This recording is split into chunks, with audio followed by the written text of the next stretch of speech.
Sometimes he would stubbornly stay awake to watch the ninja, but before he could clarify anything, the other party would run away shouting. Gaara's room was separated from Kankuro and Temari's by a long corridor.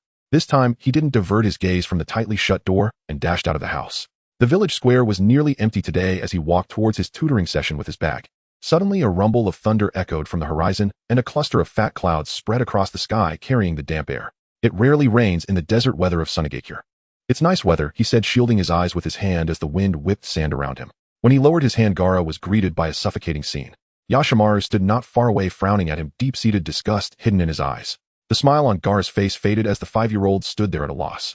Something was off with Yashimaru on the opposite side. He quickly rushed over, pulling up the concealed chakra threads. The chakra threads connected, and several shuriken were thrown simultaneously. The blades of the shuriken glinted with a blinding light, hurtling directly towards Gaara. Gaara's eyes widened, tears welling up as the fear catalyzed his emotions. The love he once had for Yashimaru turned into a nail buried deep in his heart.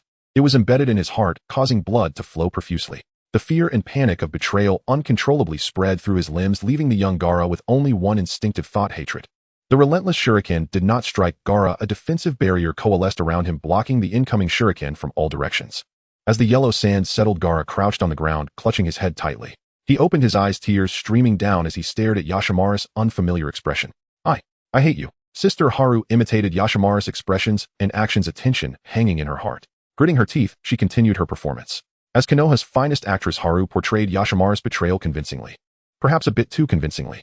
I hate you, even my sister doesn't love you. If only. Yashimaru's voice trembled, his words ending the performance. In Gaara's incredulous gaze, Yashimaru spoke the haunting truth. It would have been better if you were never born. In that moment, the overwhelming fear dissipated, leaving Gaara's consciousness in a blank void. He forgot everything, training, being a Konoha ninja, friends, controlling emotions. An intense hatred burrowed into his heart, controlling him completely. Sand swirled around him as a monstrous claw emerged, adorned with blue patterns, attacking Yashimaru without warning. The chakra of the One Tail mixed with fury and rage, distorting the air in the square, making even breathing feel labored. Why? His consciousness was being devoured, the chakra of the One Tail engulfing most of Gaara's body. Under the impact of the massive chakra, Gaara's vision blurred.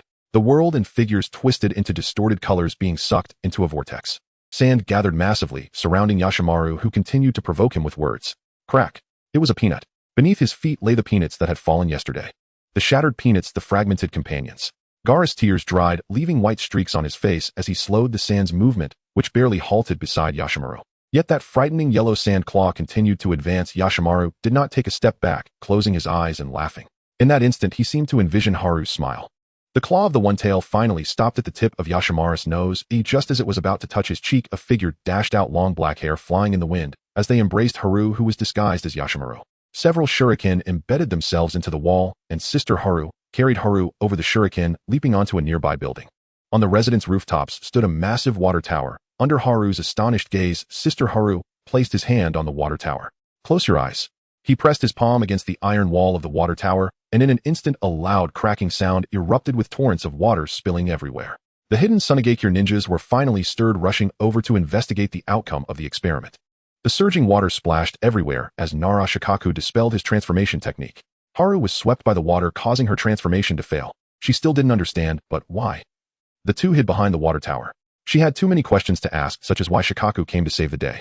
Nara Shikaku understood Haru's feelings. Just as he was about to speak, he was interrupted by Yashimaru below in the square. I'm so sorry, are you hurt? A hoarse voice emerged from the square. It was Yashimaru rushing to the scene, his throat sore as he anxiously checked Gaara's body. Gaara looked bewildered at the newly appeared Yashimaru, his small heart feeling a tremendous shock. Before he could react, he was pulled into a hug. This time the sand did not gather for defense. Haru secretly observed the scene below the square, suddenly turning her head. Why did you release Yashimaru? I was just too worried about you. Please give me a chance to make amends. Yashimaru's voice lingered in the air. It was clearly Yashimaru speaking to Gaara. But why did it sound like? Haru's face flushed. Nara Shikaku merely gazed at Haru's face, his eyes unwilling to stray. Then why did you transform into her likeness to cooperate with her reckless performance? You're not an unimportant person. If something is vital to you, I would do anything. The name Gaara means that both my sister and I love you. Yashimaru continued to speak from below, earning an MVP for his supportive role. In this atmosphere, Shikaku remained silent, but still. Haru surprisingly read the meaning in his eyes. Not willing to give up, her lips moved. Isn't this against the ninja code, eh? It doesn't matter. Oh, just please keep smiling happily. That's my wish. Yashimaru's words echoed throughout the square. Haru, hiding behind the water tower, was furious and shouted down, please stop talking. After saying that, she covered her face with her hands, burying her face in her long hair. Nara Shikaku gently rescued Haru's face from her hair, softly holding her hand. That's how it is. You didn't say a single word. Don't skimp on words. Haru's complaints, though delayed, finally came. This damn double entendre world. She stared intently at the other person's face, noticing the relaxed brows and the corners of the mouth, without a kunai. Wait, no kunai in the mouth. What an opportunity. Haru, almost possessed, reached out to touch his mouth corner, leaning forward slowly. Late to the scene, Raza ruined everything. He stood speechless in the high ground, spotting the nearly kissing Konoha ninja. Haru's eyes sparked with fury. Calm down, calm down. Shikaku embraced Haru, who was about to rush out and kill the Wind Shadow. Not to mention, killing the Wind Shadow might trigger the next ninja world war. Haru took a deep breath, barely letting Raza go. Wind Shadow. Raza glanced past the two, expressionless, watching the intimate interaction between Yashimaru and Gaara below, internally evaluating the performance of the Jinchuriki just now. He frowned, appearing dissatisfied. The experiment failed. After all, Gaara couldn't completely control the One Tail. The claw of Shikaku hadn't completely halted. Isn't that a bit too strict for a child? This was not a good omen. Endless yellow sands stretched beneath a scorching sun that blurred the senses. Outside Sunagakure, unlike Sunagakure, there were no forests, no rivers. Only the occasional scorpion skittering across the dunes, its dry mocking rustle fading as it vanished into the grains. He had nearly forgotten. He too was laughing at himself. Whom had he truly hated? Gaara, or the fractured self torn apart by kinship and power, helpless to resist? Now Yashimaru leaned toward the latter. This is what it means to be a shinobi. Obedience. Bound to a solitary utility pole in this desolate place, Yashimaru remained above all a consummate shinobi, calm, methodical, testing every possible avenue of escape. But Hayaharu had wound the iron chains with ruthless precision. Yashimaru could not reach the padlock behind the pole. Yet fate rarely seals all doors. Exhausted and failing, he was rescued at the very last moment by Konoha shinobi. Before him stood, this shinobi with a watermelon-shaped haircut. You? Aren't you on the same side? Why had Hayaharu bound him, yet this one come to his rescue? The words died unspoken on his tongue. Grateful, Yashimaru thanked Might Guy, and yet countless questions coiled like smoke in his mind. This was no time for reunion. The instant his bonds fell away, he fled. Wait for me, always. Memory dissolved. Yashimaru sat slumped in the chair, hollow-eyed, letting the blinding white light wash over his face. The Jonin captain watched his lifeless posture with mounting anxiety. The experiment failed. Plain and simple. What exactly are you feigning death for? He roared at Yashimaru, who kept his head bowed in silence. There would be no happy ending. Only results mattered. If the target was not achieved, the Kazekage would never be satisfied. Failure only precedes success, does it not? Yashimaru lifted his gaze, empty, depthless. 5-year-old Gaara had already been sealed inside the village's subterranean prison. Merely suppressing part of the tailed beast's chakra was insufficient to sway Raza. A Jinchuriki who could not fully master Shikaku's claws was by definition a failure. To Raza, the village's interests eclipsed all else. In his eyes, Gaara was not a child of 5, but a vessel. In the darkness of the interrogation chamber, no voice answered Yashimaru's accusations. The Jonin captain averted his gaze, lit a cigarette, and leaned against the narrow window frame. He said nothing. He recalled Rizasuma's command to the ANBU: failure is not the mother of success. Success is the mother of success. Within Sunagakure's upper echelons, everything was culling, not cultivation. To fall short of the standard meant only one outcome: death. Though he was a Jonin and a father, he would obey orders tonight: assassinate the one-tailed Jinchuriki. This is what it means to be a shinobi. Crimson twilight bled across the horizon as the Jonin captain left Yashimaru alone upon the interrogation chair. The dying sun cast its final blood-red light upon the dunes. 2 figures sat side by side, watching the sky fade. The desert wind softened with nightfall, losing its searing volatile heat. Hayaharu glanced sideways at the still placid figure of Kirigakure no Hatake, then turned back unperturbed to watch the sunset. We've been expelled. More or less. Indeed, Sunagakure had banished Team 2 for acting without authorization. Whether or not they had truly aided Gaara in mastering the tailed beast's chakra mattered less to Sunagakure's leadership than Hayaharu's unilateral decision to bind Yashimaru. Hayaharu's intent, and even his execution, had been sound. Yet a Jinchuriki remained at heart a Jinchuriki. Gentleness, however noble, could never fully subdue a tailed beast. Team 2, well-intentioned, effective, yet ultimately insufficient. Sorry things ended up so messy. Hayaharu sighed, a wry smile slipping unbidden onto his lips. A stray strand of hair brushed her cheek as she gazed silently at the horizon. They would depart once Might Guy returned, luggage packed. Hatake heard the apology and lowered his head, a quiet, knowing smile playing at his lips. Was he mocking the one who apologized? Hajaru Hatake, you're about to get punched. Haru. Deep in his eyes flickered an unnameable joy. You possess a talent for kindness. A talent for kindness. Haruharu instinctively sensed the irony and froze speechless. Hey, I'm not some saintly fool. Talent lies not in offering kindness indiscriminately, but in recognizing those who truly need it. And Might Guy, recipient of that kindness, had honored it, rising through sheer taijutsu mastery to become a Jonin. Kindness was no blind charity. It was discernment, finding the soul that required compassion and giving it precisely then. Haru's emotions reeled, overwhelmed, utterly undone by such morally pristine, almost unsettling wisdom. Kirigakure no Hatake watched bemused as Haru performed 800 frantic nervous gestures in a single second, her cheeks blazing crimson, her expression oscillating between pure delight and faint lingering reproach. Reproach? Had he imagined it? No, there it was. A quiet, simmering resentment. Every time Haru was moved to tears, why did Hatake always have a sun bond between his teeth? Each time Haru tried ever so gently to deepen the moment, she feared being pricked on the lips. She was utterly at a loss. Heaven itself had just watched another episode of Lucky Bear.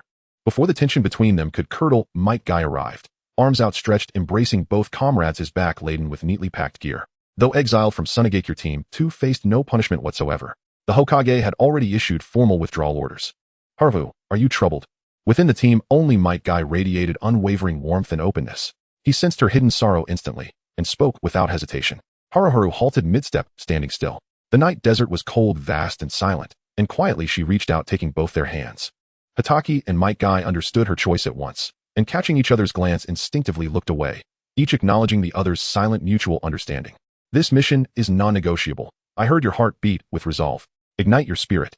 I haven't decided yet how. He began but stopped short. The other two watched Might Guy sprint backward, pack strapped tight. Haru and Hatake hurried after him. Team 2 embarked anew upon their return to Sunagakure. As an active duty bodyguard, Hatake remained loyal to Konoha and the Hokage.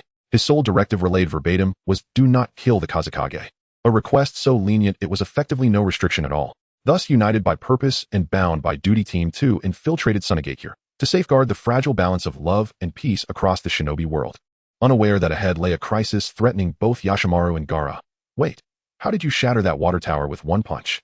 Haru slammed on the brakes. From his sleeve, Hatake withdrew a paper bomb, fingertips poised ready. Even for performance, he carried his clever tools. Recently, Danzo had uncovered a fundamental rule governing the shinobi world: never scheme in front of the young Hayazono Haru. At first, he dismissed it as trivial, but the fates of Konoha's White Fang and Uchiha Fugaku taught him otherwise. This boy was like a Siberian husky possessed by the will of fire, invariably shattering any carefully laid plan. It seemed his own plans would have to be accelerated. The stone walls of the underground chamber were damp and shadowed. A ninja blade gleamed coldly as it pierced a photograph.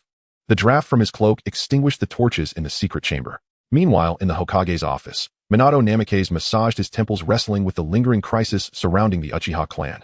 2 days earlier, he had held a clandestine meeting with Umbu operative Uchiha Shirsue, who voluntarily revealed that the Uchiha coup was now inevitable.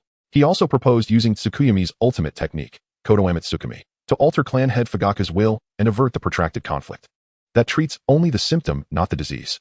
In earlier years, Minato would never have uttered such a disheartening verdict. But the weight of the Hokage's duty pressed upon him like an unrelenting mountain, threatening to suffocate his resolve. It sounded strange perhaps, but Minato had reached an age where he could empathize deeply with both sides, Konoha and the Uchiha alike. All eyes, all tensions converged upon him alone. Even as he strove desperately to reconcile them, his efforts yielded scant results. Short of extreme measures, such as dismissing the entire upper echelon, he had no opportunity to restructure the balance of power. Given how fiercely the Uchiha had been provoked, reintegrating them into Konoha's core leadership might no longer be feasible. Minato. The office door exploded inward. Startled from his reverie, he sprang instantly to his feet. He met Kushina's furious gaze, and a bead of cold sweat traced his temple as he hurried forward. What is it? What could possibly enrage Kushina to this degree? Before he could formulate a soothing reply, she yanked Naruto from behind the wall. Covered head to toe in grime, the boy grinned sheepishly at his father, a look of unmistakable guilt. Every morning, he leaves home spotless. Kushina sighed, her voice drained, arms braced heavily on the desk. I've done everything I can, but every evening he returns caked in mud from head to toe. Even the vegetable seller at the market teased her, does your home really refuse to change Naruto's clothes? At such remarks, Kushina's temper flared, and she dragged Naruto straight to Minato for discipline.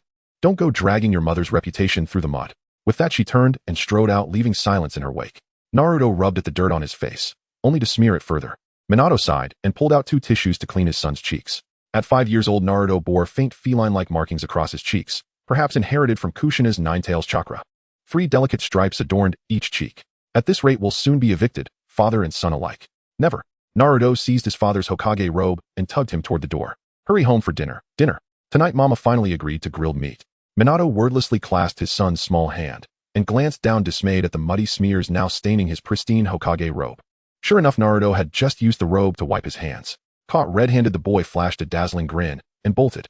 Minato exhaled deeply, gazing out the window at the city's glittering streets before switching off the office lights and heading home. Summer's liveliest event was the fireworks festival, and the next edition drew near. Burdened by inner turmoil, Shursui lowered his head and slipped past the bustling crowds ascending to the quiet, deserted mountainside behind the village. The mountainside held only grass and forest. There Shursui secured a target to a tree trunk and began practicing kunai throws. The afternoon sun hung heavy and humid. The very breeze carried heat. At the instant the kunai struck the wooden target, a muffled thump resonated, precisely overlapping with another nearly imperceptible sound. Shursui whirled around, alert. A razor-sharp blowgun dart grazed his cheek before embedding itself in the trunk. Who's there? Was it an enemy spy? A flicker of hope rose within him, only to curdle swiftly into anguish as root operatives, masked and silent, encircled him, extinguishing his last sliver of expectation. Not enemies, Konoha's own. His mind reeled, yet his right hand moved with instinctive speed, drawing the katana from his back. Why would Root strike now, without pretext, without gain? Could it be? You remember it clearly, Danzo said, approaching with impassive calm as the masked figures parted to form a narrow path. His frame slightly stooped, clad in ash-gray robes. Danzo's face bore an unmasked, chilling indifference. Last Sunday, your secret conversation with the Hokage. Though termed a secret talk, the fourth Hokage's youth had led him to underestimate its peril. He committed a grave error, empathizing with and reasoning from the perspective of those opposed to Konoha's ruling hierarchy. Emotionally and logically, the moment to act was now, or never. Root's shinobi unleashed a synchronized wind nature jutsu. The devastating blast sheared the grassland into jagged fragments. Shursui leapt backward, countering with a blazing fire nature technique. In that razor-thin margin, he seized one assailant's shoulder and locked eyes, ensnaring him instantly in Jinjutsu. The man did not resist. His head twitched. Then in the next breath, he vomited blood and collapsed. Shursui stood frozen, stunned by the visceral brutality of the scene. He saw the man die, and saw more piercingly Root's utter contempt for life. To evade Jinjutsu, they carried poison sacks, biting down the moment they sensed illusion taking hold. Pursued relentlessly, his chakra-depleted Shursui fled into the forest, only to trigger a trap and suffer a grievous wound to his arm. Danzo seized the opportunity to extract one of Shursui's eyes, shifting the tide of battle irrevocably. This time no accidents, nor that ever-unpredictable kunoichi. That ever-unpredictable kunoichi referred to senior kunoichi Hayazono Haru. Clutching his bleeding eye, Shursui's dazed consciousness summoned a towering, indomitable silhouette and belatedly grasped Root's true motive. To avoid Hayazono Haru and avoid her rampage. Should she learn of the Uchiha-Konoha conflict and of lives already lost, she might descend into uncontrollable fury. Haru's rampage would devastate Konoha. Shursui's vision blurred, the poisoned kunai in his arm burned. Mustering his last strength, he evaded his pursuers deep in the woods and sought out the one clansman he trusted most. At dusk, he found Uchiha Itachi. Ignoring Itachi's shock, Shursui felt crushed beneath the unbearable weight of truth. Without hesitation, he raised his hand toward his remaining intact eye. Everything has accelerated. The assassination, the Uchiha coup, the shifting winds among Konoha's elite, all had derailed. Even today had slipped irrevocably off course. Before Shursui could entrust his eye and his vision for the future to Itachi, he was cast from the cliffside at the banks of the Nahoga River. Put plainly, the cliff's edge crumbled beneath him, and he fell. Poison coursed deep in his veins. His eyes closed. As he plummeted, memories fragmented and dissolved like dust in the wind, slipping one by one from his fading mind. The final echo, a sharp, piercing cry rending the sky. Is the water of the Nanha River cold? The unconscious Uchiha Shursui did not know, for he was certain that he had unfortunately fallen by the riverbank. It hurts so much that it triggered the technique to make his health bar disappear. The intense pain caused him to open his eyes from the intoxicated debuff, and all around him was pitch black with only the dim outlines of the surrounding rocks visible. What's wrong? How did I not die from such a high fall? Uchiha Shizui's face turned pale as he hurriedly scrambled to his feet. In the spot where he had just fallen there lay a crushed ninja hawk.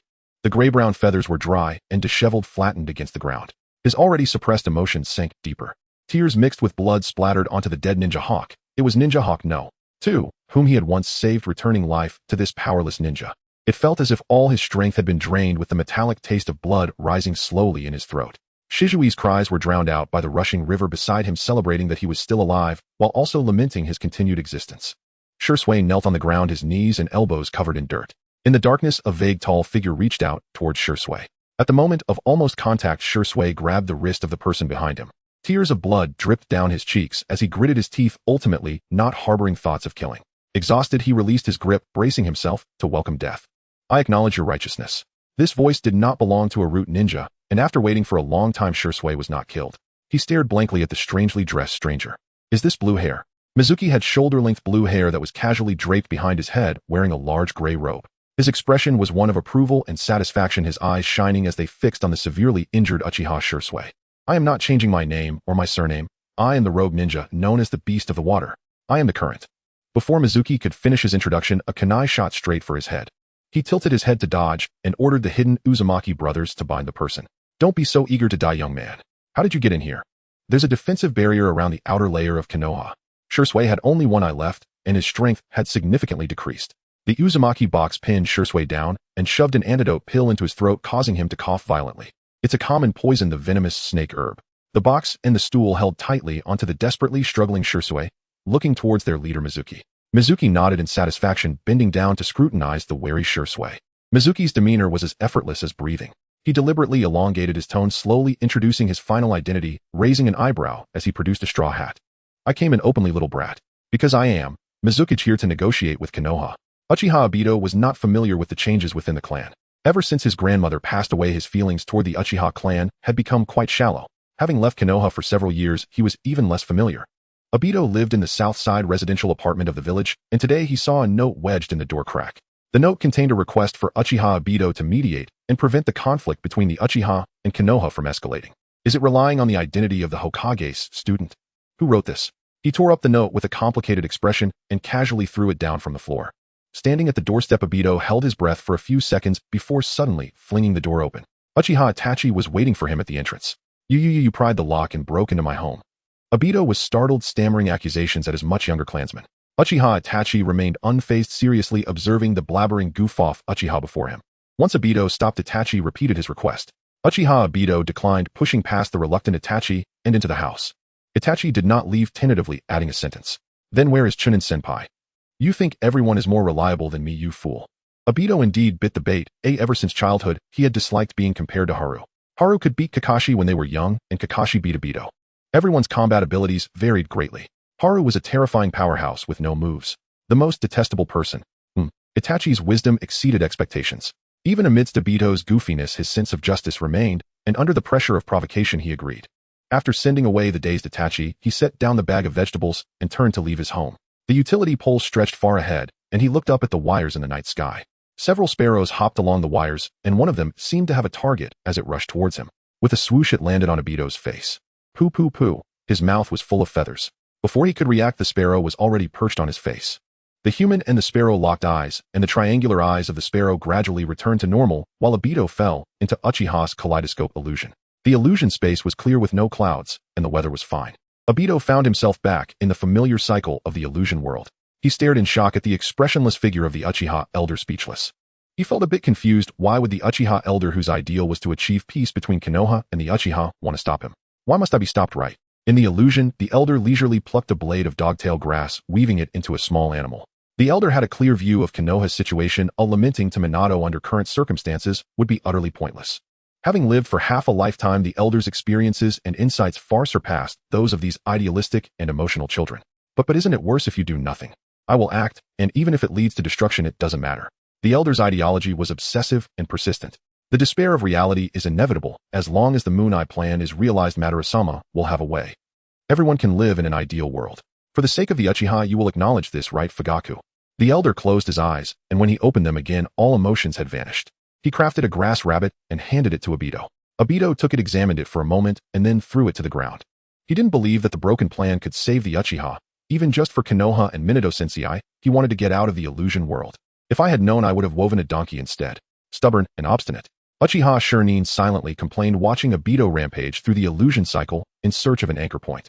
Minato Namikaze was also facing unrest recently. On one hand, he was restricted by Danzo and unable to implement large-scale reforms. On the other hand, he was recently being pressured by the Mist Village. 5 years ago, the power structure of the Mist Village underwent a drastic change, with the 4th Mizukage Yagura Karatachi defeated by a group called the Righteousness Society, and for various reasons he resigned. The village entered a power vacuum period. That same year, the leader of the Righteousness Society became the 5th Mizukage. Perhaps there were incidents unknown to outsiders, but Konoha had no means to investigate for now. What's more ridiculous is that the Mizukage came to Konoha without a word. Mito Minion and Nara Shikaku, 2 high-ranking officials, were in a state of panic, urging Minato to handle diplomacy first. Nara Shikaku sensed that the atmosphere was off, but as soon as he opened his mouth, the other higher-ups urged him to be quiet. Thus, Minato Namikaze was successfully delayed. Danzo's plan to exterminate the Uchiha proceeded 2 years earlier than the original plot. Shimura Danzo and the Uchiha clan. Uchiha Obito and Uchiha Chūnin. Uchiha Shursui and Mizuki. Minato Namikaze and Mizukage Mizuki. The second team clearing the Sunagakure dungeon. 5 obscure and intricate storylines converge on this magical stage of the ninja world. Whether they run parallel or collide will depend on each side's true capabilities.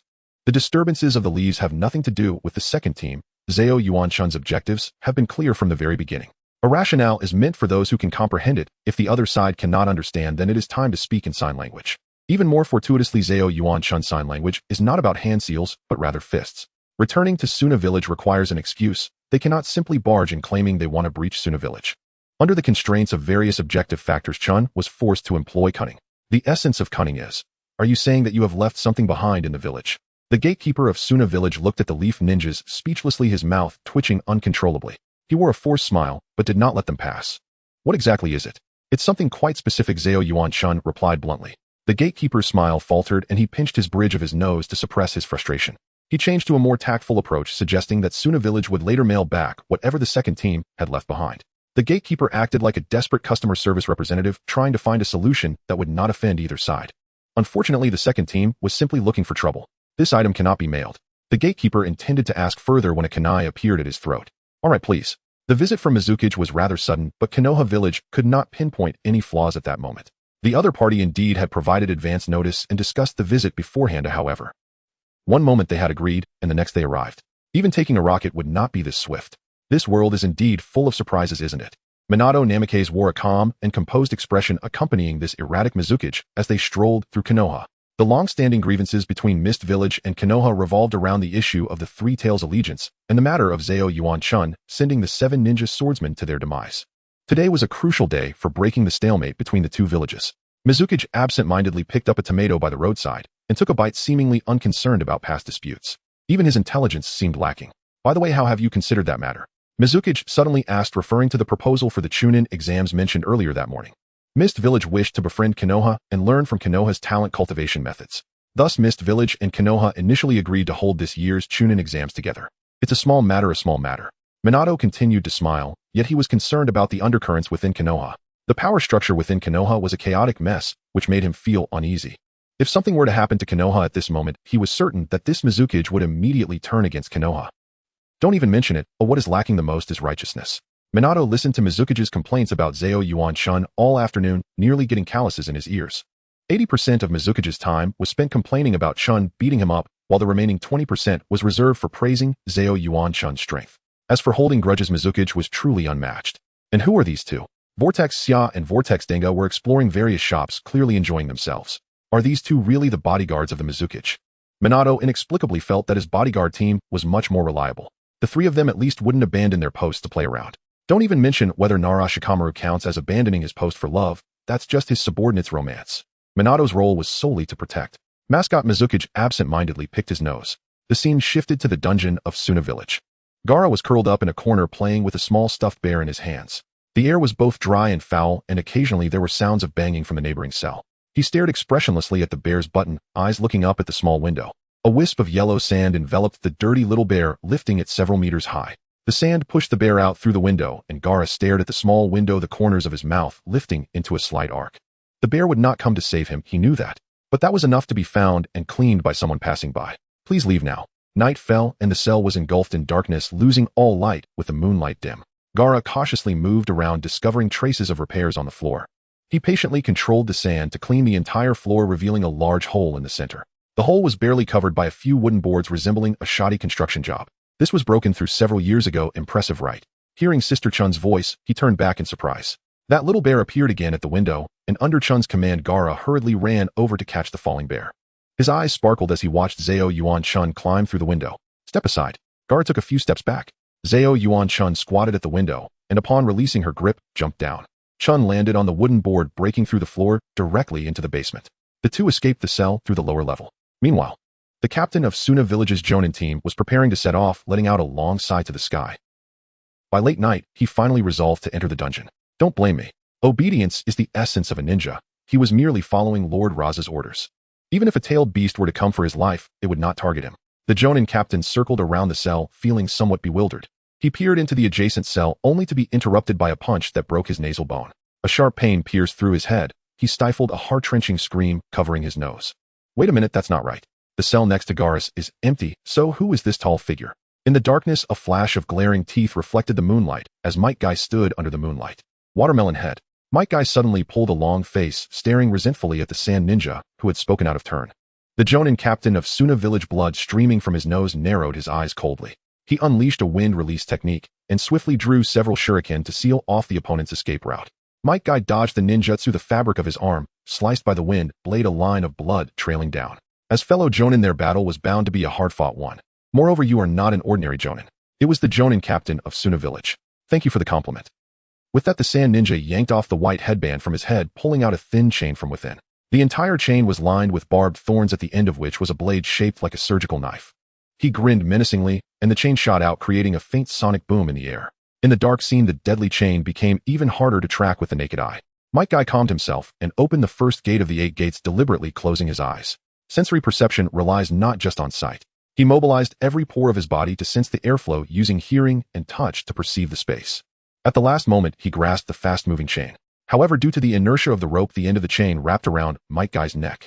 A slight tug, and the blade will slice through your throat. The sand ninja observed Might Guy with interest, as if examining a brawny bull with no brains. To attempt to defeat an experienced Chūnin solely with taijutsu is sheer folly. Is this what they call the Azure Beast of Konoha? The second team had clear divisions of labor in their misdeeds. Early Spring was responsible for taking away Gaara. Might Guy was to deal with the assassination personnel, and Nara Shikaku was tasked with rescuing Yashimaru, who was trapped in a chair. The process went smoothly. The Sand Village did not impose any substantial punishment on Yashimaru. Rasha merely confined this fanciful idealist in the interrogation room. Once Yashimaru came to a realization, he still had to go assassinate Gaara. As long as Lord Kazekage did not relent, the entire Sand Village would be caught in a flurry of useless activity. This is the duty of a ninja. Yashimaru heard a noise, but his eyes showed no signs of disturbance. Someone had knocked out the guard and sneaked in. In the blink of an eye, as Nara Shikaku unlocked the shackles, Yashimaru suddenly sprang into action, the shuriken hidden in his palm, slashing across the opponent's face. In the next moment, a kunai was pressed against Yashimaru's neck. The blade of the kunai gleamed like a mirror, reflecting his disheveled face. Yashimaru awakened from his daze and saw the expression of his impending collapse. Is being a ninja always this hard? As he spoke these words, his eyes could not help but turn red. To fight for the mission, to sacrifice everything for orders. Even if torn apart, one must become the sharpest tool. Nara Shikaku did not respond. He watched Yashimaru suppress his emotions and stagger to his feet. Yashimaru reigned in all his sorrow, no longer the confused and chaotic person he had been just moments ago. No matter what, thank you. Yashimaru raised his hand to make a hand sign. However, the entry of Konoha ninjas into the Sand Village is an order. I have no choice but to fight you. A white-eyed wolf, perhaps. No ninjas serve the village. Shikamaru could empathize with the most basic sense of obedience. It was a rule established for every ninja village, not just the Sand Village. What about you? Why do you? Yashimaru struggled to find a more venomous word to say. Guilt and conflicting emotions crushed his nerves. Helping the enemy and being helpful is not the mark of a qualified ninja. You can choose not to see me as a ninja. Nara Shikamaru stood ready, watching his opponent warily. Why not? Because you can see me as your enemy. Nara Shikamaru was not like Haruno Sakura, skilled in wordplay. This statement was destined to be cold humor. Yashimaru hesitated for a moment, then used chakra threads to roll up the 3 kunai scattered on the ground and threw them forward. The kunai rushed forward at high speed, piercing through the shadow clone. Nara Shikamaru's real body hid in the shadows, unleashing the earth release mud shot technique. Sharp earth spears erupted from the floor, and the kunai, controlled by chakra threads, were cut into neat cross-sections. Yashimaru stood on the flat surface, a prediction forming in his heart. Got you. The chakra threads at his fingertips glowed a faint blue, altering the attack trajectory of the kunai. Although he was not a formal puppet master, manipulating weapons was a common ninja technique in the Sand Village. Nara Shikamaru leapt from the shadows, dodging the kunai's attack. He flicked a few shurikens from his right hand, which struck the ground with a dull thud. Wind release, wind cutter technique. Then came the destructive wind technique. Yashimaru jumped out of the range of the ninjutsu, his pupils constricting. The shuriken at his feet made a sizzling sound. He suddenly realized that the earlier wind technique was a diversion meant to mask the sound of the explosive tags on the shuriken. A tremendous explosion engulfed the interrogation room, blowing a large hole in the iron door. From the smoke emerged a disheveled figure. At the last moment, Yashimaru used a hidden weapon to hook onto the beam, avoiding injury from the explosion. The smoke had yet to clear, and Yashimaru and Nara Shikaku locked eyes, both prepared for the next round of battle. Early Spring led Gaara along the cold street. At night, the Sand Village was deserted. After walking for a while, she sensed something strange. There was not a single person on the street, every shop was tightly closed. All the villagers had likely received orders from the higher-ups to stay at home. The instigator of all this must be, I don't know, your father can't even fight back, why create this situation? Rasha not getting killed was already a sign of her restraint. Gaara was somewhat resistant to discussing his father. Remembering something, he gently tugged on Early Spring's hem. This afternoon Sister Spring saved Yashimaru. It was so cool. I think it was cool too with that waterfall-like black hair flowing in the wind, and that graceful posture Early Spring stroked her chin. Shikamaru transforming into her to save the day was also quite cool. Gaara's eyes, small and round, gained an additional impression of Early Spring's self-talk, self-absorbed. Confused Gaara chose to remain silent, pretending nothing had happened. Dark clouds covered the crescent moon, and the street was filled with unfamiliar auras. Early Spring's lips slowly flattened as she calmed her breathing. The mist passed over the moon, and the world brightened once more. Kazekage Rasha and a few subordinates stood on the rooftop looking down at the large and small figures. Act like a fork. At this moment there was no need for sarcasm. Why was her mouth so uncontrollable? In the Sand Village dungeon, the Jonin captain was confident, unable to suppress the disdain he felt for this Konoha ninja who relied solely on physical techniques. Might Guy's eyes shone like obsidian in the darkness. The moment the moonlight illuminated the window, he saw Might Guy's calm expression. Don't be too arrogant, kid. He felt offended and yanked the chain hard, causing it to tighten rapidly, the surgical blade at its end beginning to spin. The surgical blade grazed the opponent's neck due to inertia, but soon got stuck. No, it wasn't stuck. The Jonin captain was taken aback as the idiot opposite him grabbed the iron-studded chain, halting the blade's rotation. Might Guy's palms were pierced, the bandages wrapped around his hands, stained crimson. One can become strong relying solely on physical techniques. Might Guy looked up, inexplicably smiling. In the moment of the Sand Ninja's astonishment, he trembled and snapped the chain in two, removing the deadly blade from around his neck. It was painful to watch. His arms are covered in blood. He's just a stubborn duck. The Jonin captain clutched the short blade tightly, watching Might Guy disappear into the air. With a loud explosion beside his ear, he turned his head and was kicked in the face, spinning several times in the air before crashing into the wall. This is something Spring mentioned. Endure the exhaustion and fatigue, endure the despair and unwillingness. A ninja who practices physical techniques, even bloodied, will never waver in faith. This is the undeniable youth. You can't do it either. The dazed Sand Ninja collapsed to the ground as his opponent rambled on incoherently. The Sand Ninja spat blood, his only response being, Spring. I know that woman is even scarier. Might Guy furrowed his brows, pressing down on the nearly unconscious Sand Ninja. Listen, while Spring is the kindest person in the world. For instance, once we ate roasted chestnuts together while watching fireworks. Or when she defended me in front of others, as she even accompanied me for my birthday not long ago. Such fond memories. Also, Spring is responsible, perceptive, and straightforward. A ninja as gentle as Spring is not terrifying at all. Might Guy successfully coaxed the Sand Ninja to sleep. The foolishness of Luo Sha lies in intercepting Zhao Yuan-chan. Yet Luo Sha's cunning is shown in his strategy to encircle without engaging. What kind of intention is it to play a game of freeze tag in the middle of the night? Hey, Chan exclaimed, feeling like she might catch a cold from the wind. The ninjas surrounding Luo Sha trembled, taking 2 steps back. Luo Sha, squinting, neither advanced nor retreated, pausing for an eternity as he finally weighed his options. Trespassing into the sand-hidden village, the ninjas from Konoha are too free-spirited. With a casual threat, he aimed to send this demon away, striving to achieve that goal. He could not show weakness and compromise the authority of Feng Ying, nor allow Zhao Yuan-chan to take Gaara away. Enough talk, let's fight. Zhao Yuan-chan urged, turning to instruct Gaara to hide, directly interrupting the mediation. She was filled with anger, wondering what state of mind the sand-hidden village had to imprison an innocent and adorable child. In the past, Chun did not advocate for resolving problems through force, as she was in her wandering phase traveling across nations. But now she was determined to retaliate fiercely. Wait.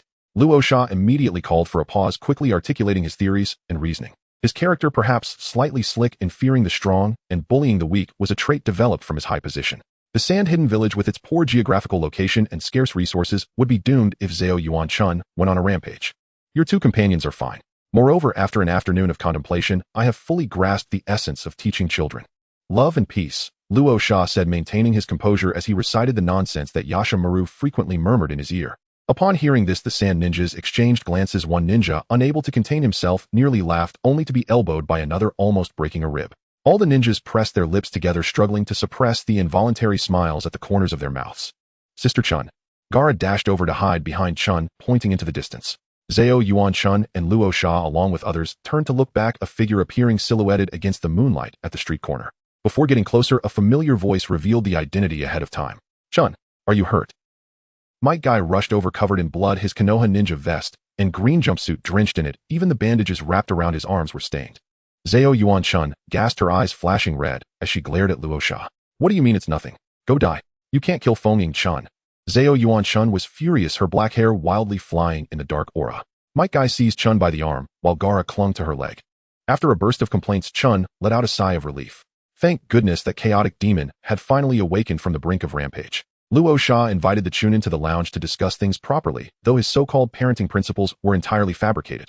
He had merely discovered a frustrating truth: whether or not the sand-hidden village treated Gaara as a Jinchuriki, the opportunity to take action had now slipped away. The technique of his little son clinging onto others' legs was terrifying. Inside Konoha, 3 days before the fireworks festival, the sun was setting and Uchiha Fugaku sat across from Mikoto. The two did not engage in small talk, quietly observing the wooden floor of the courtyard. The sunlight seemed to dance joyfully away from the Uchiha courtyard, leaving the surrounding light dim.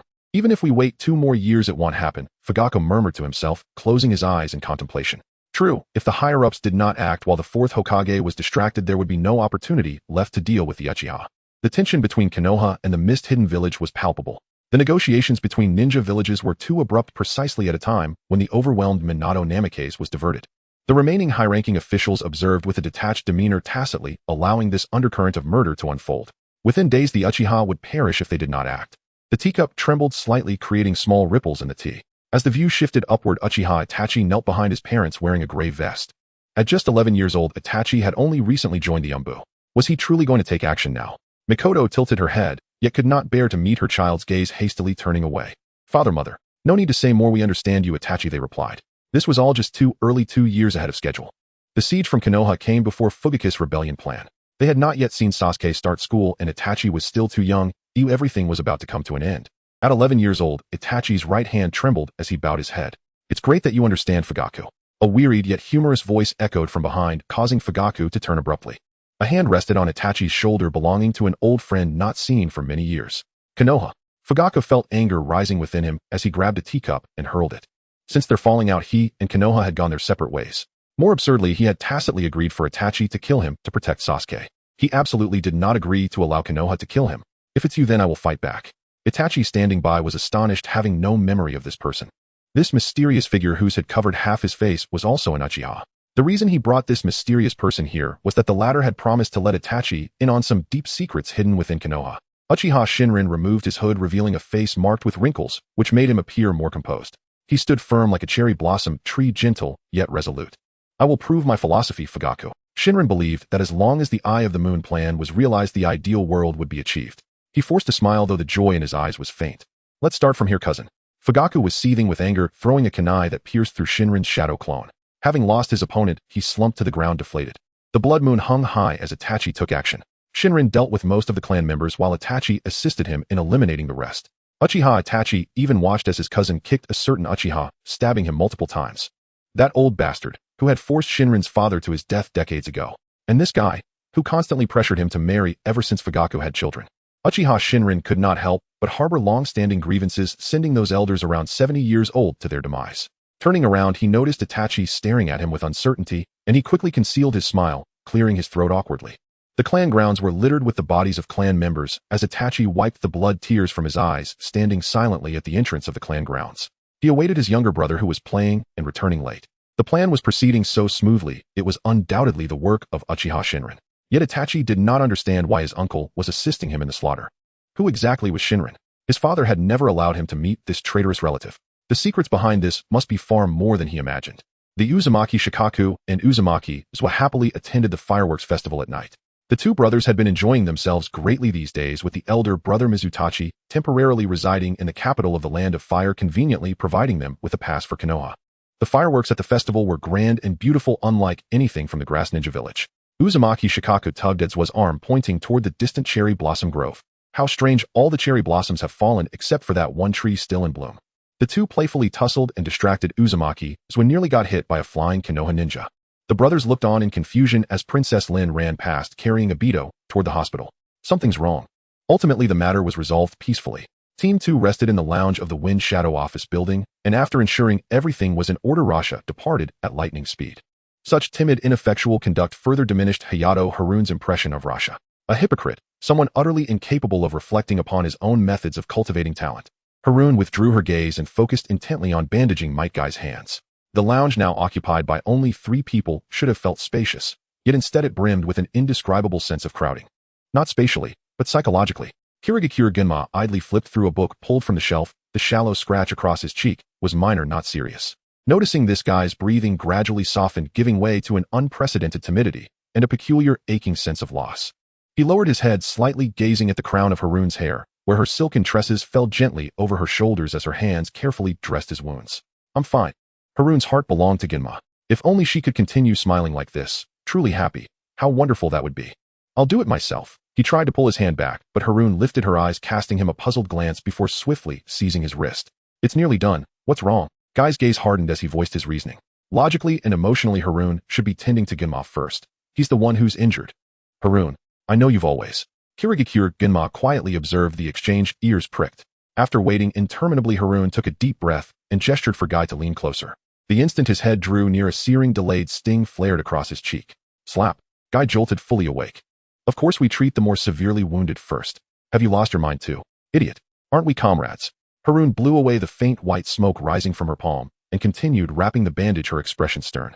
The three members of Team 2 were like a layered cake. Their bond as comrades, their friendship, formed the soft, yielding sponge base, the unspoken emotions between them the sweet, delicate cream frosting atop. If the sponge vanished, leaving only cream, would Team 2 still be Team 2? Ah, I understand. What a wretched, selfish thought he'd just had. Guy's suspended heart finally settled. No matter what transpired, no emotion had altered Harune. She remained the same indomitable shinobi who shattered all obstacles with her fists. Yes, damned, irrefutable tenderness. At that very moment, Yashimaru opened the lounge door and froze dumbstruck. He had come to deliver food to the Konoha shinobi only to find the spiky-haired ninja struck across the face, then moved to tears. Harune is truly a gentle person. I knew that on day one, Genma replied, turning his head aside, instinctively avoiding the blinding gleam of Guy's teeth. A moment later, he glanced back and saw the fresh red imprint of a slap across Guy's cheek. His lips twitched faintly. The culprit, whose strength was unmistakably formidable, offered a sheepish smile. Yashimaru was inwardly stunned, yet kept his composure intact, still wearing a polite smile. To him, this bore no resemblance to gentleness whatsoever, merely a shockingly violent shinobi. Are you truly all right? The atmosphere among you three has grown strangely tense. Oh, right. Yashimaru remembered he had official business to convey. You may rest tonight at the nearby inns. Tomorrow you will depart for Konoha. Here is the final payment for this rank mission. The air thickened, silence fell. Yashimaru watched as the spiky-haired shinobi and the toothpick-chewing shinobi simultaneously winked at him. Huh, stop right there. How dare you mar such a magnificent face? I'll absolutely slay you for this. Within 2 seconds, Harune snatched a kunai and hurled it toward the doorway. Yashimaru slammed the door shut just in time. The kunai clattered violently against the handle, embedding itself deeply into the wooden frame. The sand village inns were notoriously decrepit. They offered little beyond a place to sleep. Step inside and sand spilled across the floor. Mosquitoes circled Harune, incessantly humming shrill, grating songs. Exasperated, she flung aside the blanket and silently changed into her shinobi attire before slipping out. Since sleep eluded her, she formed a bold, altruistic plan before returning to Konoha. Under cover of darkness, she scaled the Wind Shadow's residence and turned the doorknob to enter the innermost chamber. She was detected the moment she stepped inside. Though prepared for the child's late-night wakefulness, she still startled. Sister Harune. His cherished playmate was about to leave, and he felt sullen. Yet it was already night. Had she returned to change her mind? Would she remain in Sunagakure? Let me sing you a lullaby. Go to sleep now. Harune flashed a mischievous smile. Its very tone carried unmistakable playful intent. Gaara hesitated briefly, then agreed to this childlike game. His rest had always been fragmented, brief, fleeting naps. A cool hand gently pressed against his forehead. Gaara's consciousness drifted, growing hazy, then sinking deeper than ever before into profound slumber. Sand beside the bed began to swirl. A swirling mass of ochre chakra coalesced in the air, not attacking yet wary, hesitant in Harune's presence. Harune watched intently for a moment. Then, before Shikaku could react, reached out and touched the chakra directly. The tailed beast's chakra coiled around her fingertips. After a brief absolute darkness, her awareness slipped into the shared mental realm linking Jinchuriki and Biju. A colossal cage loomed into view. Within it, a plump, sandy-furred tanuki faced away from Harune. Darkness enveloped the entire mental space save for a dim, narrow pool of light surrounding the cage. Harune placed her palm upon the cage's iron bars. Shikaku paused, then whirled around, unleashing a deafening roar. Harune's hair whipped backward in the blast wind. She wiped grit from her face. How does your body carry the chakra of that accursed nine-tails human? Oh, I roasted and ate Kurama. Harune answered Shikaku's thunderous bellow with flawless composure, her expression serene, even radiant, as if bathed in sunlight. She suspected the residual chakra stemmed from Kurama's assault on Konoha. Yet none of this hindered Harune's capacity to deceive. Ate him. Wait, that meant Kurama was dead. Shikaku froze, clutching the cage bars with both paws, gripping them desperately. You're lying. You're just a... Mid-sentence, Shikaku recalled Harune's countless displays of shattering sand defenses. His heart hammered wildly in terror. Flustered, he glanced left then right, then drew a long, steadying breath. Please, don't kill me. Harune tilted her head up at the colossal beast, then sat cross-legged on the ground. Human and Biju engaged in amicable card games and conversation. From Shikaku's mental domain, Haruun learned Sunagakure's sealing techniques were imperfect, allowing the Biju to slip free and seize control whenever the Jinchuriki slept. Shikaku's central argument boiled down to one phrase. It's not my fault. With a flick of chakra, he summoned several playing cards and laid them down. Would you truly die if you didn't cause chaos? Haruun glanced down at her hand. Yes, I'd perish from sheer boredom. Shikaku concentrated intently on his next move, then suddenly sensed a lethal aura. He dropped his cards and leapt backward several paces. Haruun's smile unsettled him profoundly. So, I know an exceptionally skilled sealing specialist. With a refined seal, the Jinchuriki would no longer suffer. Haruun thought of the perfect candidate Rin Noera. Before Shikaku could speak again, Gaara's consciousness stirred awake. Haruun vanished from Shikaku's mental realm. Hey, if you won't eat me, I'll obey you faithfully. Poor Kurama, what a gruesome end. Oblivious to the truth, Shikaku abandoned his resentment toward Kurama, mourning instead the shifting tides of the shinobi world. With monsters like Haruun roaming the land, true standards had long since been shattered. Sister Haruun. When Gaara awoke, Haruun had already slipped away. On the windowsill rested a small, meticulously washed plush bear. He hesitated, then picked it up and held it close to his chest. We'll meet again. That smile, still unfulfilled. After personally settling Mizusawa safely outside the village, Namikaze Minato returned to Konoha under the cover of night, dark circles heavy beneath his eyes. He had finally seen off that notoriously demanding and sharp-tongued Mizukichi. Maintaining diplomatic relations between villages proved far more arduous than he had imagined. Before departing, Mizusawa had quietly divulged a piece of intelligence. Indeed, it was Konoha itself that formally invited me here. Mizusawa's arrival for negotiations had been prompted solely by Konoha's prior invitation letter. Yet even now Minato remained utterly unaware of who exactly had sent it. The timing was uncannily precise and flawlessly seamless. Exhausted to the bone, Minato exchanged a weary nod with the gate guard and slipped back into the village beneath the silver hush of moonlight. He had not taken 2 steps before a firm grip seized his arm from behind. Whirling around sharply, he found himself face-to-face with Senior Jonin Sakumo Hatake. When Sakumo revealed that the entire Uchiha clan had been eradicated, the last embers of Minato's frayed resolve guttered out, leaving him hollow, lifeless, slumped motionless upon a park bench. I know only fragments. This was decided in a closed council among the elder leadership. Annihilation. To eliminate all future threats. Though nominally among the most influential elders, Sakumo Hatake had in recent years functioned less as a policymaker and more as a trusted informant for the third Hokage. Even in retirement, the third Hokage occasionally relied on the loyal White Fang of Konoha to discreetly monitor the movements of his old comrades. Yet Sakumo held fast to his moral line. Every act he undertook served Konoha alone. Whether aiding the third Hokage or supporting the fourth, duty demanded obedience. No refusal permitted. With news of the massacre sealed under strict village censorship, Sakumo had waited here precisely to intercept Minato. The truth now lay bare. A clandestine letter, the Mizuki'd of Kirigakure, diverting Minato's attention, executing the operation, eradicating the Uchiha, shifting blame. Hokage-sama, are you alright? Sensei. An ANBU agent arrived belatedly. Kakashi removed his mask, delivering yet another devastating blow. Obito is unconscious. Minato stared silently at father and son for a long, breathless moment, then collapsed, vision blackening onto the bench. Fire Country's border forest.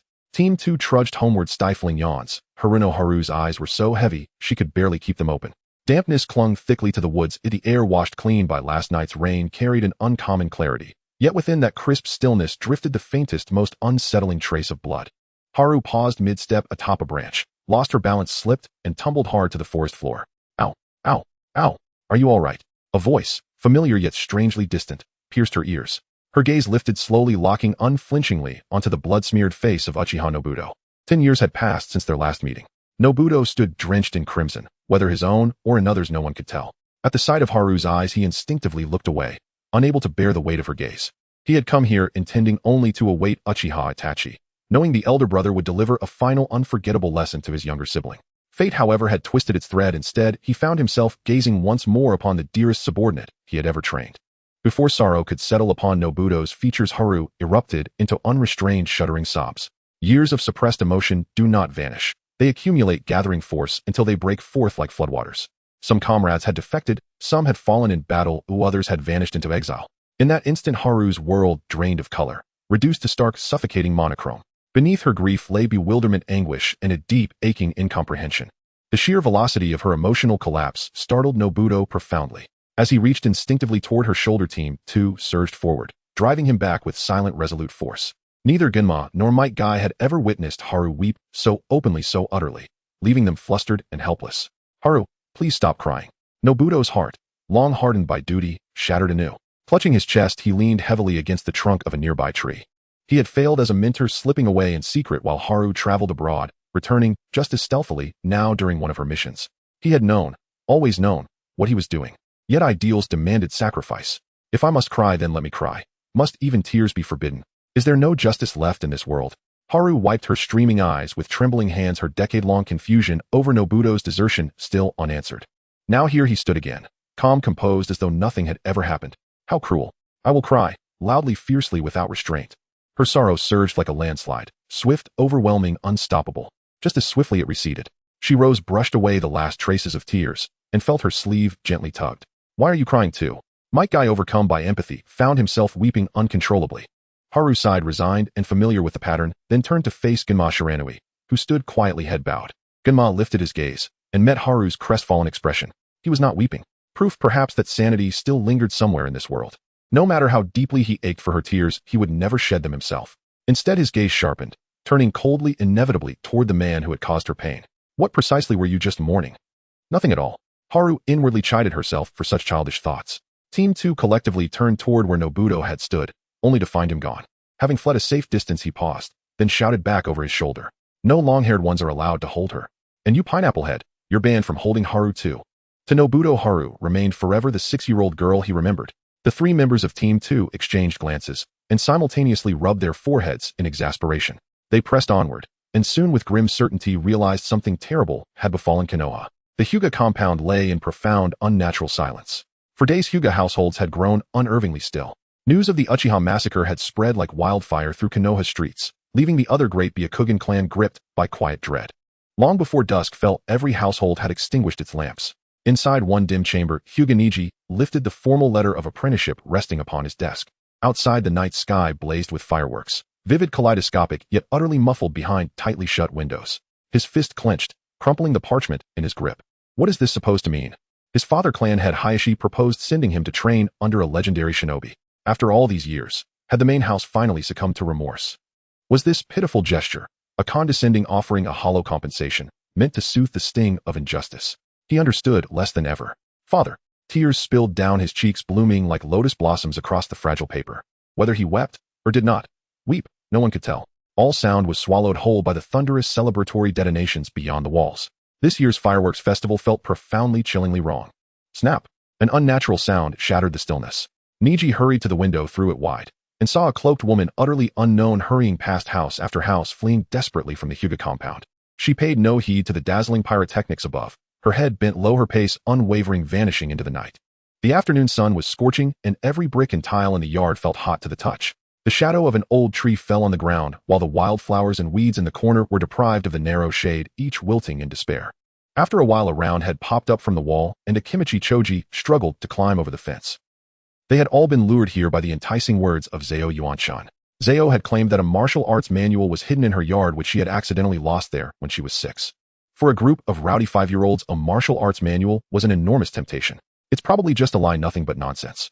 Sitting in the shade, Naruto pounded the tree trunk a few times.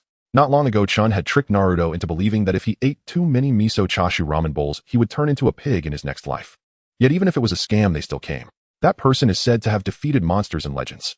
The children's discussions all centered around one main idea: the martial arts manual might actually be effective.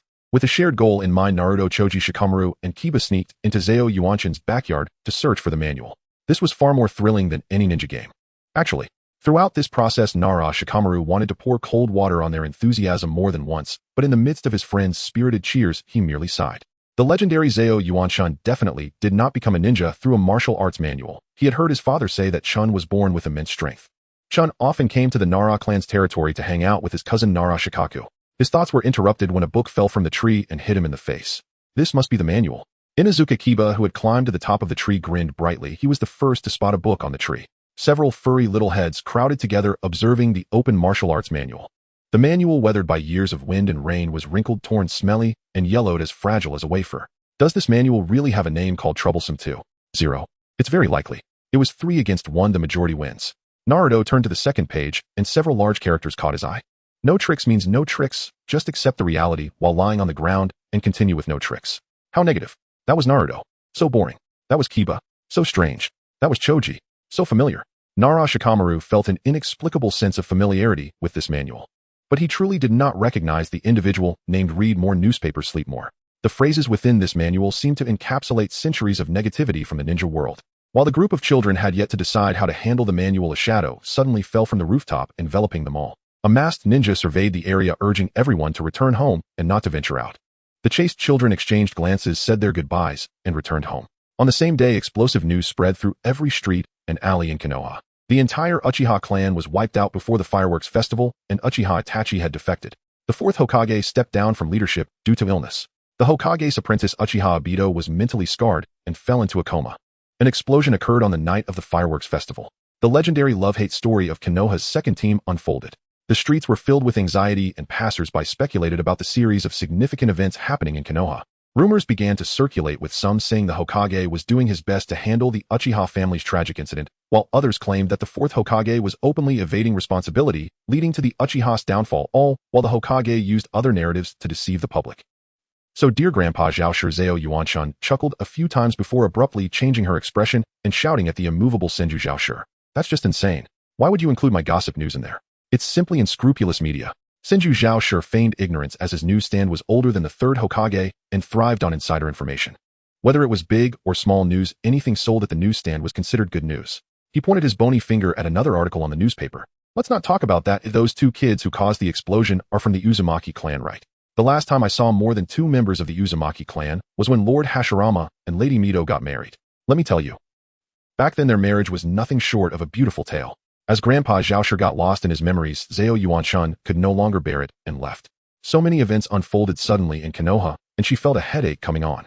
But there was only one truth. To understand what had happened, one must confront the source. Nara clan territory. Nara Shikaku awkwardly looked at the martial arts manual in his hands, wiping the sweat from his forehead. Back then he had written such unnutritious words purely to amuse his loyal readers and disciples. He never expected to see his already out-of-print black history in his lifetime. Dad, is this yours? I don't recognize it. Shikaku stroked his beard, suppressing a smile. Whoever wrote this has nothing to do with me. He tucked away the weathered martial arts manual, but before he could put it down, a chill rose from his feet straight to his head. Sure enough, that familiar cheerful voice approached from afar like a rampaging rhinoceros. Teacher. Zhao Yuanshun pushed the door open, smiling brightly as she stood there. Teacher and student locked eyes, and the atmosphere grew increasingly tense. So making the Hokage claim illness was indeed your doing, wasn't it? I completely do not understand what you were talking about. Are you here to play chess? What a sharp child! Shikaku narrowed his eyes. A sense of inexplicable pride surged in his heart. In these past few years, Chun's intelligence had improved significantly. Forget it. Nara Shikaku sighed in relief and invited his student to have lunch together. He also boasted about Chun's intelligence to his son. Feeling guilty. What's that? Just like this, I'm still quite clever, little brat. Chun bent down to pat Shikamaru's head. Shikamaru maintained a nonchalant expression, lazily blinking his eyes. To him, his father's relationship with his student was akin to a large-scale obedience test. Senior Chun, seemingly wise yet foolish, found that part of his father's boasting was voluntary, while part was forced. To avoid irritating Chun and preventing Konoha from being wrecked, he tearfully admitted to Chun's intelligence. Being a teacher is indeed quite troublesome. Konoha's prison system is remarkably humane. Prisons are divided into collective prisons where the weak are preyed upon and individual cells. Except for the most heinous criminals, prisoners are generally held in spacious collective prisons. The collective prisons are lit year-round, making it hard to distinguish between day and night or the passage of time. Food, water, and respect are resources that must be fought for through strength. 2 young members of the Uzumaki clan, Uzumaki Shino and Uzumaki Kaido, trembled in such a perilous environment, huddled together in a corner. Sealing techniques ultimately could not withstand group beatings. Within 2 days, the 2 of them were taken by Konoha guards to be held in an interrogation room. In the pitch-black space, a spark suddenly ignited and a torch was lit. The fox mask glowed orange under the torchlight. The interrogator removed his mask. What Hokage-sama? Humans are creatures that strive for their own interests, unwavering from beginning to end. Danzo's life has never been peaceful, whether in his youth or middle age. Now at the age when his old friend Sarutobi Hiruzen is retiring, he has also decided to step back, abandoning the ambition of becoming Hokage. Unfortunately, a certain opportunity changed his mind. Growing older could not stop him from seizing the chance to alter his circumstances. During those difficult 5 or 6 years, Danzo took great interest in watching the higher-ups, led by Minato Namikaze, become soft and lose their edge. The 4th Hokage seeks justice, high transparency, sincerity, and a sense of responsibility. His straightforward and gentle demeanor often disturbed the peace of the older generation in Konoha. How can someone with such a disposition resolve the conflict between the Uchiha and Konoha? The youth asks for too much yet understands too little. As long as everyone in the world believes that Minato Namikaze has ruined the relationship between ninjas in Konoha, then he has a chance to reclaim the position of Hokage. Thus Danzo secretly opened Pandora's box, which symbolized power without the support of the Hokage faction. The trap he laid for the Uchiha has exploded. For over a decade, the reputation of the Uchiha clan has been difficult to maintain peacefully. With just a slight push, public opinion could tilt. As long as you draw Minato away and eliminate the Uchiha clan, your soul and the souls of those you care about will find peace. Under the dark staircase, a hazy figure knelt. The hand he left behind was a hidden move. A master invitation. What is that? Oh, it's something from the Hyuga clan. Kakashi took a moment to help deliver the invitation, and the Hyuga's attitude was quite resolute, leaving him unable to refuse. At Hokage's place, Ozeo Yuan-chun absent-mindedly flipped through it, changing the subject. However, she did not hear Kakashi's response, and curiously looked up at him. She surprisingly saw helplessness in his dead fish eyes. It seemed that matters had already gone beyond the realm they could touch, and even Kakashi could lose his motivation. However, emotions are something that cannot be controlled. Zeo Yuan-chun reached out to pat Kakashi on the shoulder, only to find a delicate silk bag stuffed into her hand. Is today my birthday? Kakashi shook his head upon hearing this. Then is today your birthday? Kakashi shook his head again, pointing at the item in Zeo Yuan-chun's hand and squinting with a smile. Open it and see, Chun. Zeo Yuan-chun pulled the drawstring and took out a pair of sunglasses. The quality of the sunglasses was excellent, reflecting blinding light under the sun and dazzling both of them. The details of the sunglasses were crafted with care, providing a clear view without distortion, and the arms fitted the contours of her face. She took a deep breath, touched, and covered her mouth. An answer was about to emerge. This was the unbreakable bond between her and Kakashi. Her detective mode had finally been acknowledged by Kakashi. No, this is too sudden, I don't agree. Mitarashi Anko watched from a distance as the two at the street corner. Kakashi seemed to produce some item that moved Chun to tears. Her brainstorming exploded, and she rushed over to stand between the two. Wait. Sunglasses. Anko awkwardly scratched her head and waved her sleeve, leaving without taking a cloud. What's going on? It turns out it's just sunglasses. This is terrifying. This was just a small interlude. Zeo Yuan-chun learned about the current situation in Konoha through Kakashi's retelling. Minato Sensei feigned illness to draw out the lurking black hands and those who were passing messages. Before the storm of public opinion swept the entire land of fire, they had to escape the conspiracy to find the truth. They must remove the hat of negligence from the fourth Hokage, which led to the extermination of the Uchiha clan. And you, my friend, Kakashi said with a rare smile, giving a thumbs up to the clueless Zeo Yuan-chun. Konoha's most powerful detective without a doubt. No need to say more, I agree. Chun, overwhelmed with joy, grasped Kakashi's hand tightly. After sending off Kakashi, who had something to attend to, Zeo Yuan-chun looked down at the invitation in her hand and moved towards the ninja school. After a few steps, she smoothly tucked away a note attached to the back of the invitation, glancing at it briefly before tearing it apart. A long-lost setting always reminds one of the past. The gentle evening wind under the setting sun occasionally brings back memories of those student days. Excuse me. Shuaima's voice came, and she looked down to find him cleaning the playground equipment on campus. Just from that grumpy face, it was clear that Shuaimu was definitely not doing it voluntarily. It seemed he heard Zeo Yuan-chun's disdainful thoughts and clicked his tongue. What are you back here for, revisiting the old place? His mouth was as foul as a machine gun. If you really miss your time at the ninja school, let's go. I'll help you with the enrollment process. Can you enroll at 22? Of course not, get out of the way. Shuaimu tossed aside the broom and walked away. After just a couple of steps, he broke into a cold sweat. A sense of horror shot through him, as if being stared at by a beast. Shuaimu turned around, and upon opening his eyes, he saw Zeo Yuan-chun's cold face magnified. Sorry. I just said it casually, haha, you have a big heart. He almost forgot that even a foul-mouthed person shouldn't provoke this guy. After Zeo Yuan-chun finished her threat, she inquired about the reason for Shuaima's terrible mood. Shuaimu looked up at the sky dejectedly, sitting on a stone bench at the edge of the playground. A week ago, he had a very terrible day. He received a notification to join other ninjas for an rank mission, but before they set off, the team encountered a mishap. A shy female special jonin was absent without permission, claiming she needed to visit her relatives' graves. This alone would have been fine, but without that special jonin, the mission couldn't proceed due to lack of personnel. Shuaimu ran back and forth for 2 days, but the mission was still cancelled. He returned to the ninja school in indignation to continue teaching. That wasn't a rank mission. As a Chūnin, Shuaimu still yearned for high-level missions. I understand. Shuaimu rolled his eyes and turned to look at the other person. He was nearly blinded by the reflection from the sunglasses. That turned out that while he was speaking, Zeo Yuan-chun had been wearing sunglasses all along, showing off. That bastard. Just as he was about to curse, the school bell rang. Zeo Yuan-chun left the playground first. The 6-year-old Niji saw his senior Chun waving and felt a chill in his heart. However, the decision was made. The head of the Hizashi clan, for whatever reason, still shoved him to Chun-senpai to be her apprentice. He hurriedly walked over, following Zeo Yuan-chun to the training ground in the forest. Gentle fist and pure physical techniques are not the same. Chun-senpai is a very excellent ninja, but it is understandable that she cannot help him improve his strength. What are you thinking about? Nothing, it's nothing. He quickly returned to his senses. You were thinking that I don't need chakra to integrate into physical techniques, right? Chun looked at her hands and tilted her head with a smile. Don't worry, I have a rough understanding of how chakra and physical techniques are integrated. Niji nodded hesitantly. Zao Yuan-chun's palm glowed with a layer of light blue chakra as she took a step back.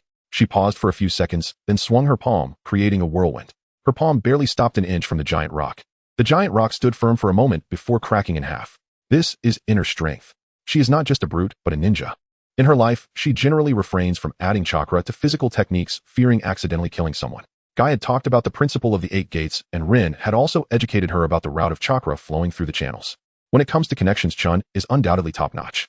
The day after the birthday party, it is well known that a ninja's speed in determining true love can rival the speed of light. This includes, but is not limited to, falling in love during the genin phase or ninja academy stage. However, the true complexities of love and hate always lie beneath a series of events until someone takes the initiative to break the boundaries of the heart. The romance between Asuma and Kurenai is yet to be determined, as is the speed of love between Tsukuyumi and Yuzuki. In any case, finding true love and confirming it are two entirely different matters. After being kissed, Noara Kanjin's feelings for Haru became even more complicated. Is it because of my looks? It is highly likely that his relationship is influenced by appearance. Absolutely no problem. A ninja's life is not a melodramatic romance novel popular in the land of fire. A love and hate, life and death are never necessities. Missing out on over a decade due to a small misunderstanding or quarrel is far too absurd. Moreover, he has a premonition that Haru's affection is not solely based on looks. Looks might account for at most 70%. Really? A ghostly voice without fluctuation came from behind as he encountered Shikamaru and Asuma. Is this really normal? After work encountering 2 comrades at Ichiraku Ramen, the recently returned Asuma pulled the taciturn Shikamaru to sit on either side of him, forming a sandwich. I didn't say anything, but I read your eyes. How did he understand so well? Kanjin expressionlessly stood up to leave, only to be blocked. The two concocted a plan under the guise of testing true love. I want to know if Haru simply likes this face, right? Kanjin did not answer, immediately casting a pleading glance at the background figure of Tsukuyumi.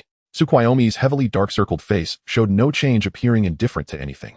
Shikamaru noticed his friend's puzzled expression and solemnly gave a thumbs up. Exactly, let's give it a try. Shikamaru was indeed dragged over by Asuma to make up the numbers. Kanjin helplessly rubbed his forehead, seeing through everything. Plan 1. Kanjin, disenchanted with life, changed into the green training outfit provided by Might Guy. If Haru truly rejected him due to his looks, it would mean she is a ninja who prefers handsome appearances. How absurd. Haru was summoned only to faint at the sight of Kanjin's fashion. Plan 1 failed. Haru mistakenly thought she was hallucinating from eating mushrooms. Plan 2. A transformation jutsu into a frog person, telling Haru that she could return to normal with a true love's kiss. Kanjin couldn't voice it. Plan 2 failed. Plan 3. Under the influence of various factors, the three spent a full 7 years without testing whether Haru was truly superficial. The only outcome was that Asuma and Tsukuyumi nearly ruined this relationship. Time flew by and Asuma finally gave up on pestering Kanjin, becoming a proud guiding jonin. These bizarre and unhelpful assists finally came to an end. On a separate note, Haru had a big heart. She noticed that Kanjin's mental state was somewhat odd, and she thus postponed her thoughts on dating. These 7 years felt like a lifetime to her, and finally, she awaited the graduation timeline of the Konoha Little Strong Ones. Having lived over 20 years, her understanding of the original story finally came into play. Even if the plot was chaotic, Haru believed the story's prophecy was effective. This time Naruto grew up in a warm family, yet retained his mischievous nature. If Mizuki tried to trick Naruto into stealing the sealing scroll again, she would punch him into paste. The good news is that Mizuki had not done so for the time being. Instructor, Jonin. In the Hokage Tower's mission hall, Haru's jaw nearly dropped to the floor. She felt dizzy and couldn't understand the contents of the mission scroll for a moment. Kushina nodded seriously. Today, she was not only inviting Haru, but also Kakashi, Asuma, Kurenai, Rin, and Obito. Wait a minute, all the teachers of this generation's Konoha 9 Little Strong Ones are here. She must not be teaching plot characters.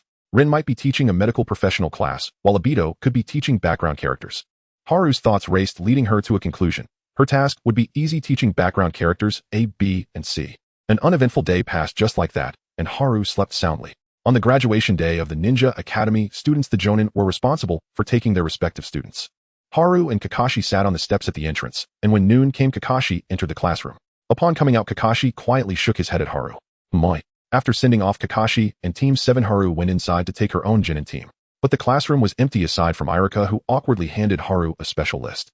Sasuke, Kuruma, Bayun, and Yuanaka Yama. What a joke, a physical education student leading an arts class.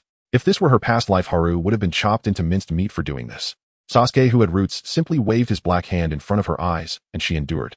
As for Kuruma Bayun, she had heard Kurenai mention that he was a peculiar and withdrawn child. As for the only background character in the team, Yuanaka Yama, it was unclear who they were. Well then, where is that person? Irika nodded approvingly and patted Haru's shoulder. The situations of these 3 children were all quite special, requiring Haru to find them herself. The only support he could provide was mental encouragement. Thus Haru embarked on her journey as a Pokemon trainer to find her 3 Pokemon. To be safe, the first person Haru found was Uenaka Yama. Yama sat in the corner of his bedroom, listening to music, sporting a low ponytail and spotless sunglasses. Haru observed for quite a while, but Yama did not lift his gaze. Why isn't such a normal person going to school? She asked Yama's parents nearby, and the answer she received was that wearing sunglasses was not due to family tradition, but because of acquired blindness.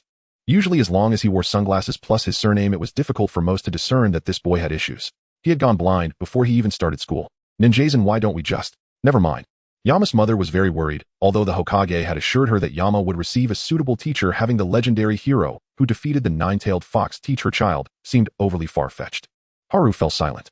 She sighed and knocked on the bedroom door with her fingers. Yama could hear her, yet showed no intention of responding. He was pretending not to hear his family discussing him. Suddenly a kunai flew straight at him, and he hurriedly reached out to grab the handle of the kunai. He heard the most improbable words of his life. Good reflexes, since you can hear, come over here. To say come over, does that count as agreement? Yama broke free from the barrier of escaping reality and stood up from the corner chair. Uenaka Yama reporting for duty. The remaining members still too. The capital of the Land of Fire was bustling with people, lively and vibrant. Shueisei leaned against the windowsill, enjoying the view of the streets below. After observing for a while, he turned around and kindly picked up a lunchbox to feed Uchiha Shursui. Bound tightly, Uchiha Shursui turned his head away, unable to grasp the thoughts of this person. Hey, consider others' feelings. Oh, I will not join the Hidden Mist Village. Who said you were joining the Hidden Mist Village, you brat? Finally understanding what Shursui was resisting, Shueisei rolled his eyes in exasperation. He turned a corner and put the spoon in his mouth, savoring the lunch provided by the Inn of the Land of Fire. He had gone through such trouble to save a dying ninja, and aside from the factor of benevolence, it was also to find a bodyguard. After all, those 2 from the Uzumaki clan were rather unreliable. Just to be clear, it seems that Konoha has not been very peaceful lately, so I don't really recommend you go back.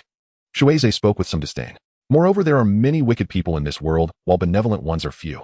That's why I invited you to join the Benevolent Society. Despairing over the death of a ninja hawk, truly a benevolent child. Is Konoha in danger? Uchiha Shursui furrowed his brow, his gaze toward Shueisei growing more anxious. He felt restless, a vague pain tugging at his heart. Shueisei had detained him here, completely cutting off his access to outside news. Konoha might. His memory flashed with Danzo's sinister face wrapped in bandages. Unfortunately, after some thought, Shueisei decided to conceal the turmoil of Konoha. Uchiha had been completely exterminated. To him, the world of martial arts was simply about fighting and killing, and by Shueisei's age, everything was viewed with indifference. So he smiled without speaking and introduced a new topic. Once those twins return, we will set off. Hey, wait. Shursui looked on in despair as Shueisei hummed a tune and left the inn. Glancing around, he knocked over a vase placed on the corner of the table with his shoulder. The vase shattered into pieces, and the water spilled into the floor, cracks spreading directly to Shueisei's feet. Shizui's hands were bound behind his back as he formed hand seals in the shadows. The water suddenly surged, wrapping around Shueisei's ankle. Oh! Shueisei raised an eyebrow, casually stomping his foot to scatter the water. However, his smile immediately vanished as he turned his head to dodge the shuriken shot from behind. Using the broken shards of the vase, the annoying ropes were finally severed. Uchiha Shursui attacked once more, and Shueisei, quite exasperated, pierced through this thin veil of understanding. Enough, you brat. If you don't hit the wall, Uchiha has already ceased to exist. Are you satisfied? What was this supposed to be a big deal? Shueisei felt no ripples when he wiped out most of the Uzumaki clan back then, and now he thought that Uchiha's extinction was also acceptable. After all, the 4th Hokage was at least a person in power who might have participated in this massacre. This should have been discussed by Konoha's higher-ups. It's a normal occurrence. Clang. When Shueisei turned back, the room was already empty, leaving behind a solitary shuriken on the floor.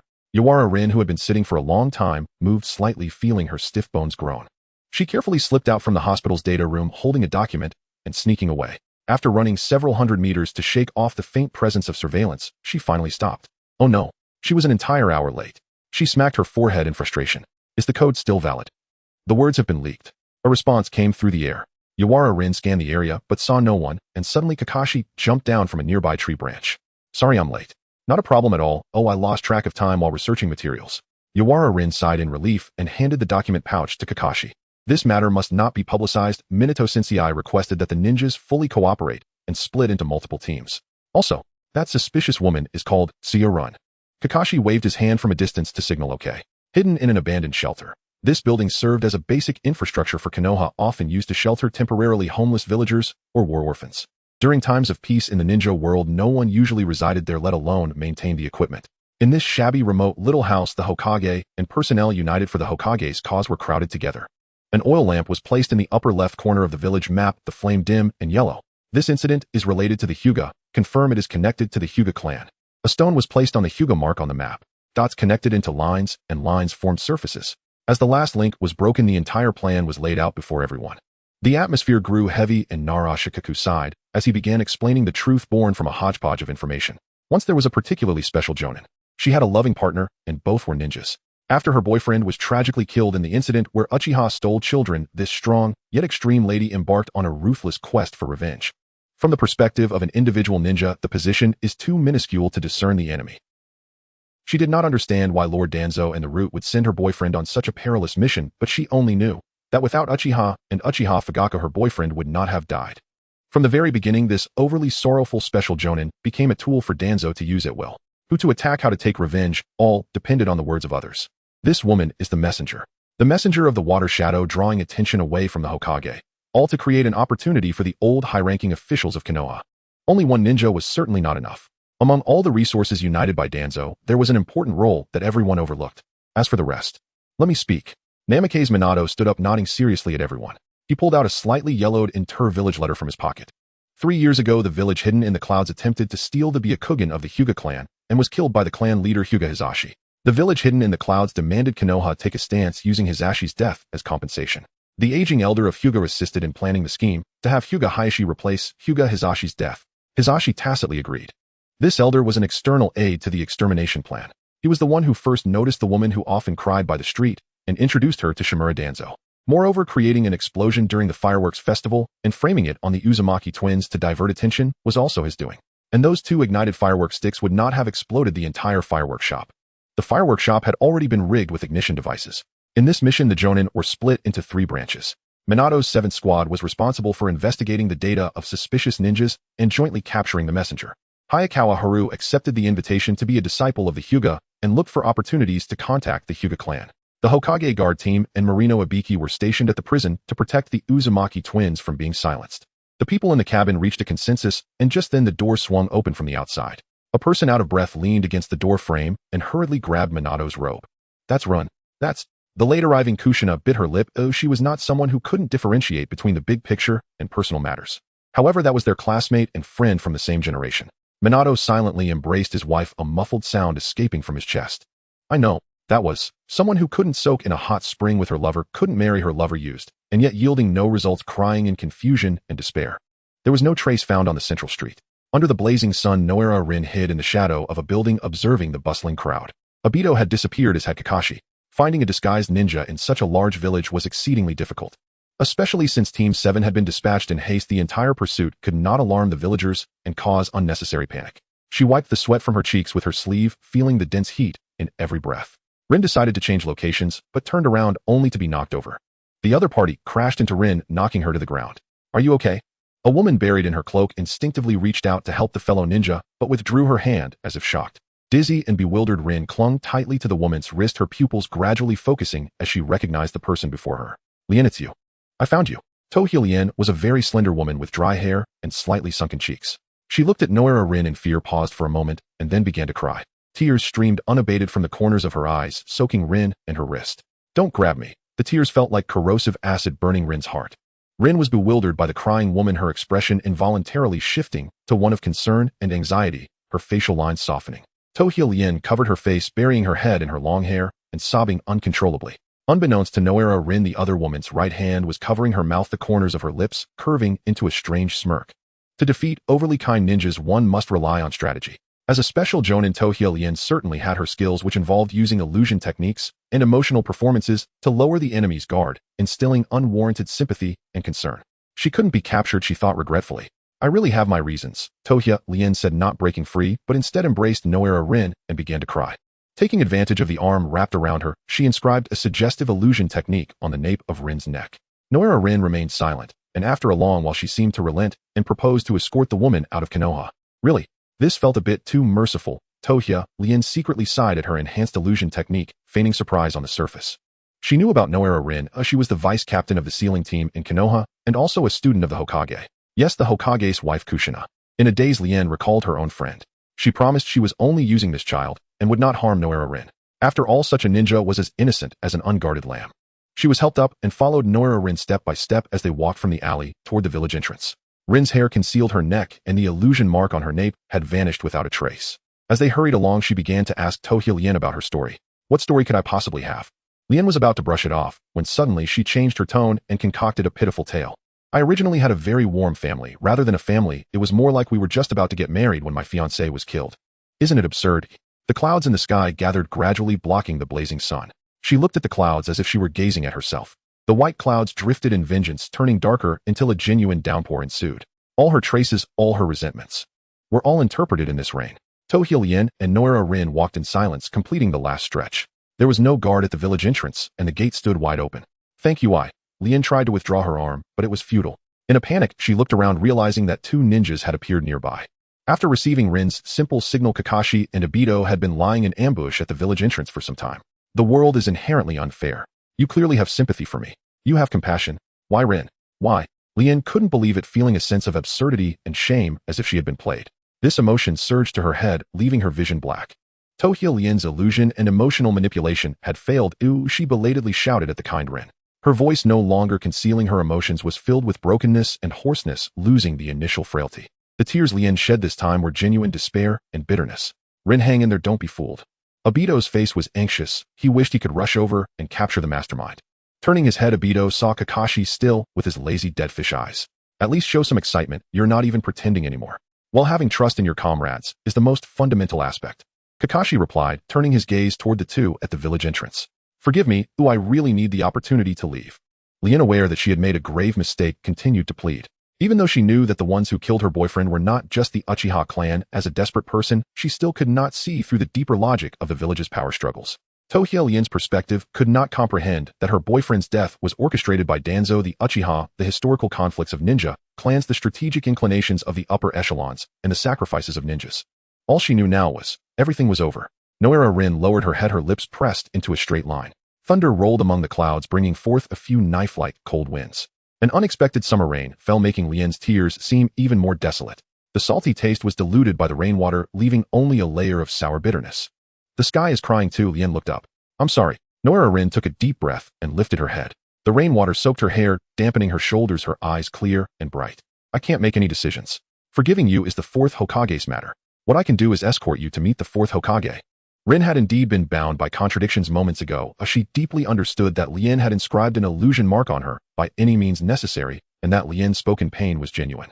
Those who have experienced pain often pass on this pain to the innocent. But experiencing pain is not a justification for creating pain. The messenger Tohye Lien was captured by Team 7. The rain stopped after a brief downpour. Obito still had doubts about the entire plan, while Kakashi's gaze was fixed on the distance. We should look toward Haru now. If all went well, Haru had already infiltrated the Hyuga clan under the pretext of the traditional apprenticeship ceremony. Whether in the past or the present, most members of the Hyuga clan looked down upon Zao Yuan-chun, considering those who relied solely on brute force in martial arts to be mere brutes. On the surface, people refrained from commenting due to differing schools of thought, yet whispers always managed to circulate. No techniques, no application of chakra, merely relying on beast-like instincts in battle. These characteristics were not incorrect, which often led people to overlook that Zao Yuan-chun was a ninja. This sentiment spread within the clan, but Hyuga Hinata held a favorable view of Zao Yuan-chun, not only because this junior had a high strategic position in Konoha, but also because he saw the essence of a ninja within him. He shamelessly sent an invitation to Zao Yuan-chun, intending to arrange for Niji to learn Zao Yuan-chun's temperament. However, this action seemed to be misunderstood as the clan attempting to humiliate the branch family, implying that the branch family, like Zao Yuan-chun, were all brutes. I told you it would be useless. The cane struck the wooden floor, producing a dull thud. Hinata turned his head at the words and nodded slightly towards the frail old man. Great Elder. This elder had served as a council member since his father's time, and Hinata dared not show any disrespect. Many matters within the clan were handled under the guidance of the Great Elder. From a youth to his current self, Hinata held great respect for this guiding figure. Even if, forget it, discussing further wouldn't clear anything up. The smoke in the conference hall swirled, obscuring the figure of the Great Elder seated at the front. Over 60 years old, his silver hair was meticulously combed, with an ancient wooden hairpin securing it at the back, not a single strand out of place. He half closed his eyes with prominent brow bones, and the wrinkles around his eyes and nose did not make him appear disheveled. His back remained straight. Today, the Great Elder seemed somewhat absent-minded, casting a sidelong glance at the clan leader standing in the courtyard. You will thank me, he said. Hinata felt a surge of confusion. The Great Elder, being 60, was bound to be stubborn, yet he could not fathom what recent affairs in the clan required the Great Elder's covert dealings. A servant came to relay the news that the invitation had successfully brought the Jonin Zao Yuan-chun. Hinata's face lit up with joy, but before he could take 2 steps, the Great Elder suddenly rose and walked out, as if his hair were on fire. Even though my time is short, you will thank me, Hinata. This was the last word from the Great Elder. Hinata had not yet pondered deeply when clan matters distracted him again. Zao Yuan-shun was welcomed into the Hyuga branch family's estate, with the branch head being a kind middle-aged uncle named Hyuga-chu. Since the incident with Hinata, everything had been managed by him. The clan leader had given prior instructions, and he dared not be negligent. However, he was unaware that Zao Yuan-shun was not there by invitation, but rather looking for someone. Niji, do not disturb your master. Let's leave for now. The head of the branch family took the young Niji away, placing Zao Yuan-shun in the guest room of the residence to await. No sooner had the branch head left than a knock echoed on the wooden door of the guest room.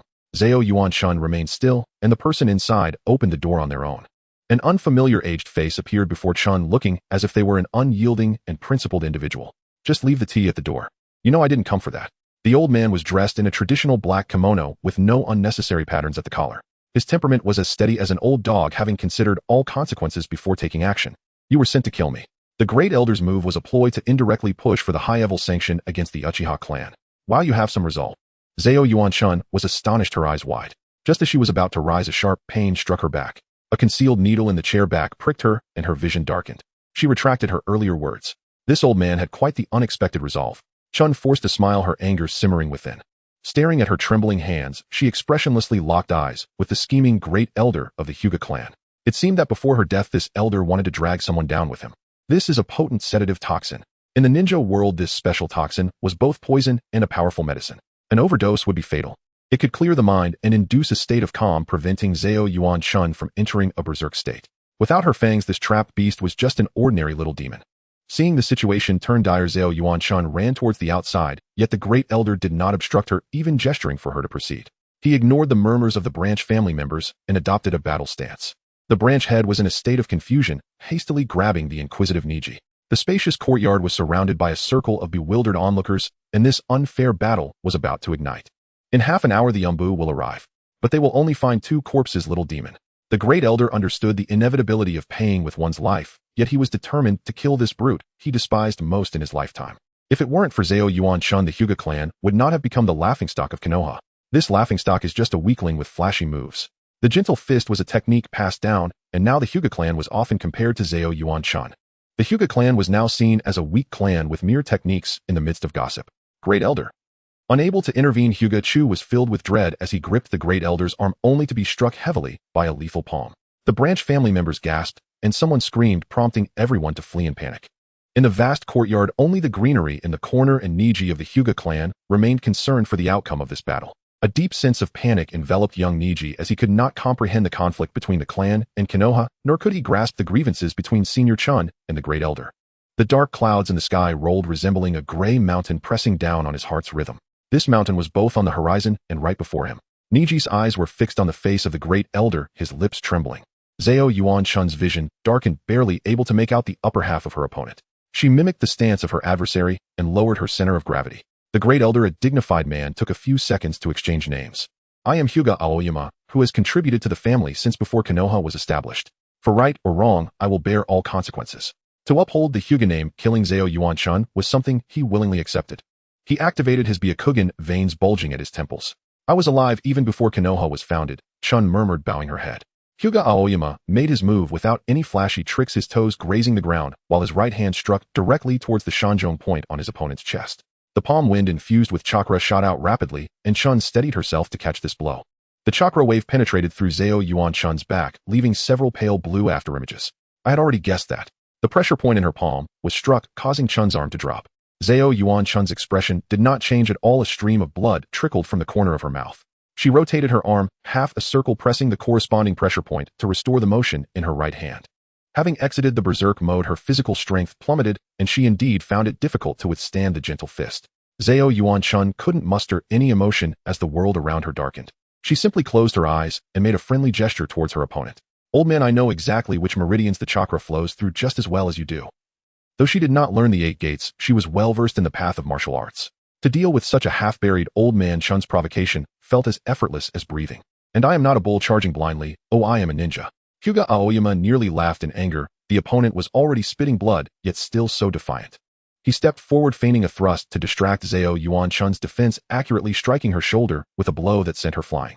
Zhao Yuan-chun's back slammed hard against the courtyard wall, the wall cracking like a spider's web. Chun wiped the blood from her forehead, a smile breaking across her lips. The thunder rumbled across the sky as a drop of rain landed on Zhao Yuan-chun's face. Hinata Aoyama struck again, and Zhao Yuan-chun transformed into smoke and vanished. A threat of death arose from behind, and he quickly turned around, catching a glimpse of the fleeting silver light in the air. Zhao Yuan-chun's metallic thread weapon was fixed on the tip of her finger, and she shrugged with a smile. Hinata Aoyama sensed something was wrong and looked down, discovering that his right arm had been unknowingly ensnared by the sharp metallic thread. Taking a hit on purpose is to set the metallic thread to sever my arm. You're too young, Hinata Aoyama scoffed, attempting to break the metallic thread with chakra infused in his arm. Taking a few steps back, he used his technique, returning the heavens. The air flowed outward from him, disrupting the threads. Zhao Yuan-chun looked down. Hinata Aoyama also lowered his gaze, noticing explosive tags stuck to his feet. When was this placed? Aoyama's hair, now dry and frizzy, lost its smoothness. He no longer held his pride, gritting his teeth as he glared at Zhao Yuan-chun. You're being too childish. He no longer held back, flying forward to unleash the 8 trigrams 64 palms. A whirlwind emanated outward from the center. No, Niji's pupils trembled as he ran over. Zhao Yuan-chun's plan was disrupted, and she quickly pushed Niji away. Chun's back was pierced by the chakra current.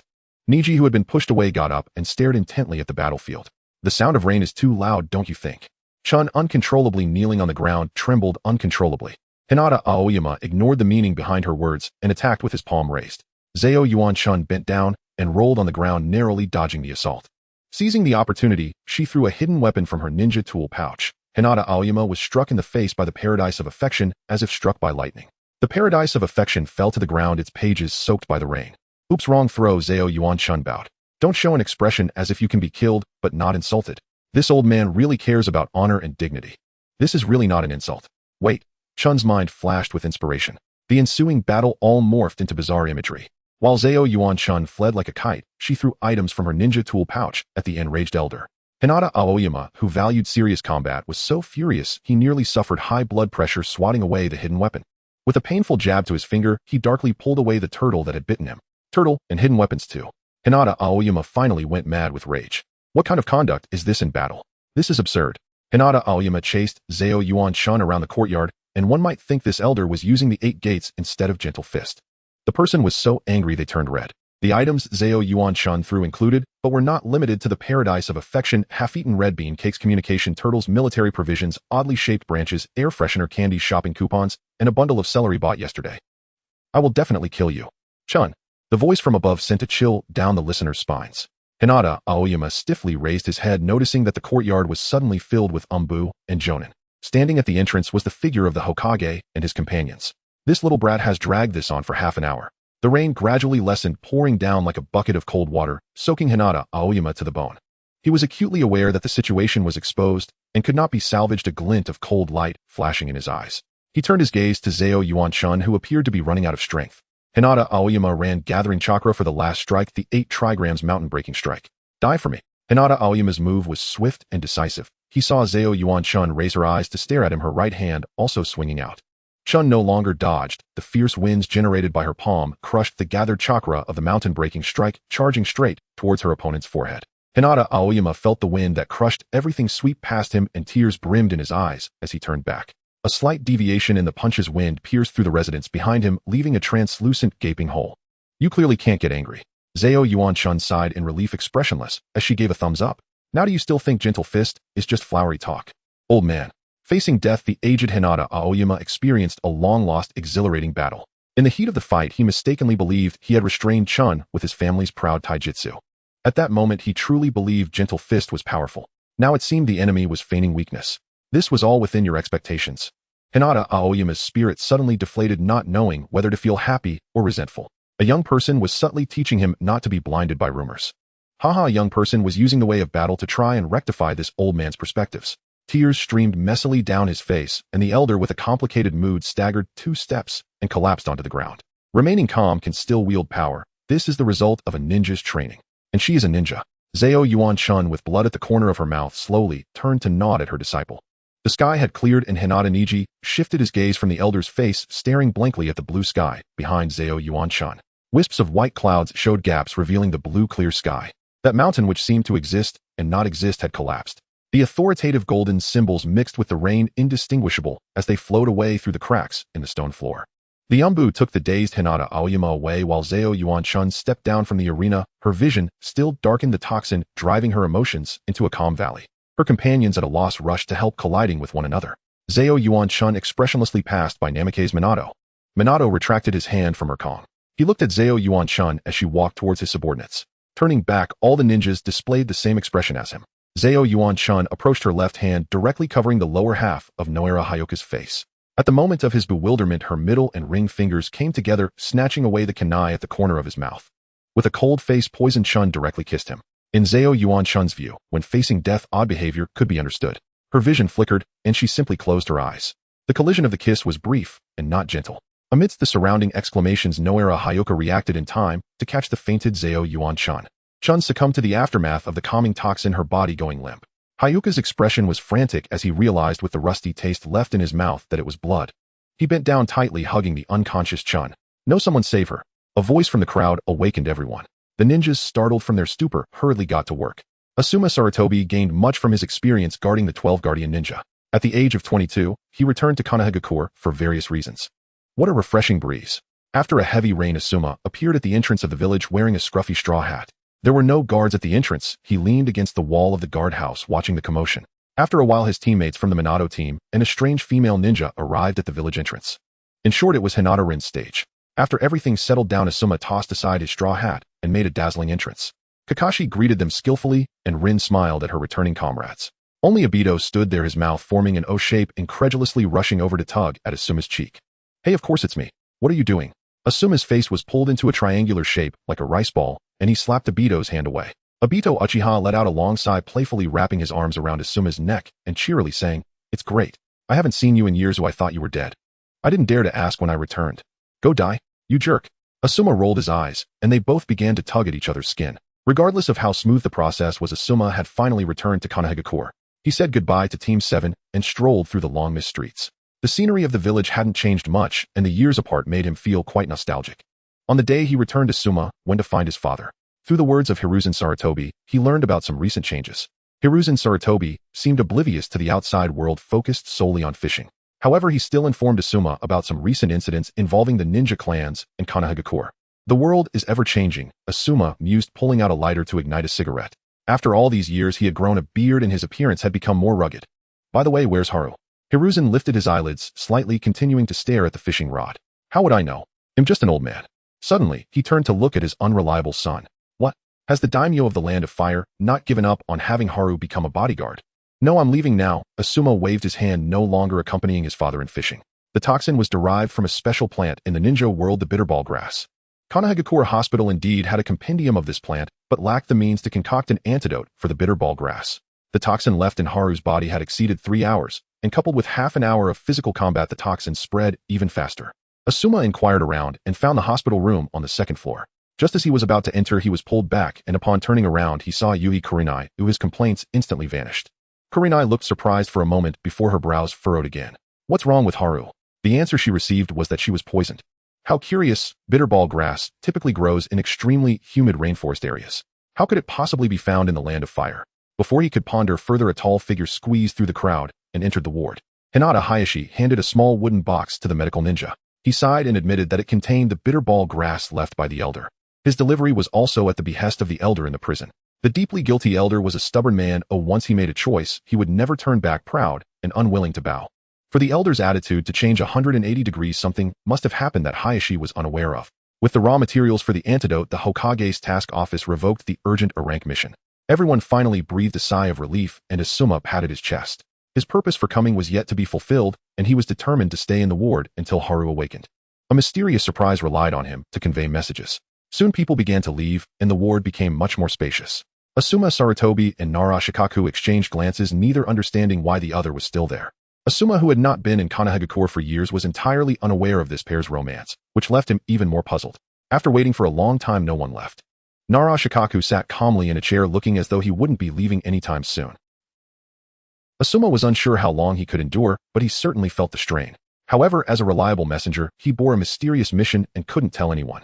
After enduring for a long time, he finally conceded, raising both hands in a gesture of surrender. "Isn't this a bit too cautious, Shikaku? You came back and immediately wanted to find Haru. Is there something going on?" "Yeah, what's going on?" A third voice chimed in. Both Shikaku and Asuma turned to Haru, who had sat up in bed. Haru's memories gradually returned, her gaze fixated on Shikaku's face. Meanwhile, Asuma felt his eyes nearly going blind. Why was there suddenly elegant background music in the air, and why were there pink flower filters? He suddenly realized a single wow summed up the whole scene. So what's going on? Haru shook her head, recovering from her embarrassment. Asuma nodded knowingly, and then blurted out a shocking news. The Temple of Fire said they received news that Nara Inc. plans to shave his head and leave the village. Oh, what is this guy talking about? Is he even human? Haru's mind seemed to have been kicked by a donkey, leaving her at a loss for words. A muddled mess in her head sang hand in hand, and Haru jumped out of bed and dashed out. Asuma watched Haru stumble out, and turned back to silently mouth words to Nara Shikaku. From the lip movement, the two words were, surprise. This is a terrible idea. Wait, he seemed to know who came up with it. Nara Shikaku looked up at the sky in exasperation covering his forehead. Asuma was quite pleased with the surprise he and Nara Inc. had concocted. With the birthday protagonist out of the way, the birthday party plans could commence. As the news spread, comrades eagerly joined in the preparations for the birthday party. Asuma Obito and others were busy buying ribbons and cakes. Kakashi took a day off from work. Mike Guy and Aobi Mishiro were in charge of setting up the venue, and the 3 bodyguards prepared flowers. Mori no Ibiki Kozo Tetsu and Kamizuki Izumo were providing cover. The female ninjas of the Power Alliance split into 2 groups. Yuhi Kurinai and Uzumaki Ino thought the surprise was a bit dubious, while Akamichi Karui and Hinata Rin believed it was harmless. I actually think. Rin hesitated, but under the gaze of Karui she retreated. It wasn't that she thought it was dubious, she thought it was very dubious. Who would announce leaving the village the day after kissing a friend of the opposite sex? Unless one was insane, it was hard not to think of it in a twisted way. This had already surpassed the realm of abstraction. The birthday party venue was set at Haru's home, and her mother happily helped with the arrangements. A room full of people worked until evening, and finally, at 8 o'clock the doorbell rang. The doorman team stood ready, and the confetti cannons in their hands were launched. Where's Haru? Irika and Mizuki, covered in ribbons and colorful paper scraps, asked with puzzled expressions. Mizuki clicked his tongue, regretting having softened to celebrate the birthday of a troublemaker. Hey, if it weren't for this guy dragging me along, I definitely wouldn't have come. Could something have happened? Irika's eyes grew hollow. He had grown accustomed to the oddities surrounding Haru. Something must have happened. Children, why not stay for dinner first? Haru's mother tried to persuade them, but the group hastily apologized and dashed out of the birthday party.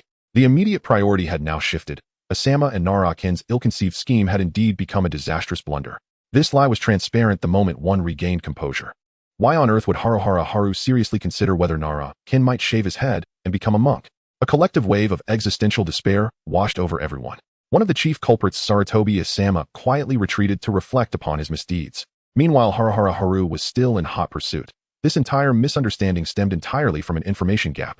Haru had perceived Ken's aloof detachment as a sign he struggled to integrate with others, leading her to genuinely suspect he might truly seek monastic seclusion. Whether a wandering swordsman or a Buddhist monk, Haru had never cared about her friend's identity. Her sole concern was this: shaving his head is simply hideous. She would rather see Ken become a young scholar than a novice monk. Haru sprinted toward the deer enclosure. Bathed in slanting sunlight, the rear mountain pasture stood empty. The notoriously fickle deer herd had already vanished into the woods. She raced across the vast meadow, her ankles chilled by dampness. Bending down, she saw dew-drenched grass stems clinging to her skin. Today's summer rain had cleansed the world. The grassland was nature's perfect reservoir for rainwater. Everything gleamed anew, yet the one she sought remained absent. Though not sweltering, the rainy season night carried a cool, bracing wind that lifted silvery droplets from leaves, sending them dancing once more. Haru swore that if this self-appointed ascetic refused to emerge, she would pummel him into meatballs. Just as she turned to leave, her shadow was suddenly ensnared. A slender shadow stretched far behind her, tethered to the feet of the figure standing at her back. Ken had employed the shadow imitation technique. It will fade when the sun sets. Haru did not struggle free. Her posture restrained her from turning to see Ken's expression. She sighed deeply, a quiet sorrow settling in her chest. You never truly intended to become a monk at the Temple of Fire, did you? What makes you so certain, Lady Swordsman? His tone shifted effortlessly, playing along with her words. Over these years, you've cursed both Konoha and the Temple of Fire countless times alongside me. You called the temple's monks hollow pretenders, bald hypocrites, unbearable in every regard, especially that sanctimonious Jiraiya. Konoha itself is even worse, a festering mess. The Umbu are revolting. Most of our peers seem mentally stunted. The third Hokage, that master of Tai Chi, needs no further commentary. And Danzo and the rest of the council. Utter trash. Once ordained, he'd be forced to bow daily before Jiraiya. Unless Ken had lost his wits, which he hadn't, he would never go. Haru's shadow, elongated by the setting sun, fell across half of Ken's face. He paused, arms crossed, lost in thought. Perhaps those familiar words had stirred something deep within. Unexpectedly, he found himself gazing at Haru's back and smiling. Then why did you let yourself be lured here? Because it was your absurd idea. If you had actually shaved your head and taken vows, I'd have killed you on the spot.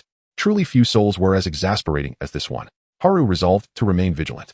The last sliver of light vanished beneath the horizon, their entwined shadows dissolving into twilight. Haru whirled around and lunged. Leopard swift, she seized his arm and pinned him onto the rain-dampened grass. Crickets sang without cease, their chorus piercing the night breeze. Enough chatter. What in the world? Happy birthday, Haru. Let's go back. That's the surprise. Ken lay sprawled on the grass, mud and rain soaking his back, yet he gazed up at Haru's profile and offered a crooked, genuine smile. Haru remained utterly still, unmoving, her grip unyielding upon the fallen Ken. His emotional defenses crumbled under the intensity of her gaze, a raw vulnerability blazing through him. He twisted his head aside, eyes burning. Tears spilled silently, vanishing into the dark soil, sinking deep into the roots of the grass. Haru slowly released her hold, stunned eyes wide. Though shedding tears was a sovereign right, this felt unervingly unrestrained. Utterly baffled, she had no idea how to comfort him. Had she just shattered his spine? No, that was impossible. Haru. In one swift motion, he sat upright, wiping away tears with the back of his hand. The night air cleared his head. Ken shed his momentary tenderness and reclaimed his usual composure. Why must friendship be exclusive? He was profoundly strange. He possessed only one true friend.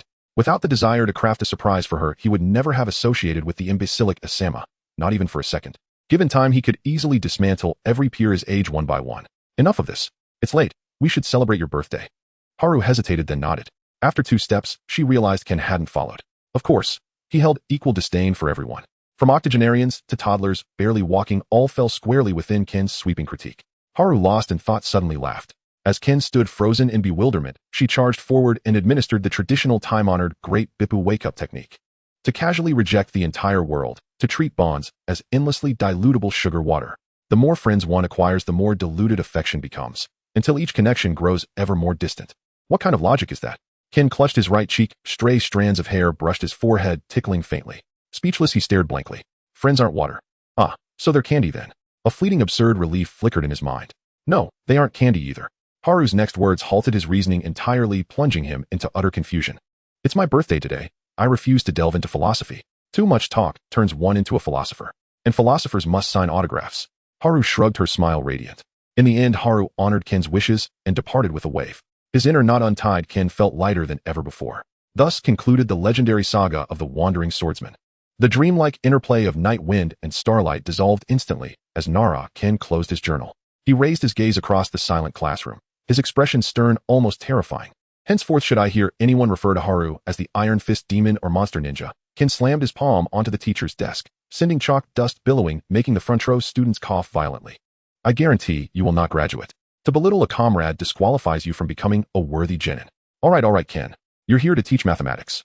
Irika Hayashi, having listened to what sounded like poetic nonsense for minutes, finally intervened with weary resignation. Tomorrow was the graduation day for Naruto's class. Threatening children like this was chilling. That story glossed over quite a few details. This eccentric jonin certainly embellished them. Students whispered among their desks. Ino and Sakura meanwhile fretted over meeting their assigned jonin tomorrow. What sort of shinobi would guide them? Whoever it is doesn't matter. Sasuke covered his ears, slumped over his desk, indifferent to the meaningless chatter behind him. What an exhaustive lexicon of profanity. Others focused instead on Ken's rhetorical mastery. After just one lesson, they glimpsed the profound depth of language. Right? Absolutely brilliant. Naruto and Kiba instantly bonded over the idea and decided to copy it down verbatim. Science leads to progress. 7 years ago, Orochimaru left the Akatsuki organization to act alone. Not for any other reason, but for a secret he could not disclose to anyone.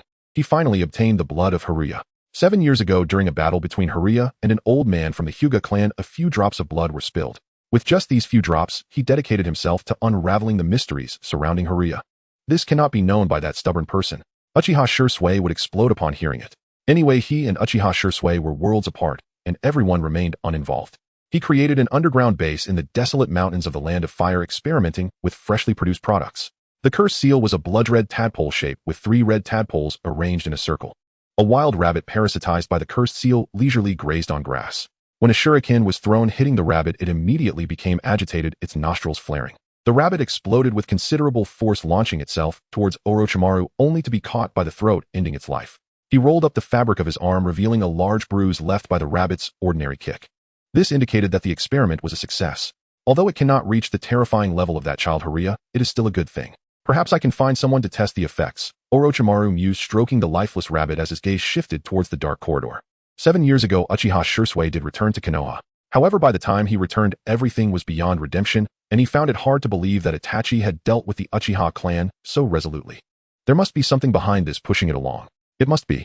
With a chill in his heart, Shisui wandered like a ghost through the emotionless clan grounds, the moonlight pouring down on the earth. He lowered his eyes and gently covered Sasuke, who was sleeping alone on the cold floor of the hall with a blanket. This child was only 5 years old. He understood that everything had happened too early and no one had the chance to grasp it before it vanished like smoke. What should he do now? Should he go to the rogue ninjas in the Mist Village? Shisui sorrowfully thought that he might become a brash rogue like Misawa in the future. Such a scene was too shocking to behold. He wandered like a living corpse over every inch of land, stopping in the cherry blossom forest. A cherry blossom petal floated onto his shoulder, and his fingertips trembled slightly as he picked up the pink petal. How can this be in this season?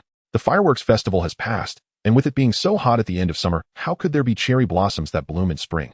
Young man, the world is inherently heartless. This voice came from above. Shisui immediately looked up. The eccentric Senju Hashirama leaned against the pink cherry tree branch, appearing strangely more credible in his antics. Mirror, is that you? The light was dim, and Grandpa Hashirama seemed to be staring at Shisui, who stood beneath the tree with bleary eyes, a few tears floating in those murky depths. But soon Shisui's illusion shattered. Grandpa Hashirama rubbed his eyes a few times and yawned. Even the tears just now were forced out. When one grows old, they will lose their ability to see clearly. For the village, one must be sincere, upright, steadfast, and kind. You are truly like that. Shisui was moved by these words. Although Grandpa Hashirama was from the Senju clan, as a living fossil of Konoha, he certainly knew some stories that others could not access. Tonight, appearing on the cherry blossom tree was to wait for him. In fact, Shisui's guess was entirely correct. Senju Hashirama lacked a laborer. Shisui, wearing a white rabbit mask, became a bookstall assistant. Grandpa Hashirama, citing his advanced age, pushed all the chores onto Uchiha Shisui. For a moment, Shisui thought this old man enjoyed the pleasure of bullying the Uchiha clan. But Grandpa Hashirama also had a good side. When he didn't know where to go, he took him in. This sheltering lasted for 7 years. Uchiha Sasuke was about to graduate tomorrow. Shisui's face, hidden behind the mask, revealed a slight smile. A few people came to the bookstall in pairs to buy things, curiously asking Shisui why he never took off his mask. I'm sorry, my grandson is hideously ugly. Grandpa Hashirama casually brushed off their inquiries. Every time Shisui asked about the original grievances between the Uchiha and Senju clans, Hashirama would always click his tongue, mockingly criticizing the Uchiha shamelessness during the Warring States period. Mentioning Haruya, Senju Hashirama revealed a secret to Shisui. Remember, today's conversation is known only to you and me. There will be no third person in the world. What Hashirama failed to realize was that Lord Tobirama and Sarutobi Hiruzen were also aware of this secret. He insisted with great conviction that Haruya was an earth spirit, recounting Haruya's experiences of rampaging during the Warring States period. Is it possible that space-time ninjutsu? Of course not. That's too far-fetched. Kid, Hashirama was quite stubborn, and after saying this waved his hand, indicating Shisui to obediently carry the books. Hashirama had no intention of engaging in the physically demanding work of running the bookstall. He had lost count of how old he was. Probably over 90. At the top of Hokage Rock, the 32nd meeting of the Strength Alliance was convened. The host was Tsunade, who proposed this meeting. Tsunade had recently encountered some troublesome matters. A new batch of students was graduating from the ninja school, and the guiding Jonin had already been determined. She was assigned to the reconnaissance team, particularly to instruct a child from the Hyuga clan. The Hyuga clan is basically the family heir. Tsunade had heard numerous remarks about Hinata's lack of talent from the head of the Hizashi clan, which left her feeling quite uncertain. Hey, being a guiding Jonin is quite complicated. Akatsuki's career was very stable. Besides being an interrogator, she was also a maintenance worker in the Death Forest. It's okay, I will definitely teach well, Noara Rin gently encouraged, as she also intended to serve as a guiding Jonin for this batch. She didn't know which children she would be assigned to, and she was indeed looking forward to it. No, I'm not afraid of not teaching well. I just think it's a bit much for a child to be spoken of like this. Tsunade didn't continue, realizing that words were unnecessary, but what reality needed was action to change everything. That is to say, she directed her gaze towards Haruya, who was lost in thought. At least comfort me for this highly challenging guiding Jonin position. I want to be a gatekeeper. Haruya was immersed in his own world. After all these years, I still haven't given up. Yuzuki Yugao nudged the daydreaming Haruya, but he remained unmoved. In fact, Haruya was also on the alternate list for guiding Jonin. It seemed that Haruya should know right. The four exchanged glances, all looking at the still daydreaming individual. Haruya knows right. The day after the birthday party. It is well known that a ninja's speed in determining true love can rival the speed of light. This includes, but is not limited to, falling in love during the Genin phase or Ninja Academy stage. However, the true complexities of love and hate always lie beneath a series of events until someone takes the initiative to break the boundaries of the heart. The romance between Asuma and Kurenai is yet to be determined, as is the speed of love between Tsukuyumi and Yuzuki. In any case, finding true love and confirming it are two entirely different matters. After being kissed, Noara Kanjin's feelings for Haru became even more complicated. Is it because of my looks? It is highly likely that his relationship is influenced by appearance. Absolutely no problem. A ninja's life is not a melodramatic romance novel popular in the land of fire. A love and hate, life and death are never necessities. Missing out on over a decade due to a small misunderstanding or quarrel is far too absurd. Moreover, he has a premonition that Haru's affection is not solely based on looks. Looks might account for at most 70%. Really, a ghostly voice without fluctuation came from behind as he encountered Shikamaru and Asuma. Is this really normal? After work encountering two comrades at Ichiraku Ramen, the recently returned Asuma pulled the taciturn Shikamaru to sit on either side of him, forming a sandwich. I didn't say anything, but I read your eyes. How did he understand so well? Kanjin expressionlessly stood up to leave only to be blocked. The two concocted a plan under the guise of testing true love. I want to know if Haru simply likes this face right. Kanjin did not answer, immediately casting a pleading glance at the background figure of Tsukuyomi. Tsukuyomi's heavily dark-circled face showed no change, appearing indifferent to anything. Shikamaru noticed his friend's puzzled expression and solemnly gave a thumbs up. Exactly, let's give it a try. Shikamaru was indeed dragged over by Asuma to make up the numbers. Kanjin helplessly rubbed his forehead, seeing through everything. Plan 1. Kanjin, disenchanted with life, changed into the green training outfit provided by Might Guy. If Haru truly rejected him due to his looks, it would mean she is a ninja who prefers handsome appearances. How absurd. Haru was summoned only to faint at the sight of Kanjin's fashion. Plan 1 failed. Haru mistakenly thought she was hallucinating from eating mushrooms. Plan 2. A transformation jutsu into a frog person, telling Haru that she could return to normal with a true love's kiss. Kanjin couldn't voice it. Plan 2 failed. Plan 3. Under the influence of various factors, the three spent a full 7 years without testing whether Haru was truly superficial. The only outcome was that Asuma and Tsukuyomi nearly ruined this relationship. Time flew by and Asuma finally gave up on pestering Kanjin, becoming a proud guiding jonin. These bizarre and unhelpful assists finally came to an end. On a separate note, Haru had a big heart. She noticed that Kanjin's mental state was somewhat odd, and she thus postponed her thoughts on dating. These 7 years felt like a lifetime to her, and finally, she awaited the graduation timeline of the Konoha Little Strong Ones. Having lived over 20 years, her understanding of the original story finally came into play. Even if the plot was chaotic, Haru believed the story's prophecy was effective. This time Naruto grew up in a warm family, yet retained his mischievous nature. If Mizuki tried to trick Naruto into stealing the sealing scroll again, she would punch him into paste. The good news is that Mizuki had not done so for the time being. Instructor, Jonin. In the Hokage Tower's mission hall, Haru's jaw nearly dropped to the floor. She felt dizzy and couldn't understand the contents of the mission scroll for a moment. Kushina nodded seriously. Today, she was not only inviting Haru, but also Kakashi, Asuma, Kurenai, Rin, and Obito. Wait a minute, all the teachers of this generation's Konoha 9 Little Strong Ones are here. She must not be teaching plot characters. Rin might be teaching a medical professional class, while Obito could be teaching background characters. Haru's thoughts raced, leading her to a conclusion. Her task would be easy, teaching background characters A, B, and C. An uneventful day passed just like that, and Haru slept soundly. On the graduation day of the Ninja Academy, students, the Jonin, were responsible for taking their respective students. Haru and Kakashi sat on the steps at the entrance, and when noon came, Kakashi entered the classroom. Upon coming out, Kakashi quietly shook his head at Haru. Moi.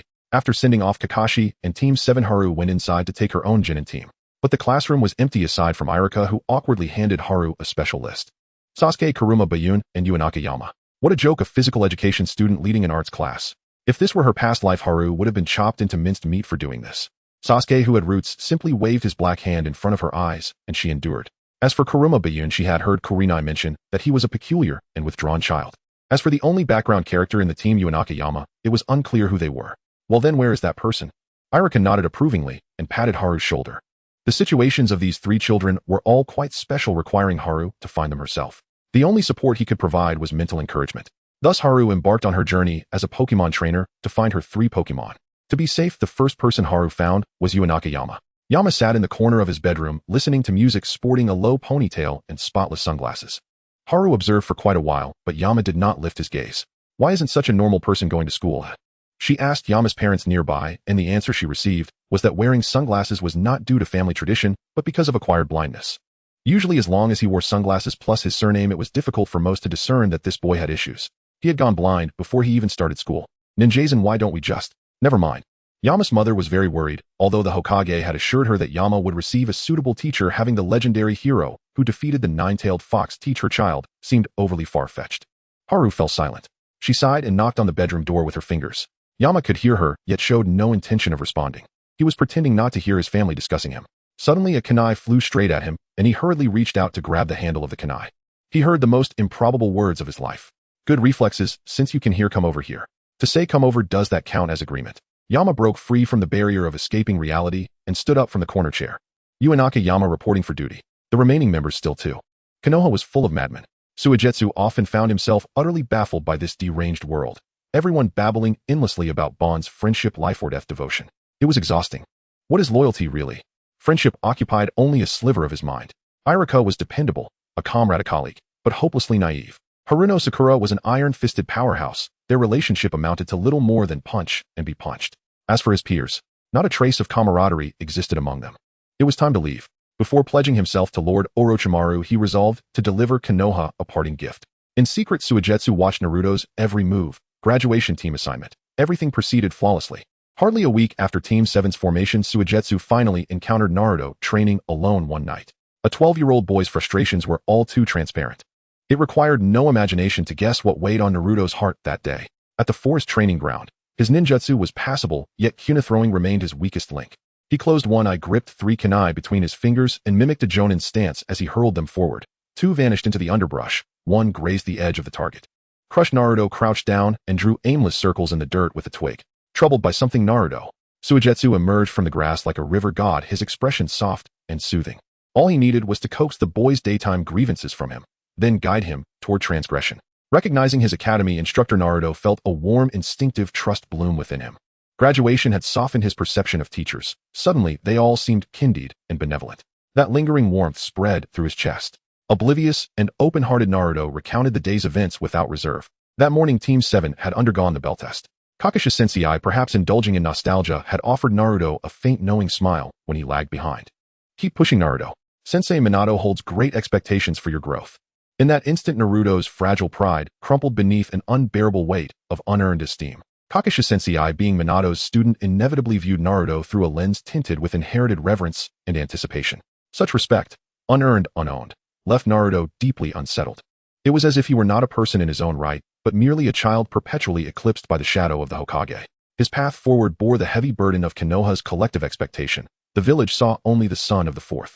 Yet somewhere deep inside, Naruto sensed that none of the respect he received belonged to him. I'll become strong too, he groaned, clutching his head, his lips curling downward in frustration.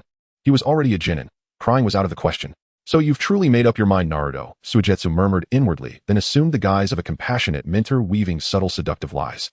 True respect must be claimed, not bestowed. Strength alone secures genuine recognition and honor, Suigetsu declared, his words striking like a blade. Steal the forbidden scroll. Master its powerful jutsu, and the village will gaze upon Uzumaki Naruto in awe, finally acknowledging him as a worthy, formidable genin. Naruto tilted his head, eyes wide and round. But isn't that wrong?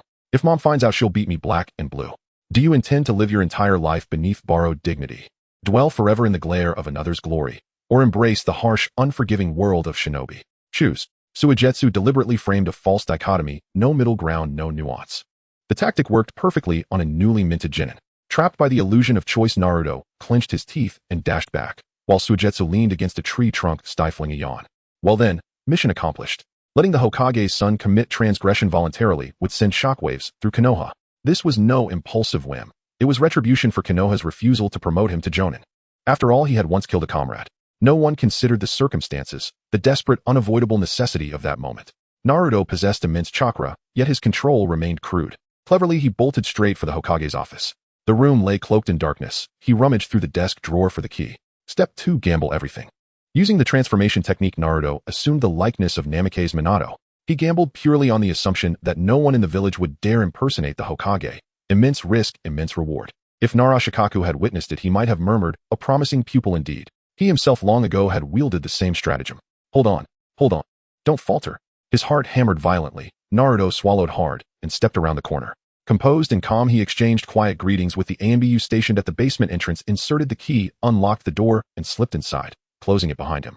The instant the door clicked shut, he pressed himself flat against the wall, gasping for breath, his racing heart finally settling back into his chest. Naruto dispelled the transformation, shrinking several inches in height. The forbidden scroll loomed before him. Rising onto his tiptoes, he crept forward slowly, a triumphant smile lifting the corners of his mouth. Before he could draw near, his wrist was seized. Cold sweat drenched Naruto's back. Stiff-necked, he lifted his gaze. Minato stood before him, brow furrowed, grip firm, eyes filled with quiet disapproval. An ANBU report had reached him the moment someone entered the chamber. The stone pedestal holding the forbidden scroll bore the intricate markings of the Flying Thunder God technique. Naruto. Minato hadn't even begun to lecture when his own son stunned him into silence. Naruto, seizing the moment, demanded outright that Minato lend him the scroll. Dad, absolutely not, Minato sighed resigned. He ruffled the boy's spiky hair, his sternness softening just slightly. The forbidden techniques sealed within are beyond a Jonin's reach. But any jutsu you wish to learn, I will teach you myself. Naruto bit his lower lip, emotions swirling in turbulent silence. His doubts coiled inward like a tangled, knotted skein. Merely mastering jutsu, he sensed, would not resolve the deeper ache within him. If I grow strong enough, won't people finally recognize me? Here was a Jonin barely graduated already wrestling with the nature of validation. Minato gently rejected this reductive logic. Then why, may I ask, did Haruno Sakura earn such recognition? Thoroughly misled by Suigetsu, Naruto naively believed that raw strength alone, demonstrated acknowledged, would grant him true dignity and acceptance. Do you truly believe Sakura earned her standing solely through brute force? Minato exhaled softly, then knelt beside Naruto, meeting his eyes levelly. His voice was calm, deliberate, each word weighted with care. Naruto, true recognition is forged through unwavering kindness, through relentless effort for your comrades. All honor flows from that alone. There are no shortcuts to earning respect. Minato, wholly absorbed in correcting his son's worldview, failed to grasp the profound, urgent need for validation driving Naruto's actions. Suigetsu's deception lingered unseen, leaving only father and son suspended in silent, unspoken distance. Dwell forever in another's light, or embrace the cruel, unyielding world of shinobi. Choose. Suddenly Naruto threw his arms around his father. That rare yielding tenderness eased Minato's guarded breath. Before he could react, a black blur erupted from the shadows of the chamber and snatched the forbidden scroll away. Minato instantly dropped his gaze to Naruto. Naruto had swapped places with his clone. No, from the moment he'd entered the chamber, it had been a clone. His real body had lain hidden in the darkness all along. A brilliant strategy. Minato allowed himself a single quiet acknowledgement, then turned and sprinted after the thief. Naruto Uzumaki returned to the training ground with the Book of Seals, and Mizuki had vanished. He could only open the book and read it himself. The night forest was eerily silent with a cool breeze blowing. A sound of slicing air came from behind. Naruto quickly looked up as a giant shuriken spun rapidly, growing larger in his line of sight. Mizuki's murderous intent was unabashedly released, easily overwhelming a freshly graduated Jonin, crushing the opponent's nerves. Unable to move, Naruto's legs went weak as he watched the shuriken approach. Iruka appeared just in time to block the attack, accompanied by a dozen Anbu and the Hokage. Are you okay, Naruto? Mizuki was dumbfounded. The situation was like a mantis stalking a cicada, and Konoha had actually sent so many people to ambush him. Most people would call this situation stirring the hornet's nest. After all, he was the Hokage's child. Realizing the precariousness of the situation, Mizuki turned to flee, but was immediately surrounded. Iruka's eyes were filled with confusion and sorrow. He thought Mizuki and everyone else were friends. Huh, what are you thinking, Iruka? He is not the kind of person who gets caught by fools. Even if he once helped Iruka, it was out of necessity. The dignity of a master buying pancakes celebrating birthdays, This boring farce was becoming infuriating. Mizuki, come back with me right now. Iruka was terrified, not daring to meet the eyes of the fourth Hokage and the ninjas. He desperately hoped that Mizuki was just playing a prank. You can't stop me. Under the gaze of all, the red symbol on Mizuki's neck began to writhe. It was the inferior cursed mark given by Orochimaru. Rationality was consumed by rage. Black flames erupted from within, burning his internal organs. Sitting on the ground, Naruto was scared out of his wits and instinctively looked at Iruka Sensei. Iruka stared in disbelief at Mizuki's transformation, feeling a strange familiarity. However, Minato Namikaze recognized it at a glance. But how could this be? The abilities of Asuma Sarutobi had been replicated onto the cursed mark. The Anbu ninjas launched a series of attacks, unable to close the distance.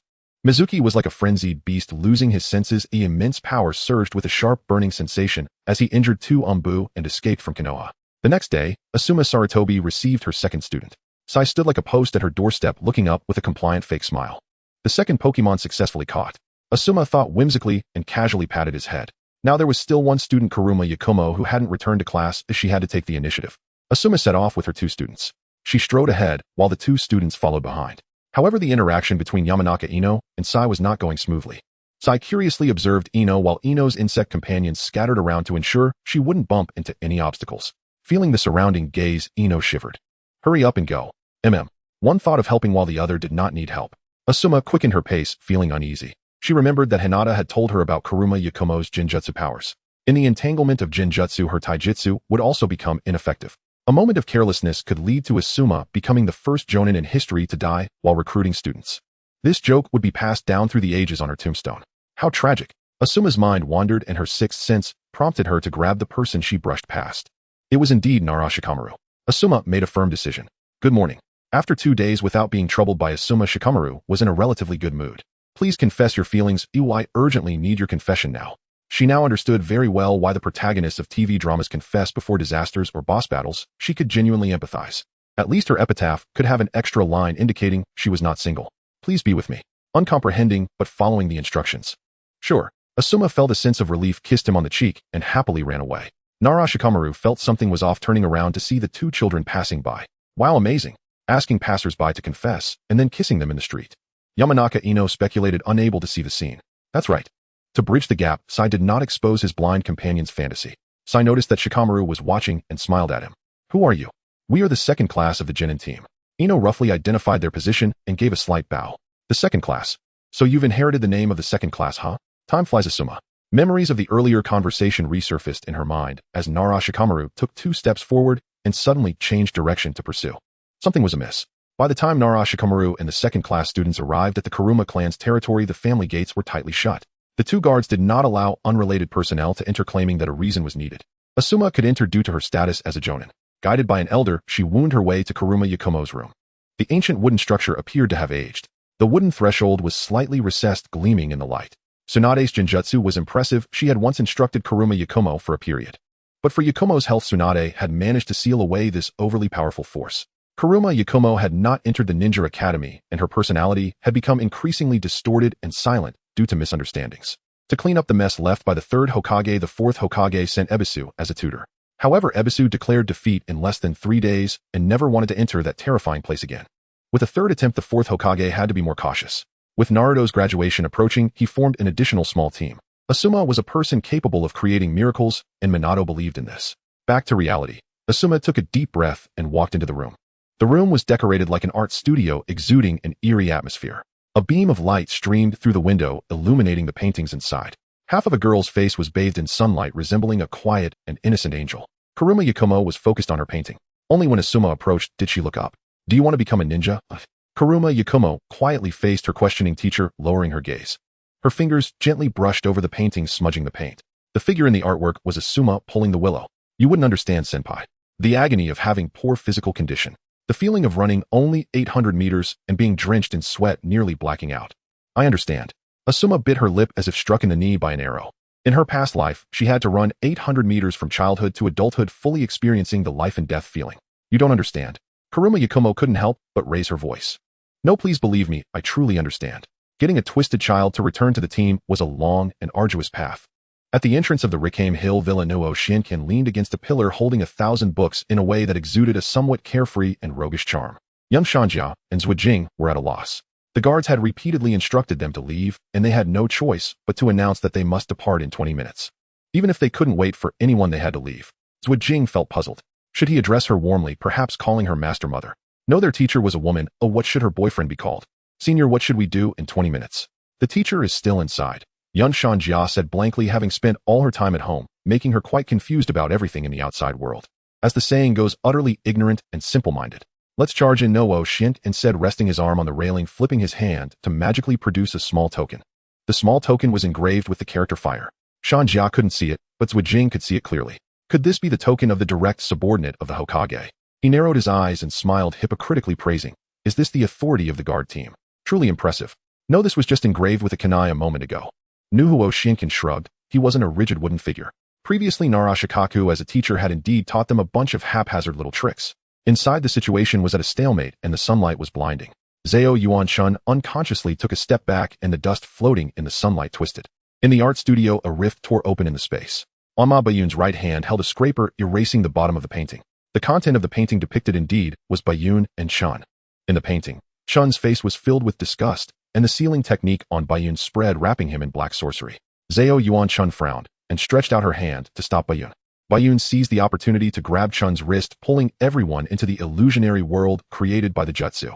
Nuhuo, Shinkan, and the others rushed into the villa and were also swept into the tangible illusion. The space slightly fluctuated, and they had already changed spaces. As everyone rushed into the Rikame Hill Villa, the first scene that Nuhuo Shinkan witnessed was Zhao Yuanshun collapsed on the floor with a bloody hole in her chest. Zuankin's pupils contracted to pinpoints, and just as he approached, Yun Shanjia blocked him fiercely. The 12-year-old Shanjia felt timid, suppressing her fear, and blurted out, "It's a fake." Although Yun Shanjia was blind, she could navigate with the help of her insects. She had just tripped at the entrance, indicating that the insects she had set around had all vanished. By a twist of fate, Shanjia became the first to discover that the space was distorted and transformed within the illusion. Zuijing used the Super Beast pseudograph to create a flying eagle which burst through the window. Everyone looked out the window, and what lay outside was a vibrant, dangerous cliff. The villa guards and courtyard had all vanished. Nuhuo, Shinken suddenly averted his gaze, breaking free from his emotions. He looked at the two children. Jin and Yun Shanjia and Zuijing, obey your mission orders. The temporary mission began. Zhao Yuanchun and Anma Bayun found themselves in a galaxy-like, dazzling floating space. The space was colorful with Bayun's paintings scattered everywhere. The distant mountains at dusk, the Hokage building the profile of the sun-centered rivers and waterfalls. In the center of the space was a round platform with both of them standing on either side, without moving. Anma Bayun stared straight at Zhao Yuanchun, and a new painting appeared out of thin air.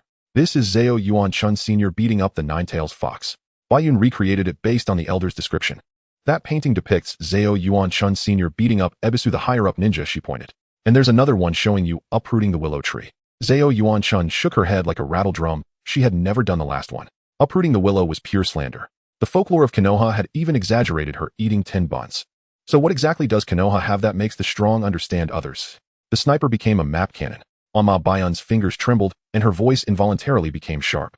She couldn't become a ninja due to her poor physique, so why was she suddenly assigned a guiding jonin? Why was she suddenly told she could become a ninja? Zhao Yuanchun listened to Bayun's lament, her gaze quietly rising. A gaunt ghost with a devilish face crawled out of the blank frame, coiling above Bayun. Bayun looked up, her body stiffened to the point of immobility. Zhao Yuanchun lunged forward, pushing aside the shocked Bayun. That creature, part human and part demon, was Bayun's inner demon. Anma Bayun instinctively grabbed the scraper, using paint to erase the body of Idu from the painting. After erasing half the painting before her, twisted and transformed into Zhao Yuanchun. Bayun turned to look at Zhao Yuanchun, realizing that the latter's body was gradually being erased. Teacher. Bayun lost her composure, disregarding all formalities, calling her teacher. One must seek within Bayun. Zhao Yuanchun fell to the ground, her legs erased by the illusionary space, leaving only void. She shared her thoughts with her student. What cannot be seen with the eyes must be observed with the heart. Idu traversed between the artworks, while Bayun tightly gripped the scraper, attempting to erase the existence of her inner demon. She turned back and saw the painting Idu was holding, depicting a sea of fire. Those forgotten, painful memories surged back like a tide, now transformed into tears streaming down her face. It was Bayun herself who had killed her parents from start to finish. Seek within. Bayun seemed to misunderstand the meaning of this phrase, raising the scraper towards her own heart. At a critical moment, Idu approached again. At the instant Ida's face was closed, Bayun decisively turned the sharp scraper and plunged it into Ida's head. This was the inside was the heart. In the illusionary space, Zhao Yuanchun's body restored to completeness, and Sun Chun heard an incredible call. In the dazzling illusionary space, there was a door, and Nuhuo, Shinkan, appeared with the two children in the space as well. Zhao Yuanchun curled her lips, revealing her signature smile. At the end of the story, Nuhuo Shinkan returned to report the situation. Zhao Yuanchun lifted the sealing technique that had bound Anma Bayun's illusionary abilities, determined to train Bayun into a qualified genin. The second team was officially established. So are we considered a team of the weak and the ill, eh? It's not funny at all. Zuijing's nickname tried to bridge the distance, but was not very friendly. Shanjia's blindness, Bayun's frail constitution, and Zhao Yuanchun's older age. Zhao Yuanchun pressed a few times on her temples. So you represent the sick then? A neurotic? Zuijing's standard smile showed a slight crack. The second team was successfully established, and the monitoring task assigned to him gradually became more challenging. Each lower ninja team was executing C and B ranked missions to gain experience, but the second team was an exception. There were two reasons for this. First, the students in the second team were not true lower ninjas and did not support the completion of missions. Little did she expect that one day she would also stand on this bridge. The sad little bridge. Spring leaned against the railing, burying her face in her arms. It turns out that the tasks and responsibilities of becoming a guiding upper ninja were so numerous. The wooden bridge creaked softly, and by listening closely she could discern that someone was to her right. Spring raised her head, a look of surprise appearing on her face. The familiar green training outfit and watermelon head were undoubtedly that Guy. Guy? What's the matter? Spring received a mysterious shake of the head in response. Might Guy raised the hand that had been behind his back to the front, holding a bouquet of lilies. This bouquet made Spring hesitate, a doubtful smile forming at the corner of her mouth. Congratulations, you have become the guiding upper ninja of Konoha. So, this is a congratulatory flower. Spring slowly regained her breath, her fingertips trembling as she accepted it. She shifted her gaze back to the stream. Her mind felt like a recycling bin emptied with the press of a button by the scene just now. Responsibilities, confusion, and chaos buried deep in her memories all surged forth. A faint fragrance lingered in her breath, the pure white petals unfolding layer by layer as Spring stared at the lilies in her arms. Are the blessings and congratulations in the ninja career accompanied by an overwhelming pain? She didn't know how to treat the second team, nor did she understand what role she was seen as trustworthy in the eyes of everyone in Konoha. What kind of trust is it that believes she can lead a monitor, a blind person, and a porcelain doll to become ninjas? Well, she decided to set that aside for now, but she also had things to clarify with Might Guy beside her. I have seriously faced this matter. After deep contemplation about emotions, I have made my choice. Today I officially notify you. Spring paused for a moment and suddenly shouted, Guy, here. I refuse. Spring's face was stern. Understood. This absurd and comical dialogue caught the attention of passers-by. Spring and Guy looked at each other, averting their eyes and laughing. It was quite mischievous to say so, but he already knew the answer. However, Might Guy did offer Spring some teaching guidance. He had taught the third class for a year and was quite experienced. Though the second class Spring was leading was somewhat special as long as the training plans were adjusted step by step, their strength could be effectively improved. The first step was, put on the green tight suit. Get down. Spring fumed, pushing her companion. After sending off this passionate fighter, she lowered her head to adjust the lilies in her hand, discovering a letter wedged between the wrapping paper and the flower stem. The letter detailed ways for the weak to train their physical abilities. So emotional. A sad person was absent from the bridge. The second team gathered at a training ground. Sasuke's role was originally that of a ninja with a normal teaching strategy. Yamanaka Ino was a music-loving Shūnin, while Arima Yayun had a naturally weak constitution. Spring arranged for these two to focus on physical training, and once they made progress, she would test their chakra attributes. Teacher, speak. The expressionless Spring turned to the laid-back Sasuke, who had scooted a little closer. Are we going to participate in this year's Chūnin exam? The second team was so eager to improve their strength. Spring's target should be the Chūnin exam. Sasuke lowered his gaze, secretly observing the profile of Teacher Spring. Exactly. Spring was speechless. Sasuke's smile was quite unsettling. This makeshift lower ninja team began preparing for the Chūnin exam, directly skipping the lower ninja missions. With 2 art students and a music student, the 3 collaborated to develop a unique fighting style. Yamanaka scouted Arima Yayun, provided a fence, and Sasuke created distractions. A month later, Spring's bell snatching assessment finally commenced. As long as the 3 could grab the bells, she would formally hand the Konoha headband to Arima Yayun and Yamanaka Ino. Sasuke had no objection since his aim was to build good relationships with his teammates. The sun rose at 7 in the morning. Spring strolled with her hands in her pockets, leaning back to dodge the incoming shuriken. The air was filled with a burnt smell as Yayun's tangible thunder struck Spring's clone. Smoke billowed and Spring appeared behind Arima Yayun. What? Spring threw a punch, causing Yayun's oil-painting clone to dissipate. Her gaze shifted upward as Arima Yayun sat on a tree branch. She felt a chill down her back and seized the opportunity to shout. Now! The trap on the ground was triggered, and a rope wrapped around Spring's ankles. Spring stomped her foot to break the rope, grabbing Yayun by the collar and throwing him to the ground. One down. Suddenly, a swarm of ink birds with flapping wings emerged from the bushes, obscuring Spring's vision. Yayun escaped, and Yamanaka Ino closely followed, utilizing the family secret technique bug ball. A dense swarm of parasitic insects darkened half the sky, locating and enveloping her. After a few rounds of unremarkable battles, Spring gained a baseline understanding of the children's abilities. She tied the 3 to a post. What a pity. She deliberately elongated her tone, taking out 2 small bells from her waist. The bells gradually lost their color and vibrancy. Spring stared at the ink stains left on her palm. The real bells were in Yayun's hands. Teacher, please. Yayun's eyes sparkled as he gazed at Teacher Spring, yearning to become a lower ninja. Yamanaka Ino perked up his ears, also trying to gauge the teacher's intentions. After all, no member of a ninja clan wanted to live an ordinary life. He wanted to become a lower ninja like the other Yamanaka. Look, what's that? A flying saucer. Spring initiated a traditional trick. The students looked up at the sky, and by the time they snapped back to reality, the headbands had appeared in their hands.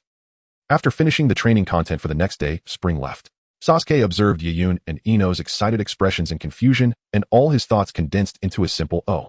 What were these two so happy about? Becoming a ninja and stepping half a foot into the gates of hell was no different.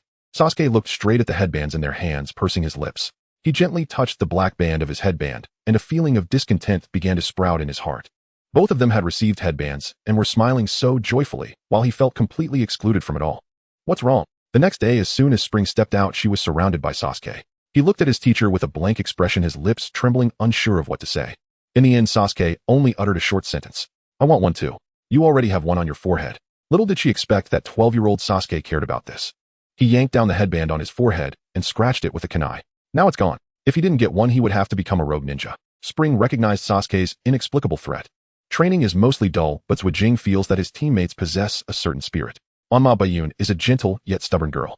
Last time Bayun said she wanted to poke a hornet's nest in the countryside, claiming that a ninja needs training and she must run faster than the hornets. Using his ability to sense the bad bugs, he played through the dance machines at the game store. Regardless, the blind Yunshan Jia has become much more cheerful. At first, Zwajing was puzzled by his companions, but after watching them for a while, he couldn't help but smile. His childish teammates had no common sense. Zhuijing's morals and sense of humor were in constant conflict until he finally couldn't hold back his laughter. What are you laughing at? I dare not. Zhuijing came back to his senses, responding perfunctorily to Wanma Bayun. Bayun squinted at the corners of Zhuijing's mouth and reached out to tug at his face. You've been laughing nonstop. I really haven't, Bayun. Zhuijing covered his face. Staying with this crazy little team is a big challenge for him, yet he finds himself wanting to laugh all the time. Zhuijing wasn't sure if this was a good sign. Shanjia is looking at your drawing. He changed the subject. You're lying, Shanjia can't see. Bayun angrily retorted, and as soon as she finished speaking, Zhuijing began to smirk again, his deliberately suppressed laughter spilling out once more. Zhuijing really enjoyed these hellish jokes. Kakashi's team returned from the Land of Waves. Upon encountering Guy, Kakashi urged his students to go submit their missions while he chatted with Might Guy. Roses?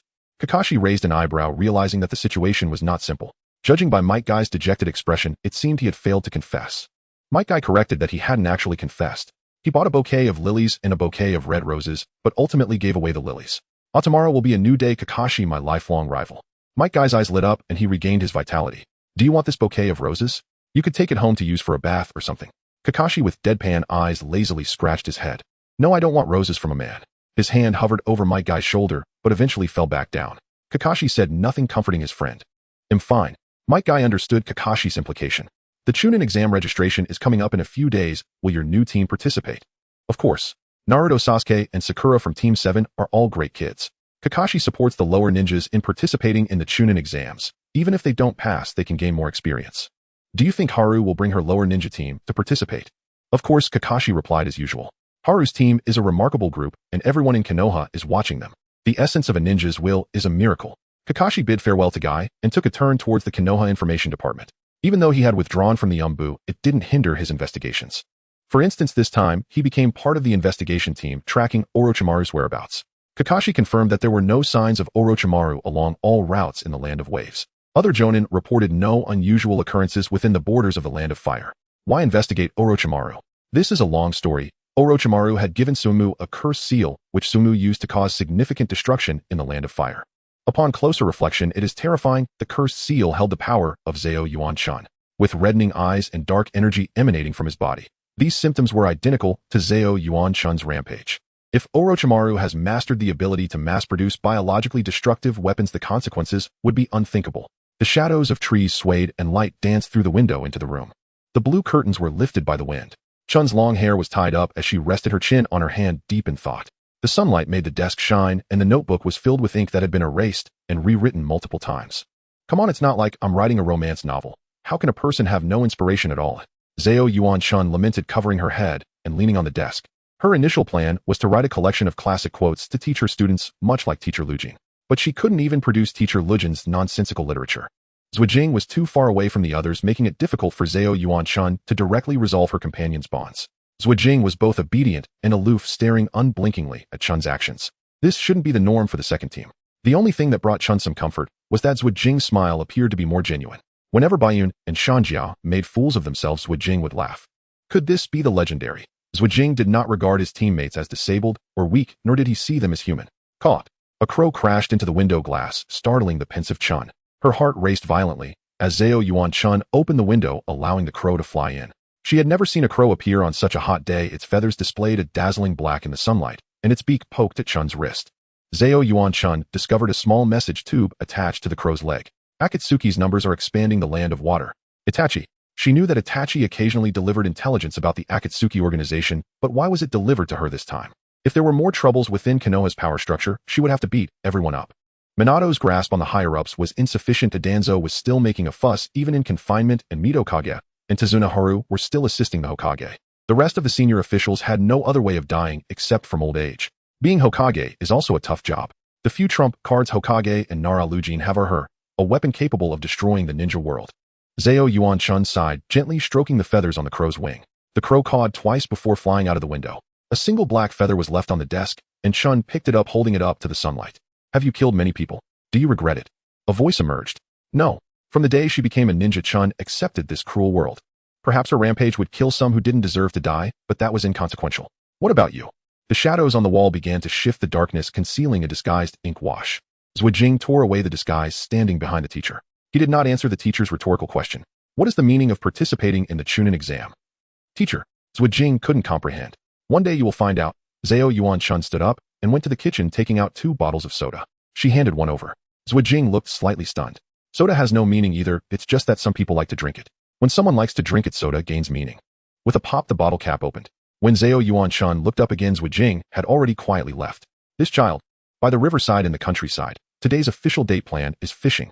The river at the end of spring is imbued with the essence of the season, a time when flowers bloom and wither with pink petals accumulating along the banks. The shade of the trees obscures the warm sunlight, casting a cool green shade. They'll teach you, the Air Force guy said, never one to compromise. Dappled light filters through the gaps in the leaves, illuminating the girl's hair and face, her eyelashes shimmering like gold.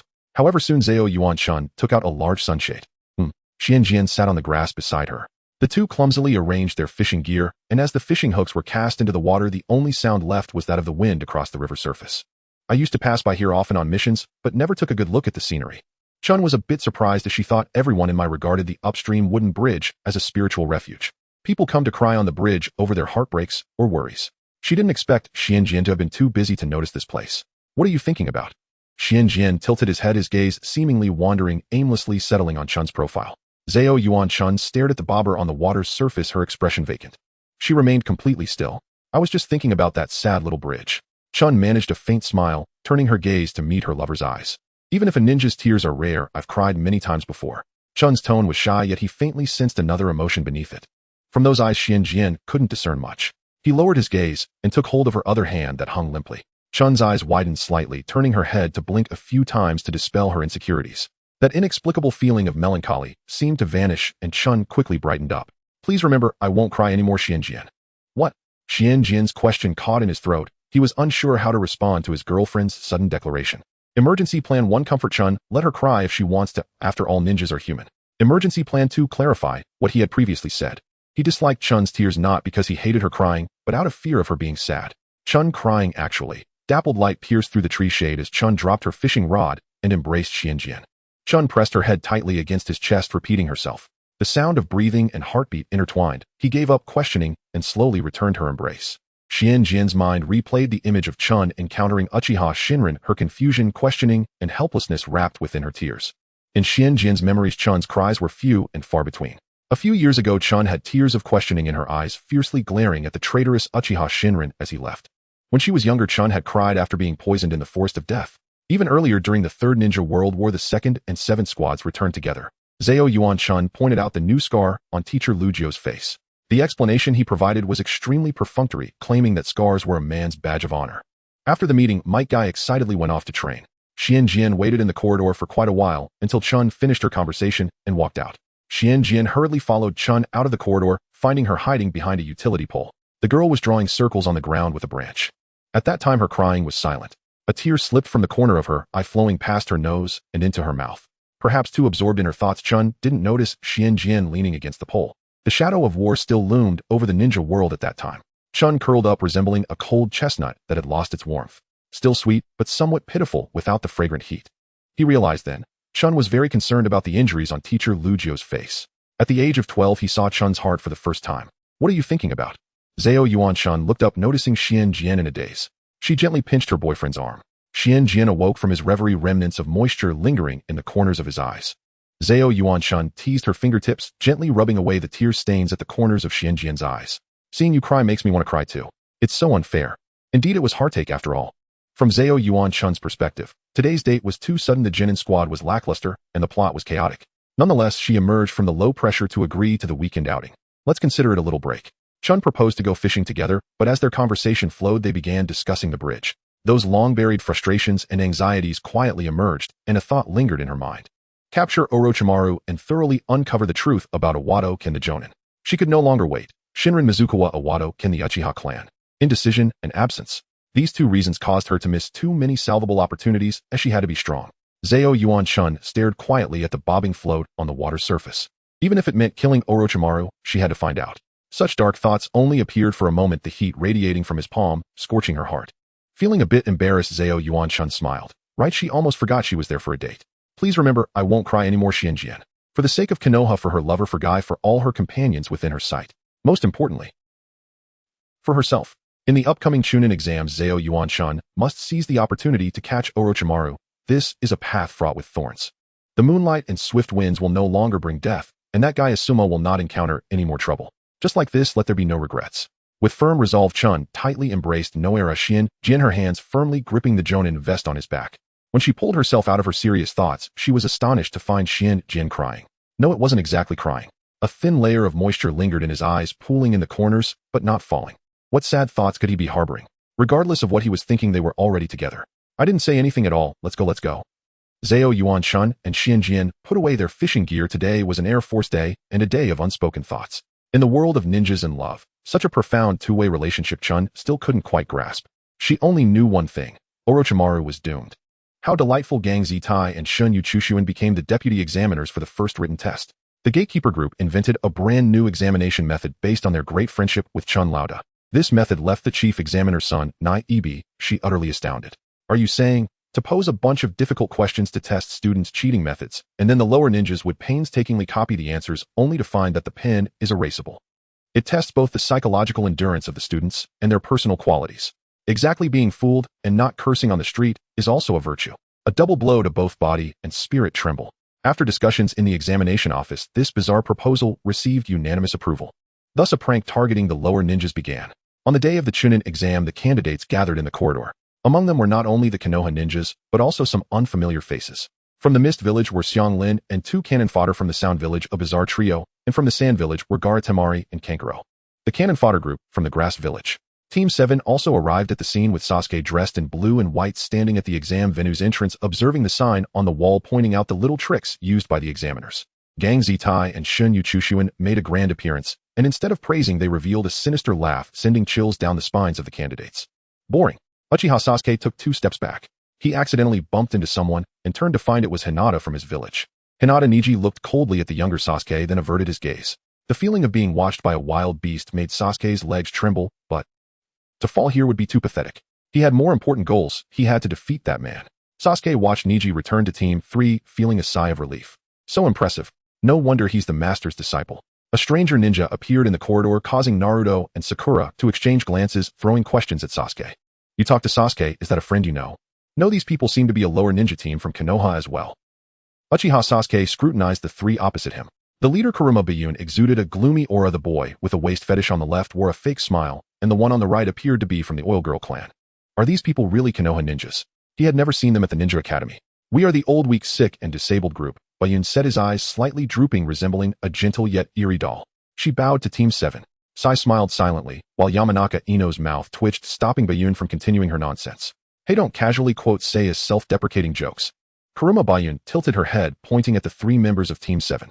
Yellow, red, blue, the 3 primary colors of pigments. Naruto's hair stood on and covering his head. Sakura looked down at her clothes while Sasuke looked down at his hoodie. The 3 from Team 7 were startled by this strange girl. The farce ended, and under Kabuto's explanation the exam entered the main topic. The written test was filled with difficult questions.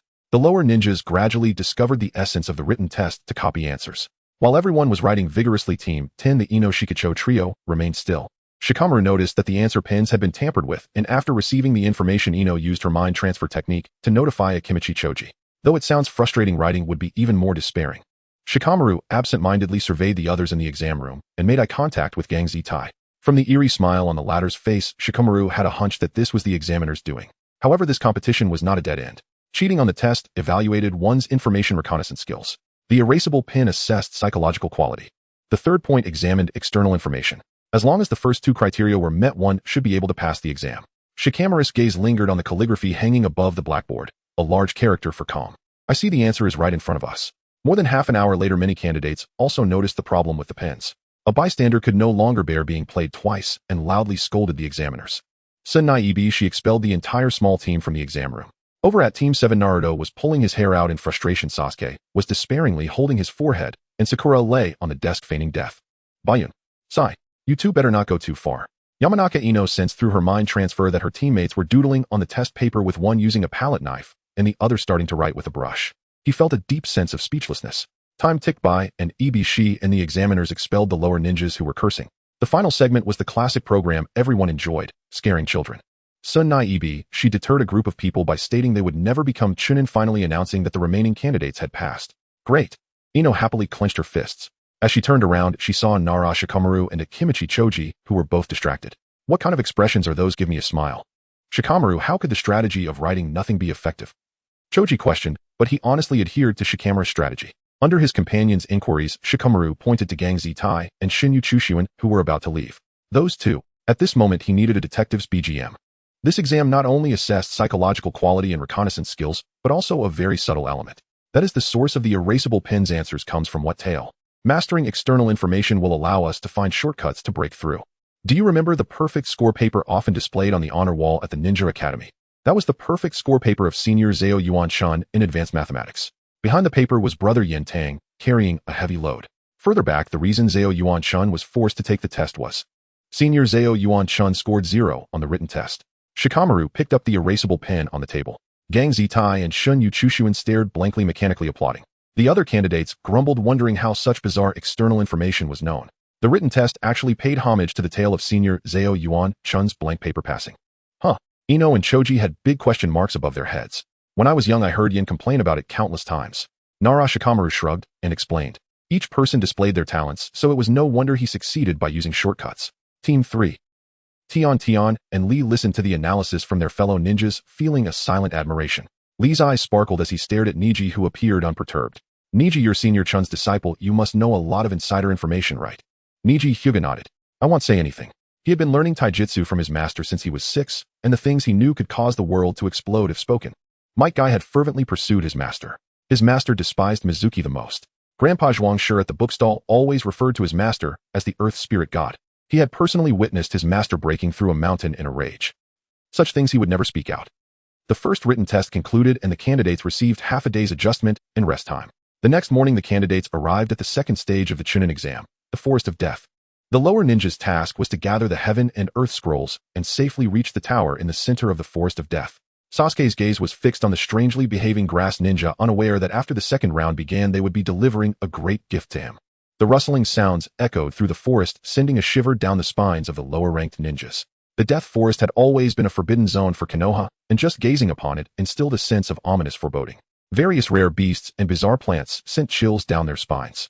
The candidates received their scrolls and ventured into the forest, and as they walked the teams began to separate. The second team also faced misfortune, encountering an opponent before half the day had passed. It's a Konoha ninja. The hair of Kurui was tied into a ponytail, and she wore a pair of red glasses perched on her nose. The two individuals behind her resembled not teammates, but rather two Chūnin bodyguards. Sai drew out the large scroll from his back, preparing for battle. Yamanaka Ino restrained Sei's wrist. Under the gaze of everyone, Yamanaka Ino pulled out a collapsible blind stick from her ninja tool pouch. To be protected.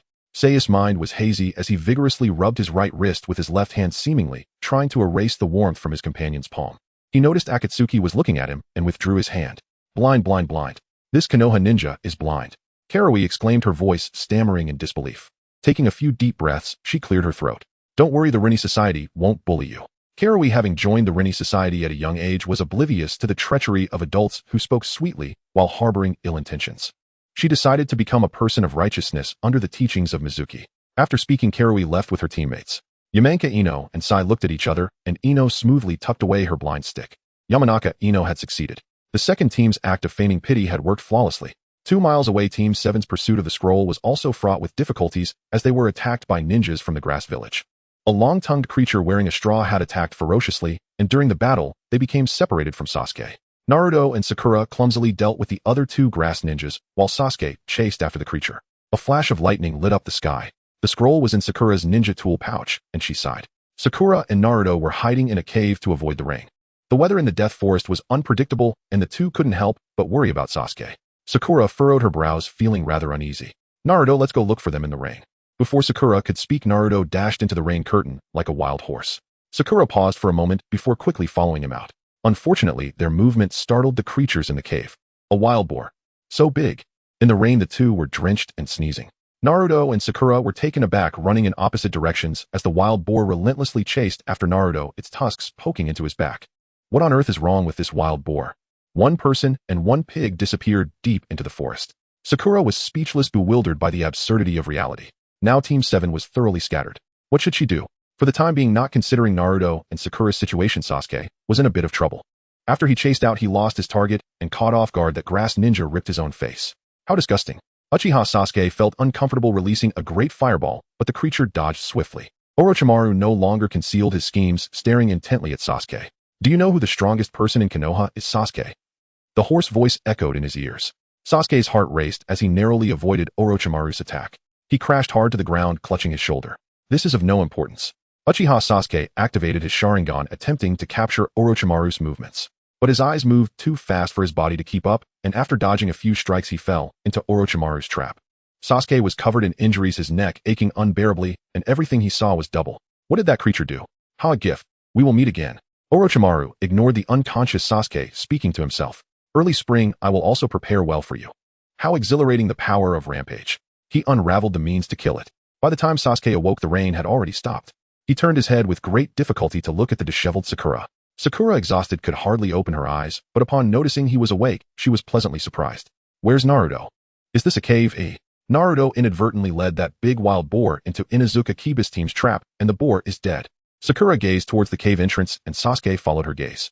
Naruto, that fool, was making a fire at the entrance, roasting meat. A large wild boar was split into 2 portions, one for Team 8, and the other kept. There's only 2 days left in the exam, you idiot. What? You're not going to eat? Naruto shouted back defiantly, causing Sasuke to touch his nose and reluctantly fall silent. Team 7 focused entirely on Sasuke's neck. Naruto was curious about the 3 tadpole-shaped red curse marks, wondering what function they served, but as he pondered, he sensed something was off. What's wrong? Sasuke and Sakura became serious. You didn't get kissed by someone, did you? The red ones. Naruto's comment drew a barrage of retorts. Sasuke, who had hoped for some insight from Naruto, felt even more frustrated. He did not want to die without understanding what this thing was. Suddenly, strange noises emanated from the cave entrance. Team 7 stepped outside, and the Sound Village trio stood not far away, clamoring to snatch the scroll. The atmosphere became tense. The scrolls from both sides could perfectly combine into the Heaven and Earth scroll. This meant there could only be one winner. Naruto charged into battle, becoming entangled with the Sound Ninja Tosu.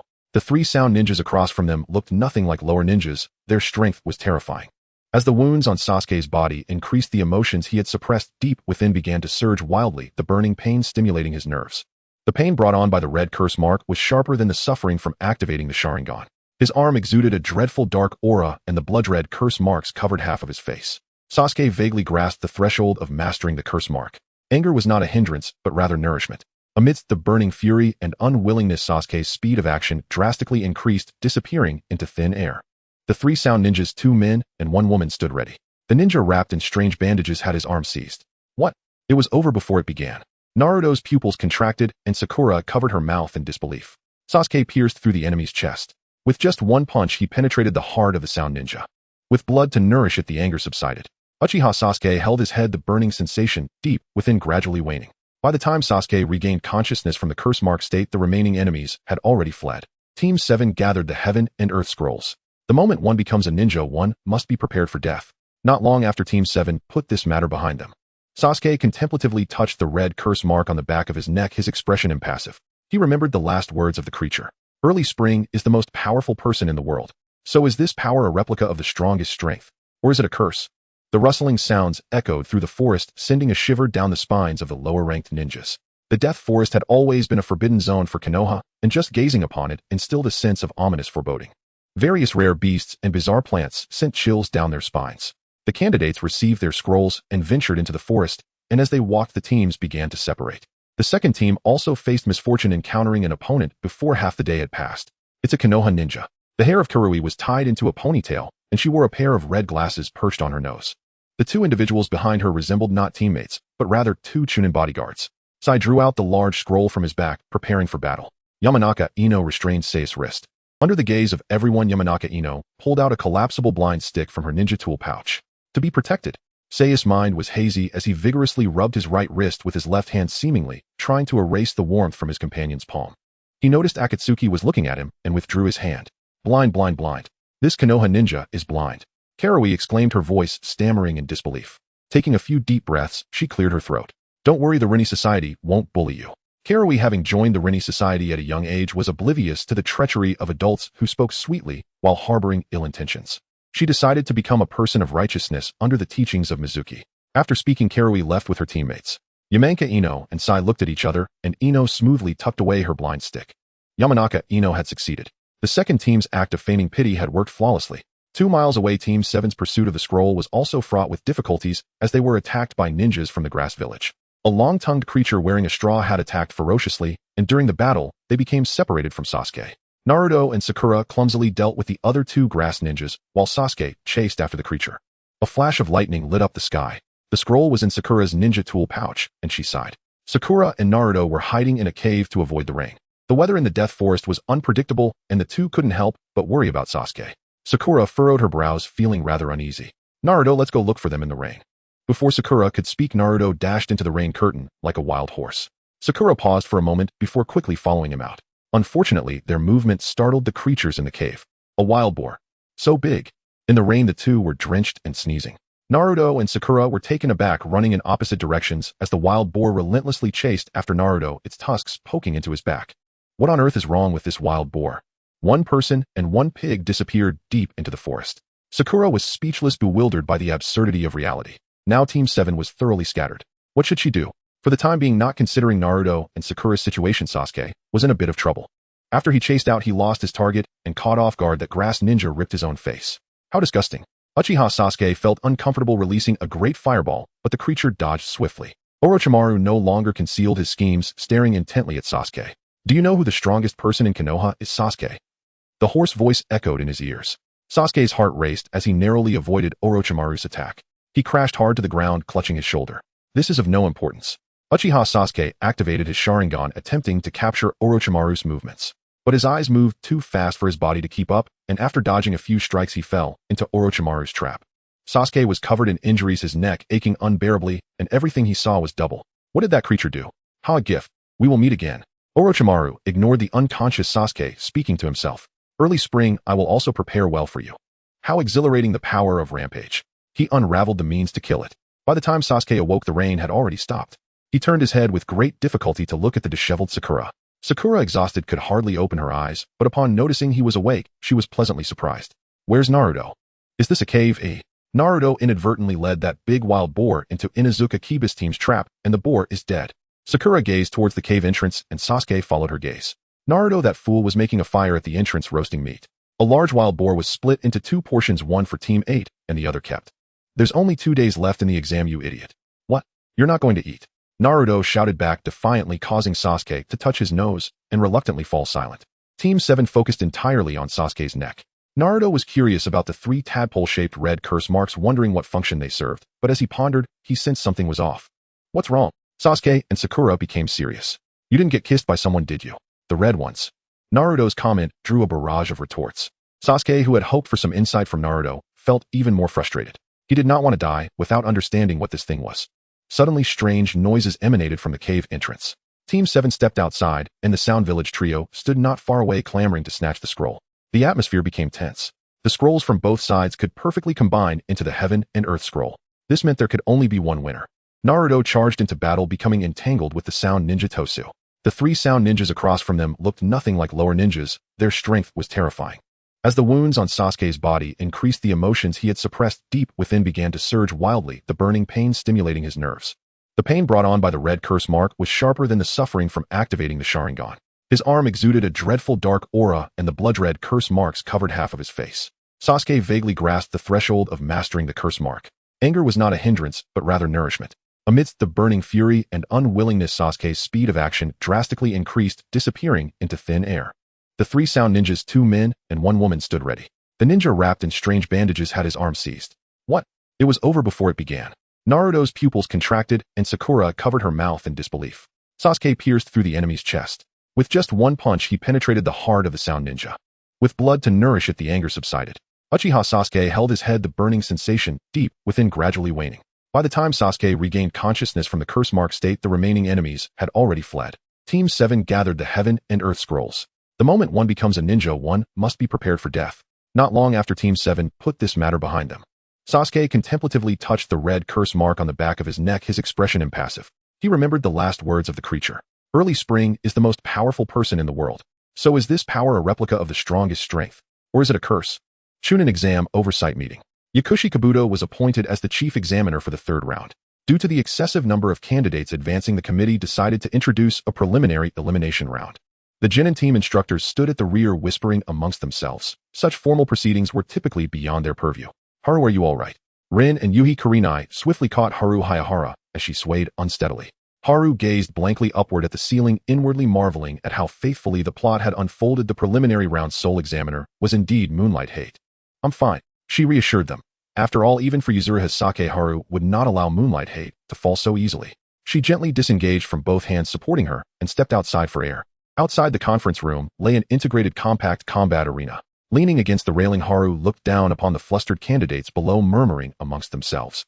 Orochimaru's protege Yakushi Kabuto sensed the gaze from above with uncanny acuity. The glint of light flashing off his spectacles marked the moment he slowly lifted his head to meet Haru's eyes. His expression held no fear, no panic, only quiet, penetrating curiosity.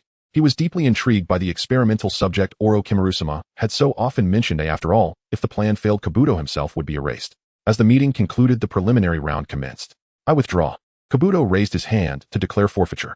Moonlight Hate glanced down at the attendance roster and approved the request. For half an hour, a strange discomfort had prickled the nape of his neck, as though some unseen predator watched him from the shadows. He turned, only to see his girlfriend Yuzuriha leaning affectionately against Haru Hayahara. How maddeningly serene it all looked. 1,000 words choked in his throat. Wordlessly, Hate withdrew his gaze. The preliminary round proceeded smoothly, its execution notable enough to serve as one benchmark in evaluating candidates' readiness for Chūnin rank. Unnoticed, time slipped toward the final match, and upon seeing the pairing, Hate drew a sharp breath. Aburame Yamaka versus Kankuro of the Sand Village. This was no longer a contest of skill. It was a confrontation between life and death. Had the Hokage truly ceased to care for Konoha's blossoms? Hate doubted whether the examination committee had weighed this matchup with any seriousness. That Aburame child bore a rare, profound disability. Cough. "Confirm, do you wish to proceed?" Hate asked Yamaka, who stood alone in the arena. "It's fine." Her frail frame trembled not even once, as she nodded resolutely. Without will, one cannot become a shinobi. Once the match began, Hate retreated to the observation platform, his gaze fixed unblinkingly on the two combatants, lost in quiet reflection. He had never imagined hearing such words from a junior, yet here they were. His own body bore the weight of chronic illness. Every step he'd taken thus far had been sustained solely by sheer willpower. "Are you all right?" Noticing the subtle shift in his demeanor, Yuzuriha drew near, studying his face with gentle concern. "After the Chūnin exams conclude, let's go soak in hot springs together." Hate steadied his voice, speaking softly. "That sounds wonderful," Yuzuriha replied, her eyes crinkling into a warm smile. Haru Hayahara's lips twitched, her stare locked onto the pair like that of a specter witnessing its own doom. She took a deep breath, then slammed her forehead against the wall. "Wonderful. Yuzuriha, don't reinforce that fatal omen. And you, Hate, with your dark circles and cough, don't casually utter death omens. Those who vow to bathe in hot springs rarely survive to fulfill them. For reference, consult the fates of root operatives and Tsukino Ren. We'll go too after the Chūnin exams," a voice called out. Haru, still spiraling inward, turned to find Shirini, Gunma, watching her with solemn sincerity. Gunma's expression remained characteristically subdued, utterly misreading Haru's intent. "Yes, that would be fine." "Fine." Why did her mouth move without her consent? Trapped beneath that calm, unwavering gaze, her famed tongue techniques utterly failed her.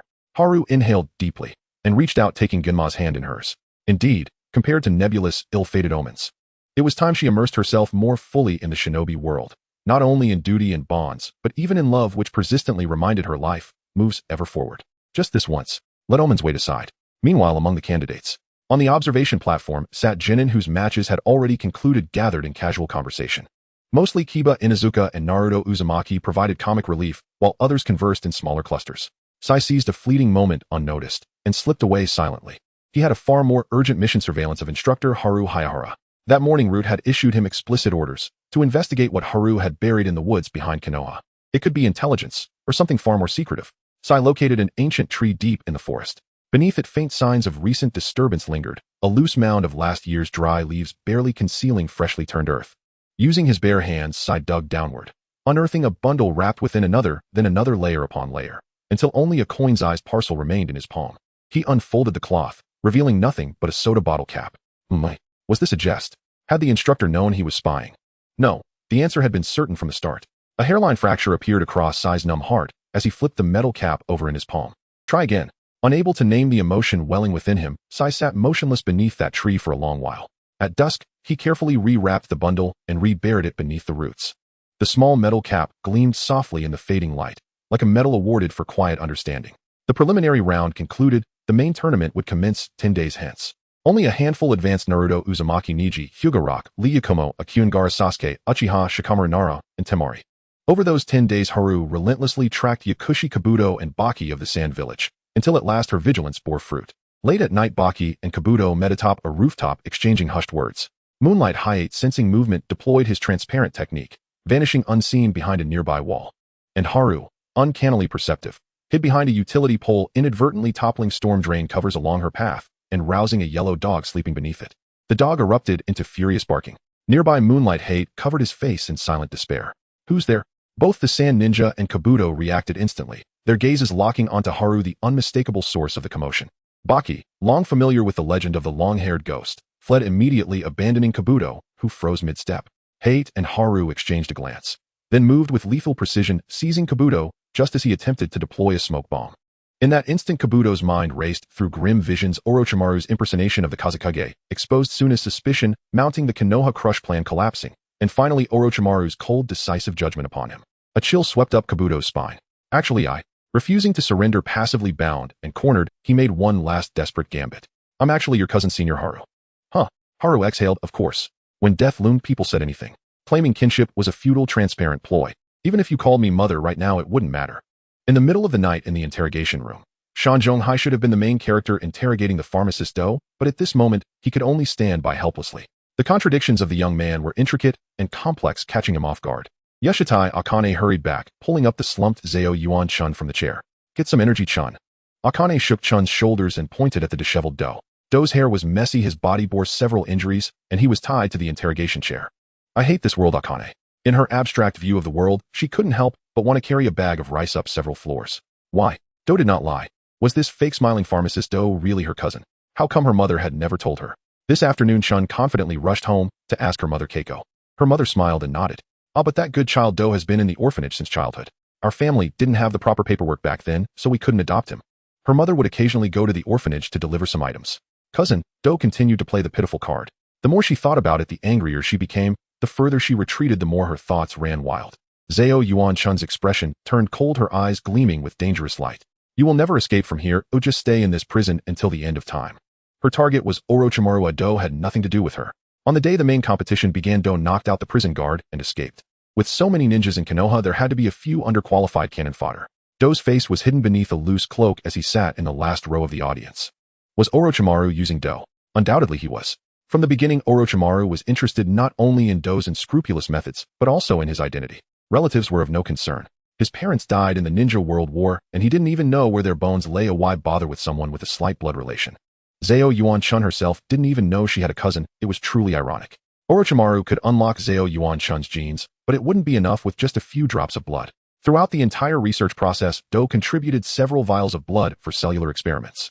Zao Yuan Chun was completely unaware of it. The third round of the Chūnin exam. The order of the candidates' appearances had been significantly shuffled. The first match was Shikamaru against Temari, the second was Kuruma Yakumo against Uchiha Sasuke, and the third was Rock Lee against Gaara. By the time Zao Yuan Chun arrived, the second match had already ended. Yakumo was covered in dirt, blood remaining on her forehead. The medical team took Yakumo away. Well done. Chun comforted Yakumo, who was seeking praise while absent-mindedly continuing to watch the match. That feeling of anxiety and shortness of breath had not dissipated, lingering stubbornly. Zao Yuan Chun raised her eyes to gaze at the VIP seats in the distance. The fourth Hokage, Minato Namikaze, and the Mizukichi. Did Minato-senpai truly not notice Orochimaru's strangeness, or was he holding back to plan an ambush? The third match, Rock Lee versus Gaara. The moonlight and swift wind had not perished, still serving as the referee. The battle began. Gaara's sand surged toward Rock Lee with a fierce killing intent, and as expected, Lee activated the 8 gates to counter it. If one were to say what was different from the original plot, it was probably that the originally scheduled match in the preliminaries was moved to the finals. Rock Lee was once again battered by the harshness of life. The medical team carried the unconscious Lee away as the final match began. Zao Yuan Chun's anxiety intensified. She looked around.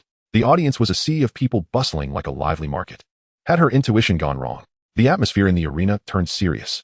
The Mizukichi in the VIP seats leaned slightly forward, eagerly watching the competition between Naruto and the Hyuga clan. A chilling greeting came from beside her, from the figure of the Wind Shadow, whose face was half covered. The new generation of Konoha is very vibrant. Flattery, Konoha will get better and better. Minato Namikaze remained calm, gently tapping his index finger on the armrest of his chair. He turned to smile at Orochimaru, disguised as the Wind Shadow, without a hint of flaw. The one sitting in such a high position was likely not the real Wind Shadow Raza. He had sensed something before the main competition began. Waiting for the battle below to conclude, the sealing technique set by Konoha took effect. The only thing Minato could do was to stall for time. Without mentioning the hidden arrows and daggers in the VIP seats, the struggle between Naruto and Hyuga Neji intensified. After several rounds of combat on the surface, Naruto appeared heavily injured. However, Niji saw through the essence. The acupuncture technique he employed was not very effective against Naruto. The vast chakra of the Uzumaki clan could break through the blocked meridians.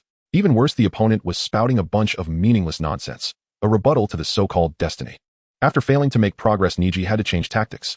Naruto seemed to be preparing something, releasing a multitude of shadow clones to distract his opponent. Naruto was determined, his eyes shining brightly. It was time to use that technique. Hey, this is your killing move, right?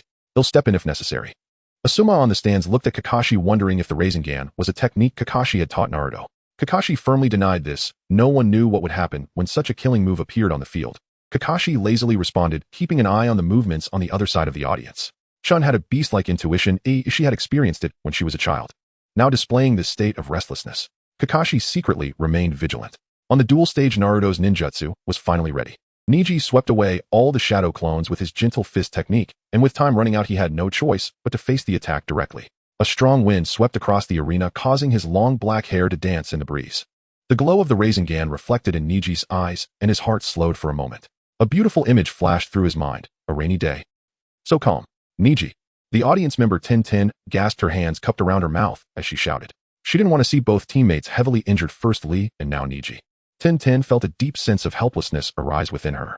One Chūnin exam had completely changed Class 3. It was unfair. Several guiding jonin in the stands were about to rush down, and the crisis dissipated. The dazzling chakra sphere tore through the air, grinding against the raging wind. In the sky, only the blue light points that had not yet dissipated remained. Niji caught Naruto's attack, while simultaneously gripping his opponent's wrist. However, Niji did not use a lethal ninjutsu in return. He simply executed a standard suplex. Ouch, it hurts, it hurts, it hurts. Naruto sat on the ground, clutching his head. He looked up at Niji's calm eyes, the smile on his face growing wider. So you knew all along. Naruto believed he couldn't be mistaken. That person's eyes clearly conveyed that fate could be changed.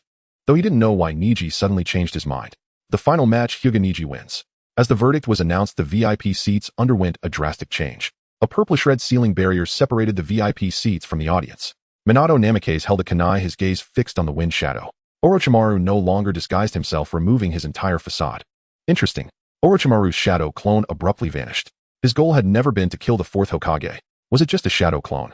Minato was momentarily stunned, which broke all of Konoha's plans. Everyone's attention was focused on the Hokage, while in a corner of the audience a tall, thin figure tore off his mask, extending his right hand with a row of fine needles. The real Orochimaru swiftly approached Zao Yuan-chan. Footsteps drew nearer. Haruna's heart lurched, fear constricting her chest like a vice. Orochimaru lunged from the right. Haruna seized his arm and hurled him headlong off the 10-meter-high observation platform. In that fleeting moment of eye contact midair, Haruna recoiled inwardly, bewildered by the unsettling fervor burning in Orochimaru's gaze. That look, not the gaze of one seeing a person, but of an artist appraising a masterpiece. A plume of dust rose across the circular arena, settling to reveal a lone figure at its center. Orochimaru staggered upright, his shoulder blades cracking twice with sickening precision. Utterly indifferent to the searing pain across his back, he cast aside his cloak. His pallid skin shimmered with an eerie, almost otherworldly luster beneath the sun's glare. Clutched tightly in his hand was the concealed weapon, the final prop in the grand performance he had meticulously orchestrated. Giant serpents have appeared on Konoha's streets. Hokagesima eastern sectors require immediate reinforcement. Evacuate from this side. Everyone move quickly. Chaos erupted within the circular arena. Genin candidates were swiftly dispatched to assist. Konoha's Jonin rapidly shifted strategy, laying intricate traps to counter one of the legendary Sannin. Sound Village's expendable shinobi diverted attention from bystanders, while Orochimaru tilted his head just in time, dodging Minato Namikaze's thrown kunai. Surrounded by so many ANBU, he even offered a faint self-deprecating smile. Yet Orochimaru's purpose here was paramount. He meant to wager whether his own methods could overcome Haruna. You are always foolish, impetuous. Your understanding of life and death remains shallow, fleeting, like ripples upon water. He paced slowly across the arena's center, voice laced with melancholy regret. And thus you remain forever the one kept in the dark. He observed Haruna's ashen, horrified expression with detached amusement. From that child's face, every witness could see the blazing, unquenchable fire of herself. For instance, you never wondered why Awado, before the sentence could complete, a brutal blow shattered the right side of his face. Haruna had descended without warning, her fist driving Orochimaru deep into the stone wall. Clutching his lower jaw, he laughed, a smooth, unhurried sound. Those serpentine golden eyes gleamed with unrestrained mockery, utterly unconcerned by the blood welling at his split lip. You are arrogant, reckless. Perched high upon the riverbank, you presume to comprehend the entire life of a fish. With those words, he sliced straight back into the past. Orochimaru knew, even about Hiruzen Sarutobi's confrontation with Haruna. In the end, you still do not know why that fish lives, or why it dies. Each barb of his provocation struck true, piercing Haruna's deepest uncertainties.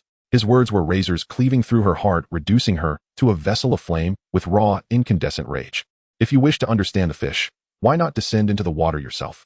How then did your insignificant senior attain liberation? Haruna, this way, run. Yugao Yuzuki cried out desperately. Orochimaru's target was Haruna alone. Even Konoha's slowest shinobi now grasped the truth. This exchange was deeply wrong, dangerously unbalanced. They needed to separate Haruna from this madman immediately. Shinobi warfare demanded strategy. Only by luring Orochimaru into Konoha's prepared battlefield could they end this threat once and for all. As if awakening from a dream, Haruna took 2 hesitant steps toward her comrades. Far away, she saw them poised and ready, faces taut with grim resolve. An invisible thread yanked her wrist backward. In that daze, Haruna's vision narrowed to Orochimaru's triumphant grin. Nothing else remained but that smile. To kill an innocent, and wear that smile. How could she, Haruna? Yugao's shout went unheard. She sprinted forward, seizing Asuma Sarutobi and Kakashi Hatake, who were still directing civilian evacuations. The trap deployment plan was abandoned. On the spot, Konoha's Jonin decided to join the fray. Leave it to me. Kakashi's gaze locked onto the arena. Then he vanished, dissolving into thin air. At that very instant, Kabuto Yakushi, long concealed, made his move. Though no match for any Jonin present, the scroll he carried held decisive power. For shadowy figures struck simultaneously, sealing the 4 corners of the arena. A translucent sealing barrier bloomed into existence, square, precise, and just barely deflecting Kakashi's lightning-fast assault. Kakashi's Chidori failed to pierce the anomaly. The electric light at his fingertips dimmed steadily, ominous proof that the barrier itself was flawed, or worse, parasitic. Unlike ordinary chakra suppression seals, this one actively absorbed chakra. Hokagesima. Unknown Fire Jinjo instantly thought of the Flying Thunder God technique. Minato nodded tersely. Alas, though seasoned, his experience paled beside that of his elders. Inside the barrier, a Flying Thunder God kunai flickered brightly, then died out entirely. If even the disabling of his kunai had been anticipated, then Orochimaru was utterly resolved to claim what he sought. With crises erupting across the village, Minato had no time to ponder, entrusting this battlefield to the Jonin instructors and Jinjo. Haruna. Jinjo's voice cracked with urgency as he stared helplessly into the sealed arena. There is no such thing in this world as a hero riding in to save the damsel. Only the stark, brutal exchange of one life for another's survival. That was a Watto's path too. I will kill you. Crimson mist swirled in Haruna's irises. A familiar, terrifying power surged through her limbs. She stood, no longer a girl but a wrathful Azura risen from hell, gazing upon Orochimaru serene and unshaken. Clearly, Orochimaru's psychological assault had succeeded. Whether Haruna grasped his veiled meaning mattered little now. He could delay no longer. Orochimaru glanced outward. Kabuto had been recaptured. The sealing barrier would not hold much longer. Do not stand apart, Haruna. His final warning. The barrier shattered. Blinding sunlight flooded in, striking Haruna's eyes like a physical blow.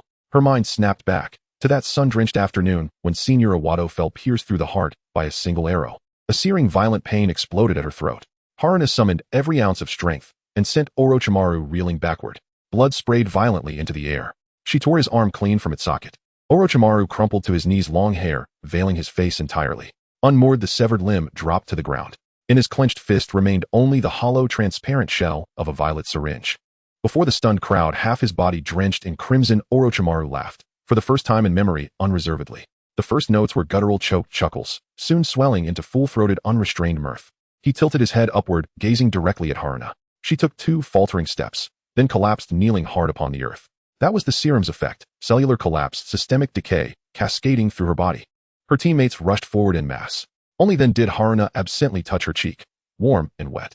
Blood, more poured from her nose and mouth. Her thoughts began sinking sluggish and heavy into a murky, suffocating swamp. She stared blankly at Jinjo's panic-stricken face, unable to utter a word. Usually resting her head upon his knee would bring her quiet joy, prompting playful banter between lovers.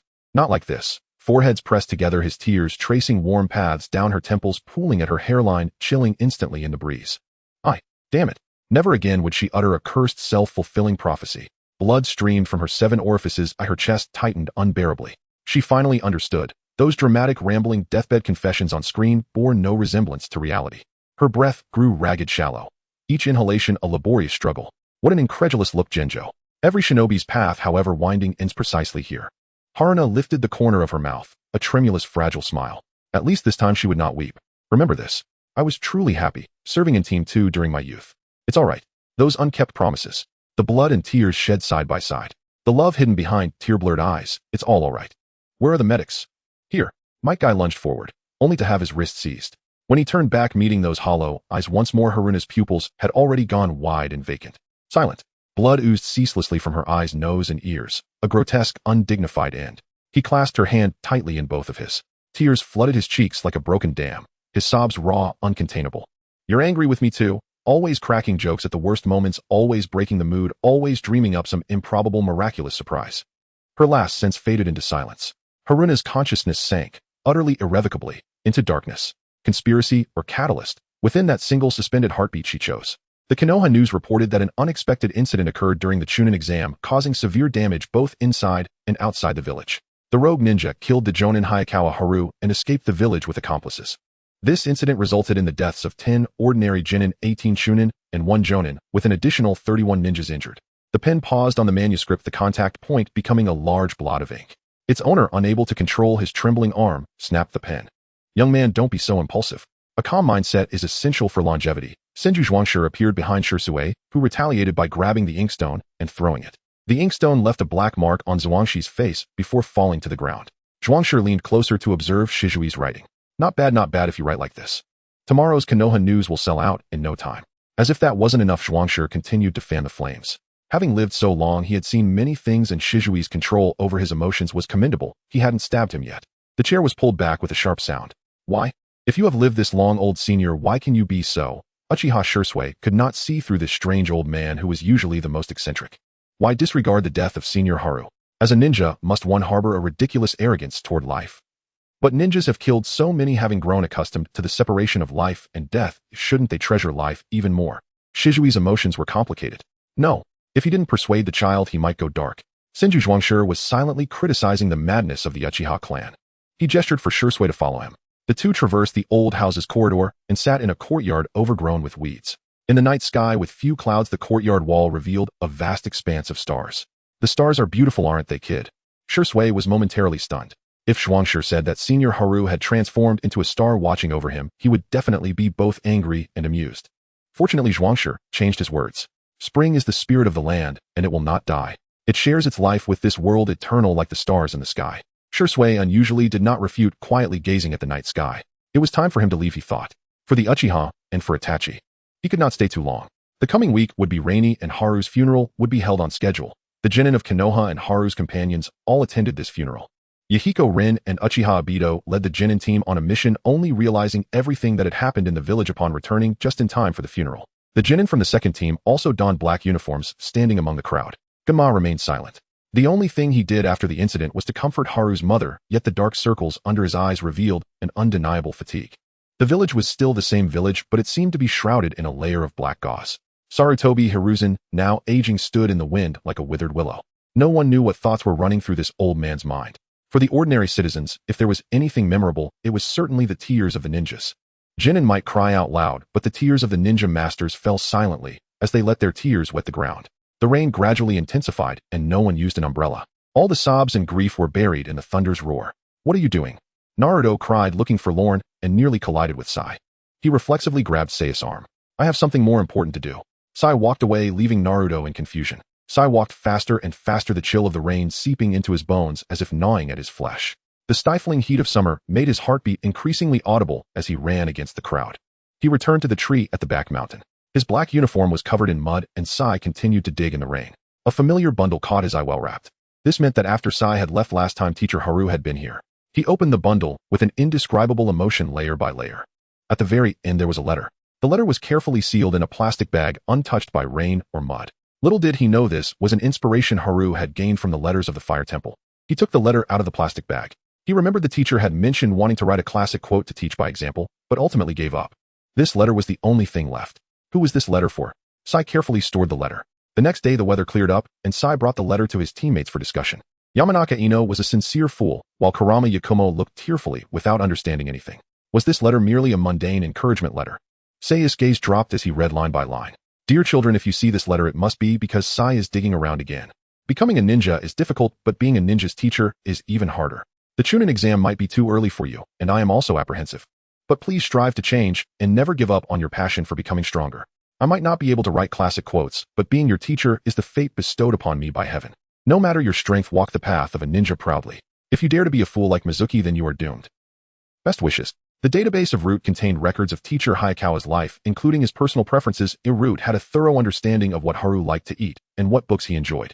If the teacher really hid any coded messages in the letter, it seemed he would have to rely on himself. Sai put away the letter and bid farewell to his teammates. The following week he had to return to Root for training, and he needed to seize the time. At dusk, Sai took out the bottle cap from his ninja tool bag. The metal glimmered in the sunset, and in a moment of distraction the cap slipped from his hand. Sai quickly looked in the direction where the cap had escaped. Kakashi picked up the cap that had rolled to his feet and returned it to Sai. Seeing Haru's student for the first time made him feel a pang of sadness. Haru's death must have greatly impacted the students as well. With this thought, Kakashi's expression softened slightly. Sai accepted the cap, his eyes fixed on the cover of the book in Kakashi's hands.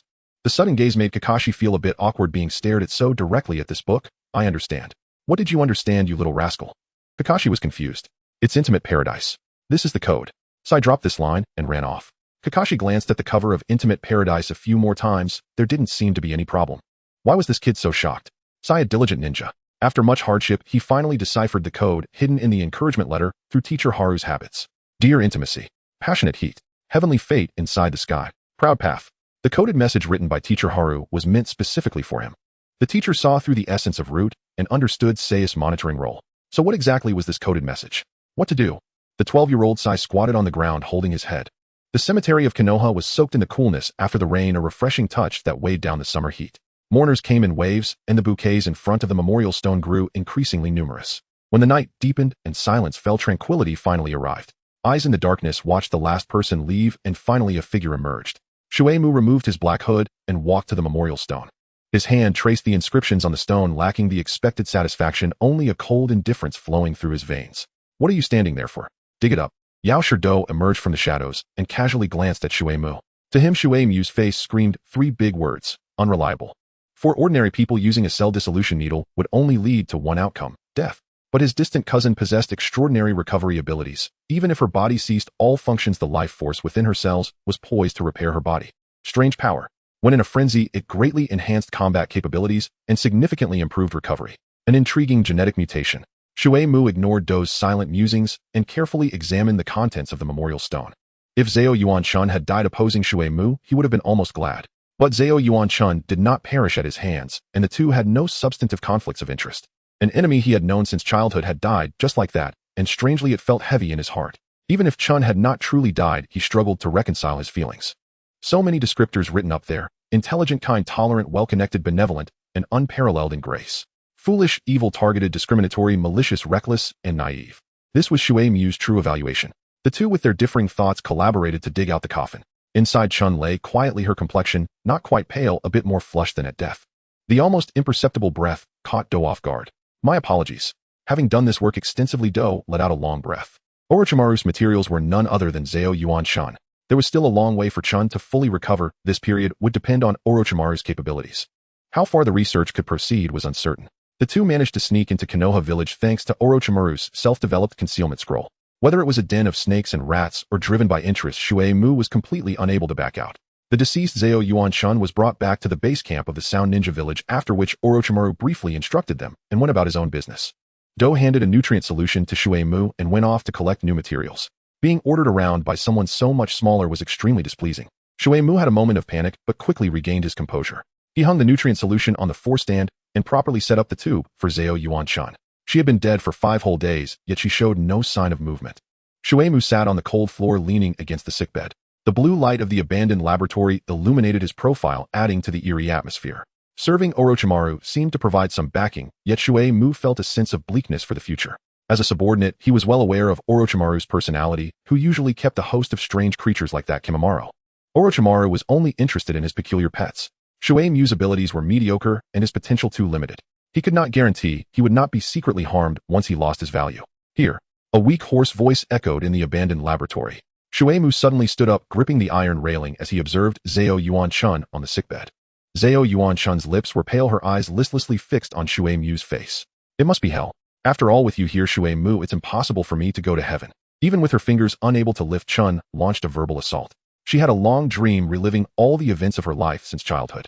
The voice in her mind rang out again, waking her. The voice's owner said, Chun, what happened to you? The symptoms were the same as those she experienced during the Warring States period. Before Chun could fully recover from her dazed state, Shueimu exploded. What did it mean? Because of Shui Mu, this could not possibly be heaven. Even at death's door, your mouth is still so sharp, Zhao Yuan-chan.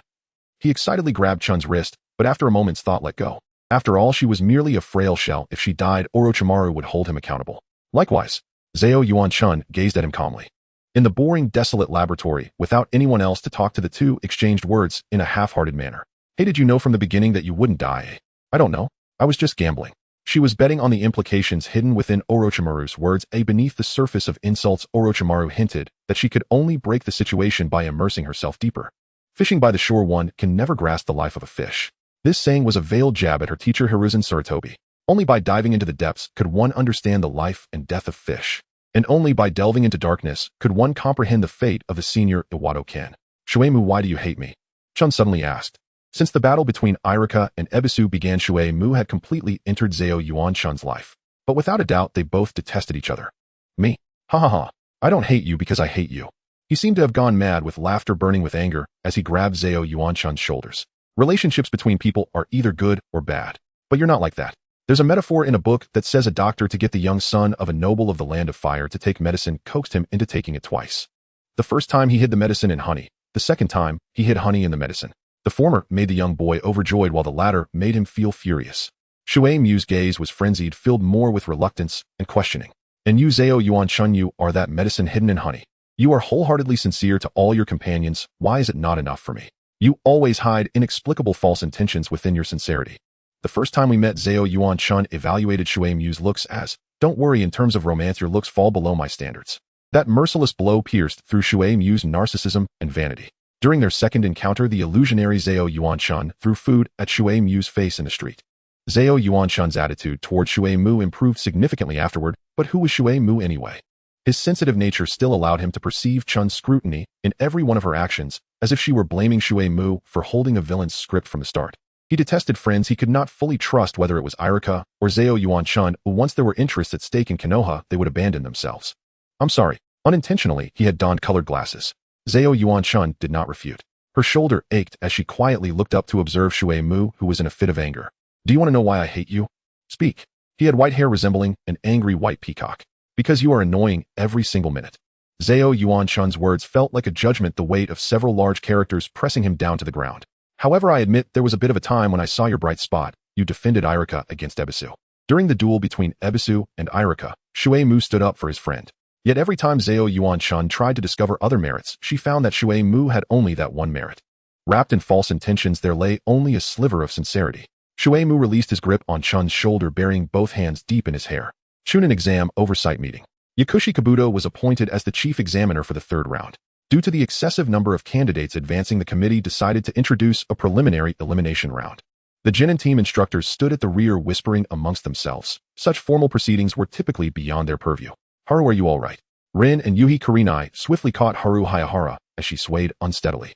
Haru gazed blankly upward at the ceiling, inwardly marveling at how faithfully the plot had unfolded. The preliminary round's sole examiner was indeed Moonlight Hate. I'm fine, she reassured them. After all, even for Yuzuru Hasake, Haru would not allow Moonlight Hate to fall so easily.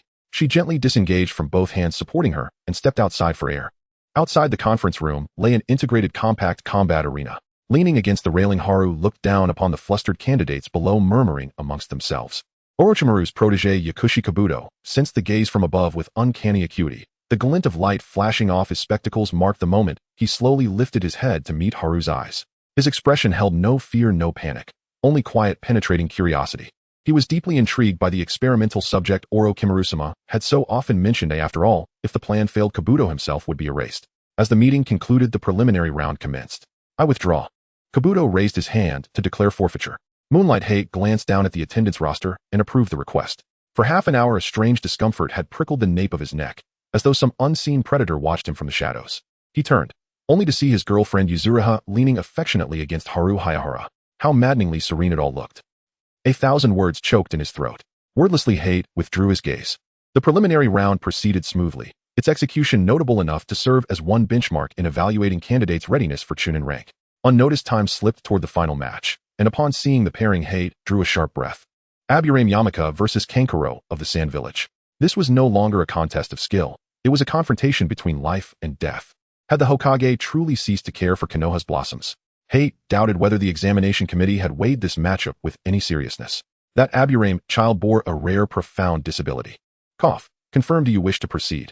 Hate asked Yamaka, who stood alone in the arena.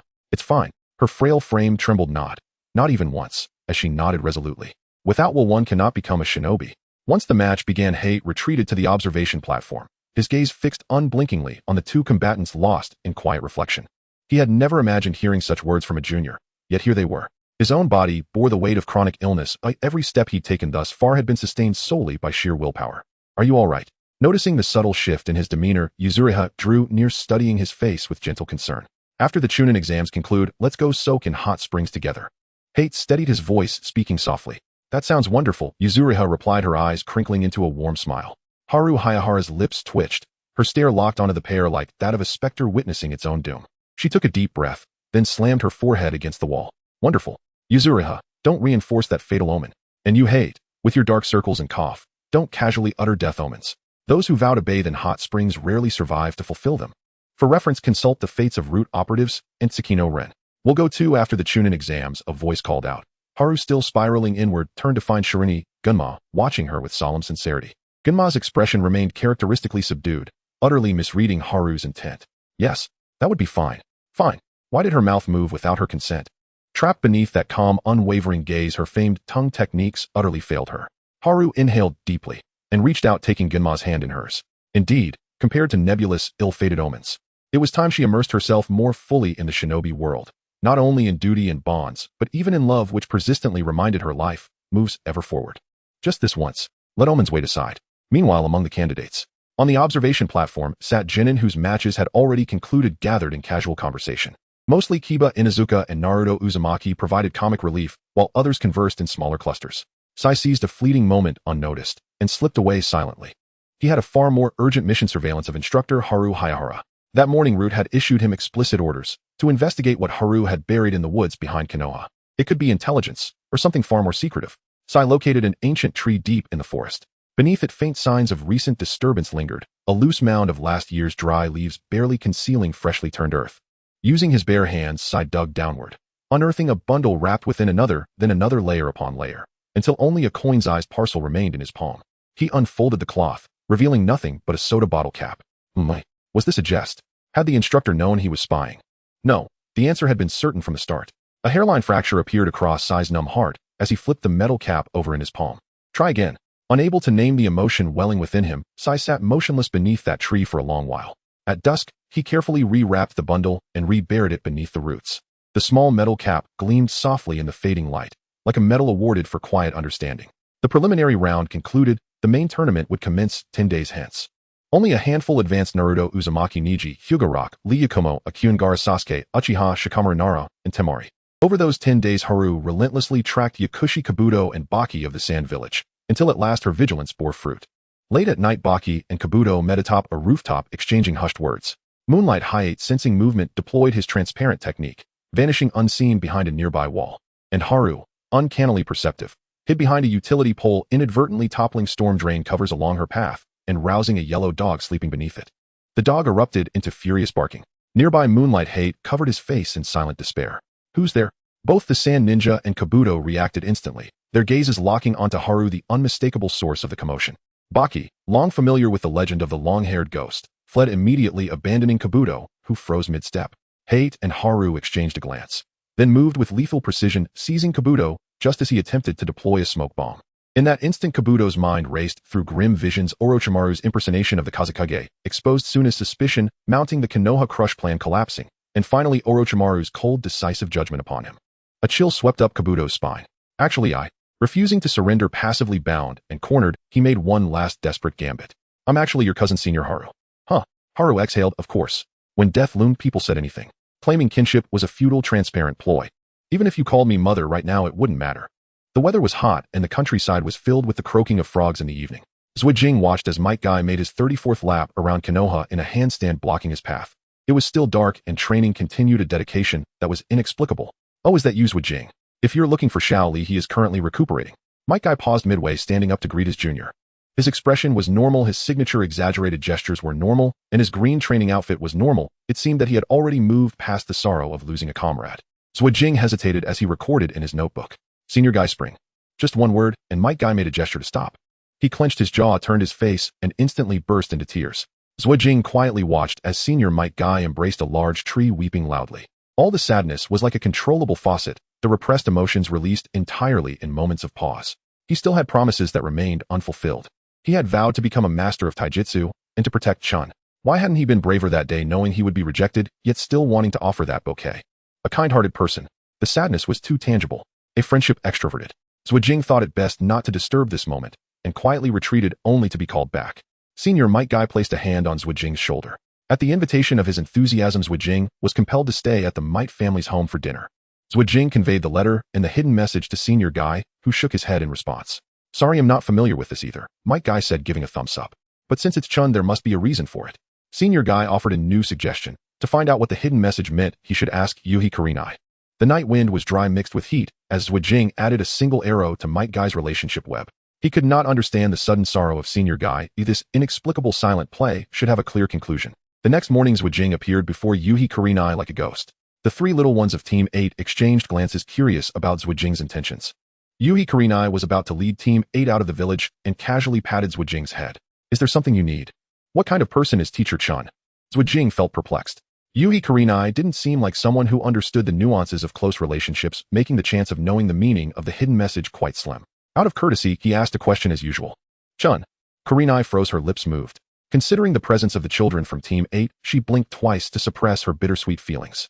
Yuhi looked down, then raised her head with a smile. If you're so curious, go dig it up yourself. Also, wounds do not heal. Even if not bleeding, people still have the right to cry over scars. You'd better ask Chun's teacher about Chun, was the last thing Yuhi said to Zhuojing. By the time Zhuojing noted this convoluted saying in his notebook, Team 8 had already walked far away. Yuhi remained that resilient and reliable kunoichi, unchanged. Continuing like this wouldn't solve anything. Zhuojing had nearly traversed all of Konoha in the past few days without finding an answer. Tomorrow was the day to return to the roots. He had to hurry. If Nara Shikaku had no answers, Zhuojing would give up. Everything about Teacher Chun Class 2 was merely a dream that had lasted 6 months for him. The mirage was fleeting.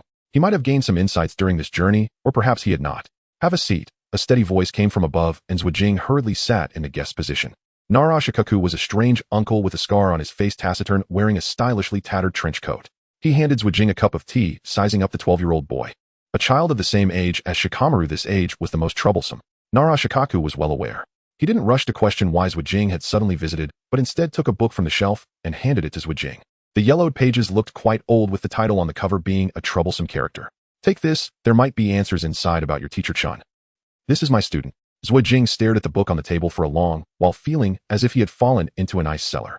His fingers seemed to be pricked by needles, and he dropped the book. He should not be a ninja involved in the legacy of this bond. This book was something crucial for Chun's teacher and for Chun herself.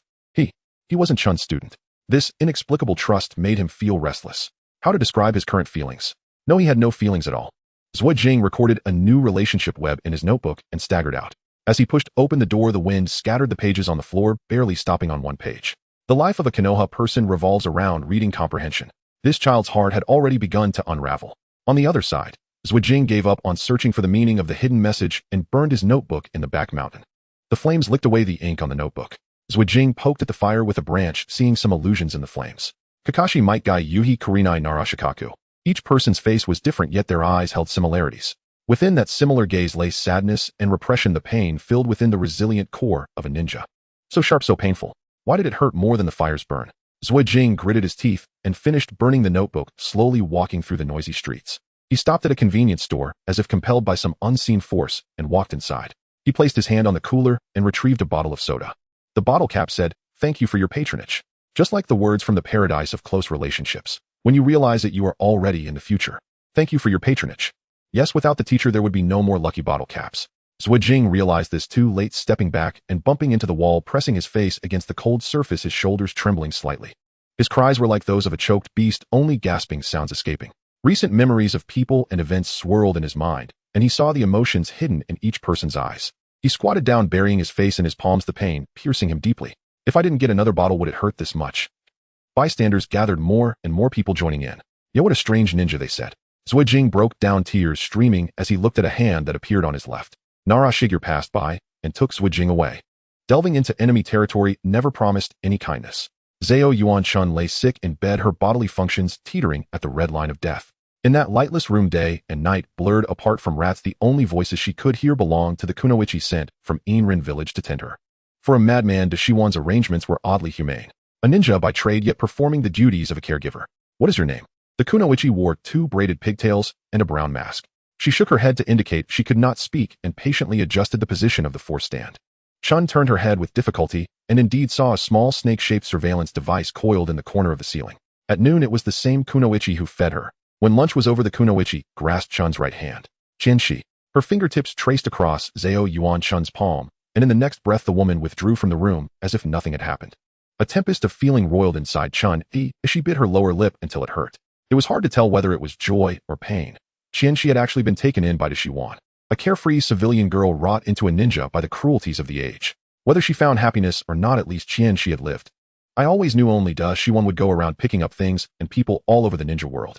A house full of strange creations. Chun cursed without worrying about surveillance. As someone already perceived as dead in the public eye, she could rail at whoever she pleased. Since that madman used her for experiments, she had to endure. Yet this time something felt different. The door opened and light greedily poured into the room. Deshiwan had powered up the abandoned laboratory. The blinding light forced Zhao Yuan Chun to clamp her eyelids shut for a long while. When she opened them, she glared at him. Of course I will, my word is my bond, he said, stepping aside. The least expected figure stood in the doorway. Yanhu Jian in the state of Huitu Zhuanqing reanimation. Yanhu Jian with his spiky hair bore cracks across his face that betrayed he was not among the living. When he saw Chun, he stepped forward 2 paces. The nearer he came, the colder her heart became. Zhao Yuan Chun was only a child. What had Deshiwan done to affix so many tubes and instruments to a child's body? You two talk amongst yourselves. Deshiwan sauntered away. Left in the room, Zhao Yuan Chun could not move. She stared at Yanhu Jian's face and clenched her teeth. Tears slipped uncontrollably down her cheeks, soon staining the blanket a darker shade. Why? Yanhu Jian, at a loss, pulled a few sheets of paper from the table to wipe her tears. He smiled helplessly. His voice lacked the resentment one might have expected. Perhaps I have only myself to blame, Chun.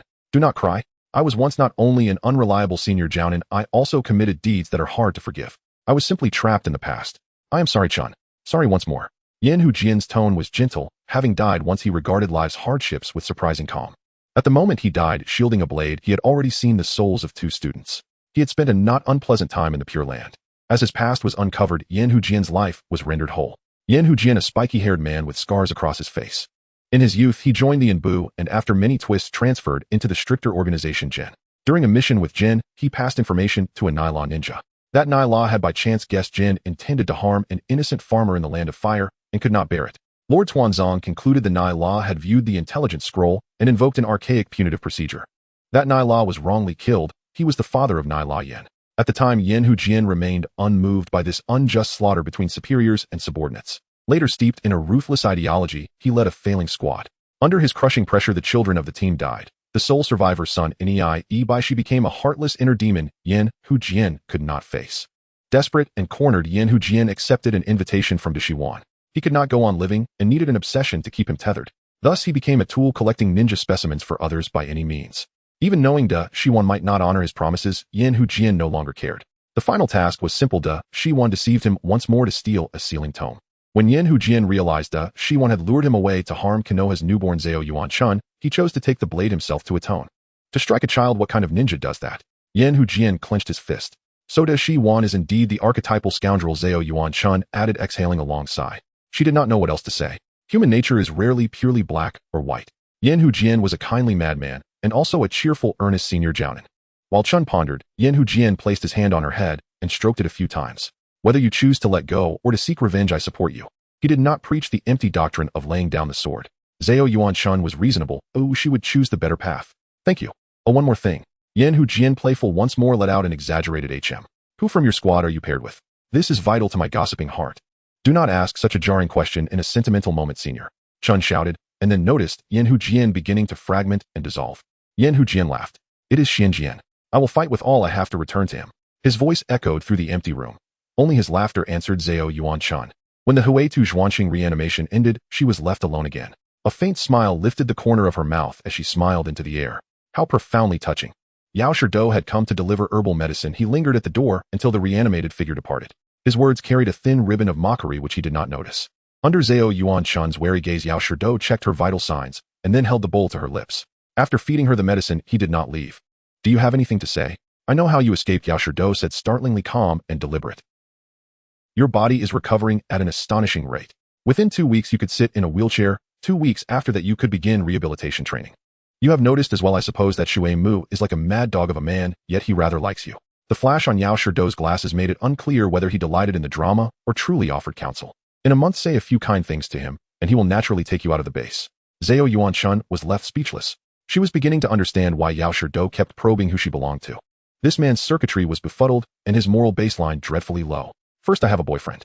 Second, your thinking is surface level. Shuemu does not love me, he loves himself. Zhao Yuanchun's answer aroused Yao Shido's curiosity. What do you mean? The pharmacisto pulled over a stool and sat upright beside the sickbed. His eyes reflected a childlike curiosity mixed with a shattered malice. I have a whole day to wait for you to speak, dear cousin. He was too curious, wondering what a woman with terrifying combat power and a simple mind could possibly say. Zhao Yuanchun felt helpless against such a troublesome person.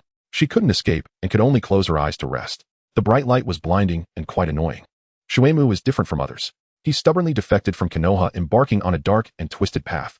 In search of the truth, I also took a desperate leap into the public eye, seeking the truth from Orochimaru. From beginning to end, Shuemu firmly believed that the essence of the two was the same. He doesn't like me, he merely sees the shadow of his own ruthlessness in me. It's this very shadow that he finds hard to look away from. By affirming others, he indirectly affirms himself. In short, he is narcissistic. Once Chun couldn't understand why Shuemu would suddenly blurt out something during the fierce duel between Irika and Ebisu. What are you looking at? I have no interest in romance. What kind of mind would subconsciously utter such narcissistic words? Later, during their mutual disdain for each other, Zhao Yuanchun had an epiphany. Time rewound to when she was 16, just 2 days before her duel with Ebisu, where Might Guy, Zhao Yuanchun, and Shuemu were all receiving temporary instruction from Irika. 34 points. Shuemu's mouth twitched as he stared at Zhao Yuanchun with a look of disbelief. Achieving such a score on a test with a maximum of 100 was indeed eye-opening. It's okay, and next time will be better. Zhao Yuanchun put away the math test paper and took out a new one. This time it was even lower, 5 points. No wonder you're such an idiot. Shuemu blurted out, and Irika quickly covered his friend's mouth as his eyes darkened. If he didn't intervene, Might Guy and Zhao Yuanchun would probably send Shuemu flying. Shuemu. Wait, Chun, he didn't mean it. After scolding Shuemu, Irika turned to persuade Kai and Chun. However, things were more terrifying than imagined. Chun stepped closer, grabbing Shuemu by the collar, her eyes burning with a dangerous flame. Shuemu closed his eyes. What awaited him was not a fist, but Chun's furious roar. Listen carefully. I must participate. Even if I score 0, I must participate. If you keep making sarcastic remarks, I will definitely take you down. Zhao Yuanchun restrained herself from going on a rampage, finally huffing and releasing the crumpled collar. Shuemu quietly patted his chest, his heart filled with a mixed joy of surviving a disaster. Perhaps at that moment he realized that Chun was a stubborn person, just like him. But in Shuemu's eyes, Chun was never a living person, but a mirror. Through their shared stubbornness and relentless drive, Shuemu admired the self he saw in the mirror. Back to reality. Pharmacist Do leaned back, slightly pondering as he stroked his chin. The air suddenly fell silent, and even the sound of breathing became clear, with no one breaking the silence. Zhao Yuanchun opened her mouth to shoo him away, but heard muffled laughter. Perhaps in order for Chun to hear it more clearly, Do's laughter gradually grew louder, bending him over with mirth. I didn't expect you to be such a person, Shuemu. Do spoke to Shuemu, who was hiding behind the door, and after stirring this trouble, Do left. The loud bang of the door felt like a verdict, severing Shuemu's pride and hidden thoughts with Chun's cutting words. Shuemu gasped like a dying fish, biting his teeth tightly. Well, so what? He thought this and acted accordingly, which was not wrong. But Zhao Yuanchun was far too clear-headed. Clear-headed to the point of making him feel embarrassed, making him feel suffocated. Shuemu's thought process was extremely narrow, allowing himself to betray Konoha and friends for self-serving reasons, but he absolutely could not tolerate Irika and Zhao Yuanchun betraying him. Why couldn't that guy Zhao Yuanchun be like that fool Irika, kept in the dark, playing the role of a good person, trying to persuade him to repent? Why did she have to expose all his arrogance and narcissism? Shuemu. Zhao Yuanchun, realizing a bit late that Shuemu was also there, gently rested her arm on the railing by the window, her fingertips turning pale, but unable to rise. Shuemu stared at Chun's fingertips resting on the edge of the bed for a while before turning around and slamming the door as he left. Zhao Yuanchun was frustrated. Was there really no normal person in this world? And Shuemu was troubled by, why were there so many normal and clear-headed people in this world? The conversation split in two. Sasuke quietly left the village one day. Shikamaru and Sai were promoted to Chūnin. The story of Sei's promotion to Chūnin was quite peculiar. He was already a Chūnin in the Umbu, but Minato Namikaze granted him the title of Konoha Chūnin to maintain the hopes of the children. The second squad was still languishing under the shadow of their teacher's death. Konoha dispatched Shikamaru and Naruto to pursue the Sound Four and bring back Uchiha Sasuke. The process was much more arduous than expected. The Genin team suffered a terrifying ambush. The Sound Four. Each one was a user of the blood-red curse mark. Since the user was not Zhao Yuanchun herself, the more it was used, the faster life burned away. The Sound Four did not split up to cover their retreat. Instead, they sent Doyo to take Sasuke away alone, while the remaining three surrounded the Chunin team. Naruto, Inuzuka, Kiba, Nara Shikaku, Akimichi Choji, and Hyuga. This is bad. Shikamaru looked up at the sky, which was an endless blue, a perfect day for disaster. Don't lose your fighting spirit without a battle. That's too discouraging. Naruto was drenched in cold sweat, his willpower holding him back from giving up. The three sound ninjas remained motionless, and the Konoha Genins did not dare to strike easily. As long as we keep fighting, we can find a glimmer of hope. The enemy's abilities cannot be fully replicated. Hyuga stepped forward, standing in front of his companions. My master's abilities are irreplaceable. The opponents were merely three fakes. Even if they could mimic the frantic super strength, they would not become the next legend. What was lacking in the process was perseverance, energy, and time. Stay alert. Niji turned his head, his words awakening the despondent Nara Shikamaru. Shikamaru's thoughts became lively as he recalled the philosophy his father had taught him. Behind controlling the frenzy was controlling emotions. What a ridiculous thought. Hidomaru was half consumed by blood red, the black substance swirling around him, floating in the air. Hidomaru, Sakan, and Yukon attacked separately, their chaotic moves forcing the Genins to dodge hastily. Inuzuka Kiba hurriedly jumped down from the tree, and the next moment the trunk was shattered into pieces by Jirobo's punch. I'm starting to get really angry, kid. Jirobo, rather large in stature under the influence of the blood-red curse mark, looked like a giant crab. He fixed his gaze on the meat-egg battle car charging towards Choji. Naruto, now is the time. I got it. Uzumaki Naruto flashed to the side of Jirobo, clearing his throat under the latter's serious gaze to sing. Happy birthday to you. Happy or not, I wish you happiness and health no matter where you are. Jirobo's ears were hit hard, and his mind went blank for a moment. Inoichi's meat and egg war machine successfully crashed into the disabled Jirobo. Once anger paused, the power of the curse mark would dissipate. A large pit appeared on the ground, and Jirobo climbed out of the pit furious and humiliated. His blunder made Zaku and Jirobo facepalm. The three no longer hesitated, each taking their roles to separate the Chunin teams and defeat them one by one. Zaku fought against Inuzuka, Kiba, and Naruto. Jirobo faced Hyuga. Jirobo battled Nara Shikamaru and Inoichi. In the forest, the incessant chirping of cicadas filled the air. A leaf drifted past Niji's eyes. Jirobo's 6 arms looked exceptionally unsettling. The moment the leaf touched the ground, Jirobo moved. He spat out a mass of white substance into the air, and a web of spider silk spread throughout the forest, ensnaring Niji like a butterfly caught in a web. If you take a punch, you'll die, right? Jirobo's speed and strength surged rapidly, his fist enveloped in black energy, charging straight at Niji's face. Veins bulged on both sides of Niji's temples as chakra gathered in his palm, severing the spider silk. Niji leaned back, evading Jirobo's right punch. In Jirobo's moment of distraction, Hyuga seized his arm and hit the pressure point on Jirobo's shoulder. This seemingly useless counterattack made people laugh. He spoke with great interest. You must know that this rampaging curse mark power doesn't require chakra. I know. Jirobo appeared to balance skill and strength, but he had a fatal flaw. Hitting the pressure point not only obstructed chakra flow, but could also damage Jirobo's internal organs. With strength, but lacking the recovery of a master, his body would only deteriorate further. Killing you is the best tribute to my master Haru Yuen. Niji stood firm on the ground, taking half a step back to stabilize his stance. Jirobo, unfazed, confidently exchanged blows with him, the soft fists, force numbing Jirobo's arm. As Jirobo attempted to retreat, his arm throbbed with pain, unable to lift it. Great strength ultimately relied on a robust physique.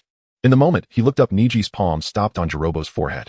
A torrent of chakra erupted, sending Jirobo flying to the west.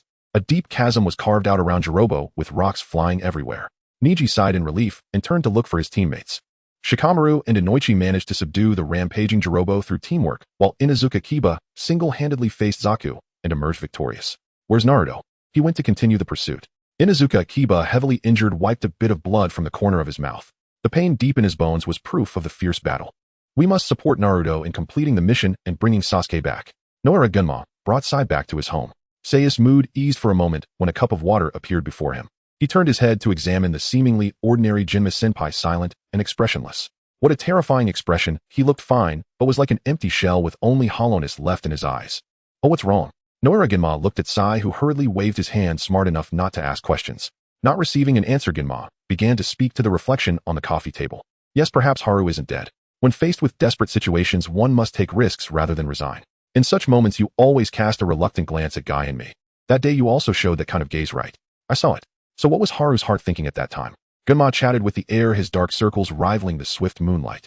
This bizarre behavior startled Sai. After several years as a ninja, he had never witnessed a celestial conversation like this. Senpai, what are you doing? No, perhaps you were just too afraid of the dark at that time. The feeling of death is very unpleasant. In essence, you had no plan and no unwillingness to retaliate. I misread you, I'm sorry. The content of his self-talk became even more frightening. Sai remained expressionless, feeling a bit dead inside. After much deliberation, he finally woke Nara Gunma. "Gunma-senpai, I'm going to the cemetery, do you want to come along?" "Let's go." Gunma stood up, his knee colliding with the coffee table with a loud bang. He clumsily got up and smiled at Sai. "Sorry, I'm ready now, let's go." They bought 2 bouquets of flowers, one large and one small, and entered the cemetery. Haru's memorial stone had mysteriously vanished, toppled to the side. The spot where the coffin should have been was a mess of grass with brown soil scattered around. Sei's pupils constricted as he instinctively looked at Gunma-senpai. Nara Gunma was completely stunned, the flowers in his hand falling to the ground. Gunma took a deep breath, feeling dizzy. "Senpai." Gunma's face darkened as he looked down, his shoulder-length hair obscuring his face. Ignoring Sei's call, he fled the cemetery filled with intense hatred. The theft of Haru's corpse shocked the higher-ups of Konoha. These rumors also reached Sarutobi Hiruzen's ears. He could deduce with just a thought who was behind it. Orochimaru wanted Haru's corpse. What else could he do besides using the impure world reincarnation? Sarutobi Hiruzen was well aware, nearly losing his footing in anger. He had incurred too many sins in his life, even when he let Orochimaru go each time. Orochimaru never remembered their master-student relationship, ruthless and unscrupulous. Time after time he crossed the line. He leaned weakly against the wall. The photo of the Genin team on the living room cabinet was already damaged and curled at the edges. In the photo, Sarutobi Hiruzen looked young with Tsunade and Jiraiya playing around. Orochimaru stared straight ahead, lost in thought. "Before the assassination mission is issued in Konoha, I can no longer tolerate this. Let him be the one to end this evil." Orochimaru. After so long in retirement, his ninja armor had not rusted and his physique remained strong. In the last moments, he would send his beloved disciple Orochimaru off one last time. In the afternoon, ANBU ninjas knocked on the door of the 3rd Hokage's home. They knocked for a long time without any response. "3rd Lord Hokagesima and others invite you to a meeting." After shouting a few times, the ANBU looked through the window into the house. The house was spotless, as if someone lived there. But Sarutobi Hiruzen himself was nowhere to be found. The ANBU climbed through the window and found a piece of paper on the table. The paper contained only one sentence. "Do not worry about this journey, and do not think of returning." This implied that the 3rd Lord actually went to find a way to punish Orochimaru himself. The ANBU was horrified, stumbling out of the 3rd's house and rushing towards the Hokage building. The only female ninja among the Sound Four is Tayuya. She safely brought Sasuke back to the Sound Ninja Village in the land of Rice, becoming the sole survivor of the Sound Four. The sky over the Sound Ninja Village is always gloomy, with passers-by hurriedly coming and going. Uchiha Sasuke was taken to an experimental base on the outskirts of the village, where he met the legendary Sannin Orochimaru. At the same time, he also encountered someone who should not have appeared at all. The woman before him sat in a wheelchair, looking somewhat sickly, her body frail and her spirit sluggish. Her long black hair was pinned up with a wooden hairpin, and she wore a long gray-green robe. The first impression she gave was one of fear. Sasuke took 2 steps back, almost bumping into Kabuto. Kabuto grabbed Sasuke's arm, preventing him from escaping. "Finally, I've met you, Uchiha Sasuke." Orochimaru's eyes looked even more terrifying under the light, his pale skin resembling that of a specter. He turned around and instructed Kabuto to take Sakura for rest, then led Sasuke into a designated residence. The corridor seemed endless, with each footstep echoing like a heavy hammer striking the heart. After all, Sasuke was only a 12-year-old boy, unable to resist asking about his senior Haruno Sakura. "What exactly is?" "You're right, she didn't die?" Orochimaru had already anticipated what Sasuke would say, chuckling a few times. "Don't be deceived by Sakura's current state. Her physical condition is recovering rapidly. In just 10 days, she will be able to stand up from the wheelchair and even jump and run. The curse mark planted within your body, its vigorous, explosive power, also originates from the legendary strongest Haruno Sakura." This statement temporarily eased Sasuke's underlying unease as he stared at his palm, frowning slightly. The ties between Uchiha Itachi and Haruno Sakura were no longer relevant to him. His only purpose was to kill Itachi. How he viewed Haruno Sakura was insignificant. She was a friend of Kakashi's generation. Whether she lived or died had nothing to do with others. Driven by hatred, Uchiha Sasuke did not delve into Haruno Sakura's experiences and followed Orochimaru into a training room that connected left and right. In the following days, Sasuke engaged in daily training. With Orochimaru's assistance, he gradually mastered the power of the curse mark. Kabuto was a peculiar person, often observing him from the shadows with a chilling gaze, making Sasuke feel uneasy. One day, Sasuke was applying medicine to himself in a corner. He quietly watched Suigetsu and Kabuto chatting in the distance. Their conversation revolved around plans, curse marks, and destruction. Sitting idle in any situation was a sure path to death. Uchiha Sasuke packed away the medicine box and escaped from the training room during the guard rotation. He navigated through the winding paths of the base and stopped in front of a metal door with double openings. The cold lighting lacked vitality, and Sasuke concealed himself behind the door. The door was slightly ajar, and he heard some alarming information. The genetic advantages within the curse mark are unique, yet there is no guarantee someone won't replicate it. Once breakthroughs are made in cellular research, we can eliminate Haruno Sakura as the prototype. Perhaps this base can also be destroyed, and we can relocate. This is the most reliable method, Lord Orochimaru. Throughout the conversation, Orochimaru remained silent with only Kabuto offering suggestions. After the discussion ended, Kabuto pushed the door and left. Orochimaru finally gave his conclusion. You are correct. After sending Kabuto off, Orochimaru glanced mockingly at the empty corridor. In the pitch-black corridor, there was no movement. Orochimaru stared for 2 minutes before returning to the laboratory. Sasuke escaped from the laboratory door, cold sweat trickling down his forehead, collapsing to the ground. His mind was in turmoil. Rogue ninjas were not to be trifled with. He had prepared himself psychologically from the start. Yet the unexpected event that led to Haruno Sakura's near death made him realize that they now intended to eliminate the source of the curse mark, Haruno Sakura. He didn't know what to do. The harshness and despair of reality lay before him, and that night Sasuke sneaked into the underground level 2. Haruno Sakura and Kabuto were in the room folding origami cranes and stars. After revealing her identity, Kabuto removed her mask. The once frail girl had grown into a brave and decisive ninja. Kabuto's smile was gentle and her skin had tanned somewhat. Spending time like this isn't bad either. Haruno Sakura did not respond, holding a red origami crane and stretching her arm to increase the distance. The red origami crane glowed under the sunlight, its wings and belly tinged with orange. Suddenly a pile of boxes in the corner of the room stirred, and Sakura casually threw the crane over. Sasuke caught the crane in midair, emerging from the disordered boxes. He coldly pronounced Haruno Sakura's death sentence. Come here. Haruno Sakura showed little reaction, waving her hand. Uchiha Sasuke cautiously approached, receiving a gentle pat on the head. All his vigilance and confusion vanished without a trace, replaced by a sense of absurdity. He swatted away Haruno Sakura's hand that was patting his head. To so easily accept one's own death, what does that even mean? It means nothing. I will not die. Haruno Sakura smiled faintly, placing a new origami crane in the palm of Sasuke's hand. I promise. All those who deserve to die will die. Calmness does not necessarily indicate acceptance, but rather a premeditated decision to annihilate the enemy. I also have a suggestion for you. I can guide you, Sasuke. Her gaze was sincere and steady. The curse mark burns not only with anger, but also with life, as it is power that does not belong to oneself. I can also help you uncover more truths. Uchiha Shin Uchiha Itachi Akatsuki. Haruno Sakura would eventually understand why everyone was suffering so deeply throughout the ninja world. She would neither compromise nor evade. From now on, she would continue to pursue. A very tempting offer. Sasuke's expression softened, soon awakening to reality. He let out a cold snort, putting away the origami crane, and hurriedly escaped the suffocating room. Today he had received too much new information, leaving Sasuke feeling deceived or lured by the chaotic situation. In the eye of the storm, he set aside his thoughts of choice. Orochimaru craved a vessel. What is it that you desire? Haruno Sakura. Upon learning of the third Hokage's departure from Konoha, the village enacted countermeasures. An elite assassination squad composed of Jonin received and shrank mission directly from the Hokage to eradicate Orochimaru completely. Of course, Hiruzen Sarutobi remained utterly unaware of this development. For several days, he investigated currency exchanges and black markets across the Land of Fire, and by the 4th day, he had narrowed down the approximate location of his former disciple Orochimaru. The Land of Sound, a minor obscure nation.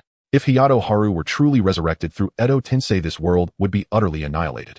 Such a prophecy must never be allowed to unfold. Not even in the faintest possibility, Hiruzen declared inwardly. Cause and effect follow immutable celestial decree. Orochimaru's very probing of the prophecy accelerated its crystallization. Likewise, Hiruzen's deep preoccupation with it would inexorably drive him to eliminate the rogue ninja who had thrown the world into chaos. No one else is to blame. With a heart heavy and conflicted, the wiry elderly Hokage disguised himself and slipped covertly into the Land of Sound, where at last he uncovered the long-hidden village hidden in Sound. Externally, the Sound village bore little distinction from other minor shinobi villages, but from within, unseen eyes watched his every move. Hiruzen's expression darkened as he seated himself in a modest roadside eatery, his gaze sweeping deliberately across the room. VVRRR. A long blade slid from its sheath, humming with resonant metallic vibration. The seemingly ordinary passerby instantly revealed his true nature, lunging at the unassuming old man, while nearby shinobi cast sharp sidelong glances. Smoke erupted in a sudden burst, and in the next instant the attacker was violently kicked aside. Hiruzen abandoned all pretense. Astonishment flooded his eyes. Orochimaru had cultivated an entire village of shinobi, cold, precise, and lethal as killing machines. He had assumed Orochimaru had merely manipulated a faction of villagers, only to realize the manipulation extended to the entire village. Elderly sir, are your legs unsteady? Taiya emerged from the kitchen, recognized the third Hokage, and her expression plummeted, plunging instantly into raw terror. The Hokage? What kind of joke is this? How could a former Hokage possibly appear in such a desolate backwater? Fear rippled through the crowd. With minimal effort, Hiruzen incapacitated every Sound ninja who converged upon him. Chaos reigned. Yet the mastermind behind it all, Orochimaru, the leader and chief architect of this turmoil, remained conspicuously absent. An eerie stillness hung in the air, laced with the acrid scent of smoke. Hiruzen stood frozen, staring westward as thick plumes of smoke billowed skyward. Beyond, the outskirts of forest roared in conflagration, crackling and spitting embers. He had arrived too late. Disaster had struck with terrifying swiftness. In the main laboratory of the base, crimson solution shimmered inside glass test tubes, translucent and gem-like. A colossal glass containment vessel dominated the lab's center, holding a lifeless failed experiment. Thick tubes snaked from both sides into the chamber, now drained and hollow. Boom! Orochimaru's fist slammed onto the workbench. The sharp sting of pain did nothing to quell his fury. Science was a capricious, demonic force, offering dazzling hope only to snatch it away in cruel disillusionment. He had believed that fusing Hayato Haru's genetic material with cursed seals would yield a new, naturally superior breed of humanity. Yet every experimental subject collapsed under catastrophic physiological failure. It mirrors the Hashirama cells exactly. Any forced cultivation, or even direct application, demanded unbearable cost. No matter how refined, the Crimson Curse seal inevitably devoured its bearer's lifespan at a terrifying pace. This power could never become a wholly beneficial instrument. Only prudent damage control remains. He would redirect his research towards cellular metabolism and longevity extension. Orochimaru offered no explicit approval or rejection of Kabuto's assassination proposal. Hayato Haru was indeed a threat, especially given that Orochimaru had not only murdered a Wado kin, but also secretly harmed Hayato Haru, concealing it from Uchiha Shinobi. Even if Hayato Haru chose not to pursue vengeance, Uchiha Shinobi would hunt him without mercy. Eliminating Haru would sever all evidence, rendering pursuit by both Uchiha Shinobi and Konoha futile. Yet Orochimaru refused to embrace Kabuto's ruthless absolutism. Leisurely stroking the cold glass surface of the containment vessel, he gazed into its grisly interior, serpentine pupils gleaming with quiet predatory light. That afternoon, all Sound Ninja and Uchiha Sasuke received orders to evacuate the base. Sasuke glanced back once before departing with Kabuto. Mizuki, the lowest-ranking subordinate, handled the dirtiest tasks, cleanup and disposal. He doused the entire base in fuel and meticulously placed incendiary devices in every corner. Farewell, no eternal farewell. Mizuki's face twisted grotesquely, his moss-green eyes burned with manic exhilaration and something deeper, darker resentment. Why indeed did he feel such bitter resentment? His lips slowly slackened. At the moment he turned, a crushing blow struck his skull. He collapsed unconscious. That afternoon, the pitch-black chamber remained utterly silent, lifeless. Hayato Haru leaned alone on a railing, laboriously practicing walking. Chika had already been dismissed. This intelligence came courtesy of Uchiha Sasuke. Orochimaru, in his madness, intended to destroy all experimental records and chemical stockpiles, burning the entire suburban base to ash. I will not die here. Haru's consciousness faltered, then searing pain exploded in her occiput. Her vision blurred, darkness swallowing her senses. In her final conscious moment, she glimpsed a familiar silhouette behind her. It was Orochimaru. Had he not already evacuated? When she opened her eyes again, acrid smoke choked her throat. She lay in the inferno, on the basement's first level, the room nearest the exit. Lifting her right arm met heavy resistance. She saw the iron shackle around her wrist, the other end chained to Mizuki's. Both were bolted to the metal conduit of a medical apparatus. Mizuki stirred awake, disbelief flooding his gaze as he surveyed the burning ruin. Orochimaru stepped calmly over smoldering timber beams, applauding slowly, deliberately. Let us witness a most exquisite spectacle, self-destruction among comrades. Haru was extraordinary. Merely standing there, she commanded unwavering trust, admiration, devotion, and reverence from countless Konoha shinobi. Then let us test whether such loyalty holds when survival itself hangs in the balance. These shackles are forged from chakra-suppressing alloy, unbreakable by blade or hammer. If you wish to escape, then strive with all your might. His rasping laughter echoed through the smoke-filled chamber as Orochimaru vanished into the flames. 2 meters from Haru and Mizuki lay a short blade. It was razor-sharp. The shackles could not be severed, so only the hand could be cut. Haru's body, still recovering, dragged painfully as she strained forward. Mizuki seized the fallen knife, his eyes flashing cold, merciless intent. Toxic fumes thickened, oxygen dwindled, while scorching air seared their lungs and nerves. Haru's vision blurred. Mizuki's face dissolved into a mere outline. The short blade glittered, bathed in firelight. I hate you.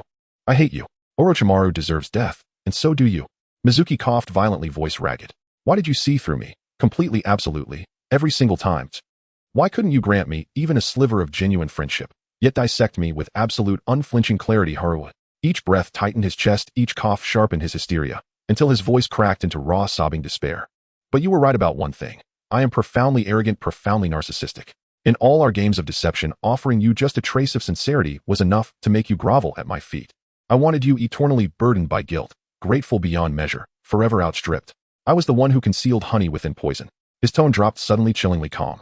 I never looked back, Haru. After uttering those words, Haru could no longer tell whether Mizuki had succumbed to smoke inhalation. 2 agonizing minutes passed. Then a blood-soaked left hand seized her arm. Mizuki wrenched her close.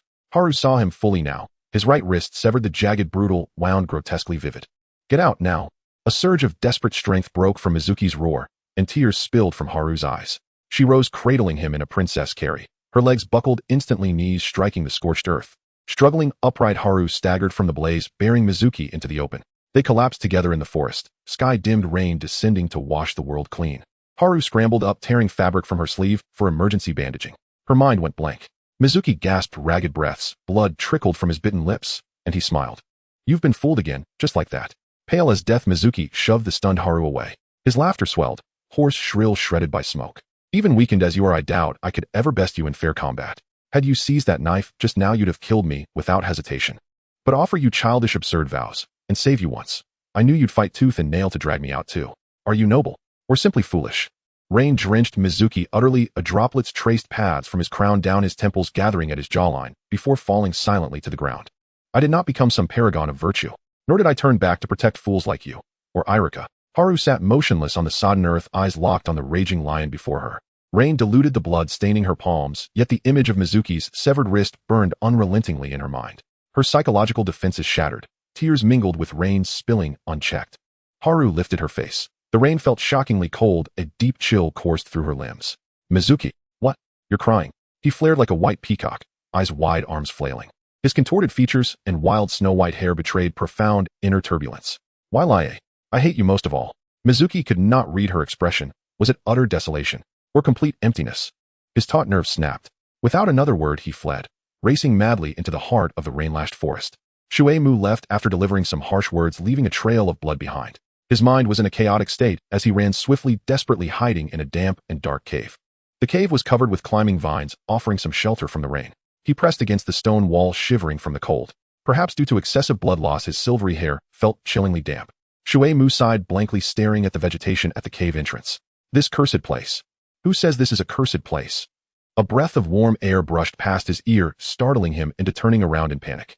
A group of strangers was cooking chicken soup in the cave.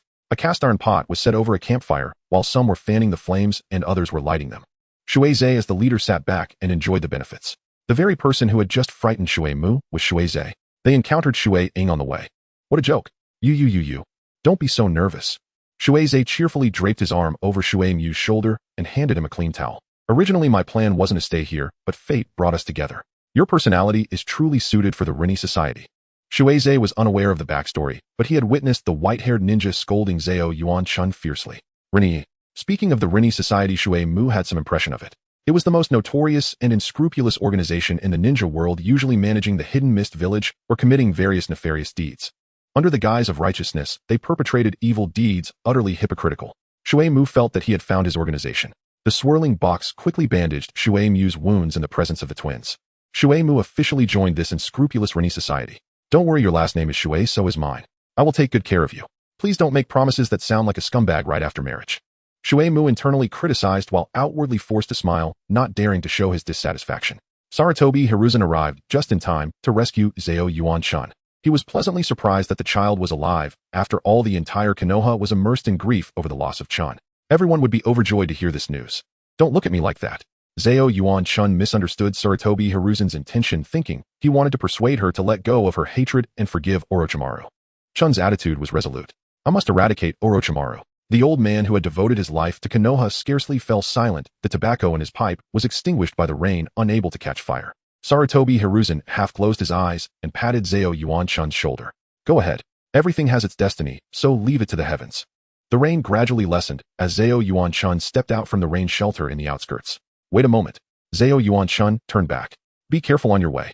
Sarutobi Hiruzen's wrinkled face broke into a smile. Whether it was the helplessness of Konoha's fate or the relief of an old man nearing the end of his life, there was no need to differentiate. Zao Yuan-chun nodded vigorously, disappearing deep into the forest. After bidding farewell to the third Hokage, Chun did not return to the ruins base, but simply marked the spot on a tree with a kunai and headed straight for the Sound Village. Chun's muscles were quickly recovering, the sickly pallor of her cheeks fading away and a hint of color returning. Although her current body was not at its peak, Chun believed she would fully recover within 2 days. She had to rely on her most familiar combat skills to triumph. In the eyes of Orochimaru and Kabuto, Zao Yuan-chun seemed like a reckless and brainless fighting machine. If so, she must recover her strength to crush Orochimaru into mud. But could it be? The tracking marks left by Uchiha Sasuke were all chaotic. Zao Yuan-chun did not want to make things hard for a child, but she couldn't help but criticize Sasuke's professionalism as a genin. How was she supposed to find the enemy? Chun helplessly continued her journey eastward through the woods. As she walked, the sky grew darker, and a purple mist began to rise in the air. Meanwhile, at night the Konoha team circled around and returned to the same spot. The phenomenon of being trapped in an endless loop was also an illusion. Yuhi Kurinai caught the key to breaking the illusion that had led everyone in circles. In the next actions, they had to be more cautious. The team was divided into 5 members: Hatake, Kakashi, Yamashiro, Aoi, Nara Shikaku, Uchiha Obito, and Yuhi Kurinai. Wait a minute, we clearly destroyed the tracking marks this afternoon. Oh, why are we back to the same place? Obito wiped his finger across the dirt on the ground, finding nothing unusual. Who could leave such hidden tracking marks on the ground? The enemy. It might be the mist that's the problem, Yuhi Kurinai observed, keenly scanning the surroundings. Since they stepped into this forest, the faint purple mist had been trailing them. Even if it were a geographical phenomenon, it was still quite strange. After discussing, they decided to act together to avoid being disturbed by the mist and experiencing illusions. Before leaving, Kakashi glanced back at the already obliterated tracking marks on the ground, feeling a sense of familiarity. Soon evening fell, and the damp woods made it difficult to start a fire. Moonlight penetrated the mist, ethereal and otherworldly. Among the Konoha team, Yuhi Kurinai took on the responsibility of dispelling the illusion, staying back to observe. Uchiha Obito led the charge. The sound of flowing water became clearer in their ears. Even amidst the mist, everyone realized that there was a water source not far away. After walking several hundred meters, an open riverbank appeared before them. Without the branches and leaves of the forest to obscure it, the moonlight pierced through the thin mist, scattering like fragments of silver. Under the moonlight, the faint purple mist resembled flowing silk, pure and delicate. Amongst it, a hazy shadow flickered in and out of view. Zao Yuan-chun had walked eastward for half a day before finding a river, but she had to turn back helplessly. In the mist's backdrop, she could not see the distant scenery clearly, only a large, indistinct black mass. On the other side of the mist, someone. Her heart raced anxiously as she mustered her courage to take 2 steps forward. In the eyes of the Konoha team, that vague figure became increasingly clear. Zao Yuan-chun, clad in a black robe, looked up. Nara Shikaku's breath hitched, and tears welled in his eyes. It felt as if the gray sparrow in his heart had returned, and everything had once again returned to that winter in the hospital. His feet moved uncontrollably forward. Wait, it might be an illusion. Could it be a female ghost? Uchiha Obito's vigilance peaked. The faint purple mist was terrifying, manifesting the person he most wanted to see to deceive them. Obito stretched out his arm to block Shikamaru, only to be ruthlessly pushed aside the next moment. Obito looked hurt as he watched Shikamaru rush into the mist. The mist thickened once more, forcing the 2 groups to scatter. It really is a trap. Kakashi and Yamashiro Aoi had no choice but to believe it. Just as Yuhi Kurinai was about to explain, a powerful voice struck all their eardrums. Bastard Obito. If you say that one more time, I'll take you down first. Such a recognizable voice made everyone turn around in disbelief. The mist by the riverbank was blown away by a gust of wind, revealing Zao Yuan-chun and Nara Shikaku by the shore. After shouting in anger, Chun smiled gently at Shikamaru, as if nothing had happened. The embrace they shared was the response from both sides. Thus, the fated meeting of 2 people who had been separated by life and death was finally realized. That's great. The chaotic memories and images swirling in Shikamaru's mind, along with the strange symptoms, finally vanished. Meanwhile, Zao Yuan-chun's quest for revenge continued. The Rinni Society, or rather the Society of Benevolence and Righteousness. Shimizu's intention for this journey was not to provoke Orochimaru. He meant to recruit talent. 2 days ago, he received a secret letter from Uchiha Shirsue, who agreed to join the Rinni Society. The condition was to use the Rinni Society to investigate Akatsuki. Such a naive little thought. Shimizu, being over 30, did not care about Shizui's motives. What mattered most was that the Rinni Society gained such a talent. The advanced combat power of the Rinni Society was severely lacking. To compete with large organizations like Akatsuki, they had to recruit extensively. So far, their only advanced combat power was Shimizu above the elite Jonin level. Several ordinary Jonin from the Mist Village. Kirigane Yuzura, a weak shadow level without a tailed beast. Momochi Zabuza above the elite Jonin level. Kirigane Yuzura. Momochi Zabuza. Shimizu's connection with these 2 stemmed from the reform in the Shinobi Village. After the death of the 3rd Mizukage, the power structure in the Mist Village was left in disarray, with a group of old-timers manipulating the powerful Kirigane Yuzura to take the throne. Kirigane Yuzura, possessing both strength and quality, intended to change the blood mist policy of the 3rd Mizukage for the overall benefit of the village, but he found himself powerless. The upper echelons pushed the Mizukage, leading to the cruel system being continuously promoted in the village, escalating ever further. Momochi Zabuza was just a young Umbu in his teens at the time. Under Shimizu's grand deception, he worked from within and created a massive uproar against the blood mist policy. Shimizu employed underhanded tactics, ordering the Uzumaki brothers to trap Kirigane Yuzura with sealing techniques. His disregard for martial ethics during combat shocked the entire village. Seizing the opportunity while Kirigane Yuzura was trapped, he struck. Yazora's expression was complex as he staggered backward. If anyone could change the village, then Yazora was willing to accept this unscrupulous Shimizu. Amidst their theatrics, Shimizu became a hero of the village and successfully ascended to the position of Mizukichi. That was the talent I dreamed of. Shimizu tossed his hair back and shared his grand ambitions with Mizuki. Mizuki was speechless and choked on his words, seeing through the truth. You don't genuinely want to help the village rid itself of the blood mist policy, you just want to leverage everyone's trust to ascend to power. False benevolence, true unscrupulousness. This grandstanding of self-aggrandizement greatly pleased Mizuki. Flattering. A gentleman speaks of appearances, not of intentions. Regardless of motives, the village has indeed emerged from the shadows, Shimizu said, dismissively, wrapping his arm around Mizuki's shoulder. We are on the same side, Mizuki. Our core is the same. Mizuki said nothing, lowering his gaze to his mangled right arm. After a long pause, he lifted his head, a wild grin spreading across his face. Uchiha Shursui had agreed to meet with the Rinni Society in the Land of Rice. Shursui traveled day and night, finally arriving at the designated location at the agreed time. The forest seemed to be manipulated by an invisible hand, and he sensed chaotic chakra fluctuations. There was something wrong with this forest. Could it be an admission test for the society? Shursui was unaware that the forest's anomalies were part of Orochimaru's game against Hayakawa Haru, aimed at targeting the Rinni Society. Mist. There were illusions in the pale purple mist. Shursui heard footsteps, and while spinning around, threw 4 kunai to seal off the retreat of the person behind him. He quickly turned around to see the third Hokage. His heart leapt to his throat. However, Sarutobi Hiruzen merely glanced at him, his expression unchanged. This elder, who had witnessed too many changes and hardships, was no stranger to the notion of someone coming back to life. First it was Hayakawa Haru, then it was Uchiha Shursui. The world was so vast, it was only natural. Sarutobi Hiruzen avoided Shizui's gaze and vanished at the edge of the forest. As one ages, one cannot help but reminisce. Hiruzen dared not look into the eyes of Uchiha. As for whether Danzo's actions were right or wrong, he had no intention of probing. Orochimaru sent his subordinates back to the Sound Village while he stayed behind to play with Hayakawa Haru. The forest was vast, it remained to be seen who could win this game. He felt quite excited at the moment.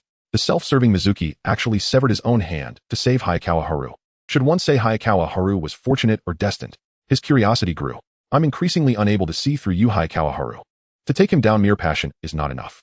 Orochimaru has laid more than just traps in this forest, there are other things as well. Orochimaru stood on a cliff, the wind blowing his hair against his face. Shortly, a sound ninja knelt behind him to report the situation. Uchiha Sasuke had knocked out the guards and escaped from the Sound Village. I understand. This is madness. Why are there so many fanatics driven by faith and passion in this ninja world? Even that little brat Sasuke has been bewitched by Hayakawa Haru. But it didn't matter, once the dust settled, Sasuke would know how to choose. Meanwhile, it was finally time for our main character team. The last wave of the 5 waves. With Haru's addition, the Konoha team became 6 strong, like a tiger with wings. Their plan was divided into 3 steps. Crack the complex mystery of the forest, entice Orochimaru into their battlefield, join forces to hunt down. Am I imagining things, or? Uchiha Obito raised his hand. Today, what conspiracy lies behind the tracking marks left by the enemies in this forest? Hayakawa Haru was stunned, slowly coming to realize. She gritted her teeth and reached out to tug Obito's face. So it was you who sabotaged it. I knew it. I said Sasuke is a qualified and serious genin, he wouldn't do something so sloppy. Hayakawa Haru, a person whose expressions changed as quickly as flipping a book. Sasuke. Kakashi turned to Haru, his dead fish eyes radiating confusion. Haru shrugged and explained the situation. I promised Sasuke I'd help him find Uchiha Itachi, and I also want to find Akatsuki. The two shared the same goal. As long as she found Itachi, she could unveil the mystery hidden behind Itachi and Akatsuki. Perhaps the 4th Great Shinobi War would not break out. Oh right, Konoha is also investigating Akatsuki. Yamashiro Aoba recalled the intelligence department's data. I heard that Akatsuki has been acting as mercenary ninjas to earn money these past few years. Uchiha Shin also has been active near the Land of Water. Upon hearing the news of Shin's captain, Haru visibly wilted, leaning against Genma's shoulder like a limp fish. Nara Shikaku sensed the heavy, lifeless aura around Haru. Your eyes have lost their spark, stop talking, Aoba. Shikamaru quickly stopped Yamashiro Aoba, patting Haru's back in a comforting manner. Haru's mood was low, she didn't know if she had suffered some shock at the hands of the enemy. Of course, no one would expect that just yesterday afternoon Hayakawa Haru witnessed Mizuki sever his wrist. The visual shock and the pure hatred expressed through harsh words kept her in turmoil. Every time she closed her eyes, she could hear Mizuki's maniacal laughter and curses. And that line, I did not look back, Haru. A few days after the Chūnin exam, Itachi and Kisame visited Sunagakure. At that time, the village was shrouded in continuous rain, with certain areas reduced to ruins and the defenses severely damaged. Itachi Uchiha originally came to see Sasuke, but unfortunately he arrived too late. In every sense, he was too late. Sasuke had just defected from the village. Senior Haru has died. I am quite curious, Mr. Itachi, Kisame Hoshigaki said as he removed his conical hat and tossed it aside. He crossed his arms and looked down upon the intersecting streets of Sunagakure. Is the man codenamed Ning your father? After being partners for 2 years, it was the first time Kisame asked. He only knew that Itachi Uchiha had killed his entire clan and defected from Konohagakure to become a rogue ninja. Was Uchiha Fugaku constantly monitoring Itachi, feeling a sense of dread? No, he has died. Uchiha Fugaku chose death and understanding him. Yet even in the afterlife, Fugaku could not forgive him for following Uchiha Shinran, that loyal dreamer obsessed with peace. Itachi did not look at Kisame, but focused intently on the droplets falling from the conical hat. The droplets danced before his eyes, spinning and crashing into the rocks beneath, seeping into the crevices. She has also died. Kisame grinned, about to laugh, when someone ascended to the top of Hokage Rock. The two quickly hid in the woods of the back mountain. The two arguing ninjas who reached the top of Hokage Rock seemed to have differing opinions about Haru's death. Itachi maintained a blank expression, lost in thought. The two hidden in the woods heard the entire exchange. Rain can ignite anger in people, but can also extinguish it. Nara Shikaku was pulled to this place by Might Guy, who urged him not to act recklessly. Guy was determined to leave the village without orders. Haru is shouting in heaven, can't you hear?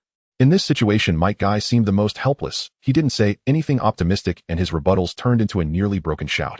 He did not understand why Shikamaru remained so calm while feeling like a still pond. Why can't you hear anything now? Go chase after and defeat Orochimaru.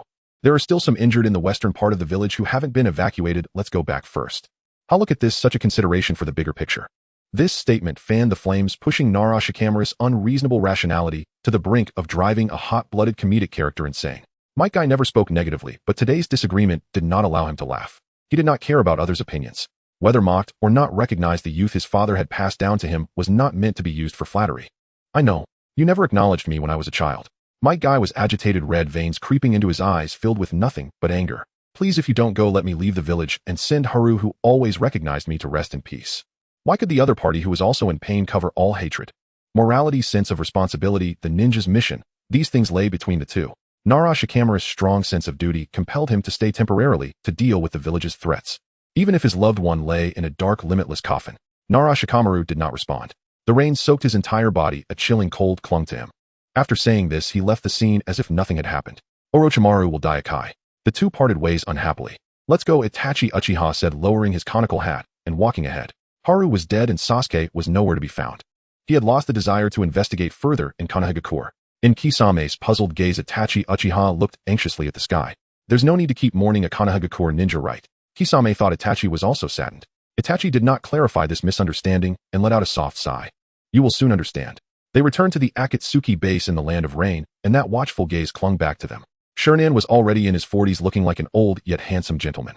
But only the inner members of Akatsuki knew how annoying this uncle could be. Sometimes good, and sometimes bad, neurotic. Itachi Uchiha brought back the news of Haru's death, skillfully covering his ears. Kisame was confused, and the next second he was deafened by Uchiha Shinran's loud shouting. What about Orochimaru? The echo lingered in the vast quiet space for a long time. Uchiha Shinran felt dizzy with anger and took a few deep breaths to tuck the information into his arms. His loud shout attracted the attention of the others. Konan routinely tried to smooth things over. Kisame's worldview was refreshed as he shook his head. He nearly went deaf from the shouting, his ears ringing. Kisame wanted to say something to Itachi, only to see him following Uchiha Shinran out of the conference room. I promised you one piece of information for one secret. Uchiha Shinran's face was lined with wrinkles, and a few strands of silver hair adorned his temples. He led Itachi to a meticulously crafted underground chamber, which was empty. After taking 2 steps, Shinran pulled out a small guard team seal from his sleeve. The seal was covered in scratches, looking somewhat aged. I can tell you about my past or other things you wish to know. Itachi Uchiha caught the guard team seal, the deep red seal resting quietly in his palm. Instead of following Shinran's lead, Itachi asked another question. Itachi thought of his father Fugaku. Since Shinran was his father's cousin, he should know some old stories. What was my father like in the past? In the past. On the past. You resemble your father quite a bit, something you are unaware of, Itachi. He made a life-altering decision at a very young age. I am 3 years older than Fugaku. At 16, I became a jonin. Due to various factors, I became the youngest captain of the Konohagakure torture and interrogation force. The so-called various factors merely referred to Orochimaru's subtle persuasion of Hiruzen Sarutobi, which earned Uchiha Shinran the opportunity to rise to a high position. Orochimaru's reasoning was quite sound. This was a chance for Hiruzen to ease the relations with the Uchiha. The middle-aged Hiruzen Sarutobi acknowledged this view. As compensation, Shinran served for a time as experimental material for the Sharingan. At that time, Orochimaru was still cautious, only conducting some basic checks and tests on Shinran. This news invigorated the entire Uchiha clan. Everyone cheered. The 13-year-old Fugaku seemed to believe that being an Uchiha was a remarkable thing, looking forward to one day joining the guard team to do more good for Konohagakure. But Fugaku was disappointed. With the fluctuating policies of Sunagakure towards the Uchiha, he faced many setbacks. What hurt him the most was when the man in black took his child away at the age of 19. After he killed the enemy, he instead became the target of public criticism. Shinon's gaze rested on Itachi, who unknowingly touched his cheek. Helplessness, hatred, and injury. He was only 19 that year and had already begun to hate this village. After some time, Fugaku attempted to salvage the Uchiha's reputation, but was injured by the villagers of Sunagakure. And so it went on. Shinon was in a bad mood, leaving Itachi Uchiha alone in the chamber. He flicked his sleeve and intended to head to the land of rice. The torch extinguished and the conversation ended. Being a shinobi is an inherently perilous vocation. Resting in the wild is commonplace. The forest swarmed with mosquitoes, so many that they were nearly unbearable. Haruna Hayahara, utterly exhausted, soon drifted into slumber. Half dreaming, she sensed Genma leaning against her back. The fabric along her spine felt damp. I haven't lost much weight, just sleep. Haruna turned over and clasped her lover's hand. Her quiet reply restored stillness once more. Haruna's frail physique, less robust than before, was entirely understandable. Surviving a week of liquid sustenance in a lightless basement was nothing short of miraculous. The Konoha squad had all fallen into deep slumber. As dusk thickened, the mist deepened too, its harmless-looking lavender hue now shedding its benign guise, sharpening imperceptibly as it slipped soundlessly into the night. Time slipped away unnoticed. Haruna's body craved sleep with an almost incomprehensible urgency, as though only in rest could her body begin its slow, silent mending. After an indeterminate span, Haruna stirred awake. A blurred face. She blinked twice hard, and her vision cleared. Before her stood no comrade, but a monstrous hybrid human-headed serpentine-bodied. Its face was Orochimaru's. Her heart hammered violently. Haruna shot upright, breathless. Had everything just now been a dream? An unervingly vivid one at that.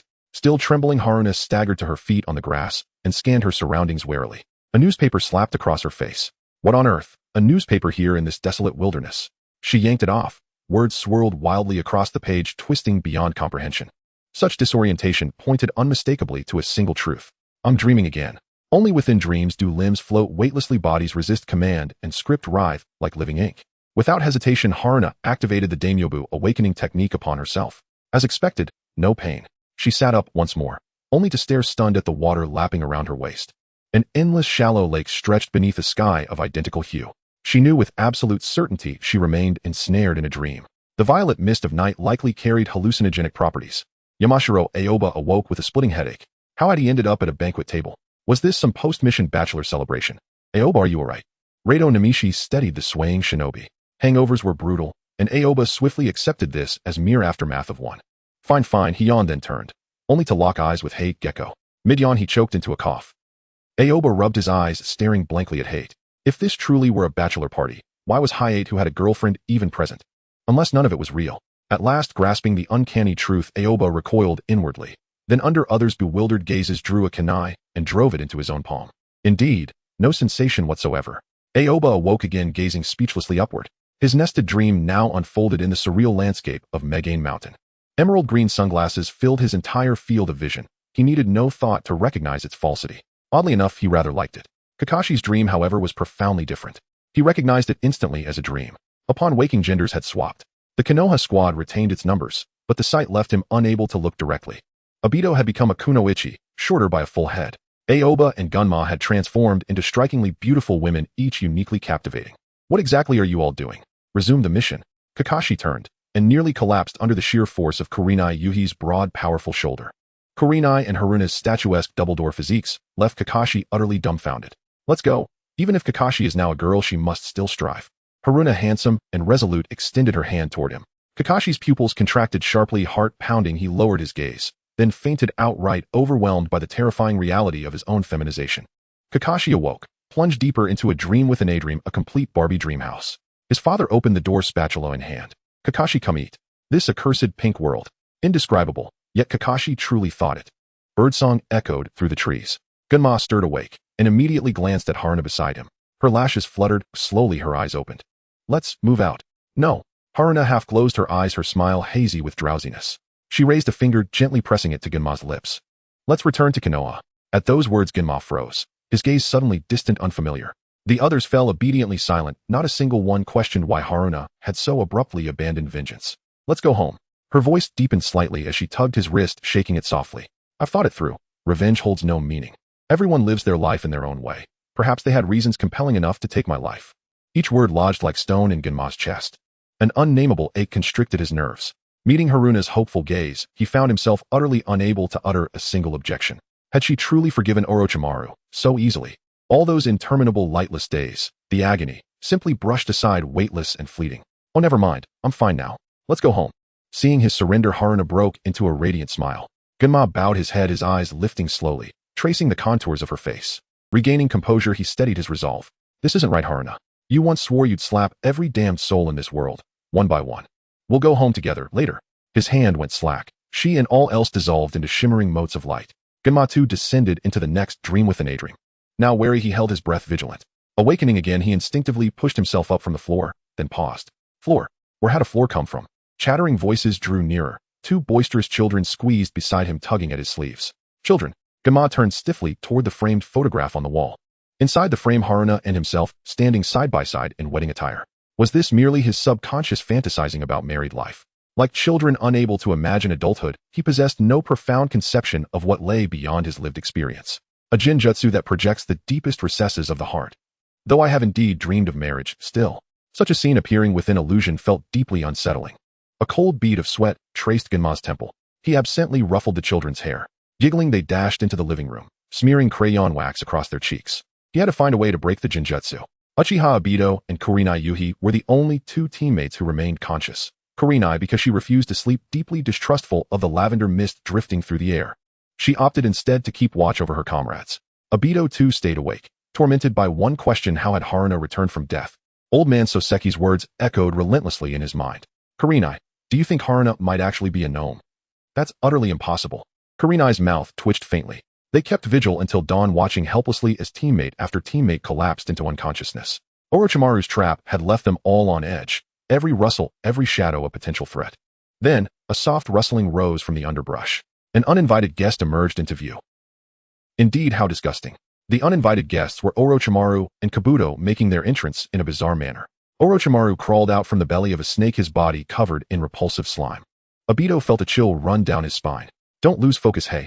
Yuhi Kurenai pushed her expressive companion from behind, bringing Obito back from his nauseous reverie. He awkwardly scratched his head. Sorry, no matter how many times I see it, I feel like throwing up. Stay away from everyone. Disgusting monster. Uchiha Obito's expression changed as he tightly gripped his kunai. Orochimaru stared at Obito in surprise for a few seconds, a smile spreading wider on his face. Orochimaru recognized Uchiha Obito, having harbored fondness for him during the 2 years he partnered with Uchiha Shin. This foolish boy actually returned to Konoha after escaping the Akatsuki. How ridiculous. Even more absurd was Obito appearing here to confront Orochimaru for Konoha's comrades. I believe you know how to address me, for instance. Call me calm. As soon as these words were spoken, Obito felt a chill run through him. His body froze as he had never anticipated Orochimaru would bring up the past. Uchiha Madara, the Akatsuki, Uchiha Shin, the annihilated Wind Country merchant troop. These were shadows that lingered deep within Obito's heart. Kurenai was puzzled by her teammates' strange behavior. Her only thought was that Obito was just a neurotic, hot-blooded fool who always fumbled at critical moments. Just as she was about to speak, Obito ran away without looking back. Hey! Kurenai's hair flew in anger as she faced the malicious enemy alone. Cold sweat soaked his back as the wind blew a chill. All sounds in the forest disappeared. Bird calls, insect chirps, and the rustling of grass. Kabuto's right hand manipulated chakra, forming a sharp chakra scalpel. He dashed forward, forcing Kurenai into battle. The enemy was stalling for time. Kurenai seized the opportunity and fell beside her comrades. Seeing Orochimaru's hand about to touch the unconscious Hayakawa Haru, she abandoned her defense and unleashed the earth-style wall. The earthen wall rose from the ground, blocking Orochimaru. Kurenai felt a sting in her arm from a scratch by Kabuto. Gritting her teeth, she glared at Kabuto, each attack becoming more fierce. Gradually, Kurenai was lured a distance away. She suddenly turned around. Stop. Having just learned that Haru was still alive, Kurenai could not allow herself to lose another comrade. Desperately, she ran back, stumbling heavily to the ground as she misstepped. Kurenai clenched the grass beneath her, glaring fiercely at Orochimaru. Fortunately, Orochimaru did not succeed. The unconscious Hayakawa Haru raised her right hand to intercept the attack. Haru did not open her eyes, confirming she was still in a comatose state. Kurenai let out a sigh of relief, a ridiculous thought popping into her mind. Sleepwalking? No way. She rolled to the side, dodging Kabuto's scalpel. Kurenai decided to deal with this annoying little brat first. While fighting, she kept an eye on the comatose Haru. Haru wobbled to her feet, exchanging blows with Orochimaru. Due to her strength, not having fully recovered, her punches didn't feel very painful to Orochimaru. Orochimaru attempted several sneak attacks with his hidden shadow snake hands, all of which Haru avoided. With her eyes tightly shut and her breathing steady, she seized the moment Orochimaru retreated and threw him over her shoulder. The nightmare effect has activated. Orochimaru rubbed his shoulder as he got back up. The mist he created was not a traditional genjutsu. It could draw people into the deepest nightmares of their hearts. The so-called nightmare did not necessarily invoke fear. It could also be the deepest entanglements or desires within one's heart. Was Haru fighting someone in her dream? So that was why she was sleepwalking. It seemed his newly invented ninja technique was not perfect. With this thought, Orochimaru feigned a left attack directly circling behind Haru. A hand chop to knock out Hayakawa Haru would suffice. Just as it came to that point, Orochimaru's hand was firmly blocked. Obito had tightly grasped Orochimaru's wrist, his chest heaving heavily. It seemed he had rushed back. Will a coward return? Orochimaru thought Obito had indeed fled. I did not run away. I will never run away again. Obito mumbled these nonsensical words, and suddenly he flashed away at lightning speed. A ghostly shadow kicked Orochimaru away. That strength, that familiar figure. Shin. No, that's not right. Why was Uchiha Shin here? He clearly had not leaked any information. The news of Hayakawa's death had not circulated at all in the Land of Rain. How could Uchiha Shin? Life is but a play entirely relying on acting.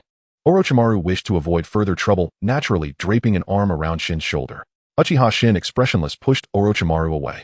Shin stared unblinkingly at Hayakawa Haru walking in circles, while sleepwalking, his eyes warming as tears streamed down his cheeks. Thankfully Haru, such a well-behaved and understanding child, was still alive. Haru, he said, opening his arms in joy, wanting to embrace the rushing Hayakawa Haru. Haru seemed to mistake Shin for Orochimaru and knocked the unsuspecting Uchiha Shin out cold with a punch. As Shin fainted, he weakly raised his hand to give a thumbs up. Good kid, so strong. The scene became awkward.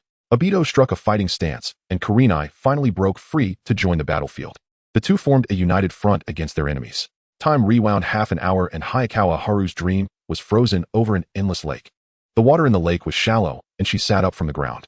The deepest nightmare of her heart revealed its true form. Ah! Yamashiro Aoi had transformed into Ultraman. Haru turned around sharply, startled by the sudden appearance of a green slime-like Ultraman, letting out a scream. The swimming goggles-like green sunglasses were indeed a problem. Could it be that Yamashiro Aoi was an Ultraman human form hidden among the people? It's me, Haru. The face of Ultraman stuttered for a moment before returning to her companion's face. Yamashiro Aoi smiled apologetically, trying to reassure the frightened Hayakawa Haru. If you don't believe me, look. Yamashiro Aoi took Haru's hand and pressed it against his face, and Haru felt something sticky. Her gaze sharpened, and Yamashiro Aoi transformed back into Ultraman. This was simply a horror movie. Oh, you're lying. Unable to tolerate it any longer, Haru raised her hand to strike back, relying on her beastly instincts to block punches, trading blows with this monster resembling Yamashiro Aoi. The final blow felt solid as Haru gathered all her strength and struck out. The green Ultraman was knocked down, and Hayakawa Haru's consciousness plummeted into the abyss. Zao Yuan-chun felt a sharp pain in her head as she struggled to open her eyes. The blinding white light confirmed that she was indeed awake. Zao Yuan-chun could understand Orochimaru's desire to eradicate all threats, but who could tell her? Where did this damned thing come from? The corpse of the shinobi team leader. Wild thoughts coursed through Zao Yuan-chun's mind like a thick, sticky paste, dull and pale. She took 2 steps back and accidentally stepped on the fallen Yamashiro Aoi. A tumultuous wave surged in her stomach as she recalled the green Ultraman from her dream. 2 additional hands appeared on her shoulders, and someone was supporting Chun from behind. Shinjian. Chun turned around, her eyes widening slightly. Suddenly seeing a familiar person stirred a trace of emotion within her. Shinjian's face was not well, indicating he had gone through something. He frowned slightly and firmly grasped Chun's shoulders. Return to Konoha or seek revenge? This answer determines whether he is still dreaming. What does it mean to return to Konoha or seek revenge? Zao Yuan-chun paused for a moment, then suddenly realized and gave a thumbs up. He was worried about her. I won't give up halfway, of course I want revenge, even to lift his skull. Chun turned to look at Orochimaru in the distance, and a chill ran down his spine. Then Orochimaru heard an even more astonishing remark. That toothpick man echoed Chun's sentiment. Great. He secretly breathed a sigh of relief. His girlfriend truly had such clear-cut feelings. Same old story. What a load of crap. Are there really normal people in Konoha? Orochimaru felt exhausted. He stopped wasting words and summoned the 10,000 snakes. The massive body of the 10,000 snakes spread across a small part of the forest, crushing numerous trees. The purple snake surveyed the surroundings irritably, and with a sweep of its tail it stirred up a whirlwind of debris, smashing it to the ground. The ground trembled and cracked. Our pink castle. Kakashi awoke from his nightmare. Hey, Kakashi, you finally woke up. Obito was pleasantly surprised. However, Kakashi's mind was still hazy, and everything in front of him was blurry. Kakashi looked at the 10,000 snakes, unable to distinguish whether they were pink or purple, feeling a wave of discomfort. What's wrong? Chun curiously glanced over. Kakashi slowly put away his uncomfortable expression and refrained from mentioning that he had dreamt of an entire set of pink, luxurious dream castles. Nothing at all. Sunglasses. Kakashi felt something and stepped back, and Yamashiro Aoi suddenly sat up from the ground. Yamashiro Aoi rubbed his eyes to see the current reality, clearly feeling nothing but disappointment. The legendary Sunglasses Mountain did not exist. The Konoha team quickly divided their roles and charged towards Orochimaru from four corners. There is no absolutely fair duel in this world. The on-ever susmany predicament made Orochimaru feel somewhat pressured. This is not Six Pigs. This is Six Jonin. Orochimaru was forced back and his wounds gradually increased. A chilling glint passed through his eyes as he spat out the grass cutter sword. He grabbed the sword and swung it towards Zeo Yuanshan. Several shurikens struck the blade, diverting its trajectory. Orochimaru felt suspicious and quickly retreated. Having retreated only a few steps, his body became immobile. All four limbs were tightly bound by the water release technique. He desperately turned his head to see the marsh and the water would outside the battlefield. The morally corrupt evil dog of Mizuka was mocking Orochimaru, maintaining a false smile. That hateful expression seemed to say, "Look, I found a new partner, Lord Orochimaru." In a flash, Zeo Yuanshan seized the opportunity, stepping forward to punch through Orochimaru's chest. Blood mist scattered, resembling red petals falling through the air. Time seemed to slow down, and all eyes were fixed on Chun, covered in blood. Standing against the light on the massive body of the 10,000 snakes, Chun rarely smiled. Blood continuously oozed from the corner of Orochimaru's mouth as he fell from the massive body of the 10,000 snakes, akin to a broken kite. Excessive blood loss evoked his long-lost fear, the fear of life's fragility. Orochimaru mustered all his strength to look up and clearly see everyone present. The one using the water release was Mizuka from the Rinni Club, while the one throwing shurikens was his head powerless on the ground. Everyone's gaze shifted deeper into the forest as two black-haired boys, one tall and one short, emerged. Uchiha Shursui appeared with Sasuke in front of everyone. The precise and swift shuriken throw should be Shizui's masterpiece. Sasuke felt incredibly awkward. He broke free from Shizui's head pat. All the mysteries swirling in Sasuke's mind left him momentarily confused about reality. He saw the uncle lying on the ground and widened his eyes. Aside from that man Shursui and that passionate big brother Uchiha is still alive. The passionate big brother Sasuke referred to as Uchiha Obito. Aside from these few, how was there also an Uchiha uncle still alive? Shursui looked helpless. By generation he was indeed.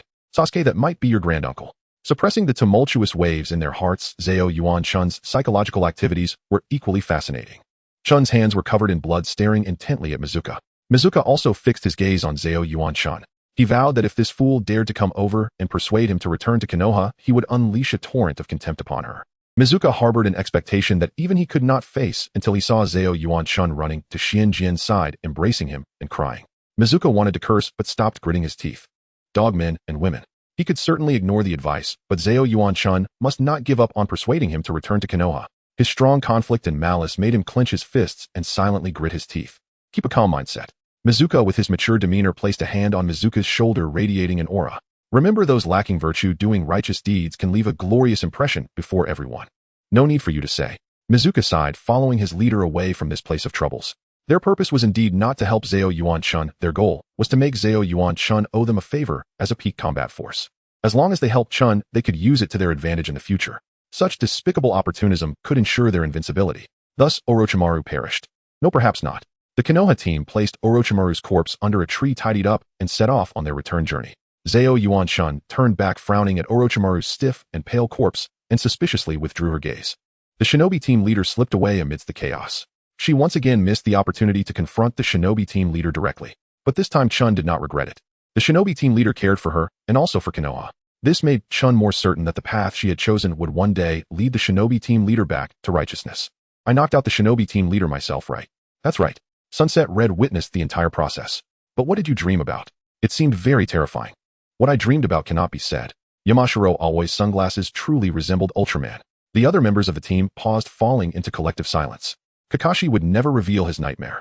Xianjian was wondering why his whimsical fantasies about the future had turned into nightmares.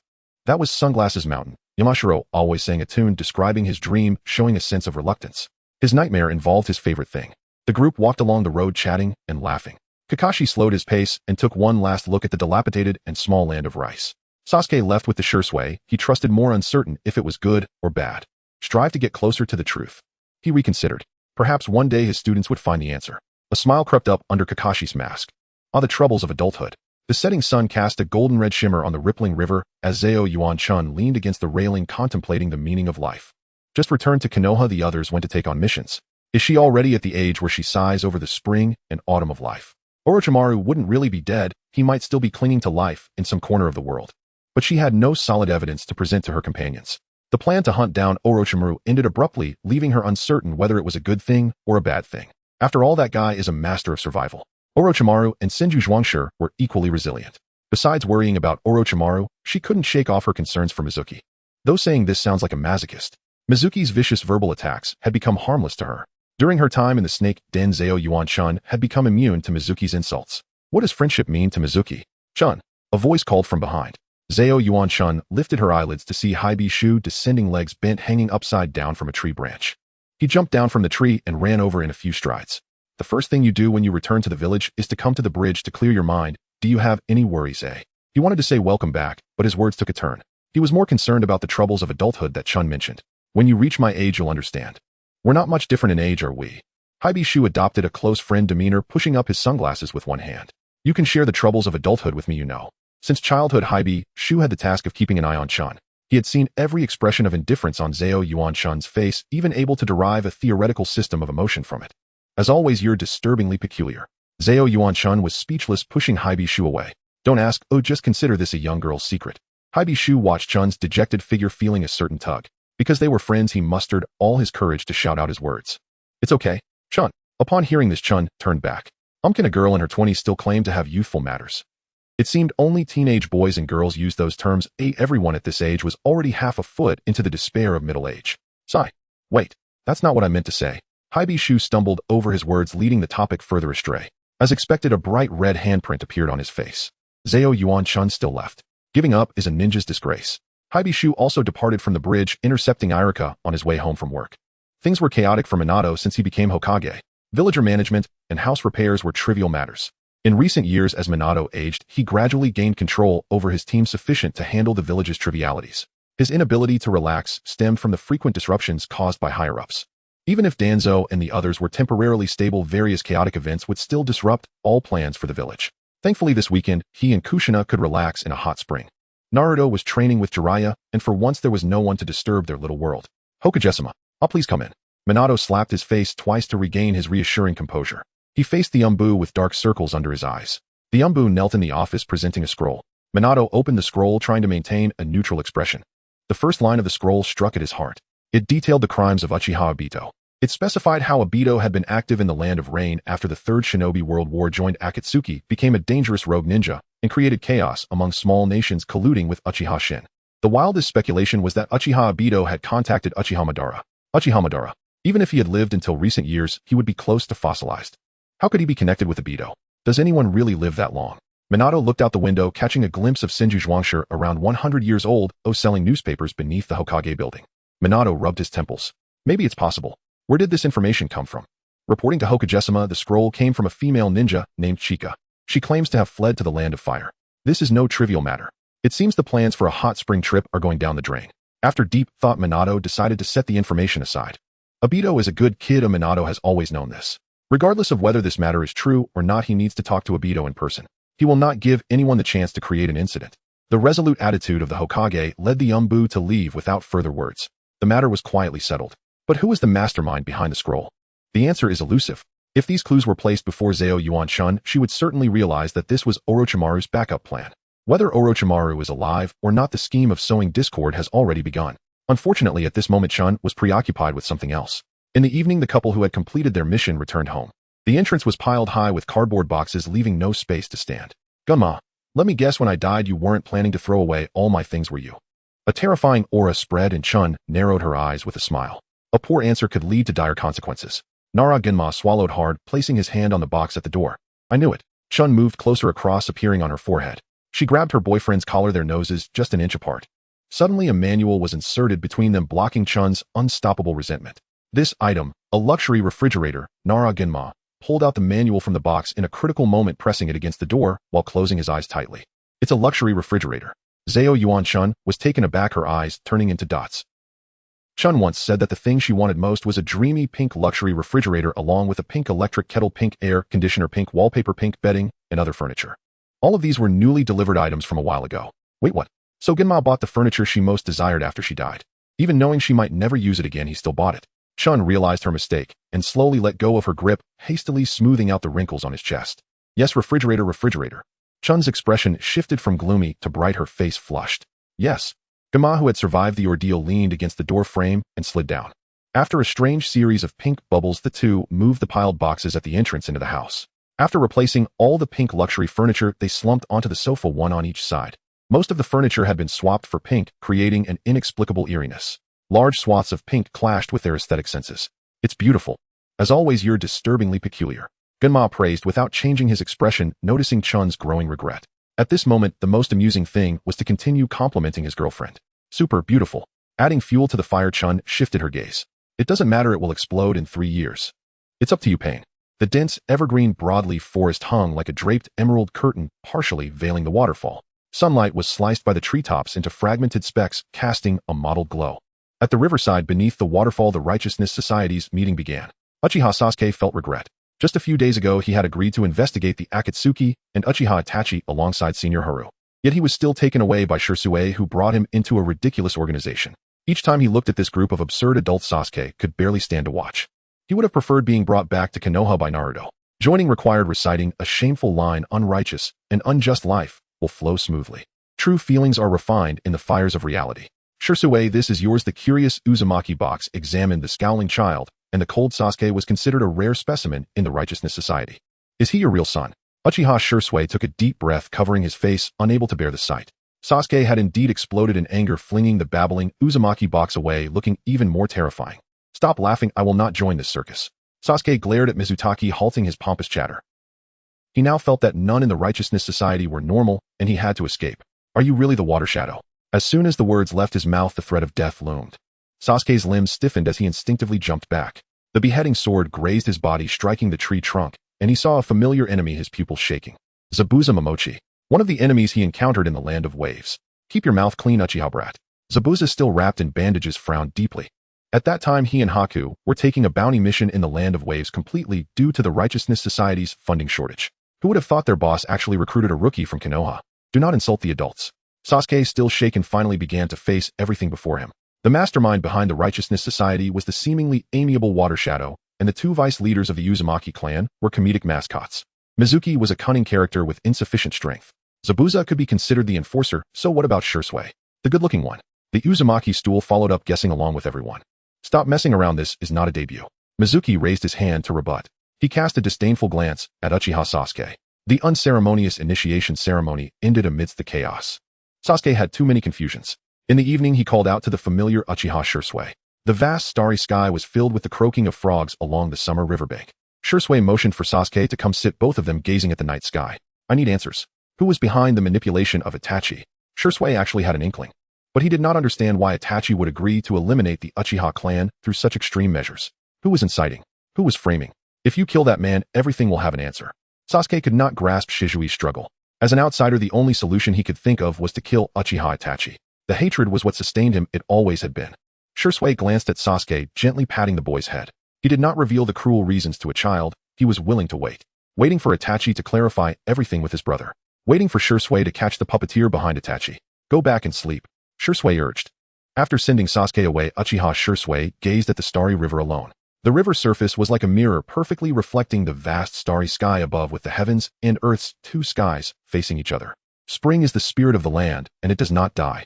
It shares the same lifespan as this world, eternal like the stars in the sky. Senior Haru was indeed alive. What kind of old man was the century-old Senju Hashirama? He had apprenticed under Grandpa Hashirama for 7 years, yet it seemed he had not touched upon the village's most fundamental and ancient stories at all. On the other side, Uchiha Sasuke returned to the wooden house, but he did not sleep. By midnight, he quietly snuck near the Uzumaki brothers' house, and he had begun to figure things out. The Uzumaki clan were all passionate idiots. They were completely unguarded against others. "Stool." Sasuke crouched by the window, softly calling out to the dim-witted twin. The bedding of Uzumaki's stool shifted, and a small pebble hit Stool's forehead. In the next moment, Uzumaki's stool appeared right before Sasuke. "It's Stool, you brat."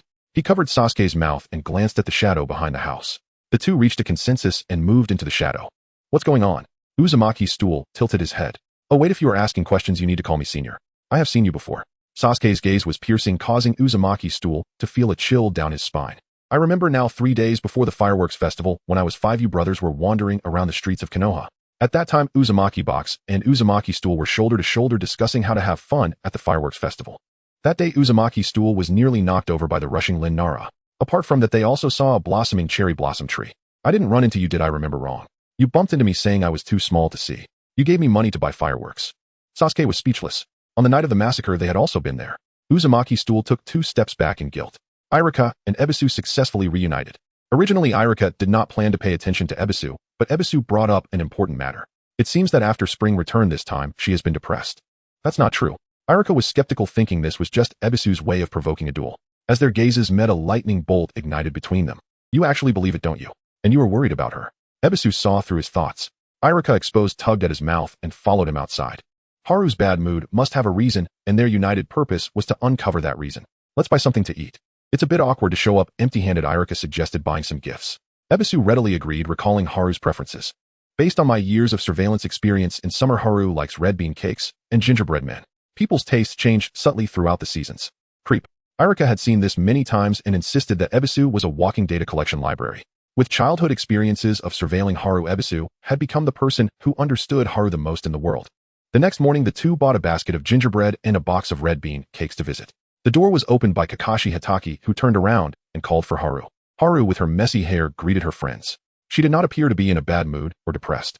Irika felt suspicious and glanced at the seemingly normal Ebisu. As Haru approached, her smile gradually faded. She trembled, pointing at a gingerbread man in the basket, staring blankly at the gingerbread man with a severed arm. In an instant, Haru's eyes genuinely welled with tears. Irika's heart was struck with 1,000 blows, and Ebisu put down the gift, quickly pulling him to escape the scene. If they didn't run, they feared they would be beaten. Haru was really depressed. Seeing her beloved desert, her first reaction was to cry. Thankfully, we ran quickly. We made her cry on our visit. Kakashi's expression was truly terrifying. Ebisu gasped, extending his right hand. He had just taken the opportunity to clutch the gingerbread man tightly in his palm. The little figure with a severed arm looked pitiful. Irika frowned slightly, picking up the gingerbread man. What were you thinking just now, Haru? The pain of the ninja is so prolonged that the relentless rain never ceases. Similarly, happiness is everlasting, connecting the paths to the past and the future. On a clear morning, Nara Rin, having spent a busy week, prepares to visit Haru, who has just returned to Konoha. Haru's miraculous revival is a tremendous surprise for all her companions. She bought some red bean cakes and encountered Irika and Ebisu on the way. The two of them fled as if pursued by a raging flood, stirring up dust that covered Rin's face. Don't be angry, don't be angry. Rin has a gentle temperament, adjusting her mindset and putting on a smile. She walked to house number 106 in the residential area, confirming the address as she approached. The door was ajar, and Haru remained in her previous posture, silently shedding tears at the entrance. Nara Rin was surprised to see the young couple, one crying and the other comforting. A fleeting thought of the running Konoha teaching staff crossed her mind. At this point, she believed she understood. There is only one truth. Rin. Haru noticed Rin and wiped her tears dry. She reached out as if to touch the edge of Nara Rin's clothing, but Rin dropped the gift and ran away as swift as a hurricane passing by. At noon, on a park bench, Ebisu was bragging about how to handle Haru's depression, while Irika tried to interject several times, but was interrupted, forced to hold the umbrella. The scorching sun baked the earth, and the trees in the park looked a bit weathered. Suddenly, the umbrella overhead disappeared. The discussion came to an abrupt halt, and the two cautiously looked up to see Nara Rin smiling as she held the umbrella. Her smile was gentle, but they sensed the hidden malice cloaked within the tenderness. Is there something from the ceiling class, Rin? Ebisu pushed Irika forward, and Irika, with sweat on his brow, asked a question. Nara Rin is a student of the 4th Hokage and has become the leader of the ceiling class in Konoha at a young age. Provoking a gentle ninja is quite a challenge. But it seemed they had easily provoked Nara Rin's ire. Why are you bullying Haru? No, Rin, calm down. Irika tried to mediate. Ebisu hid behind Irika, rebutting confidently. Who was bullying Haru? Haru's depressive emotions are already severe. Seeing food she loves can actually make her cry with sadness. Ebisu no longer hid, stepping out from behind Irika. He spoke solemnly about the scene from that morning. As an elite teacher of Konoha, I am very concerned. Nara Rin narrowed her eyes, observing Ebisu's behavior, which did not seem like a lie. Unfortunately, Ebisu is mostly a clown and self-important, he began to boast, stroking his chin. And I am the one who knows Haru best in all of Konoha. I am. Rin's smile vanished. The surrounding air nearly stagnated as the spectral chakra of the three tails subtly emerged behind Rin. Ebisu stood firm, taking out a meticulous notebook from his pocket. The conflict began. I will definitely make Haru happy. Oh, is this your challenge, Rin? Ebisu's sunglasses reflected light as the corners of his mouth turned upward. I am the impeccable friend of women. Ooh, I will surely save Haru first. Irika attempted to interject in the middle, but was frightened away by the fiery flames ignited by the two. The companions started this competition to rescue Hayakawa Haru, with Irika reluctantly leaving the eye of the storm. Not to mention that Nara Rin and Ebisu each held their ground, secretly preparing their plans. By the time they rushed back to Haru's residence, she was already gone. Nara Jinkin calmly tidied up the disheveled mat at the door, and two shadows were cast down as he raised his eyes to meet the two. The pink mat. Wait, that's not the point. Where is Haru? Ebisu spoke, first seizing the initiative. Jenkins seemed to ignore him, continuing to clean the mat, avoiding the topic. Perhaps due to Jenkins' overly cold demeanor, Rin pushed aside the inept Ebisu and repeated the question with a smile. Haru. Jenkins tilted his head slightly, finally revealing a few words. Haru said she is lost on the path of life and is preparing to seek the meaning of life. The companions turned into two statues, motionless. How should one put it? Nara Jenkins had long anticipated this. Every companion would be unable to hold back upon hearing this abstract theory. No one could help Haru emerge from her gloom, and he was also excluded from the range of unlocking her emotional knots. He himself was left in ignorance. Despite growing up together, he had still missed too much. Hagen-kan, don't get depressed too. Ebisu snapped back to reality from his petrification and hurriedly supported his weary companion. This is a plan to save our companion, not a breakup duo. Get it together. But where is the lady Hayakawa Haru who is waiting to be rescued? The answer is the rooftop. To be more specific, Haru left home and headed straight for the rooftop of the Hokage building. She wanted to see the scenery and feel the wind from a high place. Regarding the nightmares brought by Mizuki, Haru did not know what she wanted. Her whole life seemed to be watching her companions die, watching them stubbornly walk further away. She had only just figured out the truth behind Wado-ken's death with great difficulty, yet Mizuki threw the bloody reality right in Hayakawa Haru's face. In the end, did she really bring hope to others? The scenery here is quite nice, tasteful. Footsteps approached from behind, causing Haru's body to stiffen as she turned around. Irika greeted her with a smile, a warm and embracing smile shimmering in the wind. Tears welled up in Haru's eyes, blurring her vision. Growing up often comes with a tendency to reminisce about the past. Haru unexpectedly thought of her childhood, first a time, without worries, without farewells. Her only concern was how to earn the forgiveness of the fractured Kakashi. Hayakawa Haru lowered her head, closed her eyes, and tears streamed down her chin. I need your help.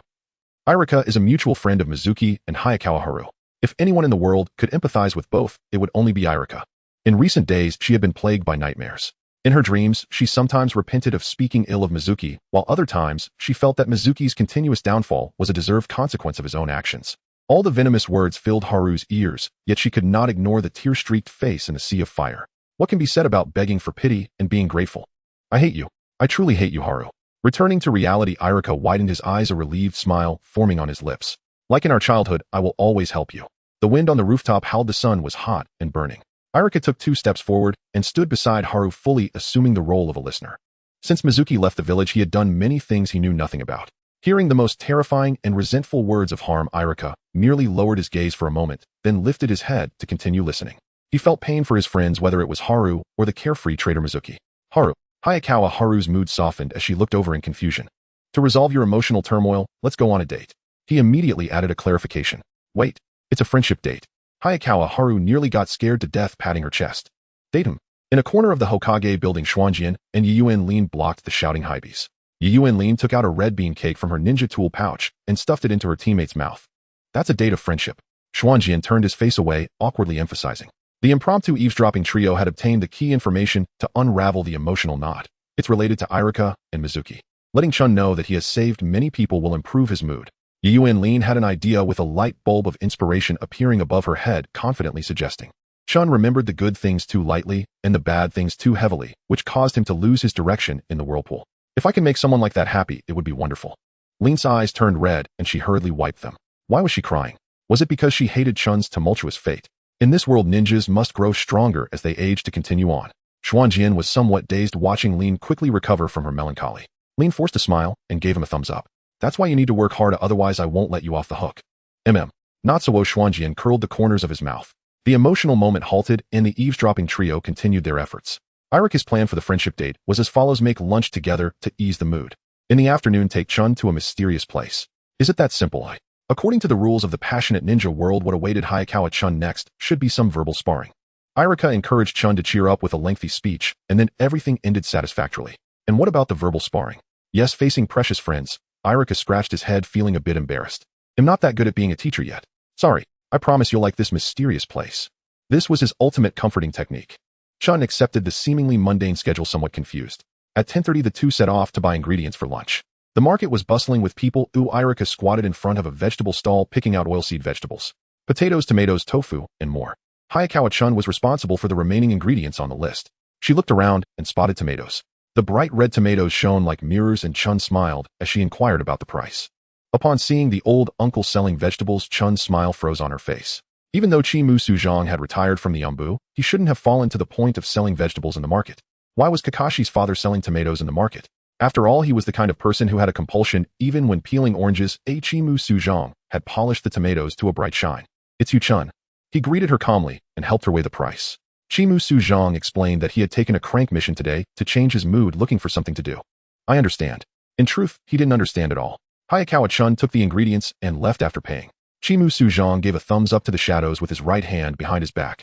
Things were not over yet. Hayakawa-chun soon gathered all the ingredients she needed. She stood at the street corner waiting for Irika to buy seasonings at the convenience store. Not long after Irika left, Chun encountered Ozuki Shien and Moonlight Jifeng, who were linked arm in arm. The pink hearts overflowing from the screen splattered right on Hayakawa-chun's face. Chun did not take the initiative to disturb them, standing at the street corner with her bag and watching for a while. Seeing the happy smiles of the two, Chun couldn't help but lift the corners of her mouth. That's wonderful, Shien. To be able to live happily.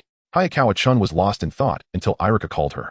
Realizing too late, Chun quickly ran a few steps to catch up with him, and they returned to the teacher's apartment with their arms full. The teacher's apartment. Irika's reason for this was that he didn't have any particular needs on a daily basis and didn't need to rent a place to live. Living in the apartment area assigned by the ninja school was just right. The unfortunate part was that the sound insulation of the teacher's apartment was very poor. Hayakawa-chun took advantage of Irika's moment of choosing vegetables to walk to the balcony, which faced the ninja school. Not too far away, the ninja school was holding a parent open day. Everyone is so busy. Chun leaned on the balcony railing, gazing at the Watergate couple comforting students and parents in the playground. Kushina Sensei had tied her hair up, interacting with the children. Standing too far away, Hayakawa-chun couldn't hear the commotion of the ninja school. After getting tired, she returned indoors. The scene shifted to a tree where Yuen Lin hid in the treetop, reflecting sunlight with a mirror. The flickering light momentarily blinded Watergate, who gestured to Lin from 200 meters away. Lunch was surprisingly abundant. The combination of 5 dishes and a soup was somewhat touching. Eating was a healing process. Did Irika intend to help her escape from her nightmares this way? The taste of Konoha. Chun's mind wandered. It tastes good, but I want compromise. Is there any hint about that mysterious place? It's a secret. Irika smiled, skillfully diverting the topic. His grand plan would surely unravel Chun's emotional knot, and for that reason, he wanted to keep the suspense. Try this tomato milk soup. It's very delicious. Hayakawa-chun's curiosity was temporarily suppressed as she took the bowl of soup. She absent-mindedly stared at the fragrant tomato soup, her gaze shifting to the table. The top layer was glass, beneath which lay an old newspaper. The ancient newspaper recorded the basic situation of the Third Ninja World War in small print. This revealed the simple and unadorned age of this teacher's apartment.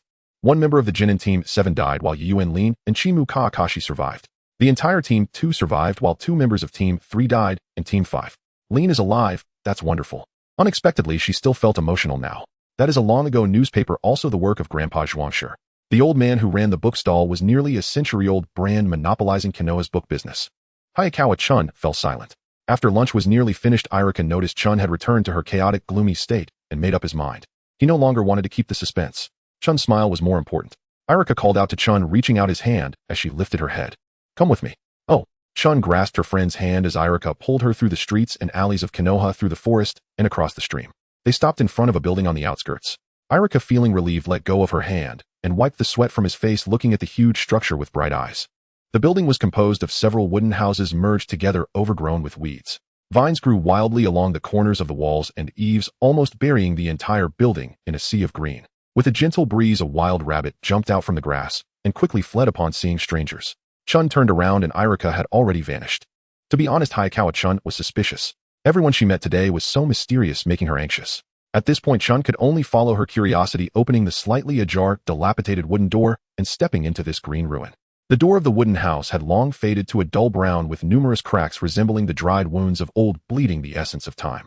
Unknown vines spread and grew along the many wounds of the wooden house, entangling without distinction between you and me. Chun entered this strange and mysterious place. The room was quite spacious, with several small rooms partitioned off from one wall. The walls were adorned with warm pink wallpaper depicting crude, smiling faces, dusty and curled at the edges. Dozens of narrow beds were left with only their frames haphazardly piled in a corner. Kala. The floor beneath her feet was moldy and covered with grass. Looking back, she saw she had stepped on shattered glass. The fragile glass shattered like porcelain. The sound startled the sparrows napping on the windowsill, and a few fluffy sparrows hurriedly flew out. Chun slowly approached, grabbing the scattered windmill on the windowsill. The iron nails used for the windmill had rusted. A single touch sent them tumbling down. This is an orphanage. It was still an abandoned orphanage. What was Irika's intention? She frowned slightly and set down the broken windmill. Her hands were stained with a bit of rust. Daydreaming like this wasn't a solution. If Irika truly had ulterior motives, she didn't want to disappoint this earnest expectation. She carefully navigated around various plants and debris, searching the house. Soon Chun found a leather suitcase in a small room. A foul, decayed smell hit her face as Chun quickly opened the lid, revealing only 2 items inside. One was a group photo of the orphanage's children and the headmaster, and the other was a wrinkled diary that appeared to have been soaked in water. Behind the group photo, a young figure was making a sour face. Just as expected, it was Mizuki. But this diary? Chun hesitated for a moment before flipping it open. Konoha Year 50, April 23rd. The pen tip rustled against the paper, the warm light from the oil lamp casting shadows on her right hand as silver strands of hair brushed against the back of her hand, causing a ticklish sensation. At that moment, the dark green eyes erupted with anger.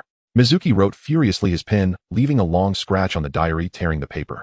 That idiot, terrible at math and still participates in duels. Is he deliberately trying to make Irika lose? Mizuki's thoughts drifted back to this afternoon when Chun had yanked on his collar and scolded him loudly. The flames dancing in his eyes seemed ready to devour him. By all accounts, he was an epic fool. Lost in thought, Mizuki's attention shifted to the desk. The desk was very close to the window, and a moth fluttered back and forth under the oil lamp. You're a fool too. Mizuki reached for the handle of the oil lamp, coldly staring at the disoriented moth. He slowly reached over, catching the little creature resting on the desk. Malicious thoughts emerged, and Mizuki tightened his grip, crushing the moth. After a moment, he left the desk to wash his hands. But don't get the wrong idea, he wasn't an ordinary ninja who loved documenting beautiful moments in life. He had only one reason for keeping a diary: to write down all the people or things he wanted to curse. Chun's long hair lay on her shoulders with a few unruly strands brushing against the back of her hand. Changing her posture, she straightened up and continued reading the diary while sitting on the suitcase. Mizuki's diary at 16 was filled with curses directed at her and Irika, which came as no surprise to her. Irika showcased the abandoned orphanage in Mizuki's diary. Did he want to alleviate her guilt and sense of responsibility? It was the nightmares that haunted her. Not just guilt. Chun lowered her gaze. Alright, part of the reason was indeed guilt. She had indeed arrogantly speculated about others' intentions for approaching her. Even if Chun initially viewed things through a negative lens, and even if Mizuki was just an ordinary little boss encouraging Naruto in the original plot, she shouldn't have, underestimating others' feelings based on experience. But how vicious to actually say I'm an uncivilized primitive in the diary. Chun took a deep breath to calm herself, sighing as she turned to the next page of the diary. Konoha Year 50, April 25th. It was still the same desk, still the night, with the oil lamp casting a faint glow. The difference was that Mizuki was interrupted halfway by a knock on the door. He opened it with a sour face. Why did you suddenly come over at night? You fool. Every room in the teacher's apartment is very close together. Irika smiled, gently sidestepping into Mizuki's quarters. Irika noticed the light from the inner room. Are you writing in your diary again? Mind your own business. Do you have anything to say? It was clearly nothing serious. Why did he have to blush? It's perfectly normal to curse annoying people in a diary. Mizuki awkwardly turned his head and a book was shoved in front of him. Mizuki took the book from Irika's hands. What is this? It's from Chun. Irika's smile was striking, exaggeratedly mimicking Chun's tone. Chun said to give this collection of essays to that literary idiot for some intensive study. Idiot. Don't take it to heart, or it might be because of the duel today. Your crude and sharp arguments with Nara Yanto scared Chun. After all, she's a girl, and your style of speaking is too over the top. Irika carefully selected his words, automatically finding excuses for his friend. It was probably just that Mizuki was too angry today, which led to all the coarse and venomous curses. Thank you. Mizuki expressionlessly tossed the book aside, pushing Irika's shoulder to send him out. Once the door was closed, Mizuki's frantic, distorted expression could no longer be hidden, and his wounded pride immediately made him understand Chun's meaning. Counterattack. Because Mizuki had mocked Chun's math skills, Chun retaliated by mocking Mizuki's scoreless literature class. Both sides, with their respective weaknesses, were showcasing their talents in a battle of wits. To outsiders, gifting a book seemed like a kind and caring gesture, but both Mizuki and Chun understood it was a blatant counterattack and a sharp blade. Amidst the undeniable anger, a hidden delight bubbled forth. His heart raced like a dense drumbeat as he pressed a hand against his chest, leaning against the wall. This was absurd. He was actually feeling joy. Mizuki blinked a couple of times, and after several changes in his expression, he finally settled into an exaggerated smile. On April 25th, he confirmed that he had a friend he didn't need to hide from. Unlike in front of Irika, where he suppressed his malice and disdain, he finally had a friend with whom he could exchange sharp words. He saw himself in Chun's eyes. That despicable, arrogant, stubborn self. Yes, let it be forever imprinted in Chun's gaze. He thought maliciously. Chun, it turns out you saw him too, this version of him. In the blink of an eye, this diary and other items were piled up in the attic of the teacher's apartment, rendered useless. Mizuki gradually grew up to become a boring adult. On the night of Naruto's graduation, his long-dormant heart awakened. A hidden malice surged up as Mizuki saw an evil path strewn with thorns. Konoha held no hope. After tormenting the Hokage's son, he would seek refuge with Orochimaru. Before that, Mizuki hurried back to the teacher's apartment. He carried a leather suitcase down the stairs. Irika, hearing the noise, poked his head out from next door and hurriedly followed Mizuki. Irika watched in disbelief as Mizuki tossed his most important belongings into the lake. After Mizuki left, Irika removed his ninja jacket and fished the suitcase out. The next night, Mizuki encouraged Naruto and injured several ninjas. He completely left Konoha, which could not bring him hope.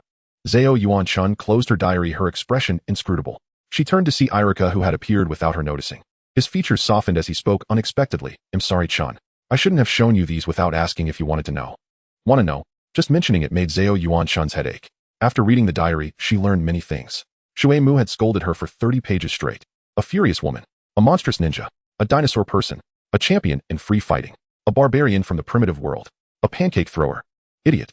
Zao Yuan-chun vigorously shook her head, trying to dispel those chaotic thoughts. At least she learned one useful piece of information. Shuei-mu's heart acknowledged her. But the acknowledgement was somewhat twisted. Once Shuei-mu showed signs of reconsideration, Zao Yuan-chun would take action to correct it, whether with a slap or with her words. "Irika, don't worry, I will." "It's okay." Irika smiled, his eyes filled with sorrow. He adjusted his emotions within a few seconds. "The invitation for you to come here today is not just for Shuei-mu. Take a good look around, Chun." Zao Yuan-chun paused slightly and looked up. Green vines and weeds had overrun the walls and wooden beams intertwining in a chaotic manner. Sunlight filtered through the broken roof, illuminating the interior. The orphanage had become a part of nature, with insects and small animals nesting and wandering here. The answer was becoming clear. This place has been abandoned for a long time, proving that Chun has saved everyone many times already. The chaos caused by the Nine Tails was halted, and with a timely retreat, many families of Konoha villagers were saved. There were no groups of war orphans or disaster orphans, and the place was left idle. The children of Konoha had a beautiful childhood. This was the truth Irika wanted Zao Yuan-chun to understand. Sometimes looking back, one can discover the hidden truths in life.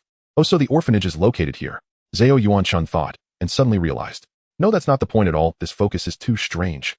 Irika, overwhelmed by the emotional atmosphere, was thrown off by a loud "oh," leaving him speechless as he moved his lips in frustration.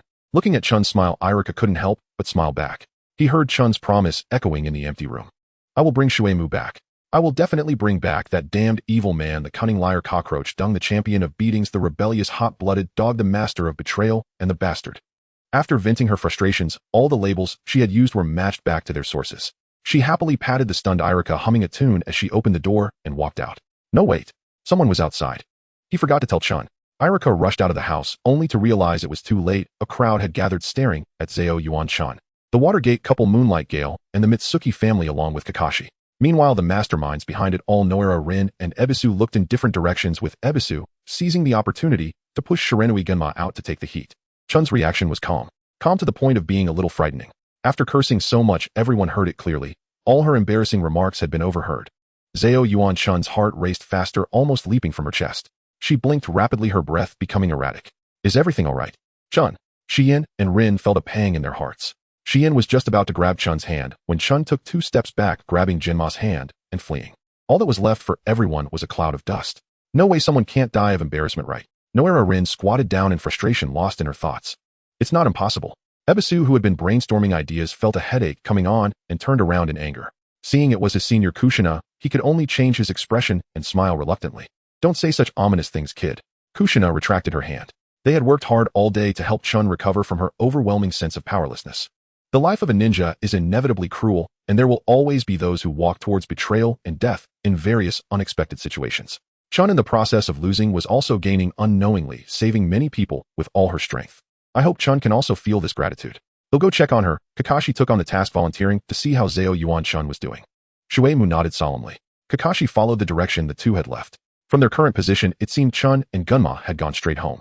Was the embarrassment off the charts, so she had to go home? That was too niche. But Kakashi hoped Chun's heart had not been harmed. Next to the house stood a large tree facing the second floor. Kakashi hid in the tree to observe the bedroom. Chun's face was flushed as if bleeding, and she remained silent, only gesturing for Gunma to work. Shiranui Gunma, understanding the cue, took out a quilt from the wardrobe and spread it out. The glaring pink almost made the covert observer Kakashi faint. Ah, the color of nightmares. Kakashi steadied himself. This plot development felt increasingly wrong. Spreading a bed during the day, Chun and Gunma were acting so strangely. Kakashi, a well-read individual, had a thought flash through his mind. Why, in broad daylight, could it be? Kakashi immediately jumped down from the tree and barely took 2 steps before a scream almost deafened his ears. He turned to look up at the second floor, feeling a sigh of relief. So it was just an embarrassing scream under the blanket. What was he really disappointed about? With the embarrassment vented, it seemed Zao Yuan-chun was okay now. Kakashi hurried back to report. Meanwhile, at home, Zao Yuan-chun had recovered from her overwhelming embarrassment, collapsing languidly onto the bed. The light overhead dimmed as Gunma looked down at Chun, his hair brushing against her nose. What's wrong? He looked so handsome, truly authoritative. She had felt very flustered just now, but why was he looking at her with such eyes now? No, this was too sudden. Why was she thinking of such nonsense? Had she been assimilated by watching too much romantic paradise? Chun nervously closed her eyes. Nothing happened. Chun. Huh. Zhao Yuan Chun opened her eyes with some disappointment. She reached out to touch Jinma's face. Why are you looking at me like that? Let's change the pink bedsheet. The entire house was filled with pink. Not just him, Chun was also on the verge of losing it. While Chun did like pink things, having everything inside and out be pink was a visual assault. I agree. Zhao Yuan Chun nodded vigorously. She sat up, leaning against the person beside her. Chun mimicked the male lead from the TV show, patting her boyfriend's abs. Hey, if you feel sick, how many months has the little baby been? About 300 months, Gunma replied seriously. Damn, that's not how you should answer.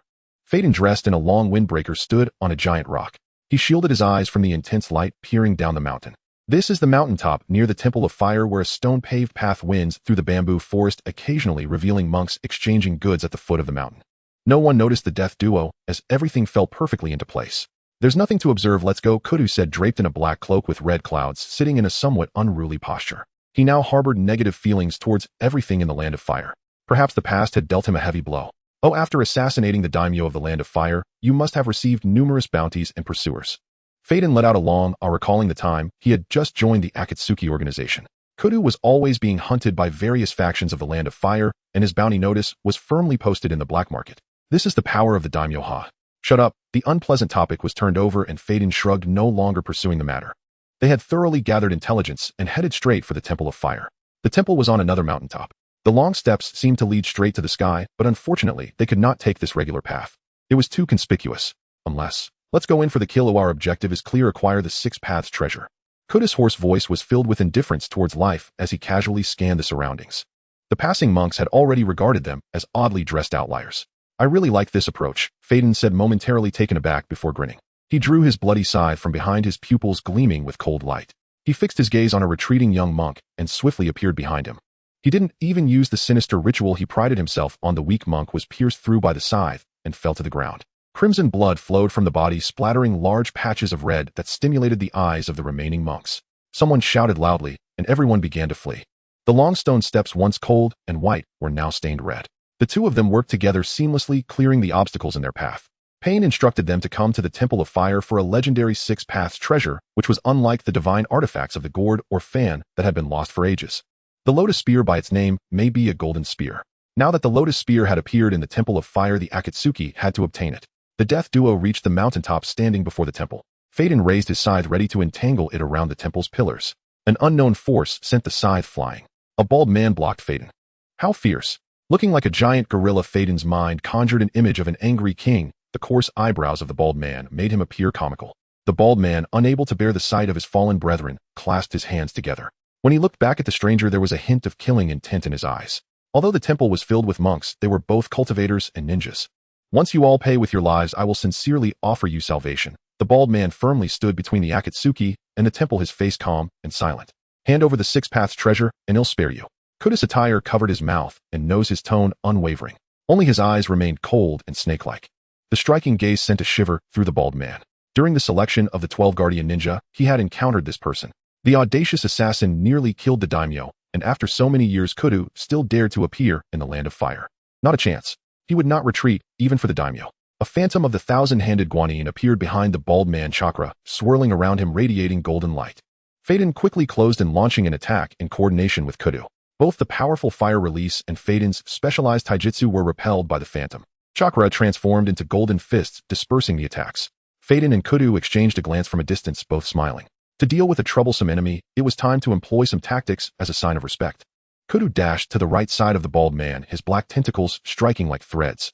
At the moment when the bald man's attention was distracted, Kudu launched a dual ninjutsu towards the temple. Wind release amplified the flames of fire release, rapidly engulfing the temple. The bald man adjusted his stance and retreated. Just as he stepped back, the scythe struck from behind, grazing his ear. The bald man covered his right ear, releasing his grip. A small portion was noticeably missing. He became more vigilant, activating his rage state, while the phantom behind him transformed into the king of hell, chakra condensing into red. Why was the opponent smiling? Such a maniacal and joyful grin.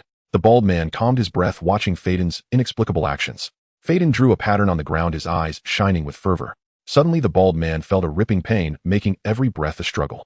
He strained to lower his head, realizing that warm blood had soaked his waist, staining the upper half of his monk robe. The bald man lost strength and knelt on the ground. He wanted to ask something, but held his mouth tightly. Blood oozed between his fingers, his cough bringing forth blood and bits of flesh. A pair of feet appeared in his blurred vision as he dazedly looked up. Kudu looked coldly at the bald man, finding pleasure in his injured state. You and that Hayazono Haru are nothing but insignificant trash. Kudu hated Hayazono Haru as much as he loathed everyone who obstructed him from killing the daimyo. After many years, this grudge must be settled. The bald man couldn't speak, gasping for breath. Can he still reveal the whereabouts of the Six Paths treasure in this state? Phaeton expressed doubt, stepping closer to scrutinize. In an instant, a chilling premonition of death crawled over both Kudu and Phaeton's scalps. The two immediately jumped away from their spots. The next moment, trees burst forth from the ground, crashing and sweeping across the nearby space as an old man stood protectively in front of the bald man. Senju Shoseki finally stepped forward, looking at the dying bald man with a complex expression struggling in his heart. Having lived nearly 100 years, he had witnessed many strange individuals and had long lost fear of life and death, only feeling indifferent. He entrusted the lotus spear to the Temple of Fire for safekeeping. Was he wrong? Had he brought disaster to the innocent? Old Senior, run away. The bald man coughed out a few words, choking on blood in his throat. The tearing pain within made him tremble all over. Senju Shoseki sighed deeply and took out a metallic, gleaming golden short spear from a black bundle on his back. The death duo's eyes brightened. Senju Shoseki ignored the enemy, aiming the spearhead at his own chest and plunging it deep inside. Blood flowed from the wound as he twisted the mechanism in his hand, causing the spear's tip to bloom into a metallic lotus, embedding deeply into flesh and blood. In the next moment, he yanked out the lotus spear, utilizing wood release to quickly heal his injuries. Senju Shoseki thrust the glowing lotus spear towards the bald man's chest, inflicting a second wound. This act astonished Phaeton. Could this old man also be part of the sinister religion? However, they soon realized the truth. The life energy drawn from Senju Shoseki through the lotus spear surged into the bald man's body. Golden light flashed, and the penetrating wound in the bald man's abdomen began to heal slowly. It appeared to be no ordinary pain. Di Lu felt as though his internal organs were being shredded by the lotus spear. A ceaseless torrent of vitality surged into his limbs and viscera, accelerating the regeneration of flesh. Wounds sealed rapidly, and a thin layer of skin once again covered his waist. His vision gradually sharpened. Tilting his head upward, Di Lu beheld Senior Master Zhuang Shi, whose eyebrows had whitened and whose countenance bore deeper lines of age, a consequence of having surrendered his life force. Qinsho Zhuang Shi harbored no regrets. He believed Di Lu to be a virtuous youth, clear-eyed in discerning right from wrong, and he held himself responsible for dragging both the Fire Temple and this young man into peril. Advanced in years and further weakened by the expenditure of his wood-release life force, Zhuang Shi's combat prowess had plummeted. Di Lu, though alive, was severely drained of blood and thus stripped of any formidable strength. Together they fought valiantly, but ultimately fell before the death duo. Fei Duan refrained from reactivating the curse of immortality to slay Zhuang Shi and Di Lu. Instead, they received an urgent signal to withdraw. Kakuza rolled his eyes in silent exasperation. Most likely another assassination attempt from Fire Country's shinobi seeking his head. We shall meet again someday, Ziyuan-chan. And when we do, retribution shall be yours, Fire Country's boxing champion. Under cover of night, the duo fled swiftly back to the Rain Village, where they were met by Conan, who had long awaited their return. Conan briefed them on the Lotus Spear's function. According to intelligence gathered from informants across the nations, the spear embodied natural energy. It could not only extract and infuse abstract essences, such as lifespan, vitality, and even time, but also forcibly draw out tailed beast chakra without killing the Jinchuriki. Konoha housed two Jinchuriki, Uzumaki Kushina and Yuhi Rin. For the Akatsuki, assassinating a Jinchuriki within Konoha, teaming with elite shinobi, was all but impossible. The Lotus Spear thus offered a pragmatic alternative, extracting the vast majority of tailed beast chakra to summon the Ten Tails.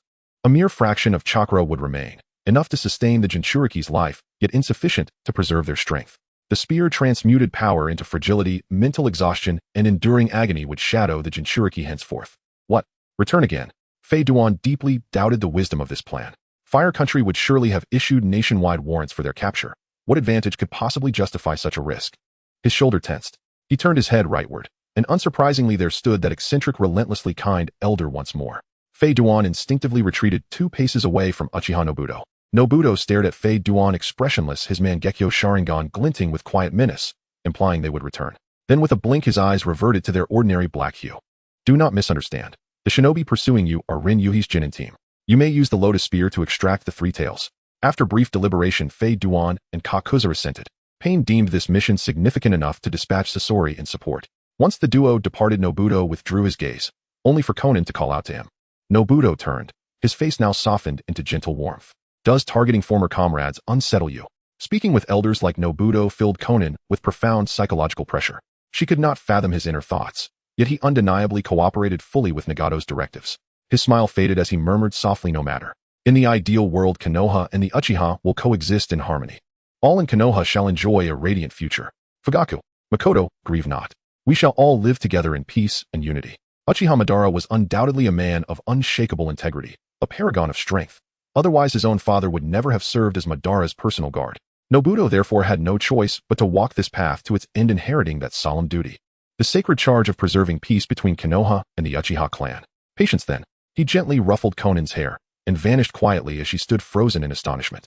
This mission is a joint operation with Team 10. Remain focused. Rin Yuhi led the medical squad. After outlining the mission's essentials, she gestured toward Hiruzen Asuma. That is Team 10's instructor. The 2 boys and 1 girl of the medical squad greeted Asuma Sensei and the Ino Shikacho trio. The latter responded courteously.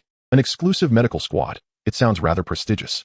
Ino had researched them in advance. This was Konoha's inaugural dedicated medical squad. Choji nodded in agreement.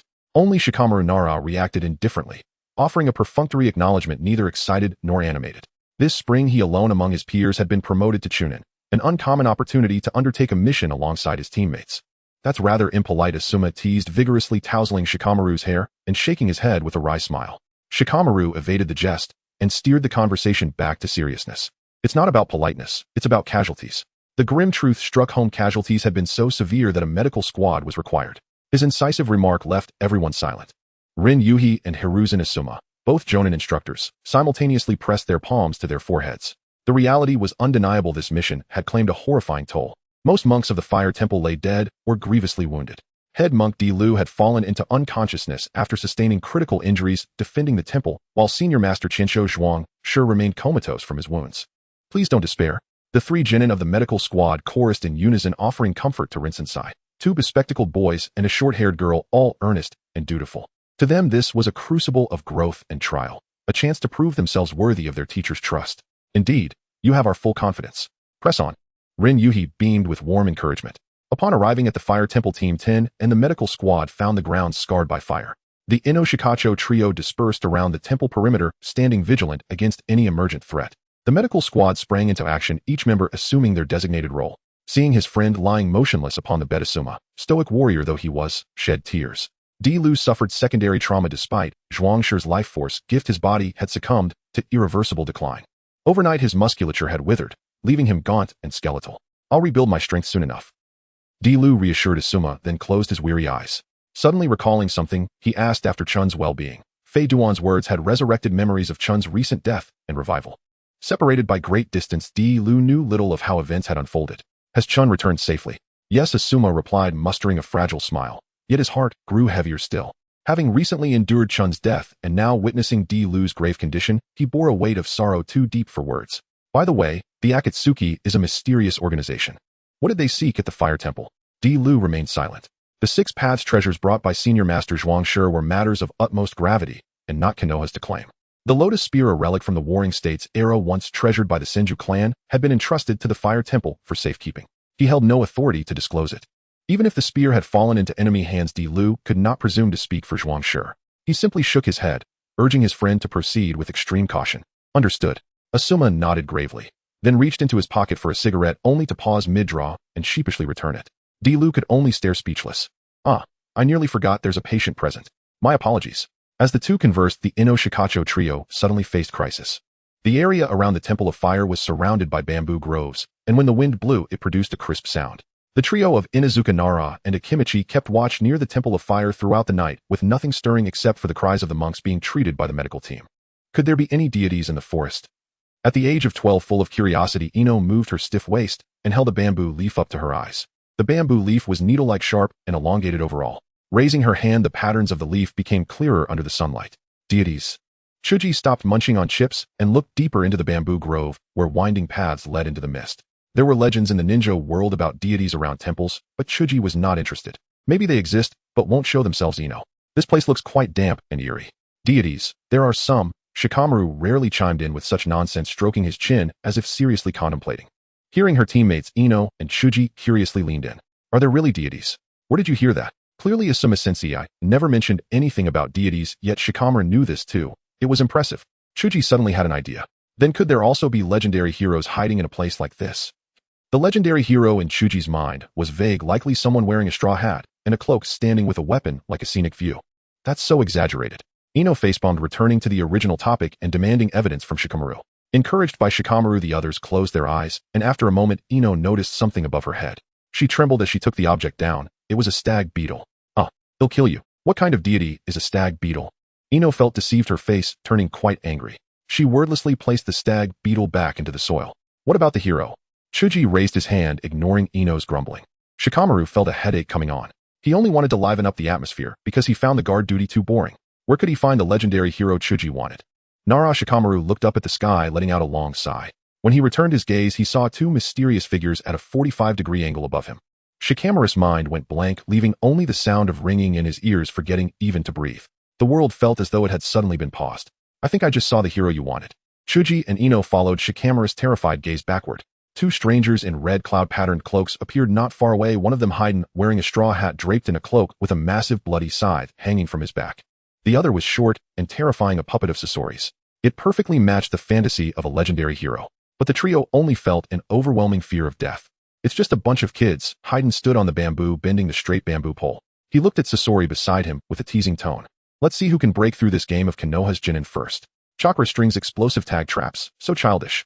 Sasori said nothing, and the tail of the scorpion puppet suddenly whipped out from behind the cloak, causing the three to quickly dodge. Unexpectedly, the scorpion puppet opened its mouth and countless poison needles shot out, hitting Chuji's arm.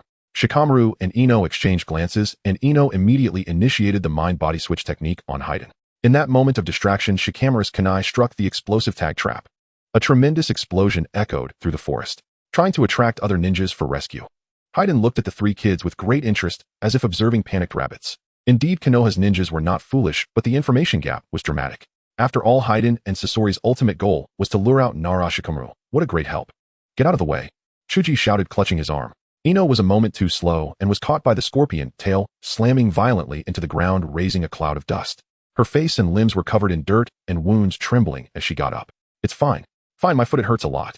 Ino's inner thoughts were far from calm as she appeared. She instinctively looked towards Shikamaru, who had devised the plan. Shikamaru was frozen in place, seemingly stunned. He couldn't understand why the white-haired enemy laughed upon hearing the call for help. This laughter was not mocking or teasing, but rather satisfied. What was the enemy satisfied with? The explosive tag call for help. Hayazono landed on the ground, his legs slightly bent. The next moment he appeared beside Shikamaru with strength surpassing that of a Jounin and the novice techniques of a group of Jinin. There was an insurmountable gap. So fast that no one could react, Hayazono swung his scythe and struck the small boy in front of him. Shikamaru transformed into smoke and vanished. A shadow clone. When Hayazono was momentarily distracted, and the shadow beneath him was trapped by the shadow imitation technique of his opponent. He couldn't help but laugh, lifting his leg to break free from the ninjutsu's restraint. You really are getting on my nerves, little shadow player. The last one will be dealt with by him. Hayazono signaled Sasori not to interfere and drew out a golden short spear from his waist. He wanted to test the power of the lotus spear. The lotus spear could extract any ability from a person. He wondered if it could extract something as abstract as the soul. Shikamaru couldn't retreat in time. The oppressive feeling from the overwhelming strength crushed his thoughts, leaving him with no choice but to tightly shut his eyes. In an instant, the clear sound of metal clashing rang out. Noira appeared. She looked at Hayazono fearlessly and deflected the lotus spear. As the opponent thrust again, Rin caught the spearhead with one hand. Such great strength. Hayazono was somewhat surprised and unexpectedly twisted the mechanism of the spear. The tip blossomed like a lotus, piercing outward. Rin felt a sharp pain in her palm and immediately retreated. The extraction of the lotus spear failed, and the golden light gathered and then dissipated. Finish it quickly. Sasori's warning reached her ears, and Hayazono adjusted his expression, looking at the injured Inuzuka Nara and Akimichi team. Rin seemed to sense what he was about to do and became anxious. What was Kakuzu doing? At this moment, Kakuzu was inside the Temple of Fire. He navigated through the winding Zen halls, casually lifting the curtain to step into the resting room of Jiraiya. Jiraiya slowly opened his eyes, finding the visitor unexpectedly calm. There was no fear, no panic, no vigilance. Aren't you afraid I'll kill you? Monk, I will wait for you in the afterlife. Jiraiya laboriously turned his head toward the door, gazing directly at Kakuzu's face. The frail Jiraiya's cheeks were gaunt, and he looked considerably haggard. I will be waiting for you in the underworld. All right, who will take revenge for you? Kakuzu approached the bed, wearing an expression as if listening to the enemy's last words. He grabbed Jiraiya by the collar, lifting him up, causing him to cough violently. Even while close to death, he still smiled. Kakuzu thought Jiraiya would plead for mercy or recite the phrase, Buddha is compassionate. None of that happened. A monk on the verge of death unexpectedly clung tightly to Kakuzu's robe, his eyes filled only with calm. Spring is not just some insignificant trifle. She is a brave ninja, she is. The hand on his neck gradually tightened. She is my cherished friend. Suddenly a short blade pierced between the two. Asuma arrived just in time to drive Kakuzu back. He stared intently at Kakuzu's calm face, not understanding why the other showed no signs of agitation. Kakuzu said nothing, merely stalling for time. Yahiro Rin blocked the view of Fade One and Scorpion, her loose hair blown against her face by the wind, with a vigilant and serious expression. Rin felt uncertain. However, she had indeed miscalculated. Had she inquired a bit more while treating Dilu, she would have known that Fade One had another partner. There are no ifs in battle. It was about to commence. The tail of Hibiya's beast whipped toward the poisoned Dingtse, and Yahiro Rin moved. The blue-tailed beast chakra spread over half her body, and Rin barely shifted the explosive chakra, blowing Scorpion's tail away. Understood, just create the opportunity and leave the rest to me. Fade One shouldered his scythe, a smirk curling at the corner of his mouth. He was becoming increasingly adept with the Lotus Spear. Although it was difficult to utilize the spear effectively when Yahiro Rin was on guard, he had already devised a strategy. The air grew damp, and Fade One paused, looking back. Two streams of water surged from the ground, coalescing into two water dragons that lunged at Fade One. He raised his scythe to block in front of his chest, unable to stop himself from retreating a few steps. He brushed his hair back, looking quite disheveled from the wetness. Fade One squinted at Rin, who had assumed a combat stance. Rin wanted to attack from a distance, but the aura of death was ever present. She immediately crouched to evade as the deadly sunbond struck into the ground. Scorpion's hatred had drawn Yahiro Rin's attack, but at the same time Scorpion was in a precarious situation. He sensed a snag in the manipulation of the puppets. What kind of dirt was mixed in with the water release used by the three-tailed Jinchuriki? Scorpion managed to escape from Hibiya just in time, while Hibiya was rendered immobile, getting shattered by the wave-like ninjutsu. Rin was slightly out of breath, standing atop a high place. Did you discover it so quickly? The best way to deal with puppets was not to attack Hiden, but to wash dirt and stones into the joints of the puppets with the flow of water. She specialized in water release and was also well-versed in ninjutsu strategies. The red-haired youth before her did not seem normal, sending a chilling sensation through Yahiro Rin, making her more vigilant. You overlooked someone. Scorpion's expression was calm. Rin understood he was referring to Fade One. The injured members of Team 10 have already been taken away by the medical unit. The two of you will not succeed. Scorpion's gaze turned downward. Rin's pupils constricted as she turned back. Halfway through their escape, the medical team and the boar deer and butterfly were all bound to a giant stone. Fade One smiled innocently. You Asuma, in theory. Look, you were waiting for that Jonin's assistance. Unfortunately, it's not just the two of us who came, but one more. Faiduan's words shattered Rin's illusions as she no longer hesitated, clenching her fists. With no reinforcements, there was only one way to protect the children. Rin would not back down. She took a deep breath, her hands forming seals, rapidly unleashing an even more intense chakra wave that swept everything aside. The fierce wind caused the bamboo forest to begin to tilt. The airflow became chaotic and Rin was enveloped in chakra, revealing a massive monster. She released the three-tailed beast, its blood-red eyes surveying the area as it let out a deafening roar. No way. Ino, covered in wounds, saw Yahiro Rin transform into an unprecedented beast, unable to utter a single coherent word. The tailed beast, so this is what it looks like. Shikamaru nudged Ino with his shoulder, casting a glance. Ino twisted her neck in confusion, peering at Dingtse, who was also trapped, his complexion a shade of purple, indicating that the poison was slowly spreading. Worry, helplessness, and sorrow filled the hearts of the lower ninjas. The lower ninjas of the medical team were at a loss, their hands and feet also bound. Not to mention the situation here returning to the battlefield. The destructive power of the three tails was immense, unleashing chakra water bombs that collapsed the forest in just a few breaths. Rin's consciousness was connected with the three tails, granting it substantial authority. Scorpion no longer concealed his intentions, pulling out a large scroll from which countless puppets flew out, surrounding the massive three tails. Taking advantage of Scorpion acting as a target to draw fire, Fade One pondered for a moment before swinging his scythe toward Team 10. Rin immediately changed direction, but with the heavy body of the tailed beast, she was unable to react in time. Without waiting to contemplate whether the enemy's actions were despicable, Yahiro Rin released her tailed beast form and stood in front of Team 10, sacrificing herself to block their path. Meanwhile, Faiduan's weapon had inexplicably changed from a scythe to a golden short spear. Perhaps we should refer to its scientific name. Lotus Spear. Rin's abdomen was pierced, her hands gripping the short spear tightly. The metallic lotus at the tip of the spear was deeply embedded in her flesh, the pain from her ruptured innards severing Rin's nerves. As the lotus spear successfully pierced through, a golden light shone brighter and brighter, and Rin's spirit visibly weakened. Chakra rapidly drained from her body, and the three tails exhausted their energy to prevent Yahiro Rin from dying, continuously replenishing her with their own chakra. After a moment, Fade One yanked out the lotus spear, the bloodied spearhead tracing an elegant arc through the air. The goal achieved, the majority of the three tails chakra was secured. Rin's body and mind were severely injured, her head bowed as she knelt on the ground. This is something you shouldn't know. Rin's chakra within her was minimal, teetering on the edge of unconsciousness. Fade One, and Scorpion left, leaving a scene of devastation in the bamboo forest. Yahiro Rin trembled as she untied the medical team's ropes, finally succumbing to fatigue and fainting. Teacher. The teacher was simply too exhausted. Yahiro Rin wanted to respond, but ultimately lost consciousness. Meanwhile, Kakuza was unable to take down Asuma in a moment, but he also had no intention of killing him. Kakuza's mocking attitude infuriated Asuma, who couldn't help but ask, "Why come back? As long as you are alive, the Land of Fire cannot tolerate you." Kakuza.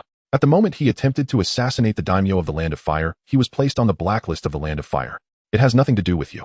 Kakuza took a deep glance at Dilu, who lay against the wall, and quickly evacuated the scene. The non-combatant actions left Asuma dumbfounded, but soon his astonishment transformed into fear. Kakuza was stalling for time. This meant something terrible had already happened. Sarutobi Asuma helped Dilu onto the bed and hurriedly ran out of the fire temple. His mind was in turmoil. Everything that had happened today exceeded the scope of the mission. Akatsuki, what kind of organization is it? The truth cannot be hidden. News of the second attack on the Temple of Fire reached Konoha. At the same time, reports of the failures of Team 10 and the medical team also came back. Yawahara Rin's injuries were not severe, but her body had grown weak for unknown reasons. Konoha became aware of the existence of the Six Paths treasures. Due to the involvement of events from the distant warring states, Rin and the others present kept this matter under wraps. Konoha's understanding of the Akatsuki's danger deepened. That day, Minato received another piece of bad news. Uchiha Obito had left Konoha without notifying anyone, and facing Nara Shikaku's suspicious gaze, Minato forced a smile. Indeed, my orders to let Obito leave the village were for the sake of a mission. The teacher was also nearing his limit. Come back soon, my child. The cemetery, smooth grass, clean air, and an empty atmosphere. Hayakawa Haru ascended to a high point, looking down the slope at the crowd of people coming and going to pay their respects. She closed her eyes and sat quietly. Who are you here to pay respects to?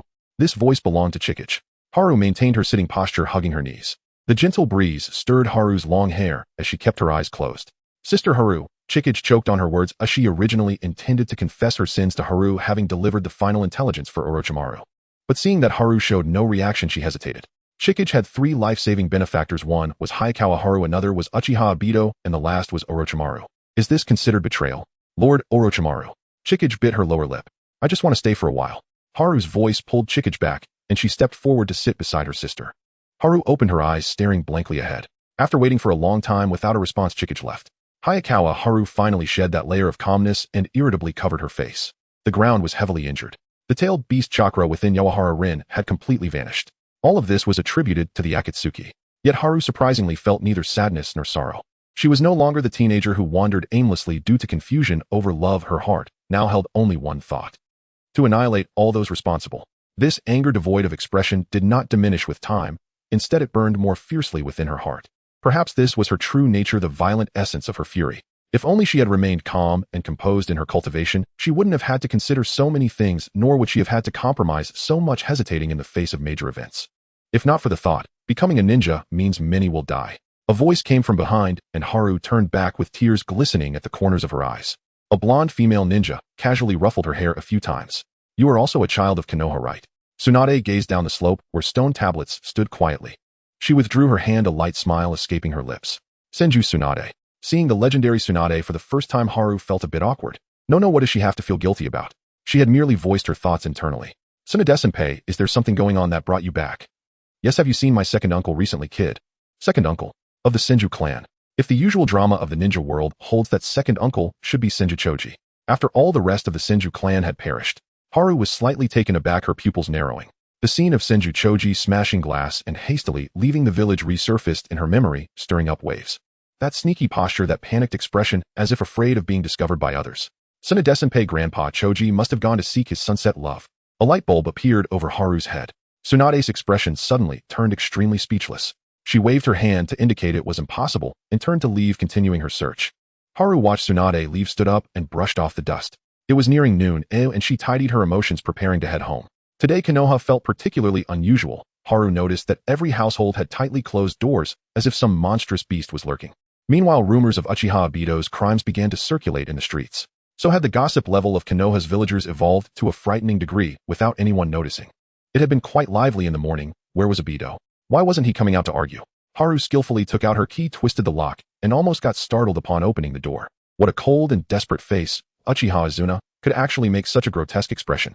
Izuna grabbed Haru's wrist, pulled her into the house, and closed the door behind them. Fortunately, the grotesque and eerie expression had already vanished. Looking cool makes people feel reassured. Haru smiled brightly, using her fingers to lift up Izuna's mouth corners, forcing a perfect smile.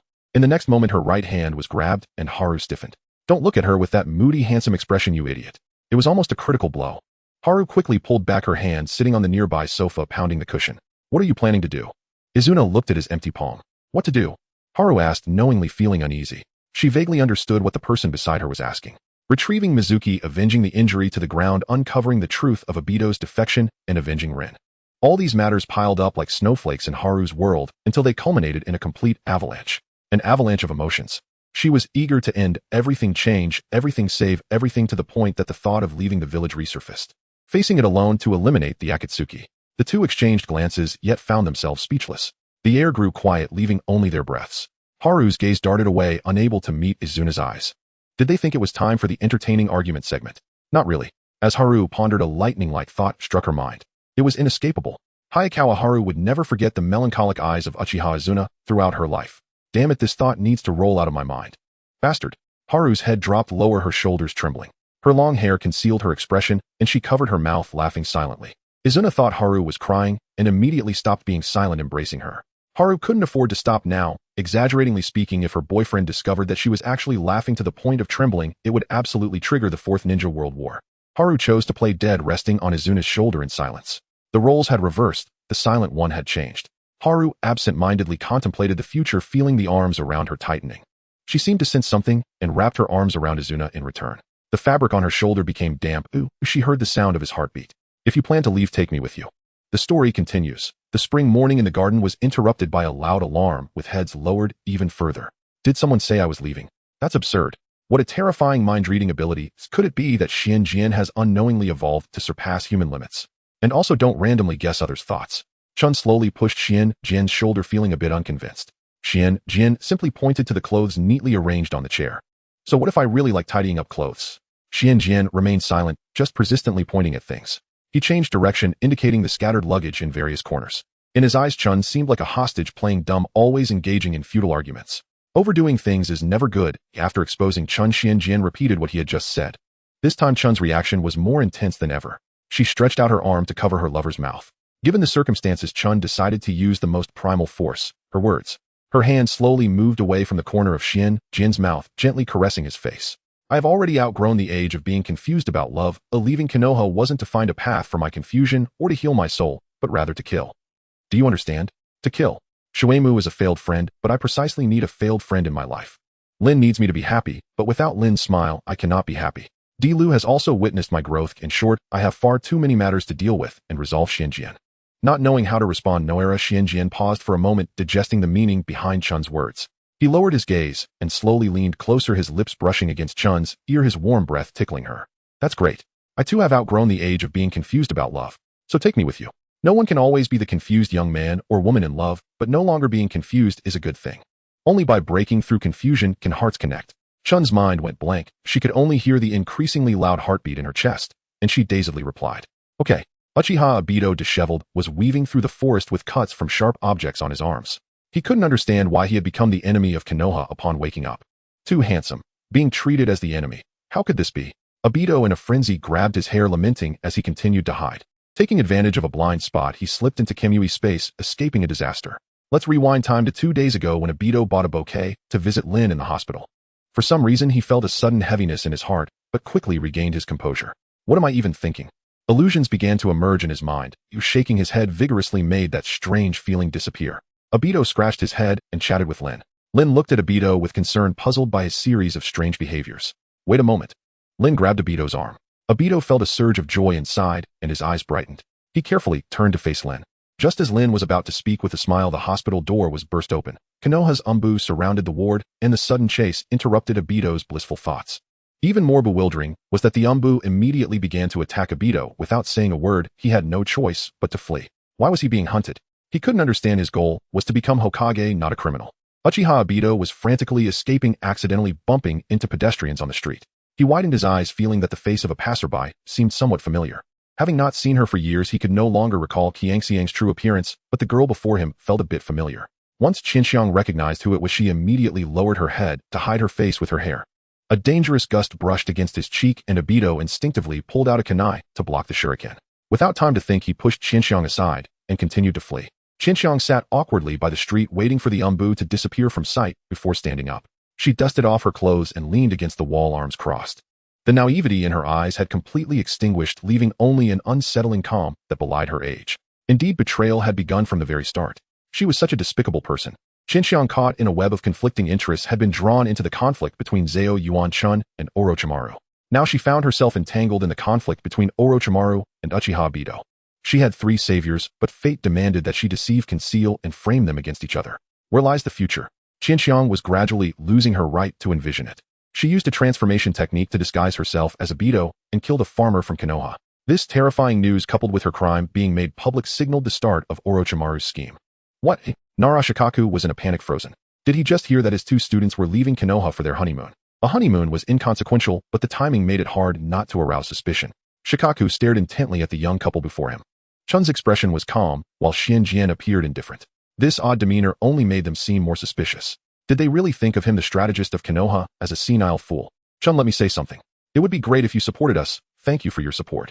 Zhao Yuanchun beamed, immediately shaking hands with teacher Shikaku. Before Shikaku could ask, Chun grabbed Xianjian's hand and slipped away. Shikaku silently lowered his hand. He let out a long breath and closed his eyes, smiling. In truth, deciding to seek revenge for one's comrades is a very romantic thing. He knew that. The youth of today. Zhao Yuanchun and Xianjian went home, packed their belongings, and completed their village exit procedures. On their way out of the village, they encountered the first person to block their path today, Irika. Irika seemed to anticipate that they weren't going on a honeymoon, but were instead going to settle some matters. His lips trembled and countless words were stuck in his throat, unable to be spoken. Tears shimmered in his eyes as Irika suddenly bowed deeply. Pleased. Tears fell onto the ground. When he looked up again, Chun and Xianjian had already left. Irika did not regret. He could not stop Chun from pursuing her goals. Moreover, he couldn't bring himself to ask to be taken along in that kind of scene. He didn't want to be a third wheel. Meanwhile, the young couple hadn't even walked a mile when they encountered another person blocking their way. Kakashi sat on a bench with a book, seemingly waiting for someone. When Kakashi saw the 2 approaching, he closed the book. To some extent, Kakashi could guess that Chun's journey was more or less to figure out why Lin had been extracted from the tailed beast and survived, making those who harmed Lin pay the price. He just stood by saying, "It's fine, Kakashi." Chun spoke first. Obito also needs you and Konoha. The old Team 7, caught between a rock and a hard place, needed someone to stand up. Kakashi did not expect Chun to say this. He scratched his head and lazily sat back down on the bench, clearing the way. The aroma of food drifted through the air as children laughed and frolicked through bustling streets and narrow alleys. The capital of the Land of Fire remained as vibrant as ever after many years, its lively, earthy charm standing in stark contrast to the solemn grandeur of the royal city. A taiyaki wrapped in oiled paper radiated warmth in her palm. Hayazono Haru gently lifted the broad brim of her hat and took a bite of the red bean-filled pastry. Before departing the Land of Fire, they had received a message from Jiraiya requesting a rendezvous. What could this mean? Was senior brother Jiraiya also investigating the Akatsuki and the Jinai Association? Haru stood bewildered, holding the steaming, fragrant taiyaki up to Genma's lips. Without hesitation, Genma bent his head and took a bite. Senior brother Jiraiya is utterly unreliable. 3 days have passed, yet he still hasn't shown up. At this juncture, Jiraiya should be training Naruto at Myobokuzen. That he sent a long-range summons instead of appearing in person suggested he might have received an urgent plea from Minato Namikaze. Would you like a candied apple? Genma changed the subject. To him, Haru's recent emotional state seemed unusually complex, yet he would do his utmost to support her. Yes. Haru's gloom instantly lifted, her spirit flared with renewed resolve. As the 2 walked away, a white-haired man emerged from behind a vegetable stall. Under the vendor's furious scolding, Jiraiya let out an awkward chuckle and fled. Surely his disguise wasn't that shoddy, really now. He deliberately circled back, then happened upon the pair, affectionately entwined, as if by pure chance. He squinted, drawing out a low, drawn-out "Tsk, tsk, tsk, tsk, tsk. Spit it out already. Perverted old man." Fuming inwardly, Haru hurled the candied apple she held and struck Jiraiya square in the face. He turned only to find the apple clinging stubbornly to his right cheek. "Hey, rein in your violent springtime companion over there." Jiraiya's muttered complaints earned only a silent shake of Genma's head. And truth be told, the fault lay entirely with Jiraiya himself. "We agreed to meet 3 days ago. You're the one who broke the promise, senior brother Jiraiya." At this reminder, Jiraiya shifted uncomfortably, guilt flickering across his features. In fact, he'd arrived in the capital 3 days prior, but the tavern maidens had been so charming that he'd indulged in one too many drinks and ended up nearly penniless, teetering on the brink of destitution. Having swindled his own apprentice's money and then lost it, he scratched his head sheepishly, feeling not the slightest twinge of remorse. "Sorry, Naruto. After all, your father fell for my tricks too. Occasional deception builds character." The trio secured a private room at an inn and closed the door behind them. Instantly, Jiraiya shed his levity and assumed the gravity of a seasoned operative sharing intelligence he'd gathered in secret on the Akatsuki. He offered Haru and Gunma one piece of counsel. If you intend to confront both the Akatsuki and the Jinai Association, I recommend targeting the Jinai Association first. The Akatsuki's web of influence is labyrinthine. When the time is ripe, I shall deal with them myself. As for the Jinai Association, that task falls to you. Jiraiya held no particular opinion of them, only disdain. To him, they were merely a troop of hypocritical shinobi capering like demons in chaotic revelry. Devoid of grace, devoid of conviction. His gaze lingered on his reflection in the teacup, lost in thought. Such was the way of the wandering hero, forever brooding, forever burdened. Don't I look dashing, dapper, irresistibly charming, he declared, posing for the youngsters. So greasy, Haru retorted sharply, shattering his unprovoked self-adulation, and adding with deliberate emphasis, absolutely disgusting. Travel safely. With a hearty laugh, Jiraiya slung an arm around Gunma's shoulders, claiming, under the pretense of discretion, that certain matters were best discussed between men, not in front of Haru. Haru rolled her eyes and descended to the inn's dining hall to order dinner. Listen well, boy. What? A bead of cold sweat trickled down Gunma's temple. Jiraiya's grip threatened to crush his shoulder. Jiraiya's expression hardened. He sighed deeply. The political landscape of the Land of Water is treacherous and unpredictable. Should you find it impossible to persuade the rogue shinobi of Konoha to return, withdraw immediately. Having wandered the nations for decades, he'd heard whispers that the Jinai Association had manipulated the hidden mist village into constructing countless mechanical traps, every corner of their territory riddled with snares. Those people he mused were cowards hiding beneath shells, fearful even of their own shadows. Why does Haru? Haru is simply a foolish child. She wouldn't dwell on such warnings. She'd only say it doesn't matter. I will bring Mizuki home. Foolish, foolish, foolish. I was merely speaking figuratively. No need to take it so seriously, young man. Jiraiya, unnerved by Gunma's unwavering stare, patted his chest to steady his breath. He departed first, leaving Gunma a palm-sized toad. Farewell, send word if danger arises. When Haru returned, only Gunma and the crimson messenger toad remained in the quiet inn room. Didn't even bother saying goodbye. She pouted, poking the tiny toad resting on the table. Sensing threat, the creature leapt, landing squarely atop Gunma's head. A summoning beast for communication. How intriguing. Gunma carefully lifted the toad from his hair. Not particularly rare. There are even Esso-summoning turtles. A small turtle with beady green eyes flashed in Haru's memory, but years ago she'd already returned that very turtle to Might Guy. Guy was, after all, the turtle's undisputed choice, the paragon its loyal gaze sought. Speaking of communication techniques, Haru and Gunma leaned over the table, entranced by the tiny toad before them. Eyes sparkling, Haru blurted out an oddly specific question. So, you can perform spiral ascent transmissions just like the SOS turtle? Crazy human, squeaked the toad in a childlike voice, trembling violently. Then with a final shiver it darted into a glass vial fitted with air holes, and the vial vanished into Gunma's ninja tool pouch. Inside the dark confined space, the toad overheard the two humans debating names for their traveling duo. Not quite partners, not quite lovers. Why did they even need a formal title? Why impose such a label? How about the absent-minded and the grumpy? Haru regretted the suggestion the moment it left her lips. She refused to be the absent-minded one. She furrowed her brow, massaging her temples in deep concentration, until suddenly a celestial voice echoed from above. The honeymoon duo. Agreed. Haru saw nothing odd in the name. After all, the shinobi world was vast and wondrous. Surely a team masquerading as newlyweds while carrying out assassinations was hardly extraordinary. How thick is that filter? Human. The toad's worldview shattered. It could not fathom human logic, and briefly entertained recommending the moniker, the Twin Bandits. No. The twin demons suited them better. Haru and Gunma remained blissfully unaware. After finishing their meal, they packed their gear, and the honeymoon duo set forth on their mission to dismantle the Jinai Association. In the Land of Water, fog envelopes the land year-round. In the memories of early spring, every time there was fog, something unfortunate would occur. After a 3-day arduous journey, the honeymoon group successfully blended into a town surrounding the hidden mist village. The townsfolk rise with the sun and retire with the sunset, leading a very orderly life. It is rare to find such a peaceful place in the ninja world. The spirit of spring is hard to come by. The two stayed at a farmer's house seeking information about the Rinni Society's movements. Lord Shuei is the strongest. You are outsiders, so it's normal not to know. The Rinni Society selflessly helps many people. Every year, farmers must pay a portion of their grain and wealth to the hidden mist village in exchange for protection. Lord Shuei promised that they could withdraw it after several years.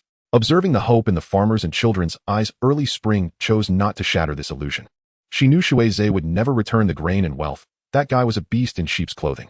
However, the farmer also provided some useful information pointing to a path in the forest. The Rinni Society often takes a back route to enter and exit the hidden mist village. That path is a must-pass. That makes sense, let's go. That evening, early spring tugged at the distracted Jian as they bid farewell. Just as they stepped out of the farmer's courtyard, she found her hands empty. A strange force pressed against her cheek. Xianjian's expression turned eerie again, playfully tugging on his girlfriend's face. To him, she resembled a tiger shark with tiny eyes, with an innocence and purity akin to that of a child. Do you really believe this? Of course do I look like such a foolish idiot. Early Spring paused for a moment, swatting away his hand.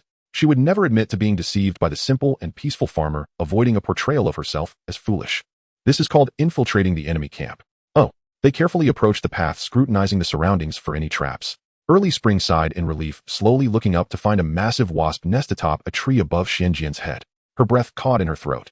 The moment Xianjian turned around, Early Spring lunged forward. The inertia caused them to tumble into the grass, and to make matters worse, there was a concealed underground space beneath the grass with slippery walls and the sound of dripping water echoing. In the pitch-black space, Spring slowed her breathing, pressing closely against the person beside her. Could it be a cave? Huh. A flash of light burst forth from the darkness, illuminating their faces for a brief moment. There was nothing nearby to ignite. Xianjian had to rely on the dim light to guide Spring as they searched for a way out.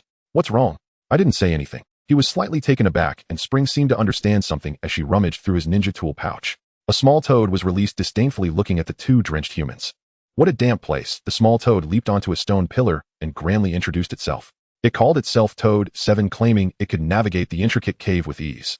The so-called cave has a complex and ever-changing spatial form, winding and twisting like a maze illuminated by dazzling colors. If one quieted their mind, they could even hear the sound of the underground river flowing. Don't worry, I definitely. Toad 7 leaped forward with all its might and landed on the slippery ground, and the next second that patch of ground sank. The mechanism trap operated like a chain reaction, causing the cave walls to rapidly converge. Toad 7, terrified, climbed onto Xianjian's head, while Xianjian and Spring immediately fled the trap's area. The stone walls slammed together tightly, producing a deafening crash. This place was not suitable for long stays, as Shui Zhe had set traps. Xianjian recalled Jiraiya Sensei's advice and instinctively glanced at Early Spring. Spring showed no signs of fear. Instead, she revealed an excited expression. Since it's defined Shui Mu, let's put this debt all on Shui Mu's head. What an evil laugh. Early Spring's sinister chuckle echoed throughout the vastly different-sized cave, slinking through the winding holes. What a vicious woman. Toad 7 added, only to be swiftly pinched by Xianjian. An inexplicable sense of guilt made Toad 7 shut its mouth, quietly nestling in the collar of the male human. We must find a way out. How about we split up? Early Spring looked at the person beside her with anticipation. Xianjian nodded mechanically, but his mind was actually thinking of retreat. How disgraceful. He instinctively thought of retreating at the first sign of danger, not understanding what had transpired between Spring and Shui Mu. Therefore, his retreat might interfere with Spring's judgment. Let's move forward, Spring. At the fork in the cave, some light gradually appeared. They bid farewell at the fork, and Early Spring, sensing something, turned around to see Xianjian and Toad 7 watching her as well. Why did it feel like a guilty conscience after a divorce, abandoning her husband? Spring suppressed her sprawling imagination, cautiously feeling her way along the stone wall. She accidentally bumped into a stone pillar, and suddenly a few sharp arrows shot out from the cave ceiling. Early Spring pulled out her kunai from the ninja tool pouch and shot all the hidden weapons away. After surviving the ordeal, she took a deep breath when suddenly a voice came from behind her. Who are you? Xiang Lin, a ninja raised in the palm of the Rini Society. She had received orders to investigate the cave traps and see if any prey had been caught. When she saw Spring, her eyes lit up. Do you know me? Early Spring was embraced, feeling a bit dazed. Xiang Lin, wearing glasses, spoke with a tone of excitement. Yes, Early Spring is the spiritual leader of the Rini Society. Lord Shui Zhe has mentioned more than once that he appreciates Spring's kindness in sparing him, which is why he established the Rini Society. This was merely Shui Zhe's excuse. Early Spring instantly saw through the truth. The Rini Society was merely a tool for Shui Zhe to plunder, devoid of any kindness. If there was any help given, it was only to extract gratitude in return. I see. Spring rubbed Xiang Lin's head a couple of times, internally cursing while maintaining a facade of a caring elder sister. Then can you take me and another companion out? Xiang Lin appeared somewhat troubled. Look, true righteousness is invisible. Spring's eyes curved as she entered persuasion mode, pointing to her heart. Don't look with your eyes, feel with your heart. Xiang Lin's face turned red, biting her lip and tightly closing her eyes. She heard herself make the first significant promise of her life. Once I figure it out, I'll take you out. After saying this, Xiang Lin pressed an unknown mechanism and disappeared into the intricate cave. Early Spring was left alone in the space. She did not feel discouraged and wandered aimlessly in the labyrinthine cave. The sound of water flowing guided her direction as she decided to find the underground river first. Fatigue gradually accumulated in her body, and Early Spring leaned against a stone pillar, gasping for breath. A shadow fell at her feet. Early Spring looked up, and a familiar grotesque smile came into view. Shui Mu had been waiting for Early Spring's arrival for a long time. But why was Spring smiling? Seeing him still showed a look of surprise and joy was truly too cheap. Shui Mu wanted to mock her, but suddenly felt a heaviness in his body. Spring leaned forward and fell toward him. Don't faint here. Aren't you an invulnerable she-monster? Shuemu, feeling complicated, supported early spring, resisting the instinct to push her away. She felt hot all over, which did not seem like a good sign. Even monsters can catch a fever. Shuemu surprisingly found himself lost in thought. The cave was dark and damp. It was no surprise that wearing a soaked coat while searching for an exit might lead to illness. Was this guy an idiot? Or had his constitution weakened after narrowly escaping from Orochimaru? Shuemu had originally come to deal with the intruders, and he looked down on the child named Xianglin from the Righteousness Society. To avoid any mistakes on Xianglin's part, he followed closely behind and entered the labyrinthine cave. Oh, really now? He laid Chun flat on the ground, pondering what to do. Shuemu squatted expressionlessly, observing the dazed Ziyu and Chun. The last time he saw her, so weak, was in the snake den. I tell you, every time we meet you look so pathetic, like a defeated dog waiting to be slaughtered. Chun. He forced an exaggerated smile, a spark of light flashing in his eyes. Just kill this guy already. Shuaima's left hand slowly approached Chun, brushing against her neck. The almost scorching sensation made him halt. The sound of the underground river rushed in his ears, and the drips from the stalactites were almost deafening. Even the sound of breathing felt jarring. It's so noisy. So noisy. Shuemu shot up, and Chun weakly clutched his pant leg, refusing to let go. Her cheeks and forehead were flushed, struggling to open her mouth. It seemed she wanted him to lean closer. Shuemu impatiently leaned down to listen. Shuemu, cockroach droppings. That was the last straw. He widened his eyes in disbelief, unable to comprehend why Chun would belittle him at such a critical moment. Who did Chun think she was? His anger reignited. Shuemu didn't hesitate this time, pressing down on Ziyuan Chun's body with his arm, his perfectly fine left hand tightly gripping the artery in her neck. Chun instinctively struggled, suddenly lowering her head to bite his palm. A series of bloody teeth marks were left on the webbing of his hand. This was the only thing Chun could do, betting on the fact that Shuemu needed a friend who would constantly oppose him. Shuaima's life required someone who could see through his filthy, selfish heart. After a while, Chun still hadn't heard any sounds from around them. Her mind was spinning, and the objects in front of her were swaying. Just as Chun was on the verge of despair, a cool palm gently rested on her forehead. Shuemu soaked his hands in the water of the dark river. Zhao Yuan Chun's thoughts grew increasingly sluggish, and she fainted. Seeing her completely lose consciousness, Shuemu finally let out a sigh of relief. Facing a mouthy warrior was completely different from dealing with someone who couldn't speak. Zhao Yuan Chun was much cuter when she kept quiet. Shuemu dragged Chun to a safe area, tore off the sleeve of her arm, and carelessly wiped her arms and face with a cloth soaked in cold water. Only at this moment could he touch Ziyuan Chun's face without getting bitten. Shuemu glanced nervously at the bite scars on his arm. By the time Ziyuan Chun woke up, half a day had already passed. She saw Shuemu resting on a rock and was momentarily speechless. Shuemu scoffed and turned away. Hurry up and say something to thank me, or I'll get angry. Damn, how annoying. Chun propped herself up on her arms and slowly got up from the ground. Why had her clothes changed into sleeveless ones? Forget it, that wasn't the point. Come back with me, Shuemu. Irika and I are hoping you'll return. Sure, Shuemu agreed lightly. Such an unusual action felt even stranger in a space where it was just the two of them. Chun couldn't help but take a step back as Shuemu approached her, frowning, yet laughing maniacally. Is this guy trying to join the laughing for? He suddenly grabbed Chun by the collar, pulling her clothes, and squeezed out a line from his throat. It's truly moving that you went through so much to find me, but if you want me to go back, I have a condition. This condition is... Shuemu's dislike for her quickly rose as he provocatively pinched Chun's chin. Now kneel down for me. Chun, kneel down and repent while kissing my shoes. As a defeated dog, you must have the awareness of a defeated dog, you fool. Shuemu always managed to ruin touching reunions, and this time was no exception. It wasn't that he didn't want to go back, but he was tormented by complex emotions, making his spirit increasingly twisted. In the end, he couldn't even tell if he wanted Irika and Ziyuan Chun to be friends, or simply enjoyed the thrill of bullying his friends. Feel free to be disappointed, Chun.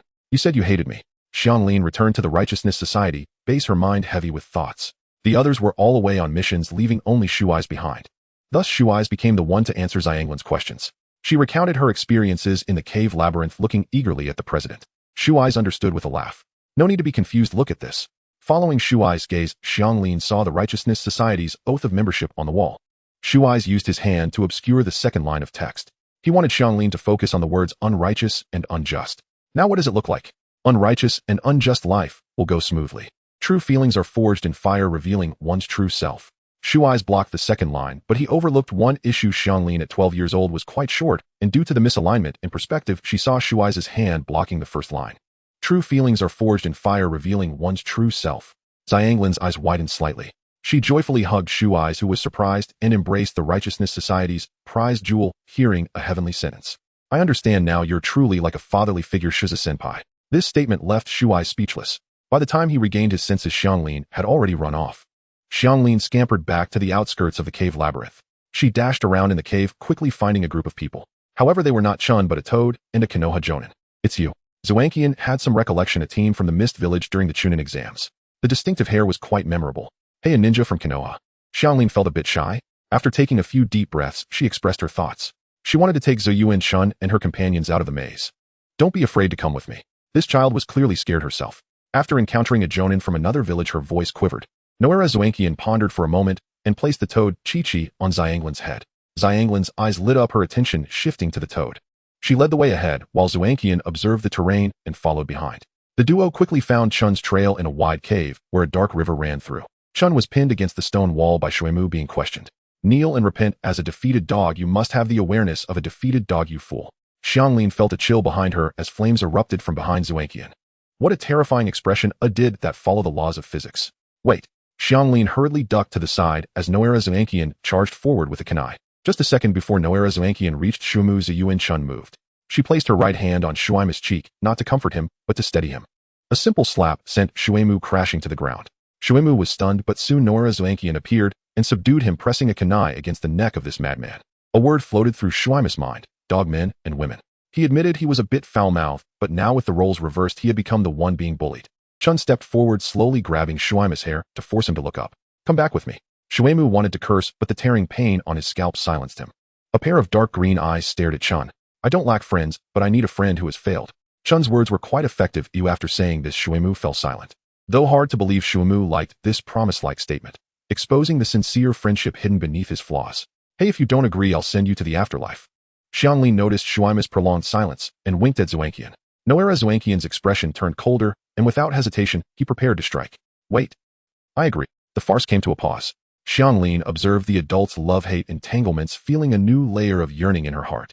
Senior Chun was quite straightforward, always gaining the upper hand in the cruel psychological game. Seniors, let me take everyone out. Xianglin ignored Shuaima's dumbfounded gaze and actively took Zuyuan-chun's hand. Under her guidance, they exited the maze and returned to the surface. The sun warmed their skin, and an unexpected figure appeared not far away. Shuai's looked at the Konoha ninjas who had escaped with a twisted expression, unable to utter a word. Damn it, he had taught Xianglin about unrighteousness. Why had he saved this group of intruders? Shuai's blood surged, anger occupying his heart. Zuyuan-chun and Xiangling remained on high alert for battle, while Shuemu was always ready to flee. At that moment, Xianglin stepped forward. She innocently rushed to stand in front of Shuai's. The joy in her eyes was unmistakable. Shiza-senpai. The 12-year-old Xianglin had done a good deed, her face flushed with excitement. Shuai's hesitated for a moment, but slowly lowered his weapon. His feelings were complex and sorrowful as he reached out to Xianglin. Be careful. Surprisingly, Shuai's merely gently patted Xiangling's head, tears streaming down his cheeks. He was pained by the financial loss from the destruction of the cave labyrinth, and he despised intruders who could remain unscathed, but yet. That's great. Xianglin is a good child. She has learned righteousness. Even in the barren and desolate soil of immorality, noble flowers could bloom. Did this mean he was a qualified president? Well done. Shuai's rarely did not pursue the matter. Seasons cycled. Winter's chill gave way to summer's heat. As the honeymoon team journeyed across the lands after departing the land of water, the black market and gold exchange hubs became their primary arenas for reconnaissance, where Hayazono Haru and Kirigakure Gunma meticulously gathered intelligence. Piecing together fragmented clues, they began to unravel the mystery of the Lotus Spear. This is still insufficient. We must return to the land of fire. A face emerged from beneath a voluminous gray robe as Hayazono Haru lowered her hood and turned toward the figure beside her. Kirigakure Gunma nodded silently.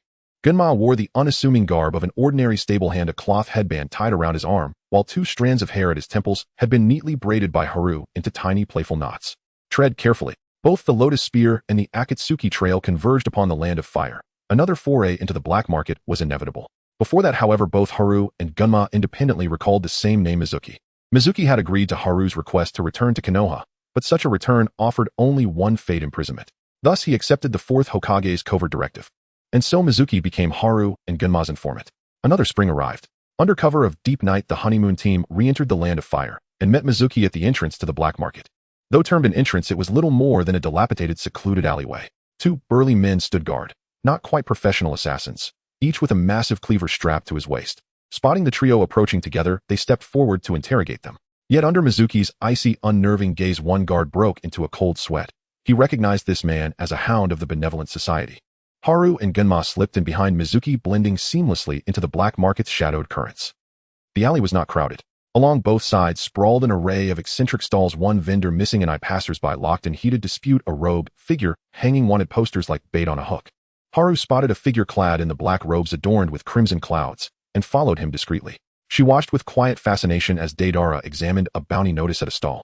Deidara felt a weight settle on his shoulder. Turning, he found Haru standing there. "It's you," he murmured. He'd seen her file before. Deidara frequented many black markets, and Konoha's records were thorough. Puzzled as to why she'd summoned him, he took 2 reluctant steps before she pulled him along. Her cheerful, knowing smile sent an involuntary shiver down his spine. "Hey Deidara, got a question for you." Haru draped an arm over his shoulders, her tone conspiratorial, as she broached the subject of the lotus spear. Inside, Deidara rolled his eyes. Is this woman insane? Asking about the Akatsuki outright. Silently, he reached for his clay, but Haru seized his wrist before he could act. She smiled unwavering. Now, no need for that. Let's trade intelligence. What I offer will rival even the lotus spear in value. Convincing people, now that's an art. Deidara's eyes gleamed, fixed intently on this dazzling charlatan. Fine. After all, the lotus spear rested with Sasori. Whatever he revealed would change nothing. Deidara accepted the terms and followed Haru out of the black market. In a desolate stretch of countryside, Haru spoke at last. This secret, I possess a terrifying ability. Whatever I say, comes true. Haru held Deidara's full attention, ready to weave her elaborate deception. With a casual gesture, she pointed toward a passing stable hand. Young man, come here and kiss me. Deidara whirled around. A handsome, long-haired stable hand hurried forward, 3 strides and 2, and pressed a dutiful, unhesitating kiss to Haru's lips. Deidara's mind detonated. His eyes widened in disbelief. This defies all scientific law. Every physical principle collapses. Why? How? Haru's performance had only just begun. She pointed next to Mizuki, standing quietly at the roadside, well known within the benevolent society, as Deidara vaguely recalled. Hey you, come give me a shoulder massage, and hand over 20,000 ryo. What a venomous woman. Deidara's psyche recoiled, utterly unprepared to confront a Konoha shinobi who wielded supernatural authority with such reckless abandon. Mizuki stammered incoherently, his face darkening as he kneaded Haru's shoulders. Then wordlessly he withdrew his wallet and placed it into her waiting palm. Haru winked triumphantly at Deidara. Impressive. Absolutely astonishing.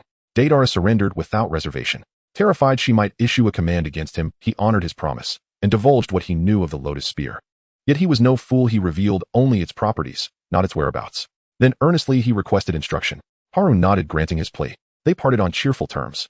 Watching Deidara vanish into the distance, Mizuki ground his teeth in silent fury. That trick was vile. He reached out, desperate to reclaim his wallet. Haru merely shrugged, and with Gunma at her side walked away, calm and unruffled. Hayazono.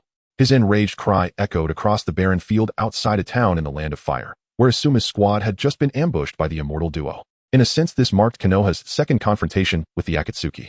Over the past 2 years, Namake's Minato had dispatched over a dozen teams to investigate the organization. Counting Haru and Gunma, 20 squads had been deployed in total. Regrettably, Asuma harbored no goodwill toward the pair who had gravely wounded Chiriku. The battle raged fiercely. Guided by Chiriku's intelligence, the squad moved with meticulous caution, ensuring Haiden never drew a single drop of their blood.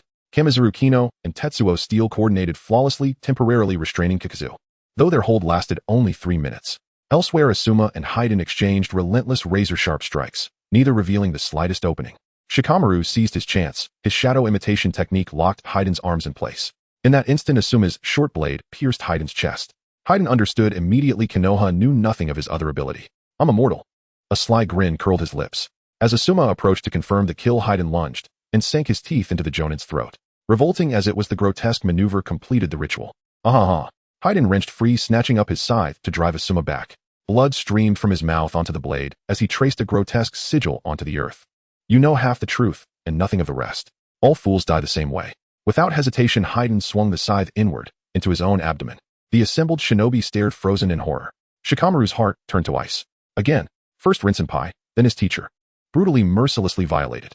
Haiden's figure warped and loomed before Shikamaru's eyes. His laughter rang sharp and grating. At the final, desperate moment, a thunderous flying kick descended from above, slamming Haiden hard against the wall. Yet, because Haiden remained within the ritual circle when struck, Asuma, too, suffered the backlash. Asuma gasped, feeling his ribs crack beneath the impact. With agonizing effort, he raised his head and beheld Haru's silhouette radiating lethal intensity. Apologies, I hit you by accident. She did not look back. Her expression remained impassive, her gaze locked unwavering on Haiden. Old grudges, and new ones, would all be settled now. Luan forced his focus back and shouted toward Zao Yuanshan, warning, be careful, his body will not perish. Zao Yuanshan gave no reply. She merely cast a sidelong look at Gang Zitai and Shin Yuchian, whose throats were being clamped by Jiaodu. Under the astonished gazes of the others, Zao Yuanshan pinched 2 kunai between her fingers, one left, one right, and flung them outward. The blades glittered with cold light. The surrounding air was drawn into thin threads, leaving only the shrill ring of steel. Gang Zitai and Shun Yuchuyun released their grip on the throats and collapsed to the ground. Peak period. Chun, the others breathed. This is the bond of our Bailanzu. Gang Zitai, tears streaming, seemed to be imagining something impossible. Chūyun. Someone called. I no Shinyu, Chūyun replied, brushing dust off and rising to his feet. He reached into his pocket and hurled a dark object. Zao Yuanshan caught it in her hand with practiced ease. It was a pair of sunglasses. Boss. Someone cried. Hey, Zao Yuanshan said, her face falling into a sullen shadow as she slipped the glasses on and crossed her arms, eyes fixed on the two undead adversaries. Haiden and Jaco had wounded Yi Yuan Lin and nearly killed Di Lu. Such sins deserve the unchecked growth of wrath. It is time to pay for blood, Zao Yuanshan declared. Her words carried a palpable menace. Fei Duan chuckled lightly and leapt back into the circle. He had decided to destroy Asima first, then deal with Zao Yuanshan. But his plan unraveled. The sunglasses on Zao Yuanshan flashed an unbearable glare. She lifted her right foot and struck the ground. The earth split outward, shattering into blocks from the inside out. The ritual circle beneath Fei Duan crumbled into fragments. Wounded Asima breathed a sigh of relief and, clutching his ribs, retreated from the fighting ring.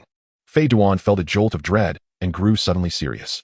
He resolved to give Zao Yuanshan a lesson he would never forget. Even if he could fell a tailed beast, what power had he over an immortal body? You brat, Zao Yuanshan hissed inwardly. Do not interfere, Jiaodu. Leave this to me. Jiaodu hesitated, scratched his head. Unlike Fei Duan's reckless confidence, Jiaodu harbored profound wariness of Zao Yuanshan's terror. That dread sprang not merely from raw power, but from a cunning streak. Zao Yuanshan had tricked Jiaodu with guile, an affront he would remember for a lifetime. Lu Wan. Oh. A bead of sweat slid down Lu Wan's face as he answered hastily. He glanced toward his senior Zao Yuanshan, uncertain and uneasy. Zao Yuanshan turned and smiled. A smile Lu Wan recognized as a thin, furious mockery. Do you want me to annihilate them? She asked. Not merely defeat, but annihilate. Lu Wan swallowed. The terrifying strength of his senior brought him an unexpected calm. In his mind flashed the memory of his father Lu Jiu, who had once said that Zao Yuanshan was Konoha's deadliest weapon. With that thought, Lu Wan bowed solemnly. Please. Receiving the assent he sought, Zao Yuanshan eased her gaze. A breeze brushed the battlefield, and she felt only a quiet contentment. Zao Yuanshan strolled to within 2 steps of Fei Duan. What are you so relaxed about? Fei Duan sneered. If you truly cannot die, I will kick your head like a ball to the ends of the earth. If it can never be found, you will starve. She leaned forward slightly, and so that both could hear, whispered, or I could pulverize your body into mince with a single fist. Jiaodu would need centuries to piece you back together. Fei Duan's eyes widened at the preposterous cruelty of the words. The hair on his arm stood up as that monstrous threat was uttered with casual ease by his enemy. He narrowed his eyes. The tail of the bloody March scythe trailed a long rope as Fei Duan cunningly employed the blade to strike at Zao Yuanshan. She raised her gaze and with fingertip pinched the scythe's edge. Her long hair whipped in the wind, becoming disordered. Stop gawking, help me. Fei Duan cried, and the fear he had buried deep within stirred awake when he saw Chun snap the scythe between her fingers. The weight of having once beaten the Nine Tails hung in the air. Zao Yuanshan was far more terrifying than he had imagined. Jiaodu, a competent partner, freed himself from the men Shinzu and Lu Wan's entanglements. Black threads poured from his body, several masks erupted from his skin and combined into a chaotic formation. Hot serpent-like flames surged and tore towards Zao Yuanshan. Another mask breathed out wind-style jutsu, and the gale fanned the fire into a more destructive assault. Fei Duan leapt back at once. Flames swallowed Zao Yuanshan's position with a crackling roar. She waved her palm, and a current of air separated the layers of fire. In the instant the undead pair lowered their guard, Zao Yuanshan vanished without a trace and reappeared behind them. She draped an elbow across the shoulders of Jiaodu and Fei Duan, startling them both. There wasn't even the sound of footsteps. Jiaodu's courage faltered, and he glanced at Fei Duan. Fei Duan's face, by contrast, was alight with an excited madness. Better to fight with reckless abandon than to hang back in fear. Jiaodu steadied his resolve once more. I haven't settled accounts with you yet. Don't get cocky, he snarled. His battle form was terrifying words laced with a bitter hatred. Zao Yuanshan paid no heed to Jiaodu's jeers and chose to deal with Fei Duan first. As Fei Duan launched himself again, Zao Yuanshan suddenly shouted, Chūyun. Gangzitai. Her cry tightened the knot in Fei Duan's chest. He tried to recoil, but his arm was held fast. In the next instant, a metal wire bent through the air, constricting. Gangzitai and Shinyu Chūyun pulled together, and the line tightened until Fei Duan's neck snapped. Fear surged to its peak within him. No, no, no. No, he cried, eyes wet with pain. Zao Yuanshan's words had struck like a nail, and he finally understood she had not been joking. Zao Yuanshan stepped back half a pace and kicked Fei Duan's head clean off. He vanished on the horizon like a shooting star. Watching from afar, the onlookers murmured at how far he had flown. What about his body? Gang Zitai turned and looked. Only the torso remained, and it sent a chill through him. He tugged at the sleeve of Boss Chun. Zao Yuanshan turned her attention to the corpse, standing motionless. No problem, she said, red light flaring in her eyes as she took 2 running steps and charged madly forward. As she neared Fei Duan's body, the wind stilled, and every sound fell away. A single fist drove through the enemy's chest, blood sprayed like a demon's feast. Zhao Yuanshun pulled a handful of explosive tags from her pouch and tossed them to the Min Shinzu. Orders received, destroy the remains. Now it's your turn, Jiaodu. Zhao Yuanshun searched for him, but his silhouette was gone. The Jiaodu who remained in place was merely an illusionary clone. So despicable, muttered the prostrate Asima. Blood-smeared Zhao Yuanshun seemed to wake from a dream and returned to his side to inquire after his wounds. Reinforcements led by Shan Qingqingyi and Bingzhu Leitong arrived in time, and the two teams joined. Konoha's shinobi hoisted a Sima on makeshift stretchers and began the return journey. Shan Qingqingyi could not help but remark, Akatsuki are brutal. 3 broken ribs. No sooner had he spoken than Bingzhu Leitong pinched his arm. Qingyi howled while clutching his arm and looked back at Zhao Yuanshun. Xianjian was dabbing at the blood on Chun's face. Don't talk, someone said. What has this to do with Chun? Still fortunate that we saved his life, Asima. A chill crawled up his spine, and Shan Qingqingyi stopped glancing back again. Zhao Yuanshun draped an arm over her teammate's shoulder and smiling broadly gripped his arm. Shall I gift you another one just like him? She asked. 2 years apart had not softened Chun. She was still as violent as ever. After fleeing Konoha, Uchiha Obito became a wandering ronin drifting between nations. Over 2 years he settled into a life of profound anonymity, hidden in plain sight. It was almost unimaginable that Nara Suzuri's ultimate ideal had been realized by Uchiha Obito to step back and find boundless horizons in retreat. Obito bore no guilt he felt compelled to absolve, yet he refused to implicate Konoha or Team 7. Thus he vanished entirely from Konoha's watchful gaze. Yet fate seldom closes every door. He encountered an eccentric lecherous elder and accepted Jiraiya's invitation to walk the path of atonement. The Rain Village. Don't start monologuing halfway there. Have I truly grown so old? Obito's legs trembled as he leaned heavily on a branch he'd picked up from the roadside.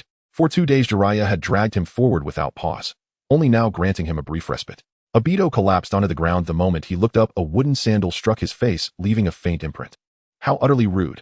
You'll address me as master. Master, not senior. Jiraiya hopped once on a single leg, retrieved his sandal, and slipped it back on. The sky hung overcast and oppressively humid. With theatrical flair he yawned. Mosquitoes swarmed thickly through the forest. He summoned 2 toads and slept soundly. Obito opened his mouth as if to speak, then closed it again, uttering nothing. After many years, he stepped once more upon the land claimed by Akatsuki. No fear stirred within Obito, only serene resolve. Whether his trust would be repaid with the tongue root severance technique or not, he would not retreat again. In this lifetime he would devote himself, for Kakashi and Rin for his sensei Minato. Hokage, what a splendid dream. Even if it remained unattainable, it mattered not. The Konoha shinobi returned safely to the village. Asuma was rushed to Konoha Hospital for treatment, while the Inoshikacho trio submitted their mission report. Reito Namishi welcomed Kirigakure no Jinjo's return with quiet joy. Reserved as ever, all his emotions distilled into a single phrase, welcome back to the team. You nearly gave me a heart attack. I thought you'd never return to Konoha. Yamashiro Aoba, far more expressive, pressed a hand to his forehead and leaned against Reito. Haruno Haru and Jinjo exchanged bewildered glances. 2 years ago I read in the papers that you'd undergone deep reflection and chosen seclusion in the mountains, renouncing worldly affairs. Senju Soseki, the elder who left behind a legacy of chaos. In this era, Grandfather Soseki delighted in fabricating false news. Enough of that. Welcome home. Companions dispersed in 2s and 3s. Silence settled gently around them. Mizuki turned to leave, only to be halted by a voice so familiar it needed no introduction. Time had passed, yet he had never forgotten that timbre. Stiff-necked Mizuki turned. There stood Irika 5 meters behind him. Irika's expression held helplessness, elation, anguish, and accusation alike. It was their first meeting since Mizuki's defection. Nostalgia and guilt surged together. Mizuki restrained himself from launching into his usual barrage of barbs. Irika, like an exuberantly affectionate hound, charged toward Mizuki, the wary aloof cat. Mizuki. A cloying, nauseating reunion. Mizuki spun and fled, transforming the moment into a chase, one running, one pursuing. Mid-flight, he even heard Haru's unrestrained, triumphant laughter. To Haru, after all, this reunion of 2 inseparable friends was pure delight. Bye-bye. Haru and Jinjo departed. Mizuki gazed wordlessly at the sky and ceased running. Irika lunged, seizing the darting Mizuki, then pressed a tanto blade against his throat. Whoa, your mood swings are too abrupt. Irika. Joy had reigned just seconds before. Why now this lethal intent? Mizuki dared not move. His pupils contracted sharply. Irika's expression was layered with complexity, yet his eyes burned with unmistakable fury, incandescent and raw. Just don't hit my face. Rarely the weaker party, Mizuki raised both hands to shield his head and took Irika's punch full force, a bruise blooming at the corner of his mouth. After that single blow, silence fell. Mizuki cautiously opened his eyes. They stared at each other wordless, until somehow they both began to laugh. Don't speak to Haru that way again. Irika had read the diary, but he refused to let Mizuki vent his turmoil upon a kind, blameless girl. Not even in mutual quarrels. Hey, just leave me be. Mizuki sat up abruptly, shoving Irika away. His desolation did not escape Irika's notice. Irika suddenly sensed something unforeseen had already transpired. How could that possibly be? TCH. Wait, you can't. Still so fussy, Irika. With that cryptic exchange, opaque to all but them, Mizuki rose and sprinted after the direction Haru had taken. Elsewhere, Haruno Haru and Kirigakure no Genjo reported their mission at the Hokage's office. 2 years of wandering had passed in the blink of an eye. Piecing together scattered intel gathered by various teams, they arrived at a single conclusion. Akatsuki is using the Lotus Spear to extract tailed beast chakra from Jinchuriki towards some grand design. What purpose the tailed beasts ultimately served remained unclear. Last month, Naruto and his team had journeyed to Sunagakure to retrieve Gaara. There, a member named Deidara had wielded the Lotus Spear, spouting enigmatic self-aggrandizing declarations. Far more terrifying, after Sasori's death, Deidara used the spear to drain Kaiobasama's life force, reviving Sasori. As one of the 6 paths treasures, the Lotus Spear shattered the boundaries of time, space, and life itself, not only extracting and releasing energy, but restoring life. Only recently unveiled, the Lotus Spear bore undeniable ties to Senju Soseki. 2 years prior, Tsunade had returned to Konoha to fulfill Hashirama's final will, to destroy the artifact. But Soseki had already spirited it away. The council stretched long. When Haru emerged from the Hokage Tower, dusk had already softened the sky. She bid farewell to her comrades, and walked hand in hand with her beloved down the sun-dappled streets. Shaved ice. Yes. Their synchrony flawless Genjo had also spotted the sign beside the road. He stepped away briefly to buy strawberry shaved ice. Suddenly Haru's hand was seized by a passerby. She turned, and recognized him instantly. Mizuki, breath still ragged, gripped her hands tightly. Haru glanced past Mizuki's shoulder. Irika was rushing toward them. Let go, Haru. Even the most twisted emotions demand release. Mizuki resolved to end it, once and for all. He loved himself too fiercely to ignore Haru, who saw through him so completely. Loving himself, he loved Haru. She had guessed correctly. All his sordid-based, despicable truths lay bare before her. At times he felt they were closer than any two souls could be. So close, they could descend into hell, together. And so he sought a definitive end. Please, let us die together on a day bathed in brilliant sunlight.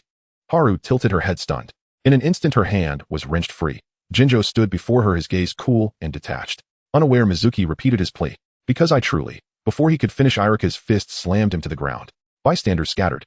Dazed, Mizuki staggered upright, clutching his head, and said nothing more. The pair departed, leaving him alone. Mizuki stood motionless, lost in thought. It began as an ordinary day, nothing extraordinary, nothing foreboding. In Konoha, recent investigations into the corpses left behind by Akatsuki had thrown both the Intelligence Division and the Interrogation Division into frantic activity. Yet none of this concerned Hayazono Haru. And so for the first time in her life, she found herself granted a long, unstructured holiday, a quiet, hollow interlude suspended on the edge of annihilation. No missions, no wandering, no enemies. Peaceful days always lingered like cherished illusions. By the riverside, Haru set up her fishing rod. She sat upon the grass, gazing up at the sky. A rustling sound stirred beside her, and a shadow settled down quietly at her side. What truly is life? Haru's eyes were vacant, unfocused. I have no idea. I'm already drowning in hardship. The voice belonged not to a stranger, but to the 4th Hokage himself, broken, frayed, and worn thin by the crushing weight of his duties. Minato Namikaze sat before her, dark circles etched deep beneath weary eyes. Master Namikaze. Master Namikaze. Haru stared speechless. The 4th Hokage's spirit seemed already extinguished. She extended a finger and gently nudged his shoulder. He remained frozen, statue still. Have you been troubled lately? Jiraiya Sensei is dead. Minato buried his face in his hands, voice thick with anguish. Perhaps my students would be better off dead too. How undignified, to collapse before a junior, revealing such utter exhaustion. He murmured softly to himself, torn between grief for his master and his fallen student Obito, and dread over how to break Jiraiya's death to Naruto. Naruto remained unaware. Under the pretext of training, Minato had sent him back to Mount Myaboku. Obito also. A colossal kanji plummeted from the sky, burying Haru deep into the earth, leaving her stunned, breathless mind utterly blank. Though the plot galloped forward like a wild, untamed stallion, Obito could never have died alongside Jiraiya. After all, he had escaped Rain Village. He would never recklessly return to his own grave. If all else fails, perhaps I should just die myself. This wretched melodramatic script had exhausted her. Haru had originally envisioned subduing Pain and Madara Uchiha, then returning Captain Shinkaru to Konoha. Why did this story never veer toward hope? Why did it only spiral deeper into the same grim cycle, death again and again? Forgive me. I shouldn't burden a junior with such words. Minato's heart ached, not only from sorrow but from guilt. He regretted unleashing his despair upon Haru.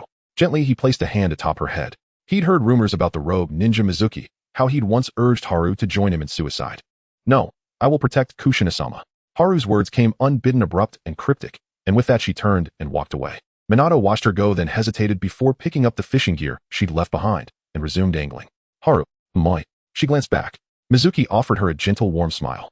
Before she could speak, he drew near and fell into step beside her. How revolting. Had Mizuki taken a blow to the brainstem during his beating? Every breath, every gesture now oozed cloying tenderness. Haru's stomach churned violently. She averted her gaze, shielding herself from his stare. Forgive me, Haru. For the sake of preserving the world, for universal peace. He had to reconcile the rift between two dear friends. Irika's conscience screamed in protest. Even as he continued playing the part of Mizuki, he had to let Haru feel Mizuki's sincerity before their friendship slipped irrevocably apart.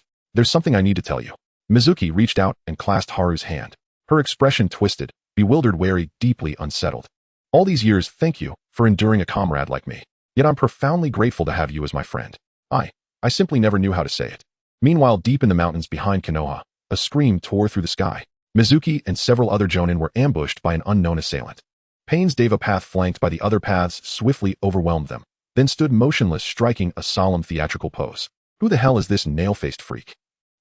Mizuki trembled, clawing desperately at tufts of grass as he tried to rise, only for the Deva path to stride forward impassive and crush his left hand deep into the earth. Blood seeped from beneath the sandaled soul. Mizuki's glare burned with raw, feral hatred. What kind of god is this? He still had no inkling that Irika was scrambling to salvage his ruin. He knew only one truth: hatred, for the enemy before him and for all enemies. The other paths ignored the groaning, scattered shinobi and dispersed across Konoha to launch their assault. The Animal Path, Human Path, and Azura Path engaged elite clans and defenders across the village. Meanwhile, the Deva Path strolled calmly toward the Hokage Tower, his hollow gaze sweeping over crowds passing indifferently by. To them, he was invisible, like lambs oblivious to the wolf among them, laughing and chatting without a trace of alarm.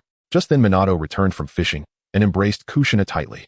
The Deva Path watched them unblinkingly, the divine couple bathed in golden light. From his sleeve he withdrew a gleaming golden spear. Killing intent erupted, warping the air itself, and Kushina, guided by instinct alone, locked eyes with him across the crowd. In the next instant, devastation erupted without warning. Damn you, Mizuki, have you lost your mind, eh? Amid the ferocious clash between Minato and Kushina and the Deva Path, two figures passed through the battlefield, one ahead, one behind. Streets lay in ruins. Buildings crumbled. Haru barely registered the falling utility pole. Her fist shattered at midair with a thunderous blow. No, it's true. I'm truly sorry, Haru. Silence. Haru shouted back, just as a colossal repulsive force slammed her into the rubble. Dull, shattering pain radiated from every limb, flooding her skull. Only then did she register Kushina's tailed beast transformation and the Deva Path looming above. Haru. Irika abandoned all pretense, dispelled the transformation technique, and seized her shoulders. A chill prickled his spine. He whirled and caught a black chakra rod barehanded. Blood welled between his fingers. Mizuki is your true friend. He never meant to harm you.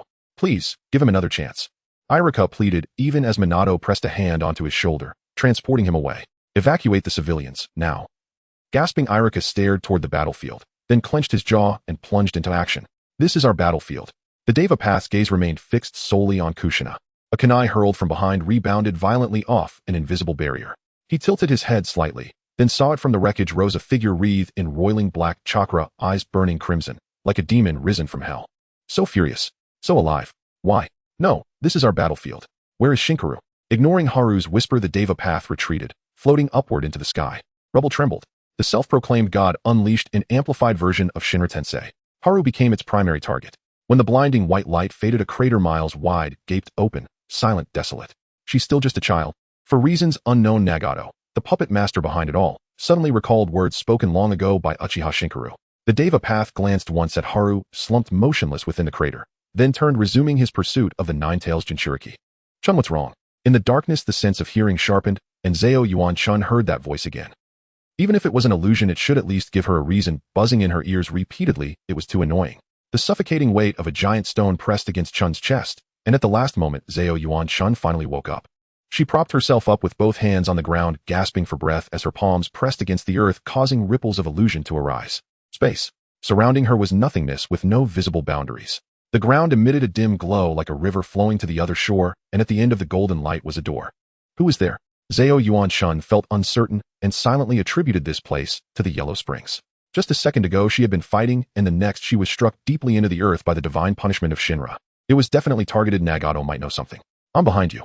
A strange voice carried a sorrowful resonance. Zao Yuan Chun turned around as instructed, but there was no one. Not behind me, but behind that door. A furious cross appeared on Chun's forehead as she patiently twisted the doorknob, revealing blinding white light behind it. She stepped into this pure white space. Child you. The Sage of Six Paths floated in midair, calmly watching the newcomer. In his eyes, Chun was merely a child. a child with a somewhat terrifying strength. What the hell? You've called my name 100 times, and I really thought I was hearing things. Old man. What an irritable young person. The Sage of Six Paths felt a bit awkward, but he quickly adjusted his mindset and stated his purpose. He did not wish to interfere with the mundane world, but things had become too unexpected, forcing him to place hope on a ninja. Stop Uchiha Shinra, stop Senju Zhuangshi. The straightforward request made Zhao Yuan-chun's heart race.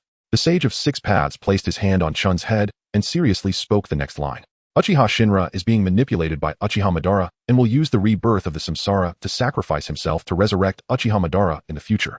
Meanwhile, Senju Zhuangshi will use unconventional means to resurrect Senju Hashirama in order to save the ninja allied forces and the ninja world.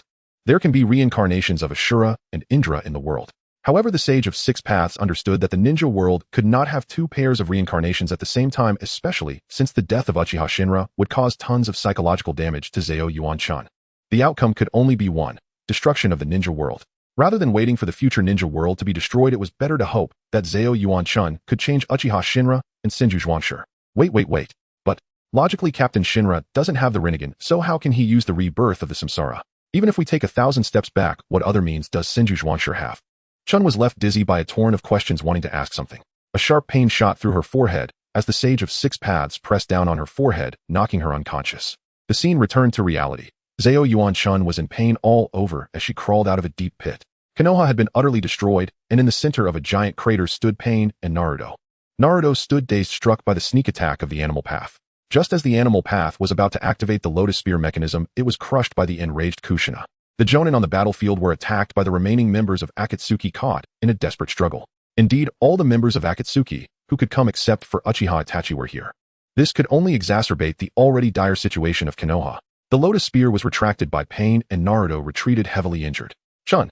Yukimaru covered her arm, feeling glad that Zhao Yuan-chun hadn't been crushed to death. When Chun turned around, Yukimaru's expression gradually turned to disbelief.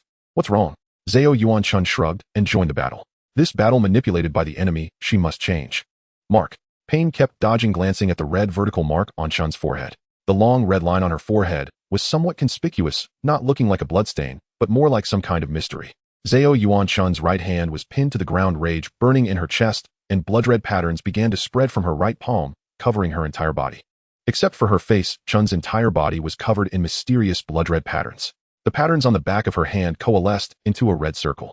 Had it mutated without even a proper fight? Pain stepped back, his collar grasped. Zhao Yuan-chun looked down at him expressionlessly, as if gazing upon a dying person.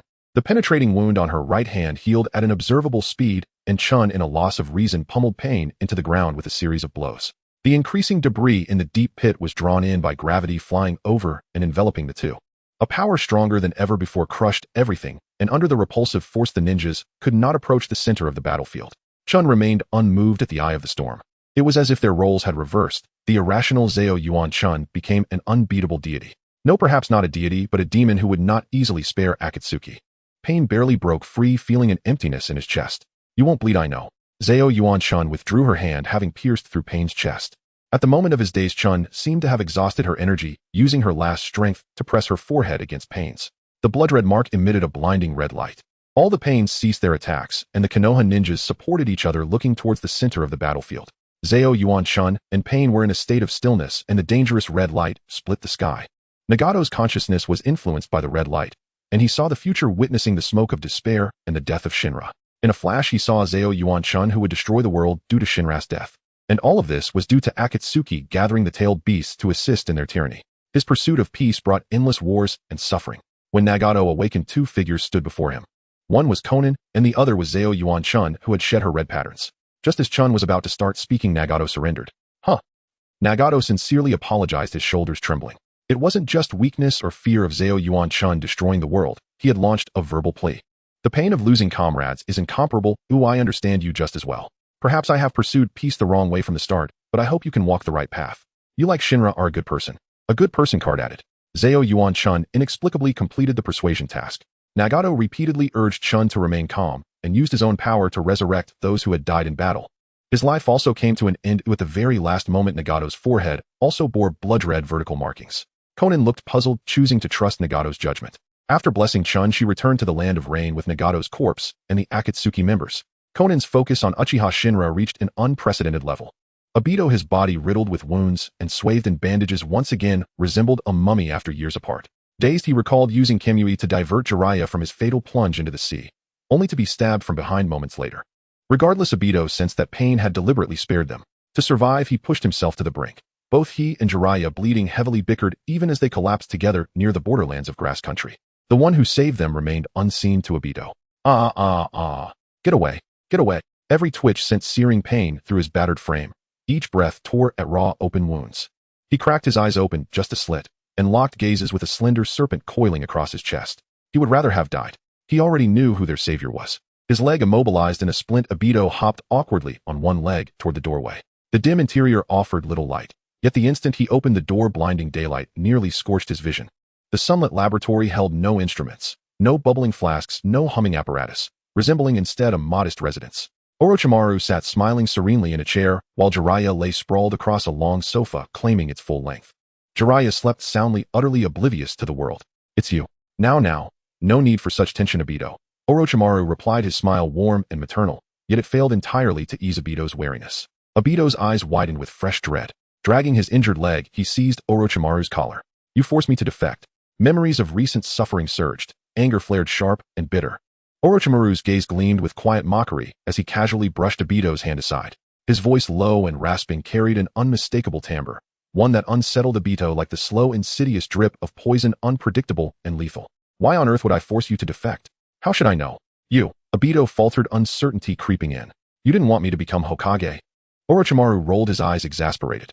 In that moment, he felt his masterful scheme, so meticulously conceived, had been wasted on Obito's narrow understanding. The truth was this: long ago, Orochimaru discovered Jiraiya's covert investigation into Akatsuki. Knowing firsthand the organization's terrifying depth, he orchestrated Obito's reunion with Jiraiya, guiding the veteran and the youth to collaborate in uncovering Akatsuki's secrets. Events unfolded precisely as he'd foreseen. As Orochimaru's contingency, Obito had rescued Jiraiya. There it is, clear enough. Still smiling gently, Orochimaru waited for Obito's reply. Obito's resolve wavered, but any flicker of gratitude was swiftly extinguished. 50% was to save Uncle Jiraiya. The other 50%, revenge against me. Revenge for aiding Hayazono Haru. Hayato, who had once defeated Orochimaru. That was why Orochimaru had chosen him as the traitor, slaughtering villagers of Konoha and framing Obito for the atrocity.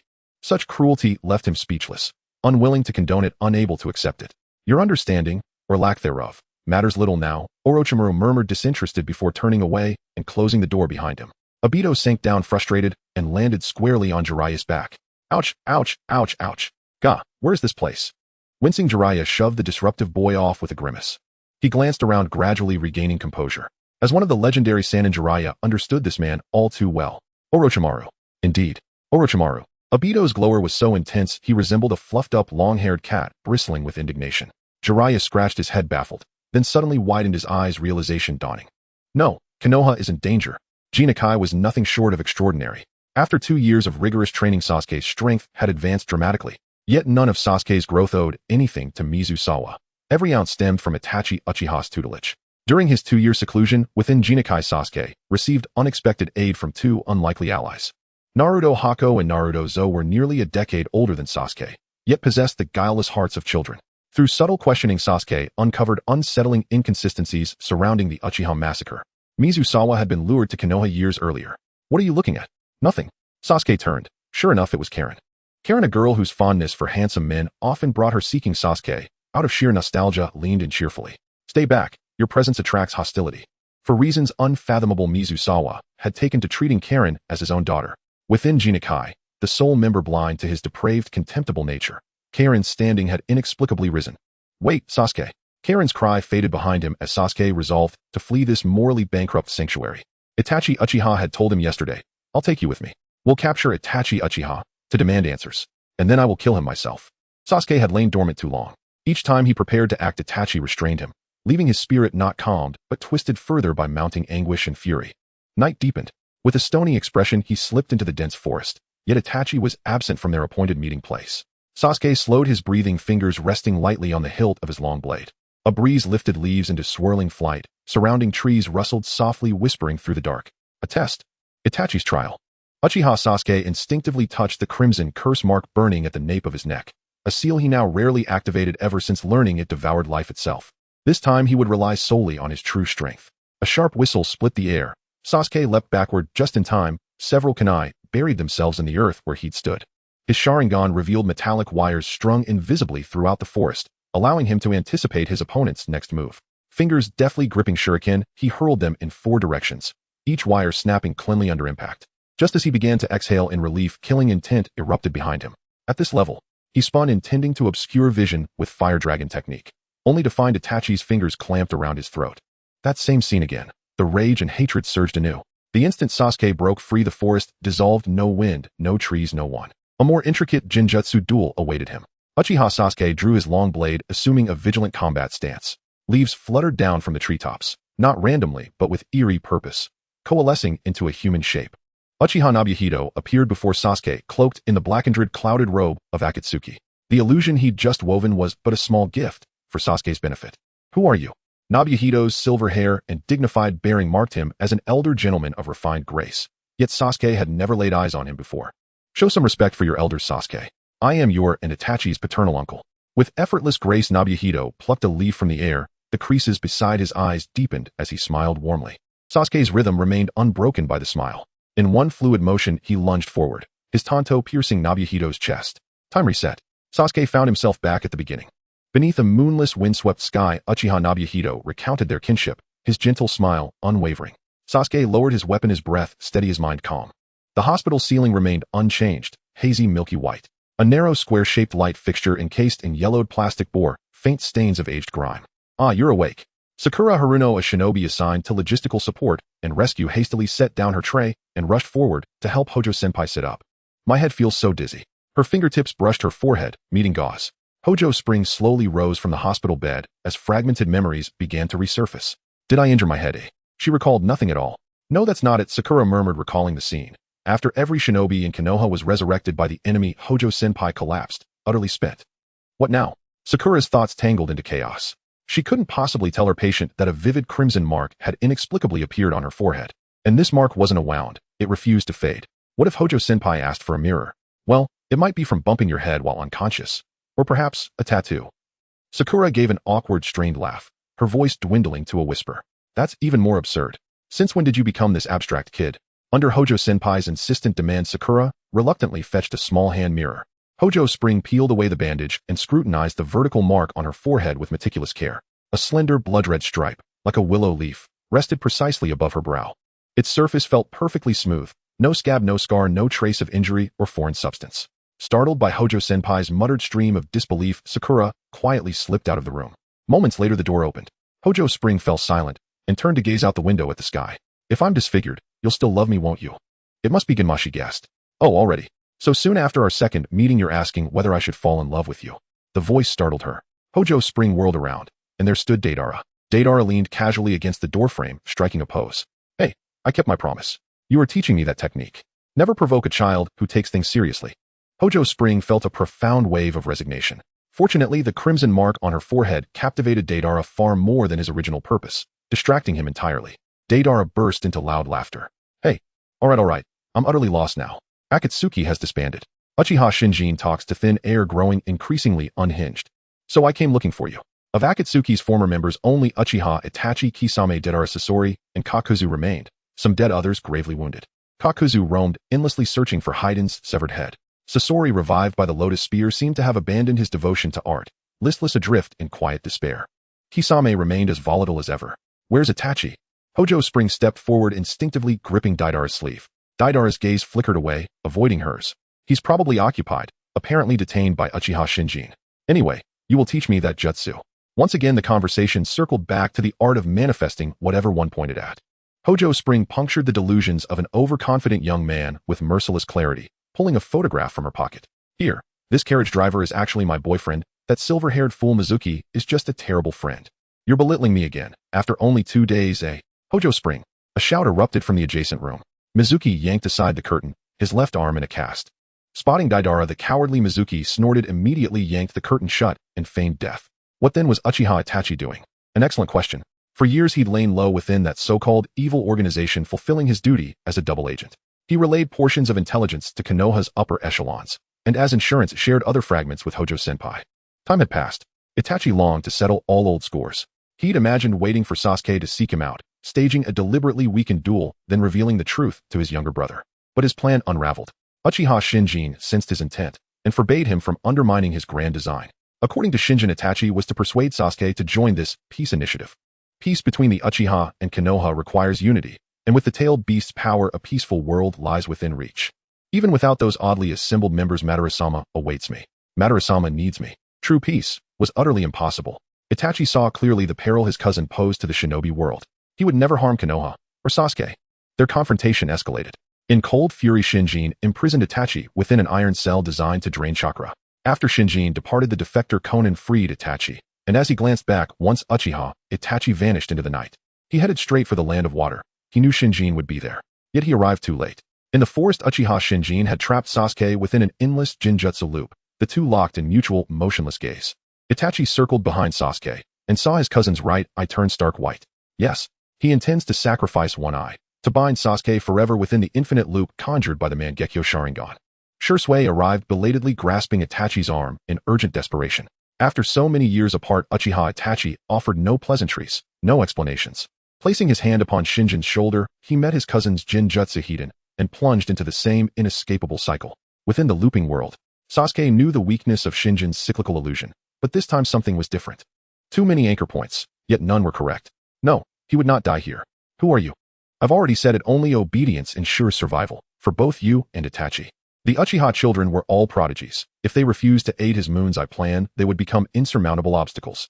As he spoke, the Jinjutsu space warped violently, Itachi materializing behind Uchiha Shinjin. Enemies reunited, rage flared in their eyes. Sasuke's nerves snapped, taut, his expression betrayed him. Shinjin sensed movement behind him and evaded Itachi's strike in a blur. Uchiha Shinjin slammed Itachi to the ground. Confused Sasuke watched, bewildered. Itachi and Uchiha Shinjin were clearly not allies. What then was truly happening? Or, who had orchestrated everything all along?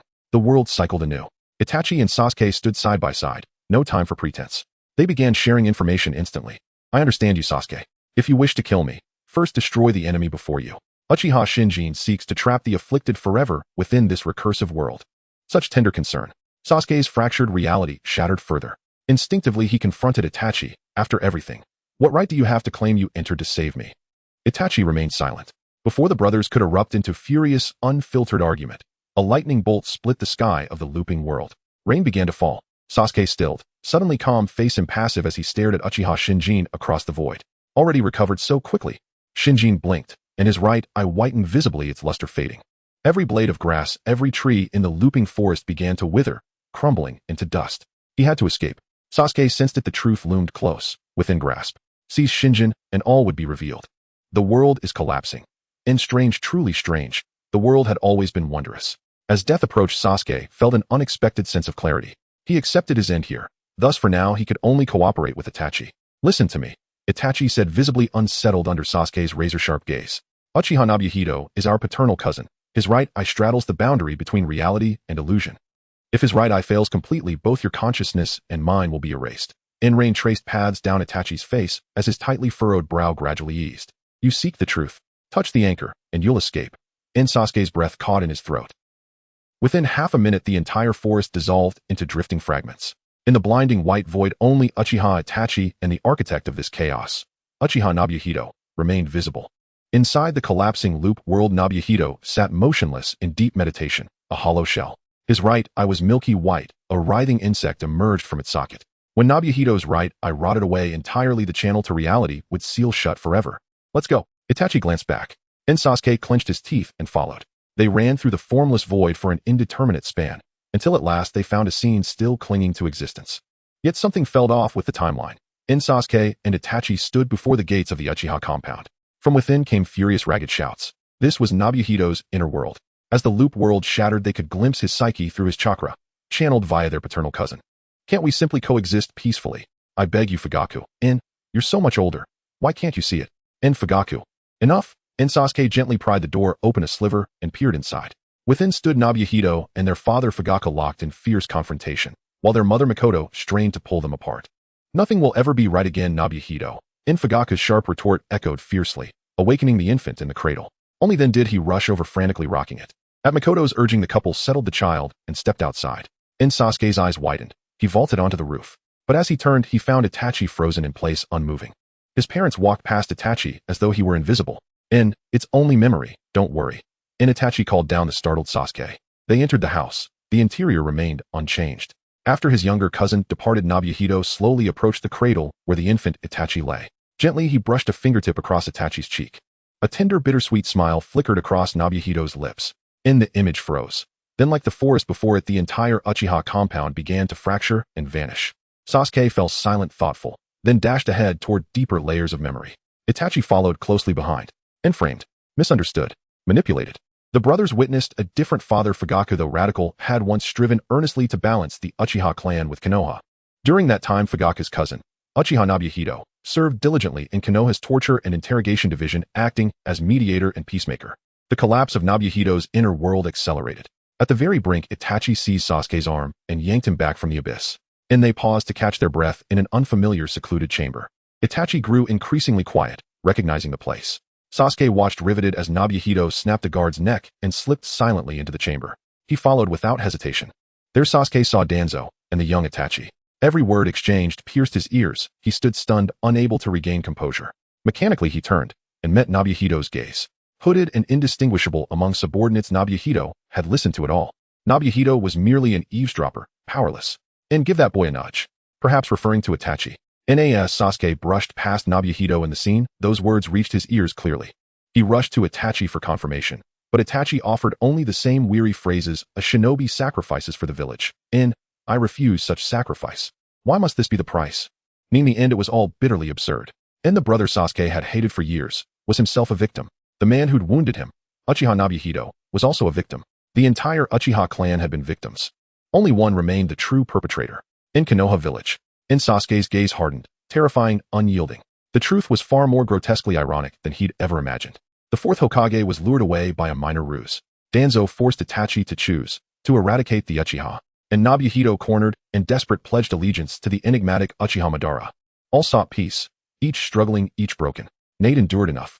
Sasuke, so what is the anchor? Itachi remained calm, gazing upward as fragments of the dissolving world drifted past. He gripped his younger brother's shoulders, his expression grave and unwavering. The anchor, Sasuke gasped, catching his breath as fury receded. He stared at his own limbs, growing translucent, and turned bewildered to Itachi. A faint, knowing smile touched Itachi's lips as he nodded. The sole unchanging anchor is Uchiha Nobuhito. They looked toward the blank expanse where Nobuhito sat cross-legged in meditation. Sasuke placed his hand upon Nobuhito's shoulder. Nothing happened. Having endured so much in a single day, Sasuke's mind pierced with searing pain. Nobuhito's right eye was now a black hollow cavity. Time was nearly gone, yet in the final second Sasuke glimpsed the blind spot. The clan crest. Within Nobuhito's memories, Fugaku, Mikoto, and other Uchiha appeared, always bearing the same emblem upon their garments. That crest, unchanging, immutable, was the anchor. It is the anchor. Sasuke placed his hand upon the true anchor. Turning back, he found Itachi still standing there, his eyes shimmering with mingled relief and remorse as he closed them, accepting the death of the loop world. Furious, Sasuke seized Itachi's wrist and pressed it onto the crest alongside his own. They returned to reality. Night, thick wind howling. Sasuke and Itachi had escaped the loop world. Uchiha Nobuhito had vanished, leaving only a pool of blood where his eye had wept. In the 2 months following Pain's assault in Tur village, diplomacy intensified. The shinobi world learned of Akatsuki's scheme and recognized its dire threat to all nations. Thus, through concerted effort, the 5 Kage summit convened. Mizukage Yagura held a uniquely delicate position as both Mizukage and leader of the Benevolent Society. In the shinobi world, the Benevolent Society bore a reputation equal to Akatsuki's, both reviled as shameless, dishonorable organizations. Yet Yagura showed no embarrassment. Openly, he declared his willingness to contribute to the shinobi world's survival by defeating Akatsuki and the forces behind them. Ambitious, Sachikage Inoki nodded approvingly. Who believes your lies? Reikage erupted, slamming his fist on the table and jabbing a finger at Yagura. He'd recently been betrayed by the Benevolent Society and knew well its treacherous nature. You think once Akatsuki falls, your society can monopolize the shinobi world and extort protection fees from everyone? Caught red-handed, Yagura chuckled awkwardly. The jovial atmosphere lasted 30 minutes, until uninvited guests arrived. Exhausted from relentless travel, Nobuhito pressed on, every hardship worth it for Lord Uchiha Madara. He strode onto the summit table and demanded the chakra of Kushina, Uzumaki, and Killer Bee. When Minato Namikaze heard that familiar voice, his shoulders trembled. He seized Nobuhito's cloak and tore it aside. Nobuhito raised an eyebrow, unfazed. Turn back while you still can. The matter from long ago. Minato faltered mid-sentence, transfixed by Nobuhito's right eye. its violet iris ringed like an onion, grotesque and haunting. I say it once more, surrender it, or perish. In wielding the Rinnegan, Nobuhito refused to yield. Whether success or failure awaited, only battle would reveal. Let us fight, my lords. Things developed too quickly for people to take any conventional measures to stop Uchiha Shin. Meanwhile, Do took the opportunity to ally with Uchiha Shin and betrayed Orochimaru. It is worth mentioning that Konan not only helped Uchiha Itachi and others, but also released information that attracted Orochimaru and his group. Betting on both sides a two-way choice. A clever woman. Is it true that Shin intends to resurrect Uchiha Madara at the cost of his own life? Jiraiya, wrapped in bandages, expressed deep skepticism. Everyone gathered in an underground room in a desolate desert except for Jiraiya and Orochimaru. All were Uchiha. Orochimaru raised an eyebrow and scanned the room, noticing Obito, Shisui, Itachi, and Sasuke. These children could not think of any good solutions. The focus is not on resurrection, but on death. Konan was the only one entrusted by the dying Nagato. She escaped by relying on Shin's leniency towards his comrades. Now, as the Shinobi Alliance prepares to go to war against the headstrong Akatsuki, they must speed up. Sasuke hesitated, a group of wicked individuals discussing how to stop the impending destruction of the world by Shin. It felt strange. He sensed a gaze from behind and turned to meet Obito's shining eyes. Obito approached Sasuke and whispered something in Jiraiya's ear. Jiraiya's eyes lit up as he relayed the exact words to Orochimaru. The three smiled as they watched Itachi and Sasuke. What are you planning to do? Itachi became alert and pulled Sasuke back. Master, tie them up to prevent me from being killed. Obito solemnly bowed to Jiraiya, who seemed troubled and forced a smile. Well, you all will understand, right? It's fine, go ahead, Obito. Uchiha Shisui cooperatively restrained Itachi and Sasuke. In the confused gazes of the two brothers, Obito proposed his shocking idea. To deal with unconventional combat, we must employ unconventional methods. In the early stages of the war, the Shinobi Alliance would face the powerful resurrected beings, and Shin would surely remain in the rear. Obito took a few deep breaths. We can use Edo Tensei to resurrect Uchiha Fugaku, allowing Fugaku to verbally spar with Uchiha Shin to distract the enemy's attention. As Obito was about to say more, Sasuke choked him. Struggling to pry Sasuke's hand away, he continued. Furthermore, we can take the opportunity to resurrect Uchiha Madara and inform him of the terrifying future. He will make a choice. The plan was good, a reverse strategy to undermine Shin's layout. However, who was Uchiha Madara? He might not believe the tales of the world being destroyed by Shin. Sasuke stopped messing around, let go of his hand quickly. Orochimaru, deep in thought, turned to Sasuke, who was emotionally agitated with a fake smile. The coalition forces engaged in battle with the resurrected beings. The five Kage at the command center looked at the layout map with worry. Minato Namikaze contemplated whether to share Shin's ideas with the other ninja villages. Uchiha Madara might be resurrected by Shin, and the first Hokage could be revived by Senju Hashirama. By then it would be uncontrollable. However, it was said that Shin had dreamt of the Sage of Six Paths. Upon hearing this, it sounded quite insane. Hokage Sensei, are you in pain? Gaara noticed the fourth Hokage constantly tugging at his hair and kindly reminded him. Minato smiled lightly, unintentionally bringing up the topic. If the world were to be destroyed, what would everyone's thoughts be? Oh, no, that's not what I meant. Minato hurriedly waved his hand. What I meant was, everyone must stop Uchiha Shin's actions. Inoki and Reikage exchanged glances while Mizukage understood immediately. He was well aware of Shin's stubbornness. For a trivial matter, he would pursue it to the water country. It was likely he would do something terrible for Shin as well. Thus, the alliance cannot kill Shin. The reasoning was all wrong, yet the outcome was entirely correct. Just as Minato was about to reveal the core content, Mizukage placed a hand on his shoulder. Mizukage blinked. Oh dear, I understand now. Recently, Spring's appearance has been quite spectacular. You should pay more attention to the psychological well-being of your subordinates. Meanwhile, at the coalition's base, Noara Rin was in charge of logistics. She clearly informed Shin that the mark on his forehead could not be removed and that alternative methods would have to wait until after the war. Does that mean Spring is a god? Correct. Ebisu gave a thumbs up. Kai don't just casually say things like Hashirama. Turning around, Spring punched both Might Guy and Ebisu, causing them to cover their heads and shed tears. Time waits for no one, and Spring rushed alone to the battlefield. Might Guy and Kakashi were responsible for keeping the Jinchuriki away from the battlefield. Even Spring herself felt an inexplicable sense of loss, as if she had lost something important. Setting aside any suspicions of pretentiousness, she had lost her anxiety. Running across the vast plain, the wind howled, and before long, she spotted the large army in the distance. Nervous Ino and Sakura seemed to have found their backbone and sighed in relief. The strongest fighters from Konoha had arrived. The alliance would definitely not lose. The blinding sandstorm suddenly surged, and the Dark Coalition raised their arms to shield themselves. Standing above, Do signaled Shin to revive Uchiha Madara. Suddenly, a giant snake head emerged from the ground, swallowing Uchiha Shin. Orochimaru held Shin back. Do narrowed his eyes, a faint smile tugging at the corner of his mouth. He would not lose on the backup front. Do decisively used Edo Tensei to summon Uchiha Madara. The Shinobi Alliance seemed like mere onlookers watching Orochimaru's interference. A coffin emerged from the ground, and Uchiha Madara stepped out while clutching his head. Why is it Edo Tensei? Uchiha Madara spoke in a traditional commanding tone, quickly realizing the situation had changed. Looking down at the plain, thousands of ninja were staring at him. Madara quickly approached Orochimaru and kicked him into the ground. A fire technique blazed forth, causing the giant snake to writhe in pain and collapse. Uchiha Shin emerged covered in snake blood, walking leisurely. "My lord."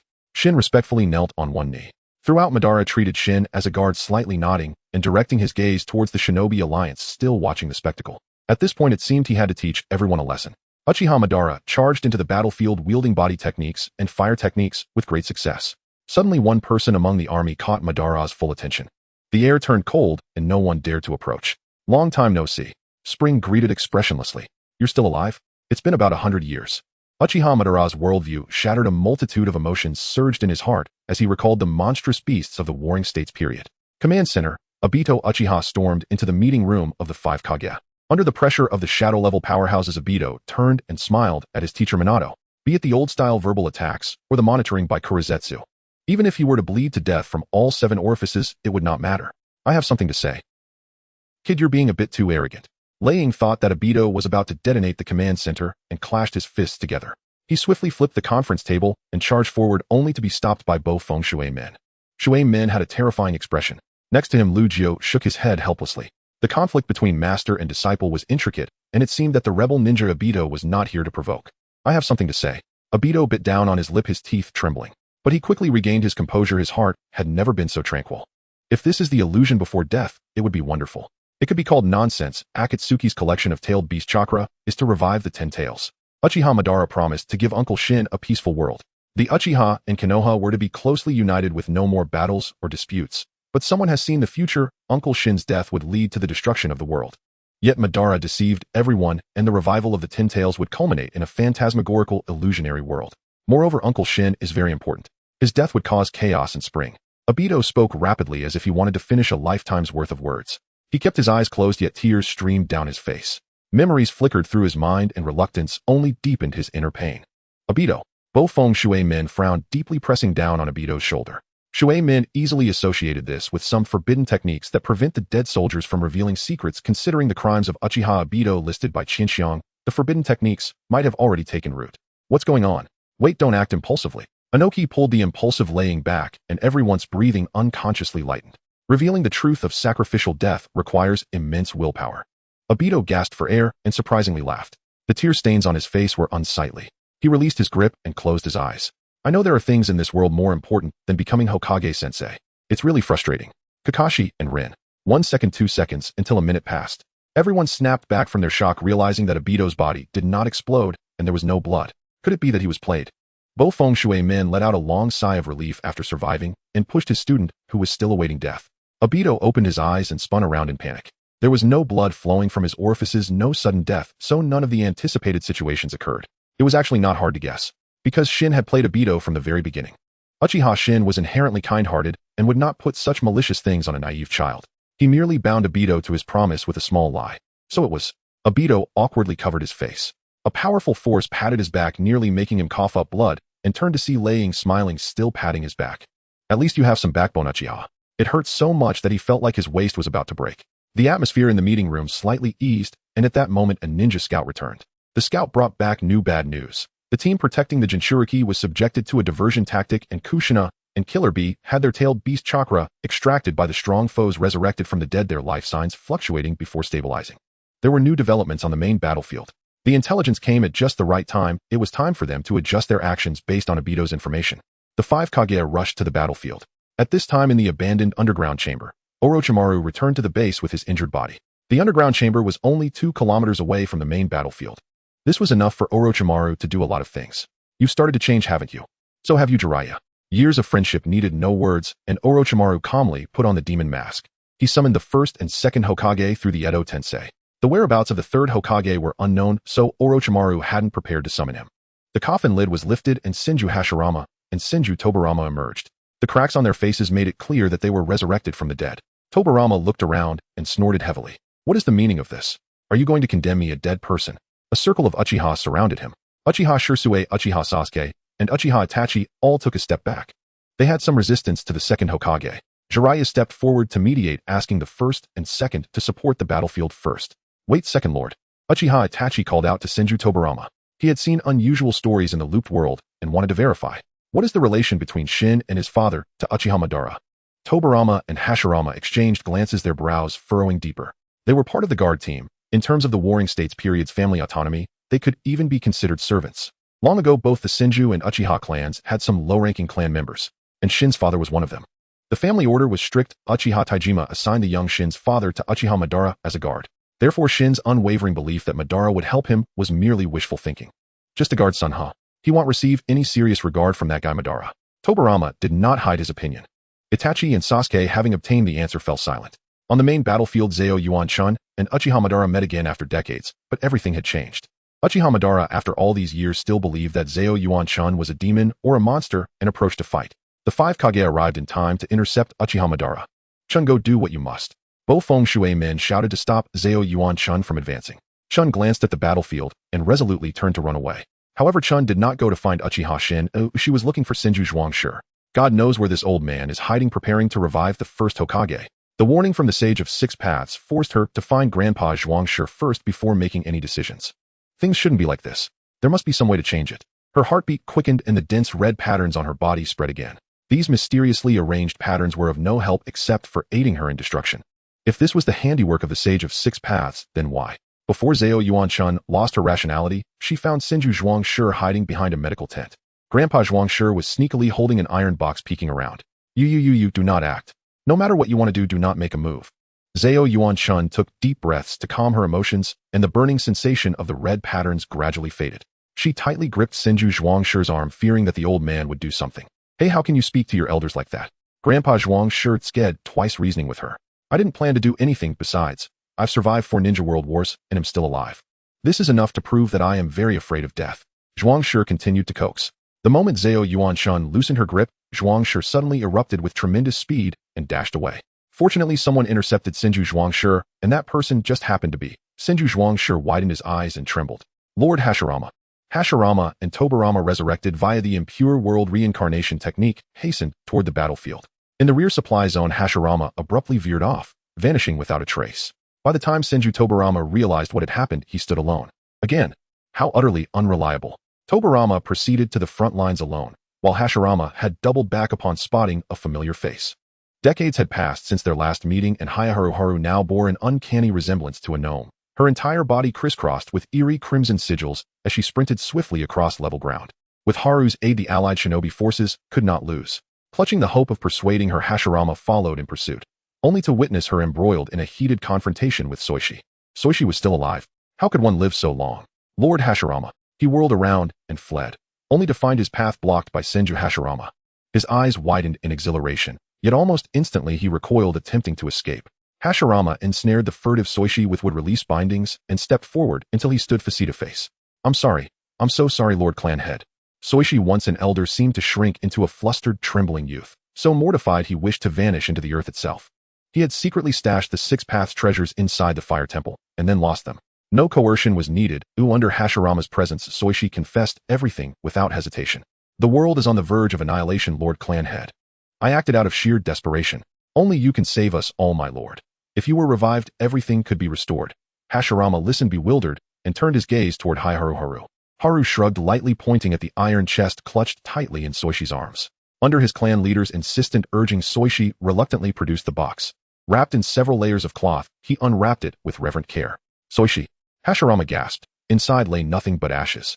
And judging from context, those were unmistakably Hashirama's own ashes, though not quite complete, accounting for cellular degradation from prior research and tissue consumed during Orochimaru's impure world reincarnation ritual.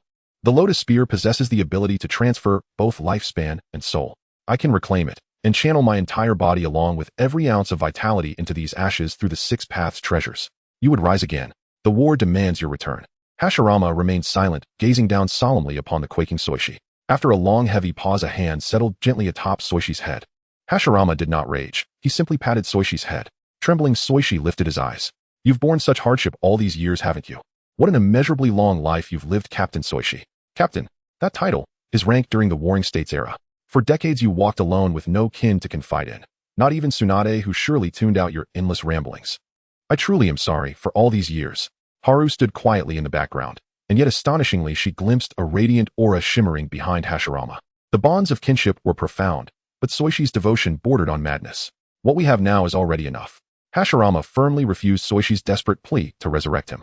He chose instead to fight alongside the allied shinobi forces in his impure world reincarnated form, rather than sacrifice his clansman's vitality for his own rebirth. Then turning to Haru, he shifted the conversation. And esteemed Nomasama, I am not a Gunome first Hokagesama. Well, in any case, let us all go lend our strength together. Hashirama reclaimed the gravitas of the shinobi god, extending his invitation with solemn dignity. Haru, having neutralized Soishi's threat, accepted without hesitation. At the very least, she had fulfilled one of the Sage of Six Paths mandates. Meanwhile, Tobarama arrived at the main battlefield, where the 5 Kage were being mercilessly battered by Uchiha Madara. The moment Madara unleashed his would-release, Tobarama erupted in fury, throwing himself before Minato Namikaze. Wait, second Hokagesama. Minato urgently seized Tobarama's arm, fearing he'd charge headlong into battle. Trust in Shinken is paramount. You're the 4th Hokage, aren't you? Tobarama steadied himself, scrutinizing Minato's dust-streaked face. Orochimaru had only instructed him to reinforce the front lines, omitting entirely how this war connected to Uchiha Shinken. Clearly vital information was missing. Shinken, hey, where's your brother Tobarama? Madara stood atop a mound of fallen shinobi, his grin sharp and arrogant. Madara seized Tobarama's attention, once again causing him to miss the crucial revelation. Amidst the chaos of battle, Shinken swept his gaze across the field and lowered his head. From within his robes, he withdrew the chipped, weathered seal of the guard corps, and slowly his furrowed brow relaxed. It's all right. Without hesitation, he formed the hand seals, blood streaming from his right Rinnegan eye. A torrent of blinding sand surged forth, swallowing Shinken whole, just as the final seal completed. The samsara of heavenly life technique. Far away, Gaara panted heavily, leaning on Mizuho for support. Inoki kept his gaze locked on Shinken's location. Did it succeed? I don't know, Gaara murmured uneasily. He sensed Shinken's life force had vanished entirely. The earth trembled violently. A grotesque, colossal entity erupted from the soil, its towering form blotting out the sky. Tobarama froze mid-step, watching in stunned silence as Madara's impure world reincarnated body began to dissipate. Countless paper fragments swirled through the air, then coalesced seamlessly into flesh and blood. Madara raced across the battlefield, retrieving Shinken's right Rinnegan, and the left safeguarded earlier by White Zetsu. What did you say? Tobarama turned dazed, finally hearing Minato's frantic cry. Shinken must not die. Haru will descend into fury, and the world will end. Exhausted beyond measure, Minato's chakra reserves were utterly depleted. He felt half-mad, convinced that neither Madara nor the Ten Tails could destroy the world, but Haru certainly could. So, you finally arrived, Hashirama. A black shell-like substance encased Madara, cracking open like an eggshell. His skin turned deathly pale, a third eye bloomed upon his forehead, and the truth-seeking balls hovered ominously behind his shoulders. He stood atop the Ten Tails, surveying all beneath him. As its Jinchuriki, Madara sensed Hashirama and the others' chakra signatures, and watched from afar as two figures sped ever closer. A gnome will destroy the world. Tobarama's expression darkened. He glared fiercely at Madara. You two believe such nonsense? Madara responded with disinterest. To his surprise, Tobarama paused, then bolted toward Hashirama's direction. We've come to reinforce you. Rest assured, under no circumstances approached. If Haru laid eyes on the corpse, all would be irrevocably undone. Though Tobarama was long dead, his unyielding sense of duty forbade him from standing idle. Hashirama had brought Haru along, unwittingly accelerating the world's descent into ruin. A hollow ache settled deep within Tobarama's chest. From afar, Hashirama misread his younger brother's intent. Understood. Let's move quickly. The allied shinobi forces lay broken, some dead, others grievously wounded. Even Minato had already devised a flying thunder god plan to evacuate Haru. But it was already too late. Madara rested his chin thoughtfully, observing the unfolding spectacle, utterly unaware of what lay just beyond the horizon. The Ten Tails is a colossal humanoid creature resembling a human in body and limbs, adorned with 9 horns atop its head and 10 tails sprouting from its back, each ending in a palm. Having successfully dealt a heavy blow to the ninja allied forces, Uchiha Madara appeared quite relaxed. The power of the Sage of Six Paths was even greater than he had anticipated. As for the promise made by Shin, Uchiha Madara considered it to be no lie. In the infinite Tsukuyami world, there exists an ideal realm where Uchiha and Konoha coexist peacefully. The only shortcoming is that Shin Uchiha cannot open his eyes to witness it. Uchiha Madara watched as Haru ran over and knelt beside Shin's corpse, and he did not flee. As he observed Haru weeping and his body beginning to change, Madara remained still.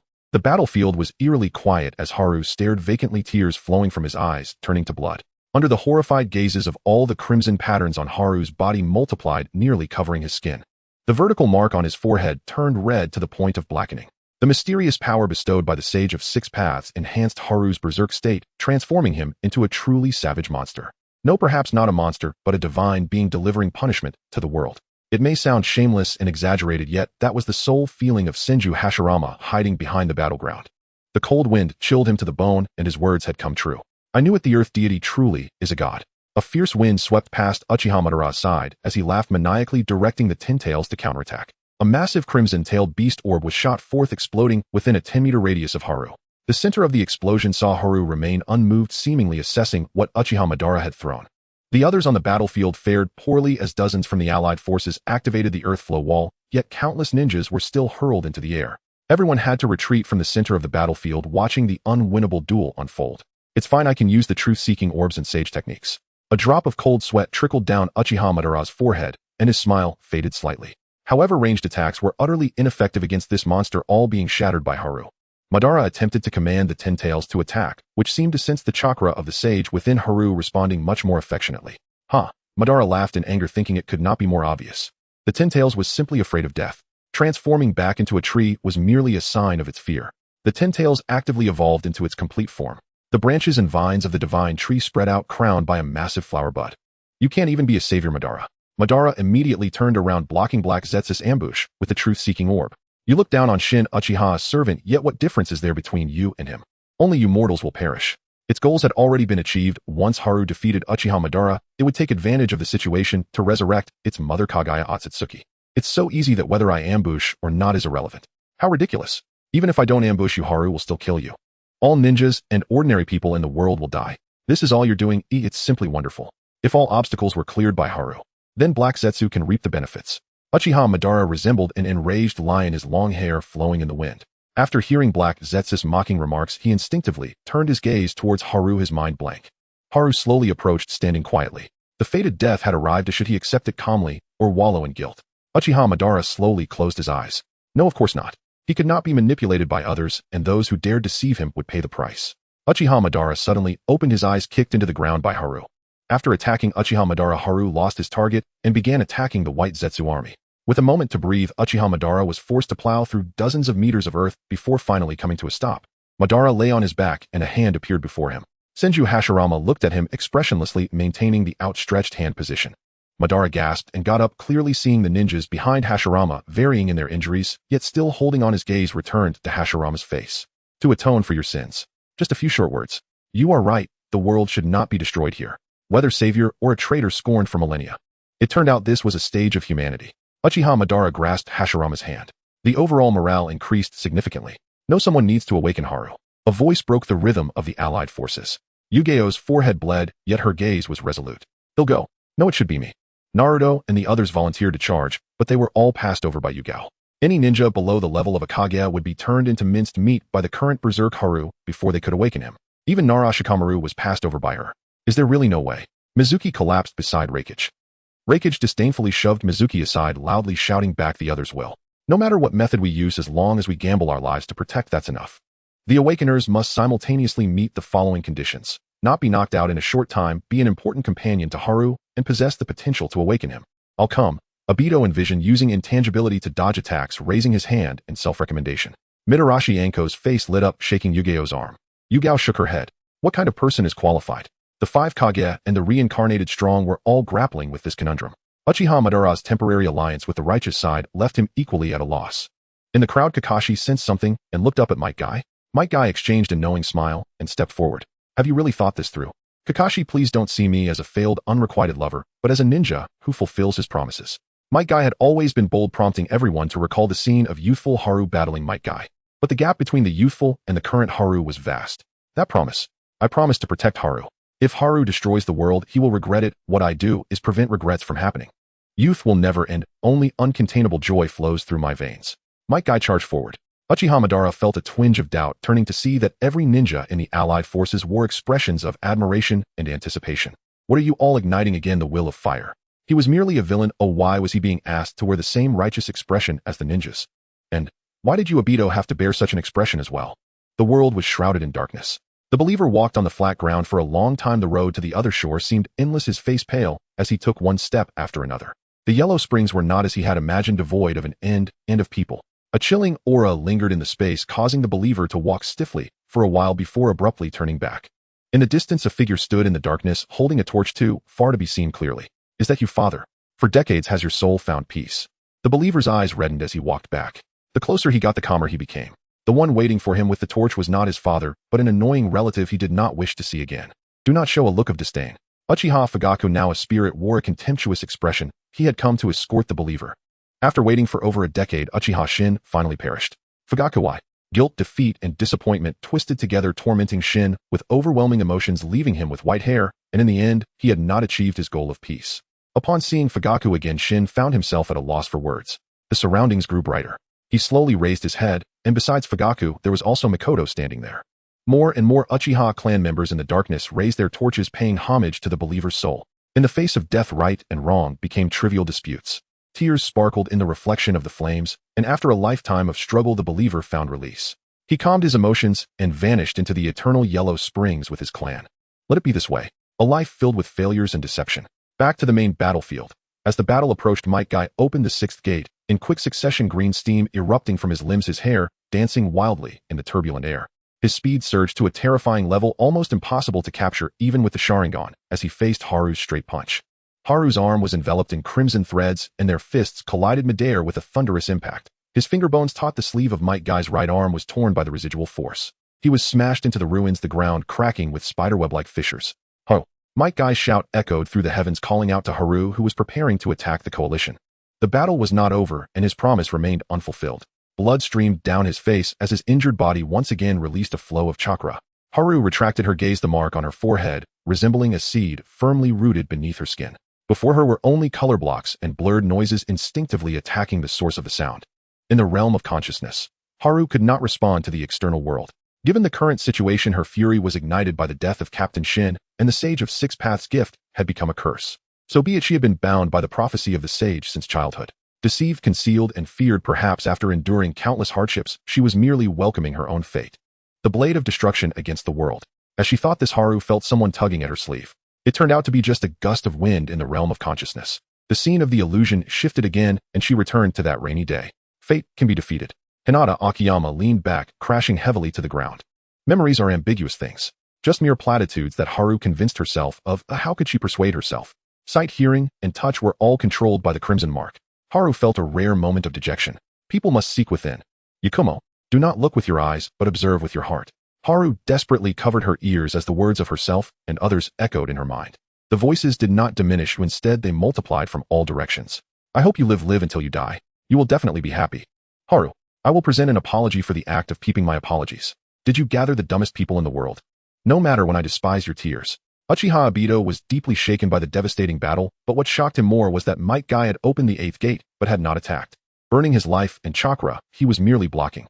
AO9 million powerhouse was still a fool, leaving Obito baffled. Shields do not attack. This is the persistence of a shield. Might Guy could only prevent Haru from destroying the world, yet throughout the process he did not engage in any fatal combat exchanges. The one explaining was Might Guy. Might Guy was both the inventor of the 8 gates and a not so young Konoha powerhouse. He and Kakashi Shikamaru's task in the 4th Great Ninja War was to protect the daimyo. After escorting him, the two hurried to the battlefield. If anyone could understand Might Guy's strange behavior, it was only Might Guy. The battle between Haru and Might Guy continued. Haru's eyes cleared a little, but in the blink of an eye they were ensnared by red markings again. She quickly closed in and sent her opponent flying once more. I see now. Might Guy, surrounded by red steam, stood up. What Haru just said was to protect her as long as the thing on her forehead was defeated. Haru's body suddenly stopped, dense metallic threads ensnaring her. A violent explosion erupted. Hey, hurry up and resolve this.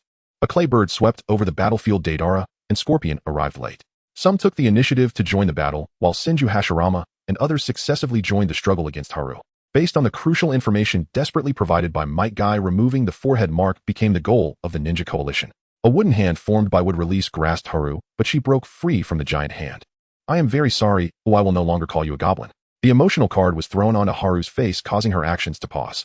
It seemed to have worked. Now, Nara Shikamaru's shadow connected to Haru, bracing against the raging murderous intent. He gritted his teeth and passed the baton. I swear I will never deceive anyone again. With everyone's cooperation, the verbal therapy strategy successfully restrained the rampaging Haru. At a critical moment, Noara Hideaki called out to Haru, who was surrounded in the middle. Let's get rid of the pink furniture at home. It was simply the voice of heaven. The violent Haru instinctively curled her lips. Minato Namikaze seized the opportunity to prepare the sealing technique, and he and the Mizukage launched a sealing array around Haru's neck. A flash of golden light swept by, and the red mark on Haru's forehead was countered by the black sealing array, both disappearing completely. After waking up, Haru sat tiredly on the ground, turning her head to look at Uchiha Obito in the crowd. Haru sensed something was amiss. Uchiha Obito silently retreated, his gaze changing. A sudden anomaly occurred. The Six Paths form of Uchiha Madara hovered in midair, and various changes did not alter his resolve. Madara had no intention of abandoning his plans. The full Black Zetsu revealed himself too early. As long as he was wary of Black Zetsu, there was no risk. The recent compromise was merely a temporary measure. I have nothing to atone for, at least not now. By realizing the infinite Tsukuyomi, he could still become the savior of the world. With no conflict and no despair, everyone's ideal world would come to fruition. Moreover, Uchiha Madara glanced at the corpse of Uchiha Shin at his feet, a smirk curling at the corners of his mouth. I am not a man who breaks his word. I admit I initially made grand promises to Shin. But since he diligently fulfilled his mission, I have even more reason to continue with my plans. Whether real or illusory peace had been achieved. Rest in peace, little ghost. Naruto and his son severed the god tree, but it was all too late. The Ninetamo Rinnegan on Madara's forehead opened, and the moon high above emitted a strange red light. From this moment on, no living being could manipulate or use Uchiha Madara. The moon's red light shone on everyone's faces, transforming their eyes into illusions of Rinnegan. Except for the reanimated Senju Hashirama and Senju Tobarama, everyone was caught in the trap. In the final moments, Hayakawa Haru looked up at the night sky, a black bird holding a golden short spear in its beak. The lotus spear fell precisely into Haru's palm. The bone-chilling touch pulled her back to consciousness. The branches of the god tree stretched outwards, and Sai, after exhausting his jutsu, was wrapped in the branches, resembling a cocoon. The world fell into silence, a profound stillness enveloping everything. Black Zetsu lay low underground, perhaps having finally surrendered. Haru, great, the first Hokage, had finally shed his title of Earth Ninja. Haru looked back at the first Hokage, Senju Hashirama, who explained the significance of the lotus spear that had been passed down through generations. As the most unique treasure of the Six Paths, the Senju clan had safeguarded it for nearly a century. Entering the inner world to solve problems is the power of the treasure. The essence of the lotus spear is that of a transmuter able to extract and release abstract concepts, including consciousness and vitality. I'm just a commentator. Haru wiped her face and, following the first Hokage's instructions, plunged the lotus spear deep into the trunk of the god tree. With a blinding light, Haru's consciousness intertwined with the chakra of the god tree. Haru's consciousness flowed like water, branching into the infinite Tsukuyomi worlds of all the ninjas. Awakening comrades in the Tsukuyomi world was not very realistic. The various illusory worlds of the infinite Tsukuyomi connected to the god tree. By a twist of fate, Haru discovered a blind spot. With the lotus spear, she could exchange consciousness with the Ten Tails god tree as long as she linked all the infinite Tsukuyomi worlds, thus manipulating the god tree's consciousness to free her comrades. As the lotus spear pierced the god tree in a breath, Haru's consciousness fell into an endless abyss. After 2 minutes, the feeling of suffocation disappeared. She was the first to enter the infinite Tsukuyomi world of Mizuki. Don't ask how she knew.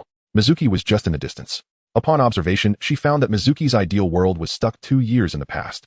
The two escaped the sea of flames, and Mizuki unleashed a torrent of curses. Haru's response was not, "I hate you," but instead tearfully embracing Mizuki, who was covered in thorns. Rain washed over the earth, and the bloodstains vanished. Thanks to Haru's embrace and honesty, Mizuki naturally returned to Konoha to live a peaceful life. Usually friendly and amicable, he occasionally couldn't control his temper and would lash out at Irika and Haru, seeking comfort. So Mizuki wanted a hug back then. The ideal world reflects the truest inner selves of people. Haru passed through Mizuki's ideal world and entered the next realm. The next world was Kakashi's infinite Tsukuyomi realm. To be honest, it was Haru's first time seeing Kakashi's ideal. In this wondrous world, the fourth great ninja war had ended and Uchiha Obito had become Hokage. Noira Rin had become the director of Konoha Hospital. Teacher Minato successfully retired, and Naruto, following Jiraiya's example, traveled around with new goals. Sasuke traveled abroad and rarely returned to Konoha. The village prospered in and out. Jiraiya Sensei's paradise of affection never ceased to update. Always considering others, except for that business with paradise of affection. Is something wrong? Kakashi, leaning against a tree branch with a book, was taken aback. Haru locked eyes with Kakashi. In that moment, she realized that she also had a physical presence in others' Tsukuyomi worlds. Nothing. See you next time. After saying goodbye, Haru tightened her grip on the lotus spear and vanished from Kakashi's consciousness. The Kakashi in the ideal world scratched his head in confusion.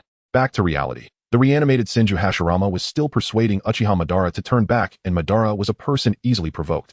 Even standing at the pinnacle of power, he still had to spar verbally with his rival. In the gap between their banter, Black Zetsu seized control of half of Tobarama's body, and Senju Tobarama took the opportunity to release the seal that bound Black Zetsu's true body. This time, Black Zetsu did not hesitate to creep up Madara's arms, spreading upwards. What? An unexpected incident occurred. Madara's body began to melt and distort. In the end, he completely transformed in appearance and form, his long hair cascading like the Milky Way. Otsutsuki Kagaya coldly lifted her gaze, surveying the area, her eyes fixated on the god tree. Next to the god tree lay a strange girl clutching a weapon imbued with sage chakra. Kagaya slowly approached, wanting to take a closer look at who she was. Stop! Hashirama and Tobarama turned around with joy. The reanimated Uchiha Fugaku and Uchiha Shin made a grand entrance.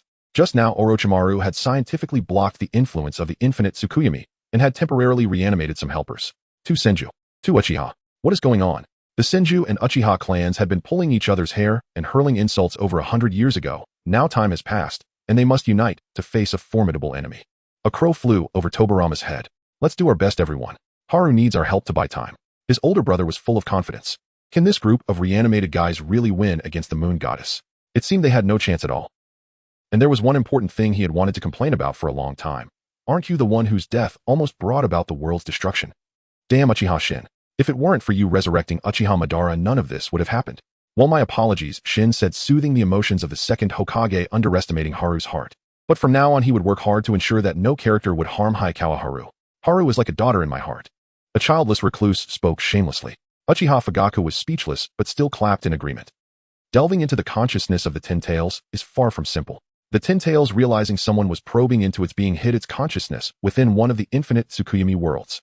As expected, the unfortunate Zao Yuan-chan became lost in her companion's Tsukuyomi world. In such an abstract layer of consciousness, she could not rely on her sense of direction to solve the problem, leading her to wander aimlessly. She did not intend to spy on others' dreams. That would be a grave sin. In a corner of Konoha, the streets were brightly lit at night, and the commercial street near the residential area was bustling with crowds. Zao Yuan-chan exerted herself to push into the inner circle of the crowd and saw a familiar face behind a stall. This was Haibai's ideal world. No shoving one at a time. Haibai's was managing the stall with flair, while Yunushiyama Jiao assisted beside her. Surprisingly, Haibai's ideal world was to become a fortune teller, and Zao Yuan-chan had no objections. But why would they involve the harmless Yunushiyama Jiao in their schemes? What are you doing? Chun leaned on the table with both hands, her fierce gaze making Haibai's feel guilty. However, this time Chun had misunderstood him, and he grinned with pride. You're here for an autograph too, right, Chun? Haibai's true ambition was not fortune-telling, but rather selling books. He handed her a signed book nearby. The title was quite intriguing. The Path of Justice for Stalkers. Zao Yuan-chan felt a surge of dark energy behind her, raising her hand to teach Haibai's a lesson. Suddenly realizing something, Chun withdrew her hand. It's useless to hit here. After the war, she would give this shameless stalker a proper lesson. In Haibai's astonished gaze, Chun turned into a side alley and vanished. She sensed that the consciousness of the Ten Tails had just been within Haibai's infinite Tsukuyomi world. But as soon as she entered, the Ten Tails fled. It seemed she needed to remain low-key and alert, allowing it to let its guard down. In a dark area, Zao Yuan-chan floated in midair. Surrounded by light spheres, each sphere refracted the consciousness of the ninjas. The next world where the Ten Tails was hiding was Kenzidi's ideal world. Chun reached out to touch a light sphere, and white light illuminated the surroundings. When she opened her eyes again, Zao Yuan-chan woke up from the grass. The aroma of grilled meat wafted through the air, and she turned to see the picnic gatekeeper group. You finally made it, or we can start. Tonight's camping barbecue party is on. What was Kenzidi's ideal? She couldn't figure it out, so she pretended to be calm and joined the picnic group. In the conversation, Zao Yuan-chan realized she had also become the gatekeeper. Kenzidi's ideal was for Chun the boss to be a gatekeeper with them. What a fulfilling life this is. That's true, Zao Yuan-chan casually agreed as a sparrow flew swiftly overhead. Golden light emanated from the sparrow's eyes, stirring up a gust of wind. Catch it. Sloppy group charge. The consciousness of the Ten Tails was still fleeing. Kenzidi and Shingetsu Izumo exchanged glances, and without asking questions they abandoned the picnic to pursue. The two's camaraderie reached its peak as Kenzidi halted, raising his palm upwards. Izumo. No problem. Shingetsu Izumo jumped off his companion's palm, utilizing the water sphere technique, the viscous water stream, ensnaring the sparrow's wings. Izumo gracefully landed, holding onto a corner of the water flow. Go for it, boss. Without a moment to think, Zao Yuan-chan jumped from a nearby tree to grasp the struggling sparrow in midair. The sparrow struggled for a moment before dissipating, a golden light orb swirling in the air before rushing towards the red moon, and the consciousness of the Ten Tails vanished again. Forget it, thanks anyway. Chun sighed, turned back to smile at Kenzidi and Shingetsu Izumo, and then vanished as well. It was neither a good nor a bad thing, but the Ten Tails' speed had noticeably decreased. After fleeing through countless worlds in the realm of consciousness for an entire day, the Ten Tails' consciousness hid within a light sphere in a dark corner. This would surely be the last time. Sunshine, Weeping Willow's riverbank fishing rod. It was the scene of her first date. Xian Jian's ideal world was frozen before the Chūnin exams, and Chun's death scene was forever erased. She gently pulled out a smile, fishing with a heavy heart. The float in the river bobbed up and down, and a fish was hooked. At that moment of distraction, someone choked her from behind. Zhao Yuan-chun dropped her fishing rod, her peripheral vision locking onto Shirenui, Xianjian's eyes. Those eyes were no longer gentle. Instead, they were replaced with golden pupils. It was impossible for the enemy to kill her here. The story had reached this point and had been told for so long. Her ultimate technique was, Zhao Yuan-chun wrapped her arms around the opponent's arm and delivered a solid, over-the-shoulder throw akin to Kakashi's.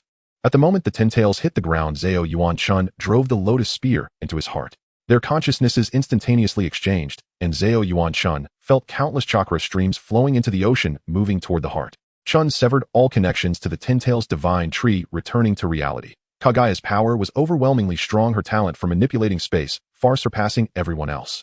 The strong beings of Edo Tensei gradually showed signs of decline. The Susanoo summoned by Fugaku and Shinrin was repeatedly dispelled and had to retreat helplessly. The Bone Club of the Grey Bones shot out, grazing Tobarama's shoulder.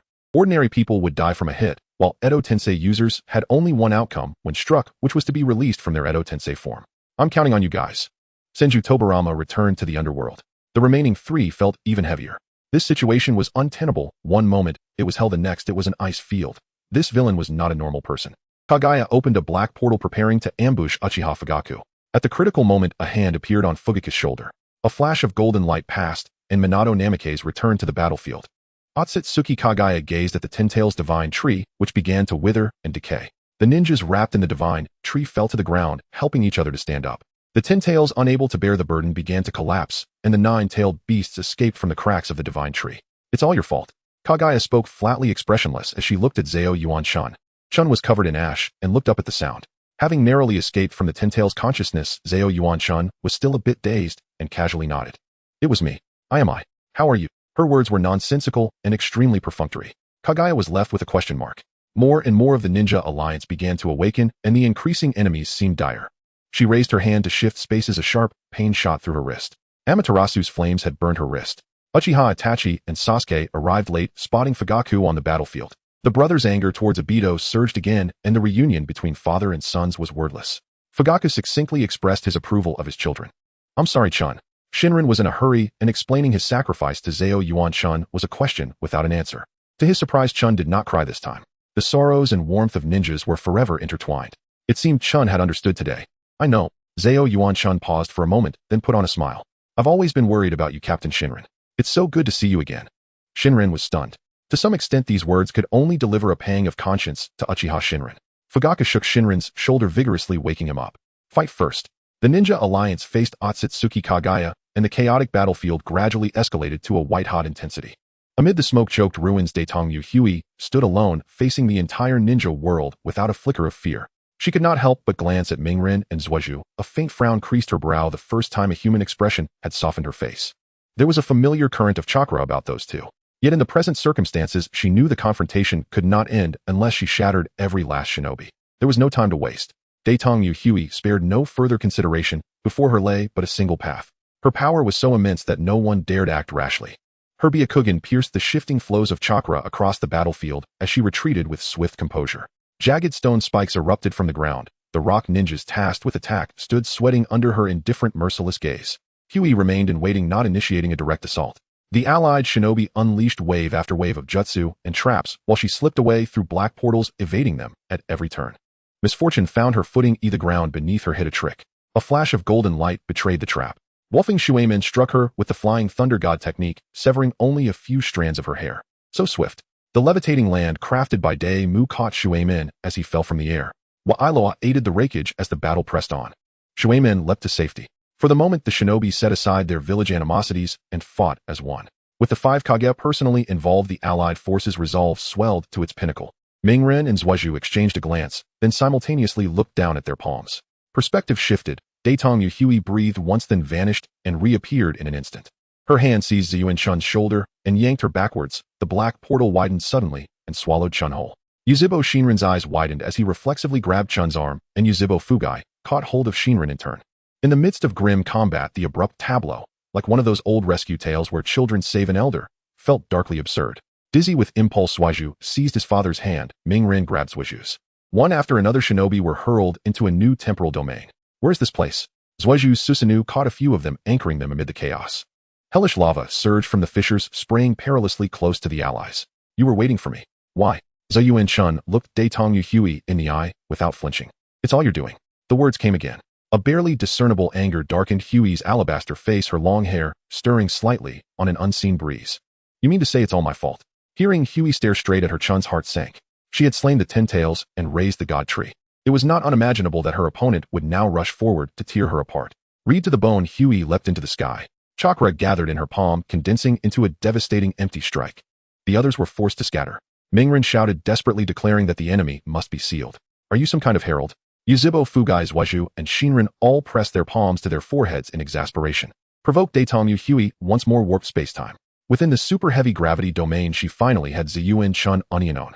Or rather, only she and Chun could move freely inside that crushing field. The rest were pinned to the ground under immense pressure, gasping for air. You are the cause of this situation, Huey repeated, and laid her hand gently atop Chun's head. Chun's body stiffened. A beast of a human. How rude. Chun's vision darkened, she nearly fainted. She had thought that halfway through the fight an uneasy sympathy might arise, yet the enemy instead likened her to an animal. Chun brushed the hand from her head and clenched her right fist. Air screamed and sparks flew as her unadorned, honest punch struck true. Daitong Huey arched backwards and collapsed to the ground, waves of searing pain rippling from her chest to her limbs. She trembled as she raised a hand, attempting to drag herself and the transported shinobi back into the prime spatial domain in search of a chance to turn the tide. It's all you. A black teleportation seal blossomed behind Ziyuan Chun, and out of it crawled Gongsha. Chun spun around at once, but it was already too late. Yuzhibo Shinrin tore himself free of the bindings and threw himself before Gongsha in time. The captain's body began to disintegrate, paper-thin fragments flying like ash. Shinrin managed to smile as strands of gray hair at his temple fluttered in the wind. He did not have time to speak farewell again. The only thing he felt guilty about, he thought, was Chun. It's all right.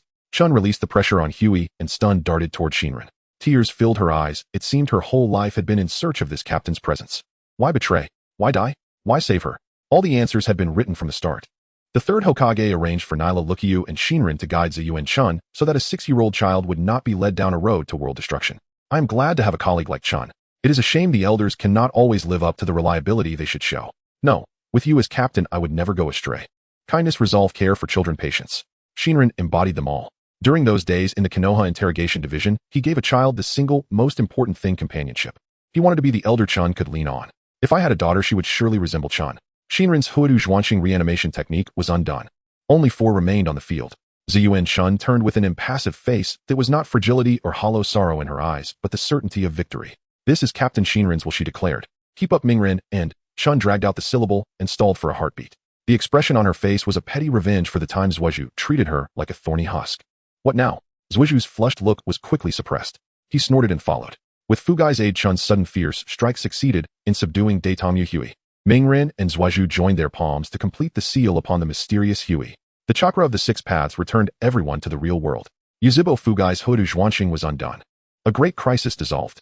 A cry of relief rose from the crowd, then another and another. People wept through their hardships, and through those same hardships chose to live on. The ninja world returned to peace.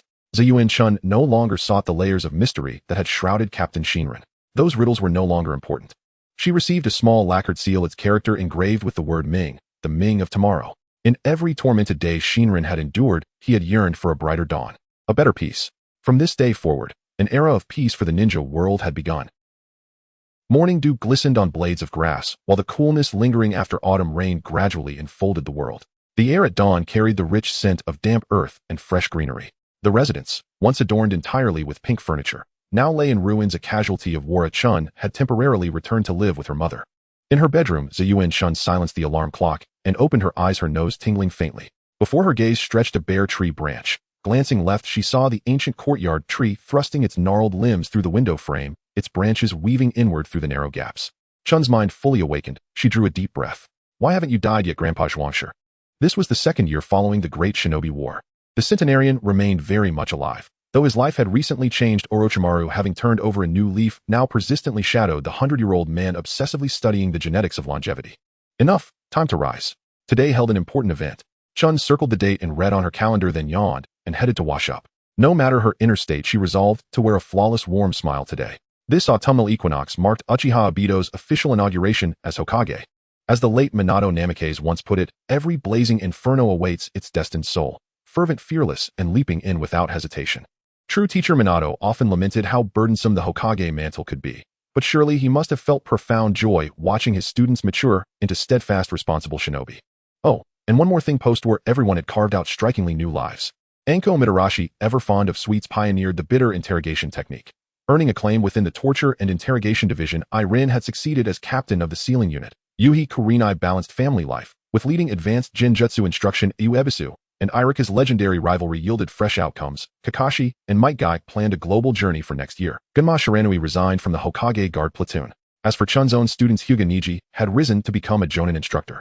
Aburame Yamaka repeatedly refined reconnaissance techniques. Sakuya Akamichi's paintings achieved nationwide popularity across the land of fire. Sai inexplicably had grown markedly warmer and even humorous. Most importantly, Chun had successfully passed the Konoha Gate Guard certification exam and would wed this winter. No more daydreaming. Keep smiling.